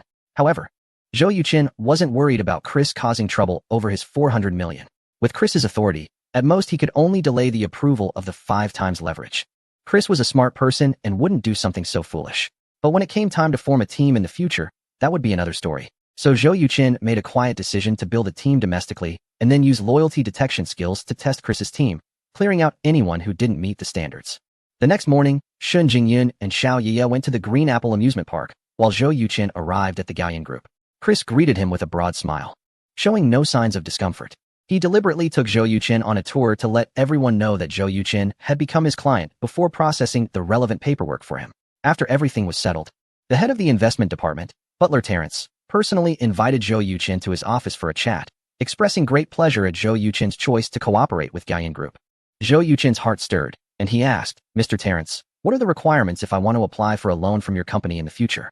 Butler Terrence replied, "Mr. Zhou, we've already conducted a background check on you. Given your current situation, loans below $500 million require no collateral. Just sign a contract, and we can disburse the funds within 2 hours." Hearing Butler's response, Zhou Yuqin realized that he had become a significant figure in the global business world. However, he was still merely a small player. If he were a true big shot, he would probably be received not by Butler Terrence, but by the CEO of Gallion Group. Zhou Yuqin nodded and said, "All right. In the future, if I need funding, I will come to your company." Butler Terrence smiled and said, "At your service." Declining Butler and Cross's lunch invitation, Zhou Yuqin returned to the hotel as quickly as possible, opened his computer, and logged into the Gallion Securities platform. According to the stock curve of a certain company, its stock price is expected to surge by 8% at 2:30 in the afternoon. Naturally, Zhou Yuqin was eager to seize this opportunity. Without any hesitation, he invested $2 billion in the company's stock. Perhaps due to the rapid increase in the company's stock price over the past few months, countless investors were also taking action, so in less than 5 minutes. His order for $2 billion was completely filled. However, considering the company's market value of over $540 billion, this $2 billion really doesn't amount to much. Chapter 319. No impact on the overall situation after the operation concluded. Zhou Yuqin did not leave the room immediately, but carefully observed the stock price trends of a certain company, comparing them with the curves in his mind. He found that his investment of $2 billion had indeed caused a slight impact on the stock price, raising it by $1. But it did not affect the overall trend. Zhou Yuqin felt relieved and took out his phone to call Shen Jingyun. Upon learning that she and her daughter were having lunch, he casually ate a few bites outside before heading to the amusement park. The amusement park had plenty of attractions, and the one in New York had even more. Since it was the off-season for tourism, there weren't many visitors, allowing Xiao Yeye to enjoy herself thoroughly. At 4 in the afternoon, the stock market closed, and Zhou Yuqin logged into his account to check. The increase was 7.8. Based on the stock price curve of the company, he should have seen an increase of 8. What if he had entered the market at that time? It seemed that his interference had caused a slight impact, resulting in a 0.3 lower gain, but the total market value difference was only about 10 million. In other words, Zhou Yuqin's $2 billion only caused a 10 million fluctuation in the market, with almost zero impact on the overall trend. Tomorrow, the company was expected to drop by about 3%, and the market fluctuations would likely be significant. However, this was no longer Zhou Yuqin's concern, as he had no intention of selling. With that, Zhou Yuqin and Shen Jingyun had completed all their tasks in New York. After 4 enjoyable days with Xiao Yeye, the family of 3 boarded their flight back home. 18 hours later, the plane slowly landed at Yunhai International Airport. They were greeted by security personnel from a certain group, who brought 4 off-road vehicles. Standing nearby was Shun Shiyan. "Stone, what brings you here?" Shen Jingyun asked in surprise. Shun Shiyan smiled. "I had nothing to do at home, so I came over." Shun Jingyun examined Shun Shiyan and remarked, "You look tanned." Shun Shiyan replied, "A little tan is healthy." "Xiao Yeye, did you have fun outside?" "Yes," Xiao Yeye said, though her voice was much softer after the long flight. Zhou Yuqin said, "All right, let's talk when we get back." Shun Shiyan added, "Brother-in-law, you can ride in my car." Zhou Yuqin had already guessed that Shun Shiyan had something to discuss with him, so he nodded and said, "Okay." On the way, Xiao Yeye fell asleep in Shun Jingyun's arms. Zhou Yuqin, sitting in the passenger seat, looked out at the brightly lit streets and said, "There's no place like home." Shen Shiyan agreed. "Who says otherwise? When I studied in Australia, I always felt a sense of homesickness every time I returned. I used to scoff at the stories of overseas Chinese kissing the ground upon return, but now if I were to go abroad for 10 years and come back, I might even lick the ground." Zhou Yuqin burst out laughing and said, "Shen Shiyan, can't you be less disgusting?" Shen Jingyun replied, "Honey, could you please not use foul language, especially in front of Xiaoya?" Zhou Yuqin immediately raised his hands and said, "Sure." Shen Shiyan chuckled, "Brother-in-law, I feel you have the potential to be quite controlled by your wife." Zhou Yuqin confidently replied, "Not just controlled by my wife, I'm also a devoted father." After chatting for a while, Shen Shiyan got down to business. "Brother-in-law, as per your instructions, we have reached an agreement with the owners of 24 villas. We just need your signature." Zhou Yuqin had carefully reviewed the research report sent by Shen Shiyan several times, selecting 30 properties from the 36 available, and later removing 6 large flats, ultimately deciding to purchase the remaining 24 villas. While the flats were decent, they lacked privacy, making the villas a more cost-effective choice. What about the loan process? The total price for the 24 villas was 2.8 billion, and Zhou Yuqin didn't have that much cash on hand. "We've contacted the bank. The cheapest option is a mortgage loan with an annual interest rate of 4.6. Mortgage Kunpeng Group?" "Exactly.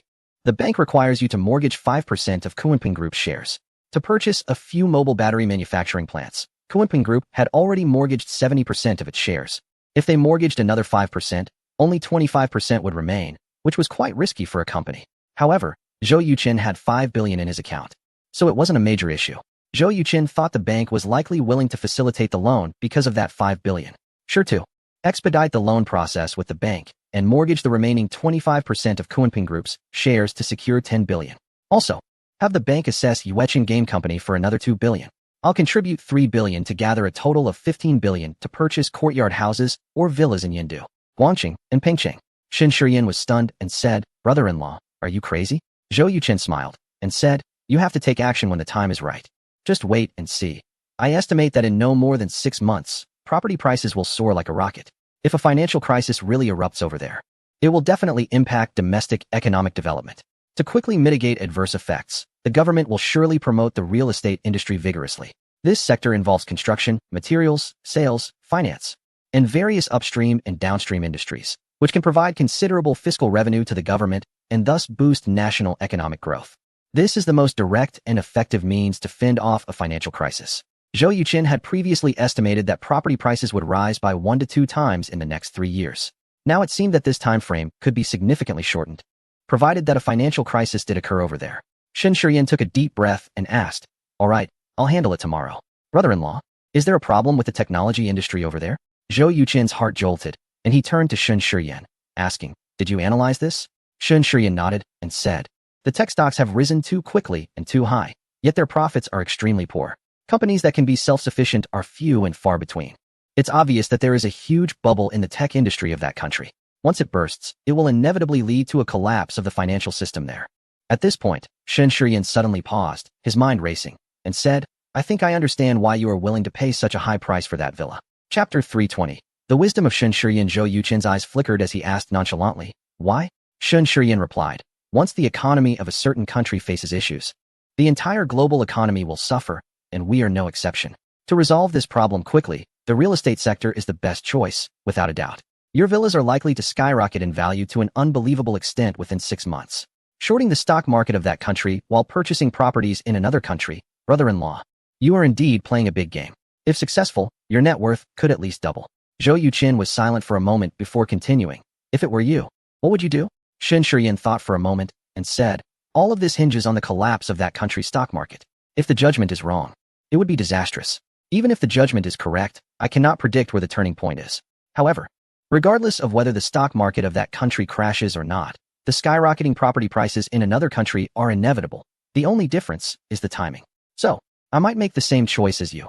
Purchase a large amount of real estate to secure my safety, and then gather funds to short that country's stock market." Zhou Yuchen turned to Shen Jingyun and said, "Dear, I mentioned before that Shiyan is a genius in the investment field. Now you should have no objections to my assessment, right?" Shen Jingyun nodded and said, "Shiyan, your plan is almost identical to your brother-in-law's." Shen Shiyan frowned and said, "But this plan has 2 major issues, funding and predicting the turning point." Zhou Yuchen replied, "Apart from the technology bubble, that country also has a real estate bubble, and the banks are burdened with a significant amount of bad debts. The combination of these factors could lead to an unprecedented financial crisis in that country. I estimate the turning point will be between 2 months and 6 months. As for the funding issue, I have already found a solution." Shen Shiyan curiously asked, "What solution?" Zhou Yuchen casually replied, "I am going long on Softstar Group with a leverage of 5 times using 400 million. "You're crazy." Shen Shiyan couldn't help but exclaim. "You already predict that tech stocks will crash, yet you are still going long on Softstar Group. This is simply foolish. If it were Shen Shiyan himself, he would never do such a thing." Zhou Yuchen said discontentedly, "Keep it down. Don't wake up Xiaoya." He revealed his bold strategy to Shen Shiyan, mainly to demonstrate that his professional capabilities far exceed those of Shen Shiyan. Since Shen Shiyan was proud and arrogant, only by defeating him in expertise would he truly respect Zhou Yuchen. Shen Shiyan lowered his voice and asked, "What if your judgment is incorrect?" Zhou Yuchen replied, "A successful stock investor can choose not to make judgments. But once a judgment is made, one must firmly believe it is correct." Shen Shiyan swallowed hard and said, "Previously, when I bought gold futures, you all said I was too crazy and reckless. Now it seems you are 100 times crazier than I was. If it were me, I would never do such a thing." Zhou Yuchen smiled and said, "Fortune favors the bold. Shen Yuan, I have a task for you." Shen Shiyan asked, "What task?" Zhou Yuchen replied, "After resolving the real estate issue, you need to help me form a 10-person management team in that region, with you as the leader. When the time comes, I will take you all to another country to join another management team to short their tech stocks." Shen Shiyan's eyes lit up. "No problem. Brother-in-law, how much have you prepared?" Zhou Yuchen said, "Originally, it was 1.5 billion. After visiting a certain group, the investment manager told me I could borrow 500 million from them." Shen Shiyan asked in confusion, "Brother-in-law, Where did you get 1.5 billion? Zhou Yuchen laughed. I'll have it once I sell the stocks of a certain group. Shen Shiyan was left speechless. You think you can make 11 billion from 400 million? How is that possible? Zhou Yuchen confidently said. The tech stocks in that country are currently in a final frenzy before a crash. It's normal for them to surge by 1 or 2 times. If you don't believe me, we can make a bet.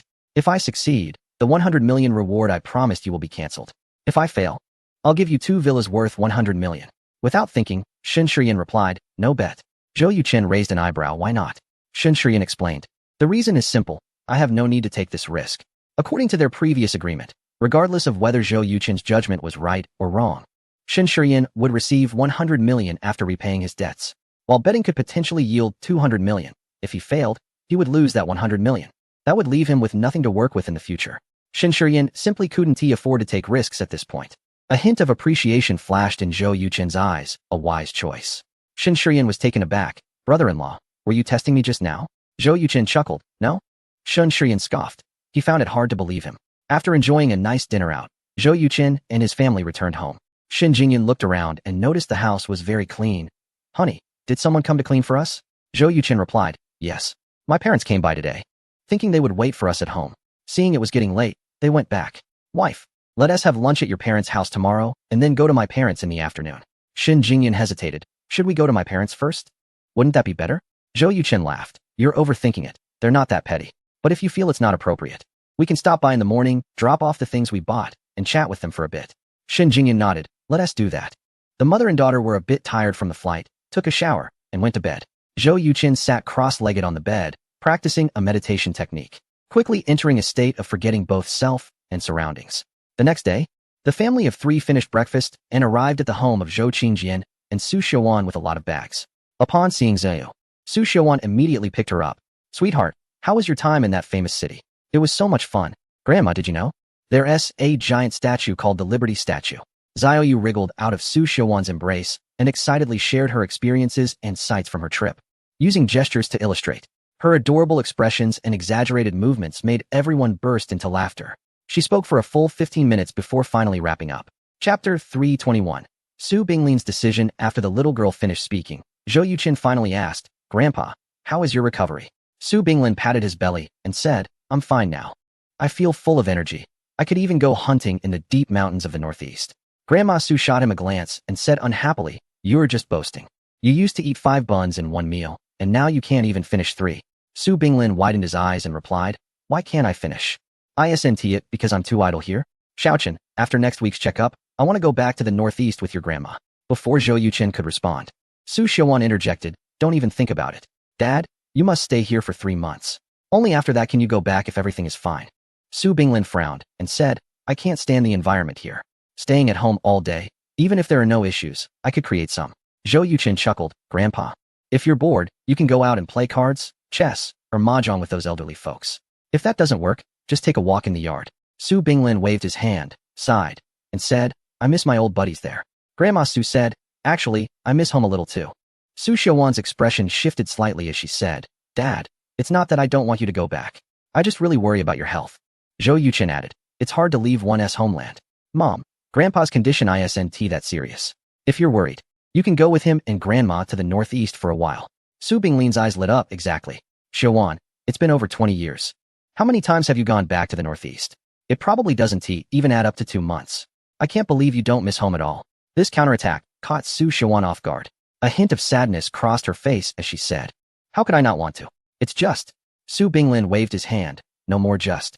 After my checkup, let us go back to the northeast together. With today's convenient transportation, if anything happens, I can be back in less than 12 hours.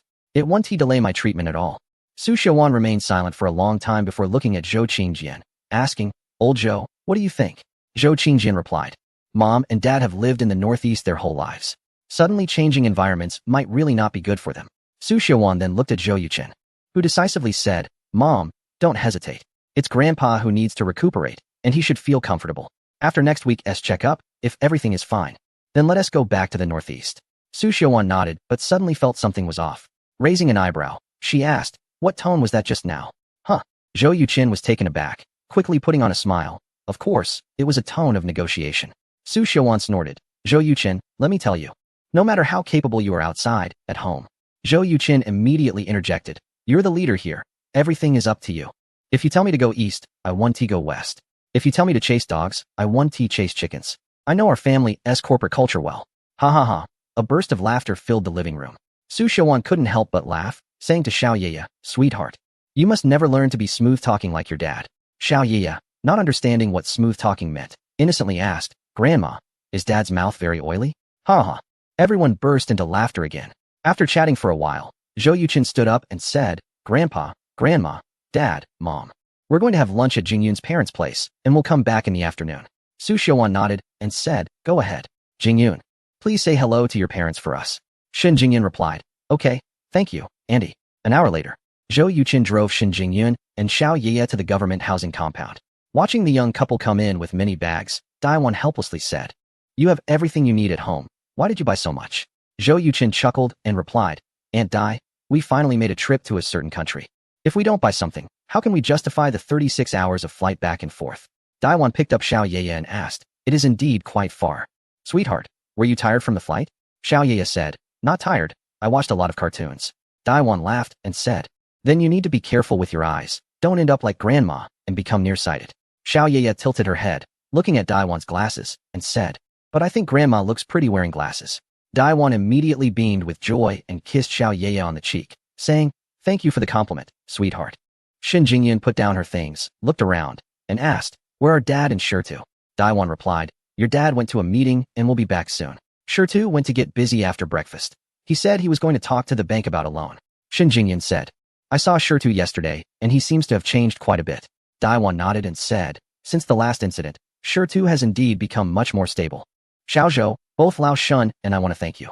If it weren't for you backing him up, our family would be in trouble.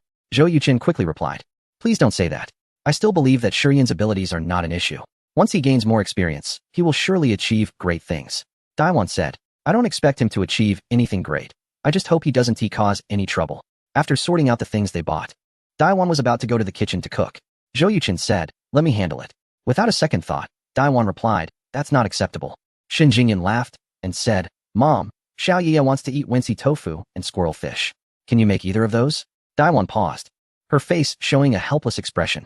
Wensi tofu and squirrel fish require a high level of knife skills, which most people can't manage.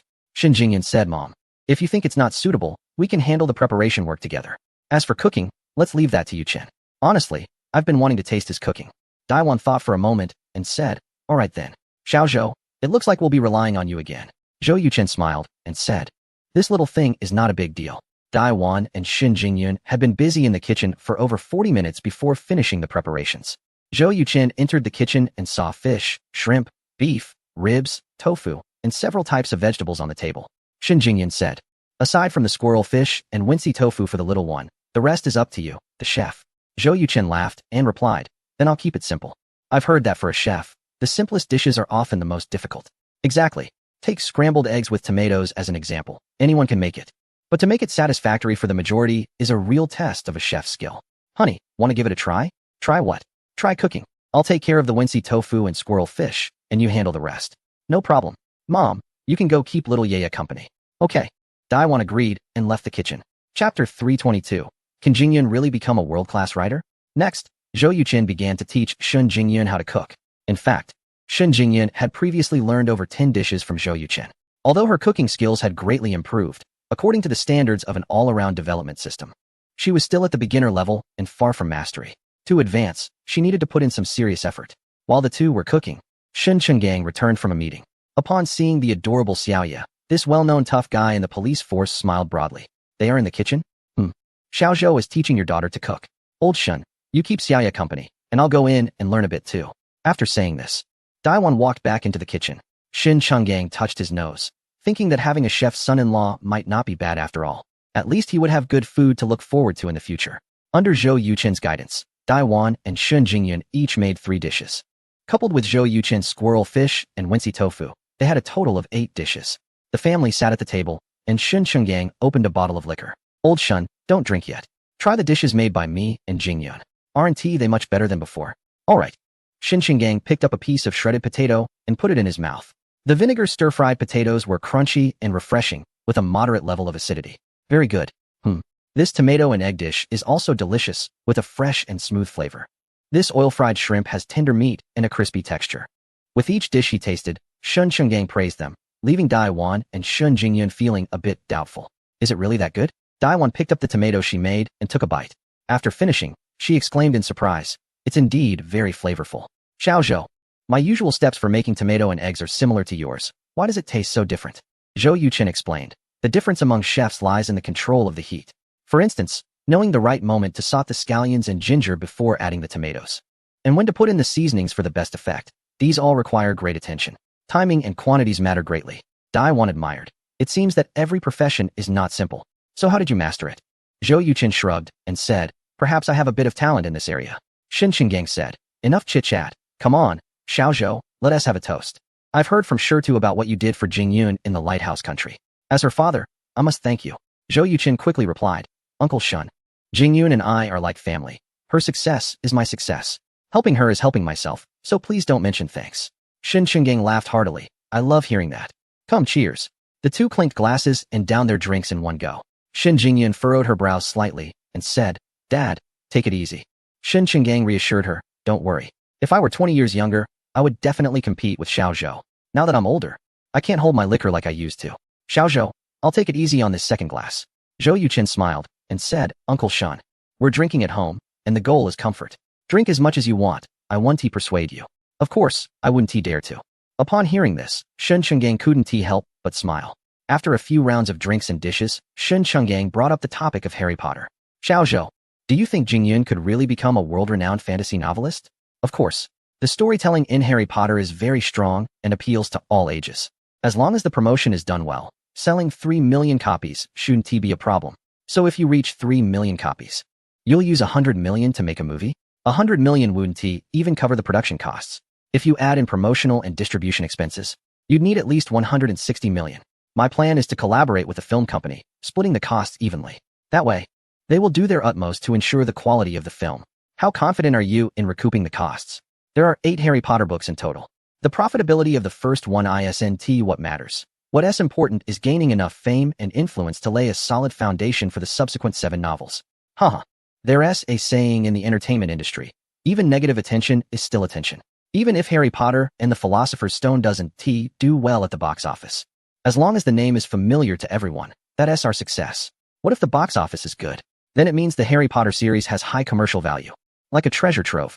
If the rights are developed properly, this treasure trove could conservatively bring Jingyun 50 billion in revenue. Are you sure you're not just dreaming big? Zhou Yuchen chuckled. Jingyun isn't my employee making money for me. What is the point of painting big dreams for her? Harry Potter and the Philosopher's Stone is about to meet the readers. We can wait and see. As for Zhou Yuchen, Shin Chungang and Daiwan were thoroughly satisfied with him as a son-in-law. Aside from his average appearance, his abilities, talent, and character were all top-notch. Even now, with a net worth of billions, his mindset hasn't changed at all, and he doesn't show any arrogance, which is something not everyone can achieve. Unlike those wealthy second-generation individuals who rely on their family's fortunes without self-awareness, acting all high and mighty. If they had achieved what Zhou Yuchen has, they would have probably run off abroad to enjoy life. Shin Chungang, who has met countless people and seen Zhou Yuchen many times, felt that this guy was shrouded in a layer of mist, making it hard for him to see clearly. After a hearty meal, just as Zhou Yuchen was about to take his leave, Shin Shiyan, reeking of alcohol, walked in. Shin Chungang frowned, his expression shifting from clear to cloudy. Shin Jingyun supported the swaying Shin Shiyan and said, Sure too, how did you drink so much? Shin Shiyan smiled wryly. I couldn't help it. Those people from the bank can really drink. Thankfully, we're not pushovers either, or I'd probably have to be carried in. Zhou Yuchen's eyes sparkled as he asked, Did it go well? Shin Shiyan nodded, replying, It went well. Brother-in-law, we can sign the contract at 9 o'clock tomorrow morning. 30% of the shares of Kunpeng Group can be mortgaged to obtain 15 billion. Zhou Yuchen asked in surprise, How can they lend out so much? Although Kunpeng Group is doing exceptionally well, it is simply impossible to borrow 15 billion with only 30% of the shares. Shin Shiyan shook his head to clear his mind and said, Brother-in-law, they said that this 15 billion must be used entirely for purchasing real estate and cannot be used for any other purposes. Moreover, the ownership of the property must be held by the bank until the loan is fully repaid. Chapter 323. The Great Battle for Properties. Properties are real estate and inherently possess high value. Given the current situation, it is practically impossible for housing prices to drop. The Kunpeng Group has emerged as a dark horse in the telecommunications industry, almost monopolizing the global market for mobile phone batteries and chargers, with annual net profits exceeding 10 billion, which is almost a certainty. Moreover, there is a lucrative gaming company, Yueqin. So Zhou Yuqin will definitely not lack for money in the future, even if Zhou Yuqin were unable to repay his loans. Given the price of the properties he has purchased, along with his 30% stake in Kunpeng Group, there would be absolutely no problem in settling his debts.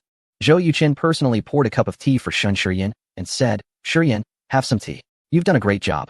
Shen Shiyan took the cup and chuckled, "Brother-in-law, this is the first time you've served me tea." Zhou Yuqin laughed. "You've made a significant contribution this time. Serving tea is nothing. Once we finish the property acquisition, I'll personally cook a few dishes and treat you to a good drink." Zhou Yuqin initially thought it would be great to secure a loan of 10 billion, but he was pleasantly surprised to see it increased by 50%. Now, Zhou Yuqin had over 50 billion xia yuan, roughly equivalent to 7 billion in USD. He planned to transfer 500 million USD to a large financial market to explore investment opportunities. Seeing that Shen Shiyan was drinking due to serious business, Shen Qinggang's anger instantly dissipated. Shen Qinggang made no comments on Zhou Yuqin's decision to take out a loan of 15 billion for property purchases. Recent government meetings have confirmed that the rise of real estate and soaring prices have become an established fact. Zhou Yuqin's approach is undoubtedly a sure profit. The next morning at 9 o'clock, Zhou Yuqin arrived at the Xia Country Bank to sign the mortgage loan agreement. Using the ownership of the properties to be purchased and his 30% stake in Kunpeng Group as collateral, he secured a loan of 15 billion at an interest rate of 4.2, with a term of 3 years, but with the option for early repayment.